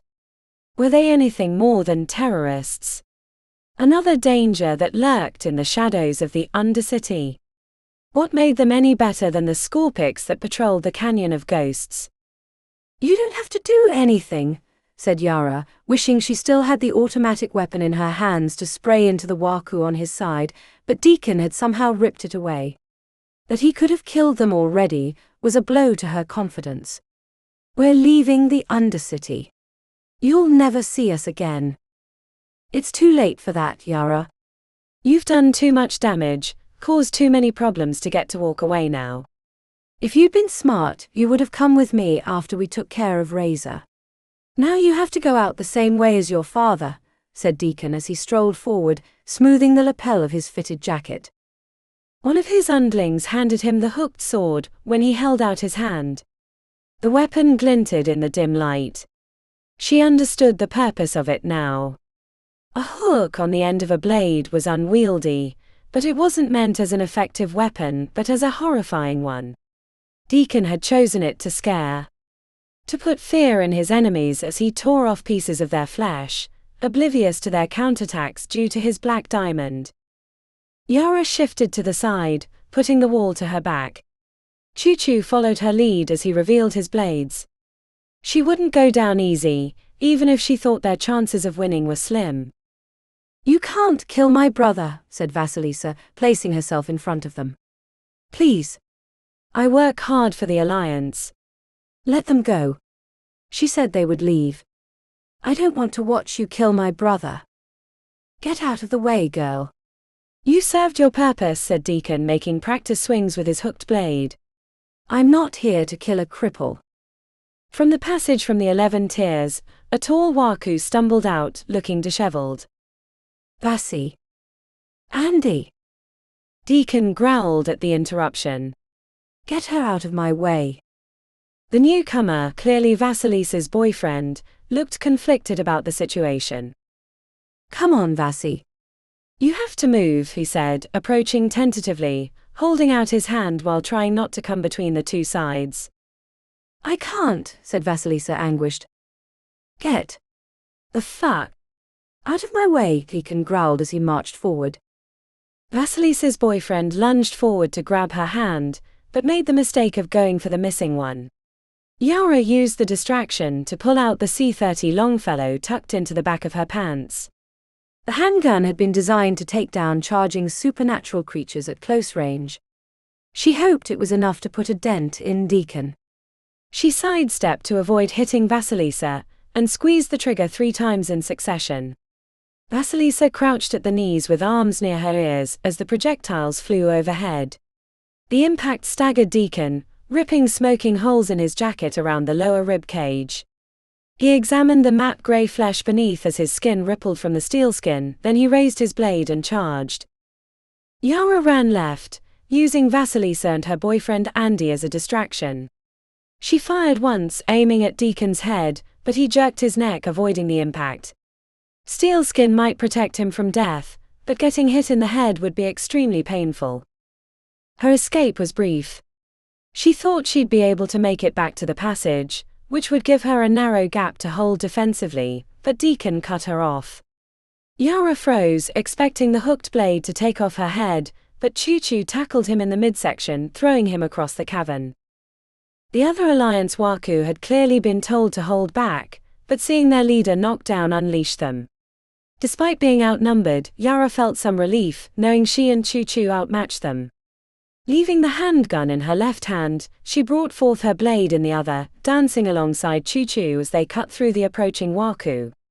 Their strikes were too slow, too sloppy.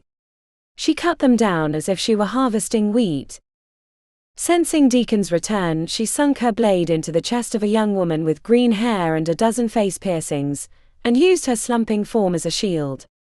The hooked blade chopped off the dead woman's arm, so Yara kicked the body into Deacon. Yara fired the C-30 Longfellow 2 more times into his chest, staggering him. Before Deacon could reach her, the staccato pace of an automatic weapon firing erupted, flashing lights and hammering her eardrums. She'd be a little deaf after the fight if she survived. Choo-Choo had picked up a weapon one of the others had dropped, and was unloading into Deacon, tearing his jacket to shreds. He stayed on his feet, grunting into the impact, until Choo-Choo emptied the clip. "I'm gonna take you apart piece by piece." Deacon tore away the remnants of his jacket, revealing his rippled muscles beneath, and the black metal fixed to his pectoral muscles.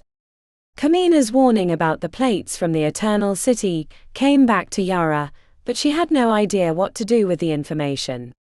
She quickly replaced her clip with a fresh one while Deacon was removing his tattered clothing, but seeing the rage in his eyes told her the end was frighteningly near.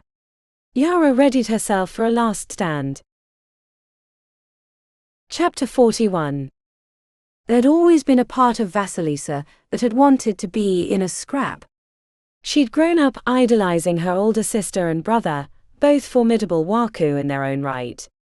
And Yara, despite her feelings, was the daughter of the famous Brazio Santos, second only to Duro in fighting prowess. But as the bullets rang out and people moved faster than she could see, the romanticized idea of battle was quickly dispelled. Blood splattered across her face as she crouched in the middle of the cavern. She wasn't so much frightened as stunned by the brutality of the violence and the speed at which people died. Things were unfolding so quickly she didn't even know who was winning, only that her brother and boyfriend were still alive. But so was Deacon, after taking multiple hits to the chest. She'd heard the rumors that he was a Black Diamond Waku, but seeing his invulnerability herself made things even more real. "I'm gonna take you apart piece by piece." The next part happened in slow motion. Andy grabbed her hand. He'd stayed low with her, and yanked her to the side to get them both out of the field of battle. Vasilisa happened to glance up to see the moment after Deacon had thrown down his tattered suit jacket, blown apart from gunfire at near point-blank range. Deacon was fast. He moved in a blur, faster than she could track, but she knew in an instant that Andy was leading her the wrong way. Right into Deacon. She tried to pull him back, but he was too strong. A wet squelch was followed by warm liquid hitting her face, splattering across her jaw and forehead. Andy's hand was no longer gripping hers tightly. It went slack. Then he stumbled to his knees. Deacon's hooked sword had ripped a gash in his chest. Vasilisa couldn't comprehend what she was seeing. The world dimmed and rotated around her, but she managed to crawl to his side as he lay on his back, breath coming in short, frantic heaves. "No, Andy. No." She gripped his hand. His eyes were growing dimmer by the second. She wanted to go back in time. Tell them it was a mistake. Maybe if she'd come with her brother quietly, Deacon wouldn't have found them. "Andy." He was trying to speak, but his chest was a ruin. Blood was pumping onto the rocks at an alarming rate. "I'm so sorry." Andalai mouthed his final words and then stilled. She held his hand to her chest as gunfire rang around her. But nothing else mattered. He'd made her happy. So joyously happy. And now he was gone. Cut down in the middle of a scrap. What did any of it mean? "Come back, Andy. Come back," she whispered, desperate to make the nightmare go away. "I forgot to say I love you." Chapter 42. Deacon was going to kill her. Yara knew there was no way to stop him. He moved too fast. He was too well protected. She hoped it would be quick. A swift, sharp pain and then a rapid descent into darkness. A return to the eternal shadows.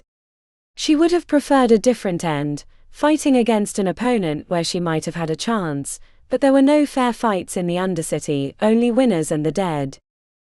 Then Vasi's boyfriend saved Yara. Deacon had been headed straight for her when he'd gotten in the way, moving the wrong direction, and rather than delay, Deacon had cut him down. Yara almost missed her chance. She'd been so sure that she was a dead woman standing. But the hesitation gave Yara a clean shot, but rather than aim for the head, she targeted the black metal on his right pec, thinking about what Kamina had said about his modifications. The black diamond would protect his weak flesh, but not the additions to his body. At that range and with Deacon momentarily stilled, she couldn't miss. Yara plugged him 5 times, hitting the black metal in succession, the thunderous impact staggering Deacon until the surface shattered into glassy pieces that fell amid the rocks. Dark, sinewy smoke rose from the wreckage and his bubbling flesh, leaving him screaming with rage and pain. For a second, Yara feared the mist was coalescing into something real and terrifying, but then it diffused.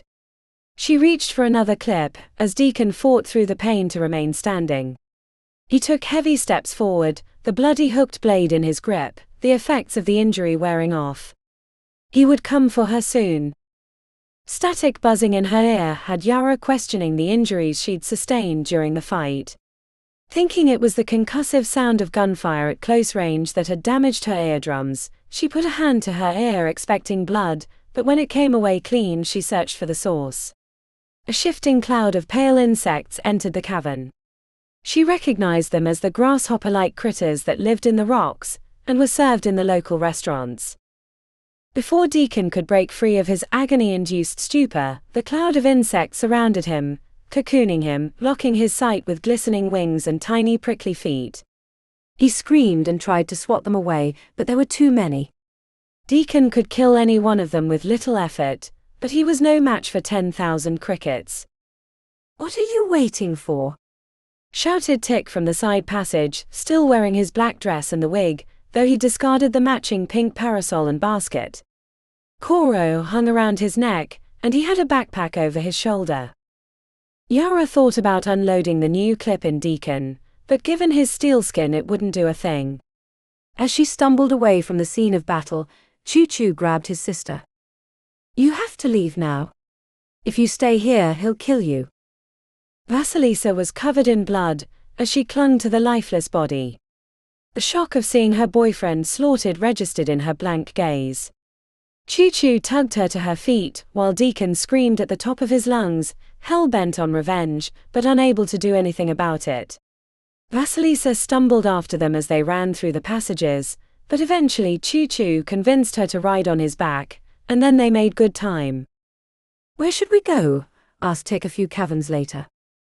Without thinking too much about it, Yara said, "The Great Arch." The proper place to go would have been the chamber, in hopes of getting passage to the surface, but since she'd mentioned that to Deacon, she knew that would be the direction he sent his people after them once he was able to free himself from the cloud of insects. While reaching the Great Arch would be challenging, since they'd stopping raiding in those areas many months ago, she hoped it would be the last place they'd think to look.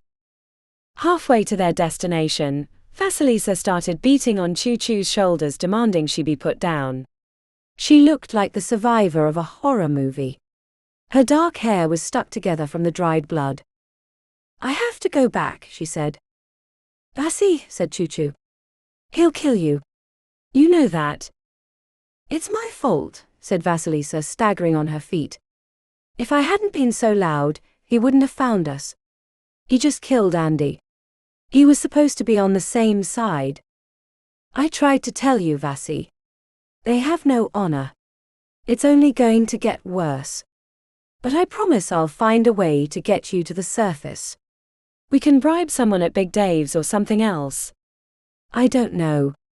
We'll figure it out." "No," said Vasilisa, shaking her head. "I'm not leaving. It's not safe here for you, Vasi." The shock of her boyfriend's killing had either worn off, or she'd buried it beneath her anger. When she spoke, the desire for vengeance threading through her words gave Yara the chills. I won't rest until Deacon is dead. Chapter 43.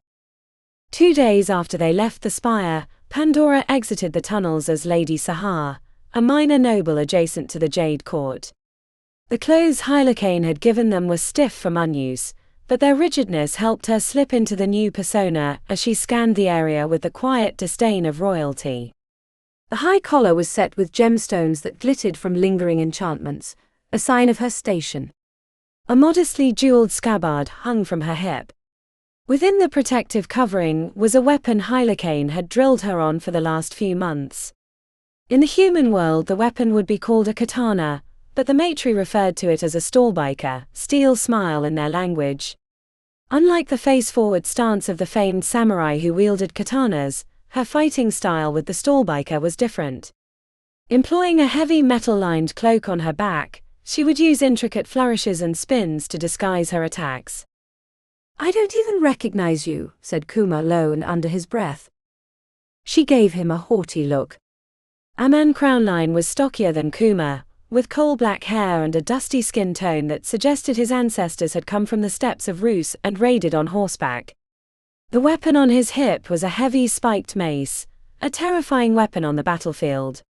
They'd each had to learn new fighting techniques, because they didn't want to give themselves way by scrapping with curved blades as was customary in the Undercity. Hush, Aman. Remember, we have to be our new selves from here on out. Kuma scanned the broken landscape where they'd come out. A solitary steel tower and 2 squat buildings were the only things standing in range.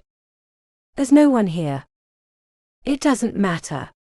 If we have to switch back and forth, we'll screw it up later. Better if we stay in character always. Kuma sighed heavily, raising an eyebrow in her direction. His face was different, but his mannerisms were the same. Had I known that I would have made use of our time in the darkness. She reached out and ran a finger along his jaw. There's no reason a noblewoman can't have her way with her body servant. You are here to serve me in all ways possible, after all. The Eternal City seemed less formidable after their training with the Steel Sun. While certain dangers like smoke eaters or large bands of traveling matri could cause them issues, the problems that had plagued them on their way to his spire no longer seemed relevant. Not long after they left the tunnels, the hazy light that existed as day dimmed, and they found a standing structure, climbing into the higher levels to sleep. Kuma was brewing a pot of tea on a small fire while she watched out the openings. As she peered into the distance, she saw where they'd come from, the collection of buildings that made up Hylakane's settlement. It took her a minute to recognize what was missing.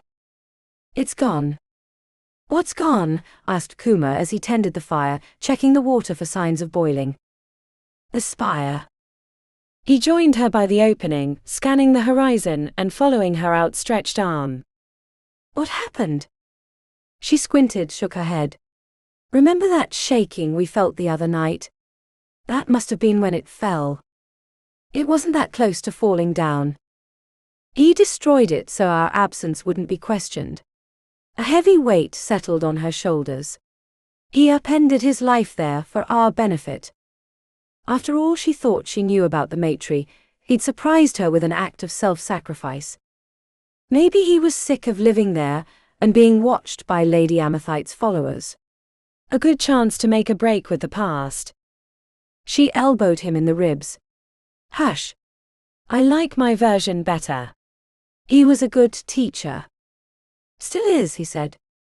Travel took on a familiar pattern over the next few weeks.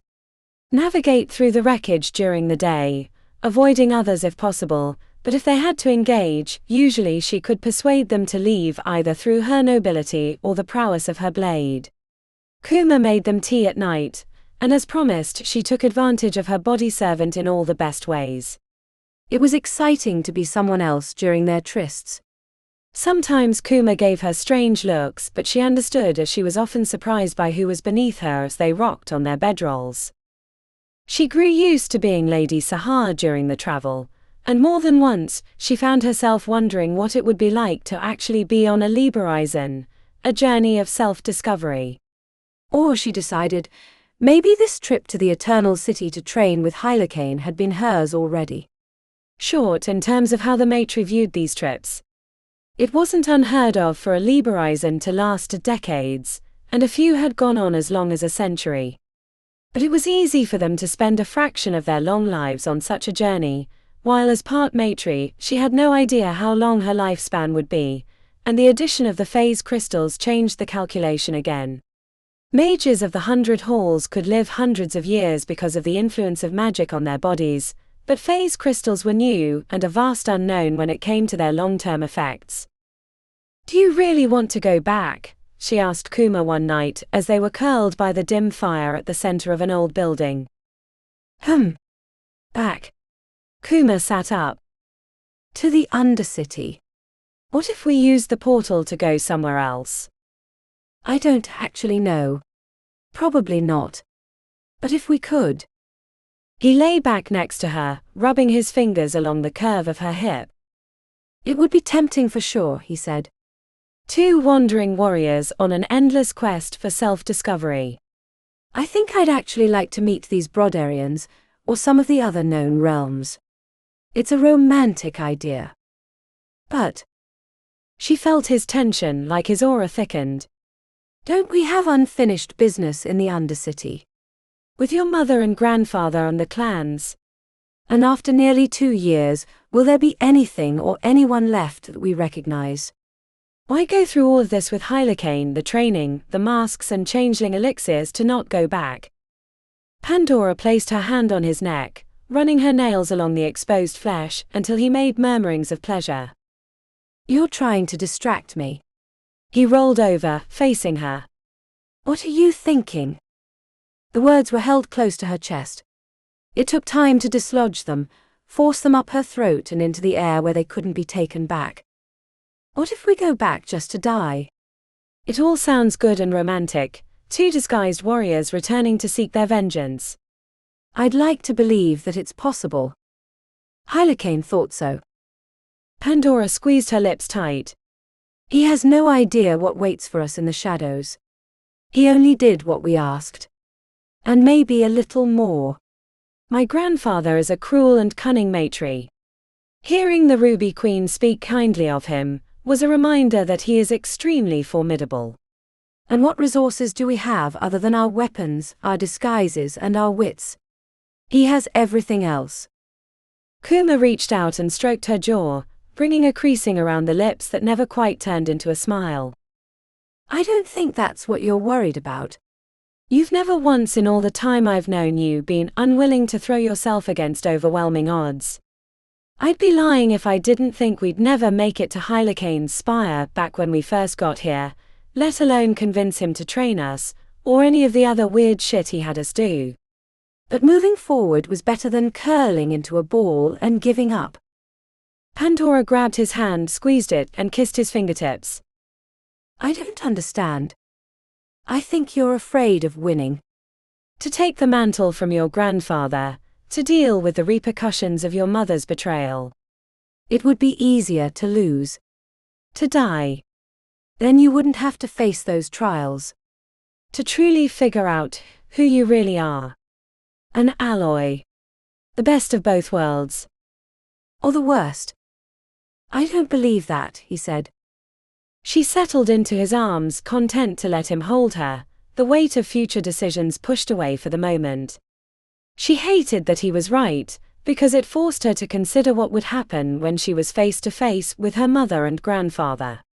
What did it mean to be related to people you despised? Did it mean you hated yourself too because you came from them? Humans believed in the duality of nature and nurture, but the matri believed they were one and the same. The matri were stronger because they were ruthless, and that strength of purpose was in their blood. As their travel brought them closer to their destination, Pandora felt like the weight on her shoulders was growing heavier. The more she thought about returning to the Undercity, the further away she wanted to run. Multiple times a day she'd almost convinced herself to beg Kuma to not go back, to find a way to another realm, and become the false personas they'd been inhabiting. It was better than anything that waited for her. But she never said the words, because she knew even if she did that, she'd never escape the feeling that she was supposed to be somewhere else. This was her Liebereisen, but the journey had to take her back to the Undercity, to confront her mother and grandfather. Only then could she resolve who she really was. "It shouldn't be far," said Pandora one day as she spied an enormous archway, standing sentinel amid the declining ruins. The structure was solid and huge. Bigger than the Arc de Triomphe in Paris, a structure she'd only seen pictures of. The furthest edge of what should have been the lands of the Ebony Court. The stone structure had frescoes of Matri warriors, figures from the past, though no one was left except Hylakane to speak their names. The region beyond the archway was hazy. Not right away, but in the distance where the outline of a cityscape should have been, the air grew fuzzy and impossible to penetrate. It was like someone had taken a painting of the region and wiped away the paint, leaving a smear.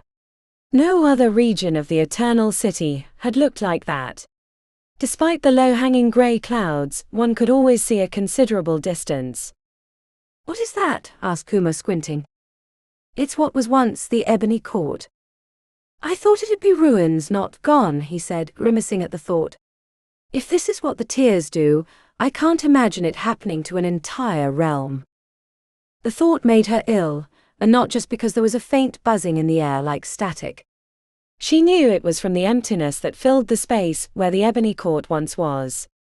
As if the world couldn't quite take, not having that section of reality existing.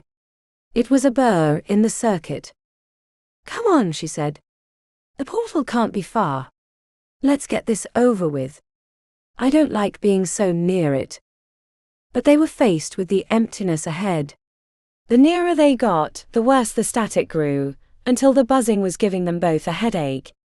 It was like standing before a waterfall, except instead of water, it was the emptiness of a void crashing into the world.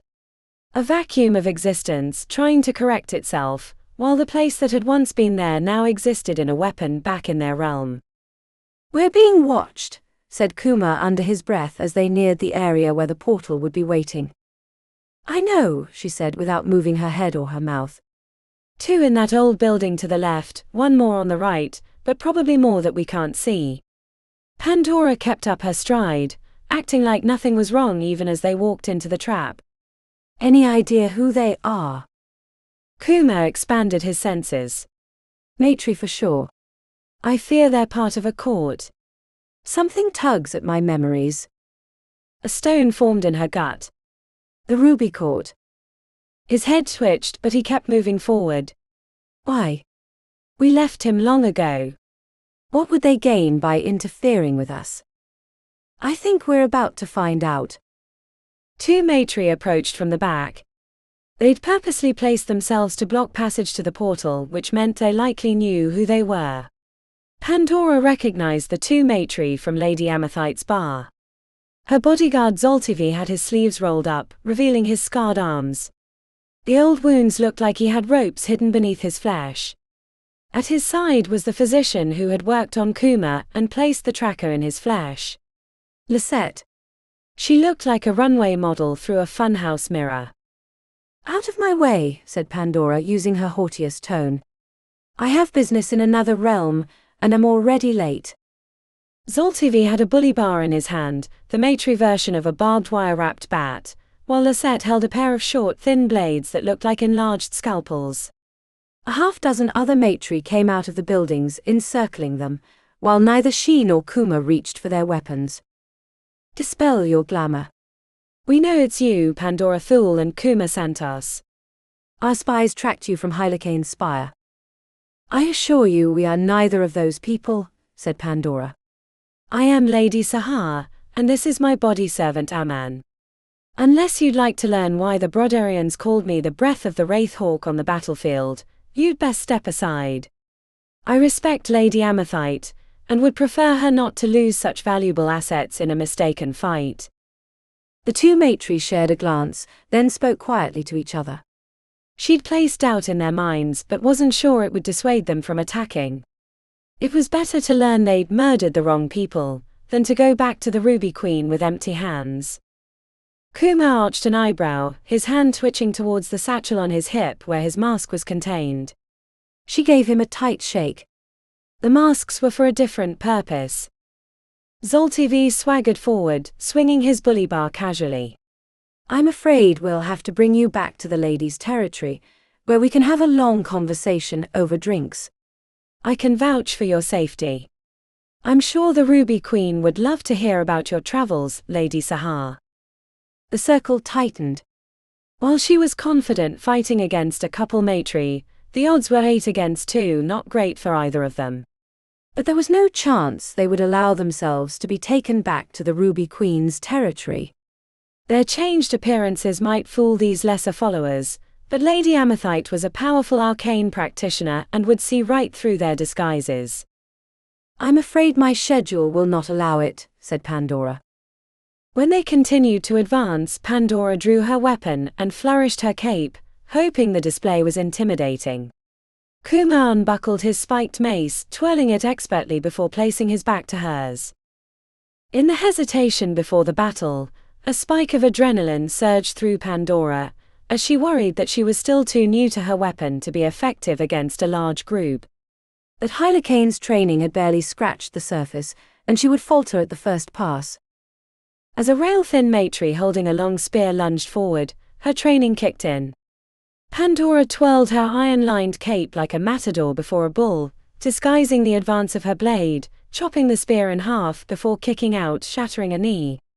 The killing blow had to be pulled as 2 more attackers followed up, forcing her to spin through their weapons, parrying one and using the cloak like a shield against the other. Behind her, Kuma's grunts were interspaced with a heavy crash against their weapons. One of his attackers got too close and took a mace to the face, screaming, punctuating the scrap. Out of the corner of her eye, she caught Lisette slipping in with her scalpel-like blades, right in Kuma's blind spot. Pandora sent a sapphire spear of force into her hips, twirling her around. The ebb and flow of battle continued like poetry, in the dim light of the Eternal City. Cape and mace provided a whirling shield which the matri could not penetrate, and any mistake was punished with cut or smash. They whittled down their enemies until it was only 2 against 2. She and Kuma versus Zoltv and Lisette, both of whom looked apprehensive about their Zod. Their companions were bleeding out on the concrete, moaning in pain or no longer moving. You would have been better off returning to your queen and beginning forgiveness, said Pandora. Not even the Your Hounds of Brodaria dared to interfere with my travels. The former Stellinka racer Zoltv pulled a vial from an inner pocket and threw it back. His eyes glowed with eldritch light. He advanced with the arrogance of assumed immortality, a fact she was about to disabuse him of. Step away, Aman. I mean to teach this fool his final lesson, said Pandora. Kuma bowed and retreated, leaving her in a one-on-one duel with the former gladiator. The bully bar burst into bluish flame when Zoltv spit on it. He sneered as he advanced, moving in fits and starts, his body amped up from the elixir he drank.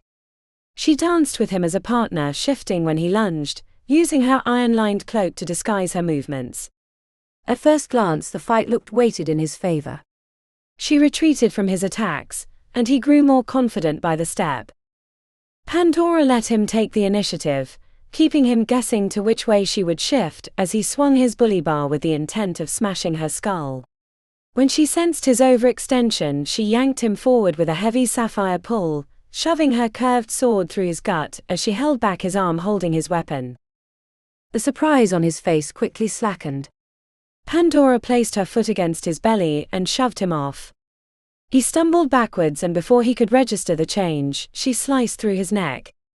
The head tumbled across the concrete, landing against an old shattered statue. Both sets of eyes were matched in their blankness. The matri woman Lisette quickly realized she was outmatched and alone. She turned to run, and Pandora thought that Kuma would go after her, but he stood silently, a smirk on his lips. The reason for his inaction became clear when a figure stepped out from behind a broken wall. The bald matri grabbed Lisette by the head, snapping her neck in one smooth motion. I sensed him halfway through the fight, said Kuma. Pandora wasn't surprised that he hadn't interfered. He probably had wanted to see them fight, but it annoyed her that he'd used them as bait. Hylakane approached with his hands behind his back. There was no sign of his Jinsi, but that didn't mean it wasn't close at hand. I thought we wouldn't see you again, she said. Hylakane tilted his head. Consider it your final test. He reviewed the carnage. Not bad for a mongrel and an insect. You tore down your tower, said Kuma. He shrugged. Spending time with two insolent apprentices reminded me that there are a multitude of realms out there. I was staying in the Eternal City because I was grieving my family, but recently I realized that I had moved past that, and that maybe it was time for my Libereisen. I thought a journey like that was for the young, said Pandora. In a way, I'm born again without a court or purpose. Maybe travel will help me discover who I am now, said Hylakane. You could always come to the Undercity and help us with Dominion, offered Kuma. That would only complicate things, said Hylakane. It would give Lady Amethyte a reason to interfere. No. If there was a reason to travel to your realm, it would be to have a conversation with a certain individual. Revenge. Hylakane shook his head. Nothing would ever bring them back, and as a fellow wielder of the tears, I know all too well the burden. There's a reason the Black Butcher fled to your realm. But I don't think it's yet time for the two of us to talk. Where will you go? Asked Pandora. Wherever the word matri has no meaning, he said. Come, let us make the last few steps of this journey together.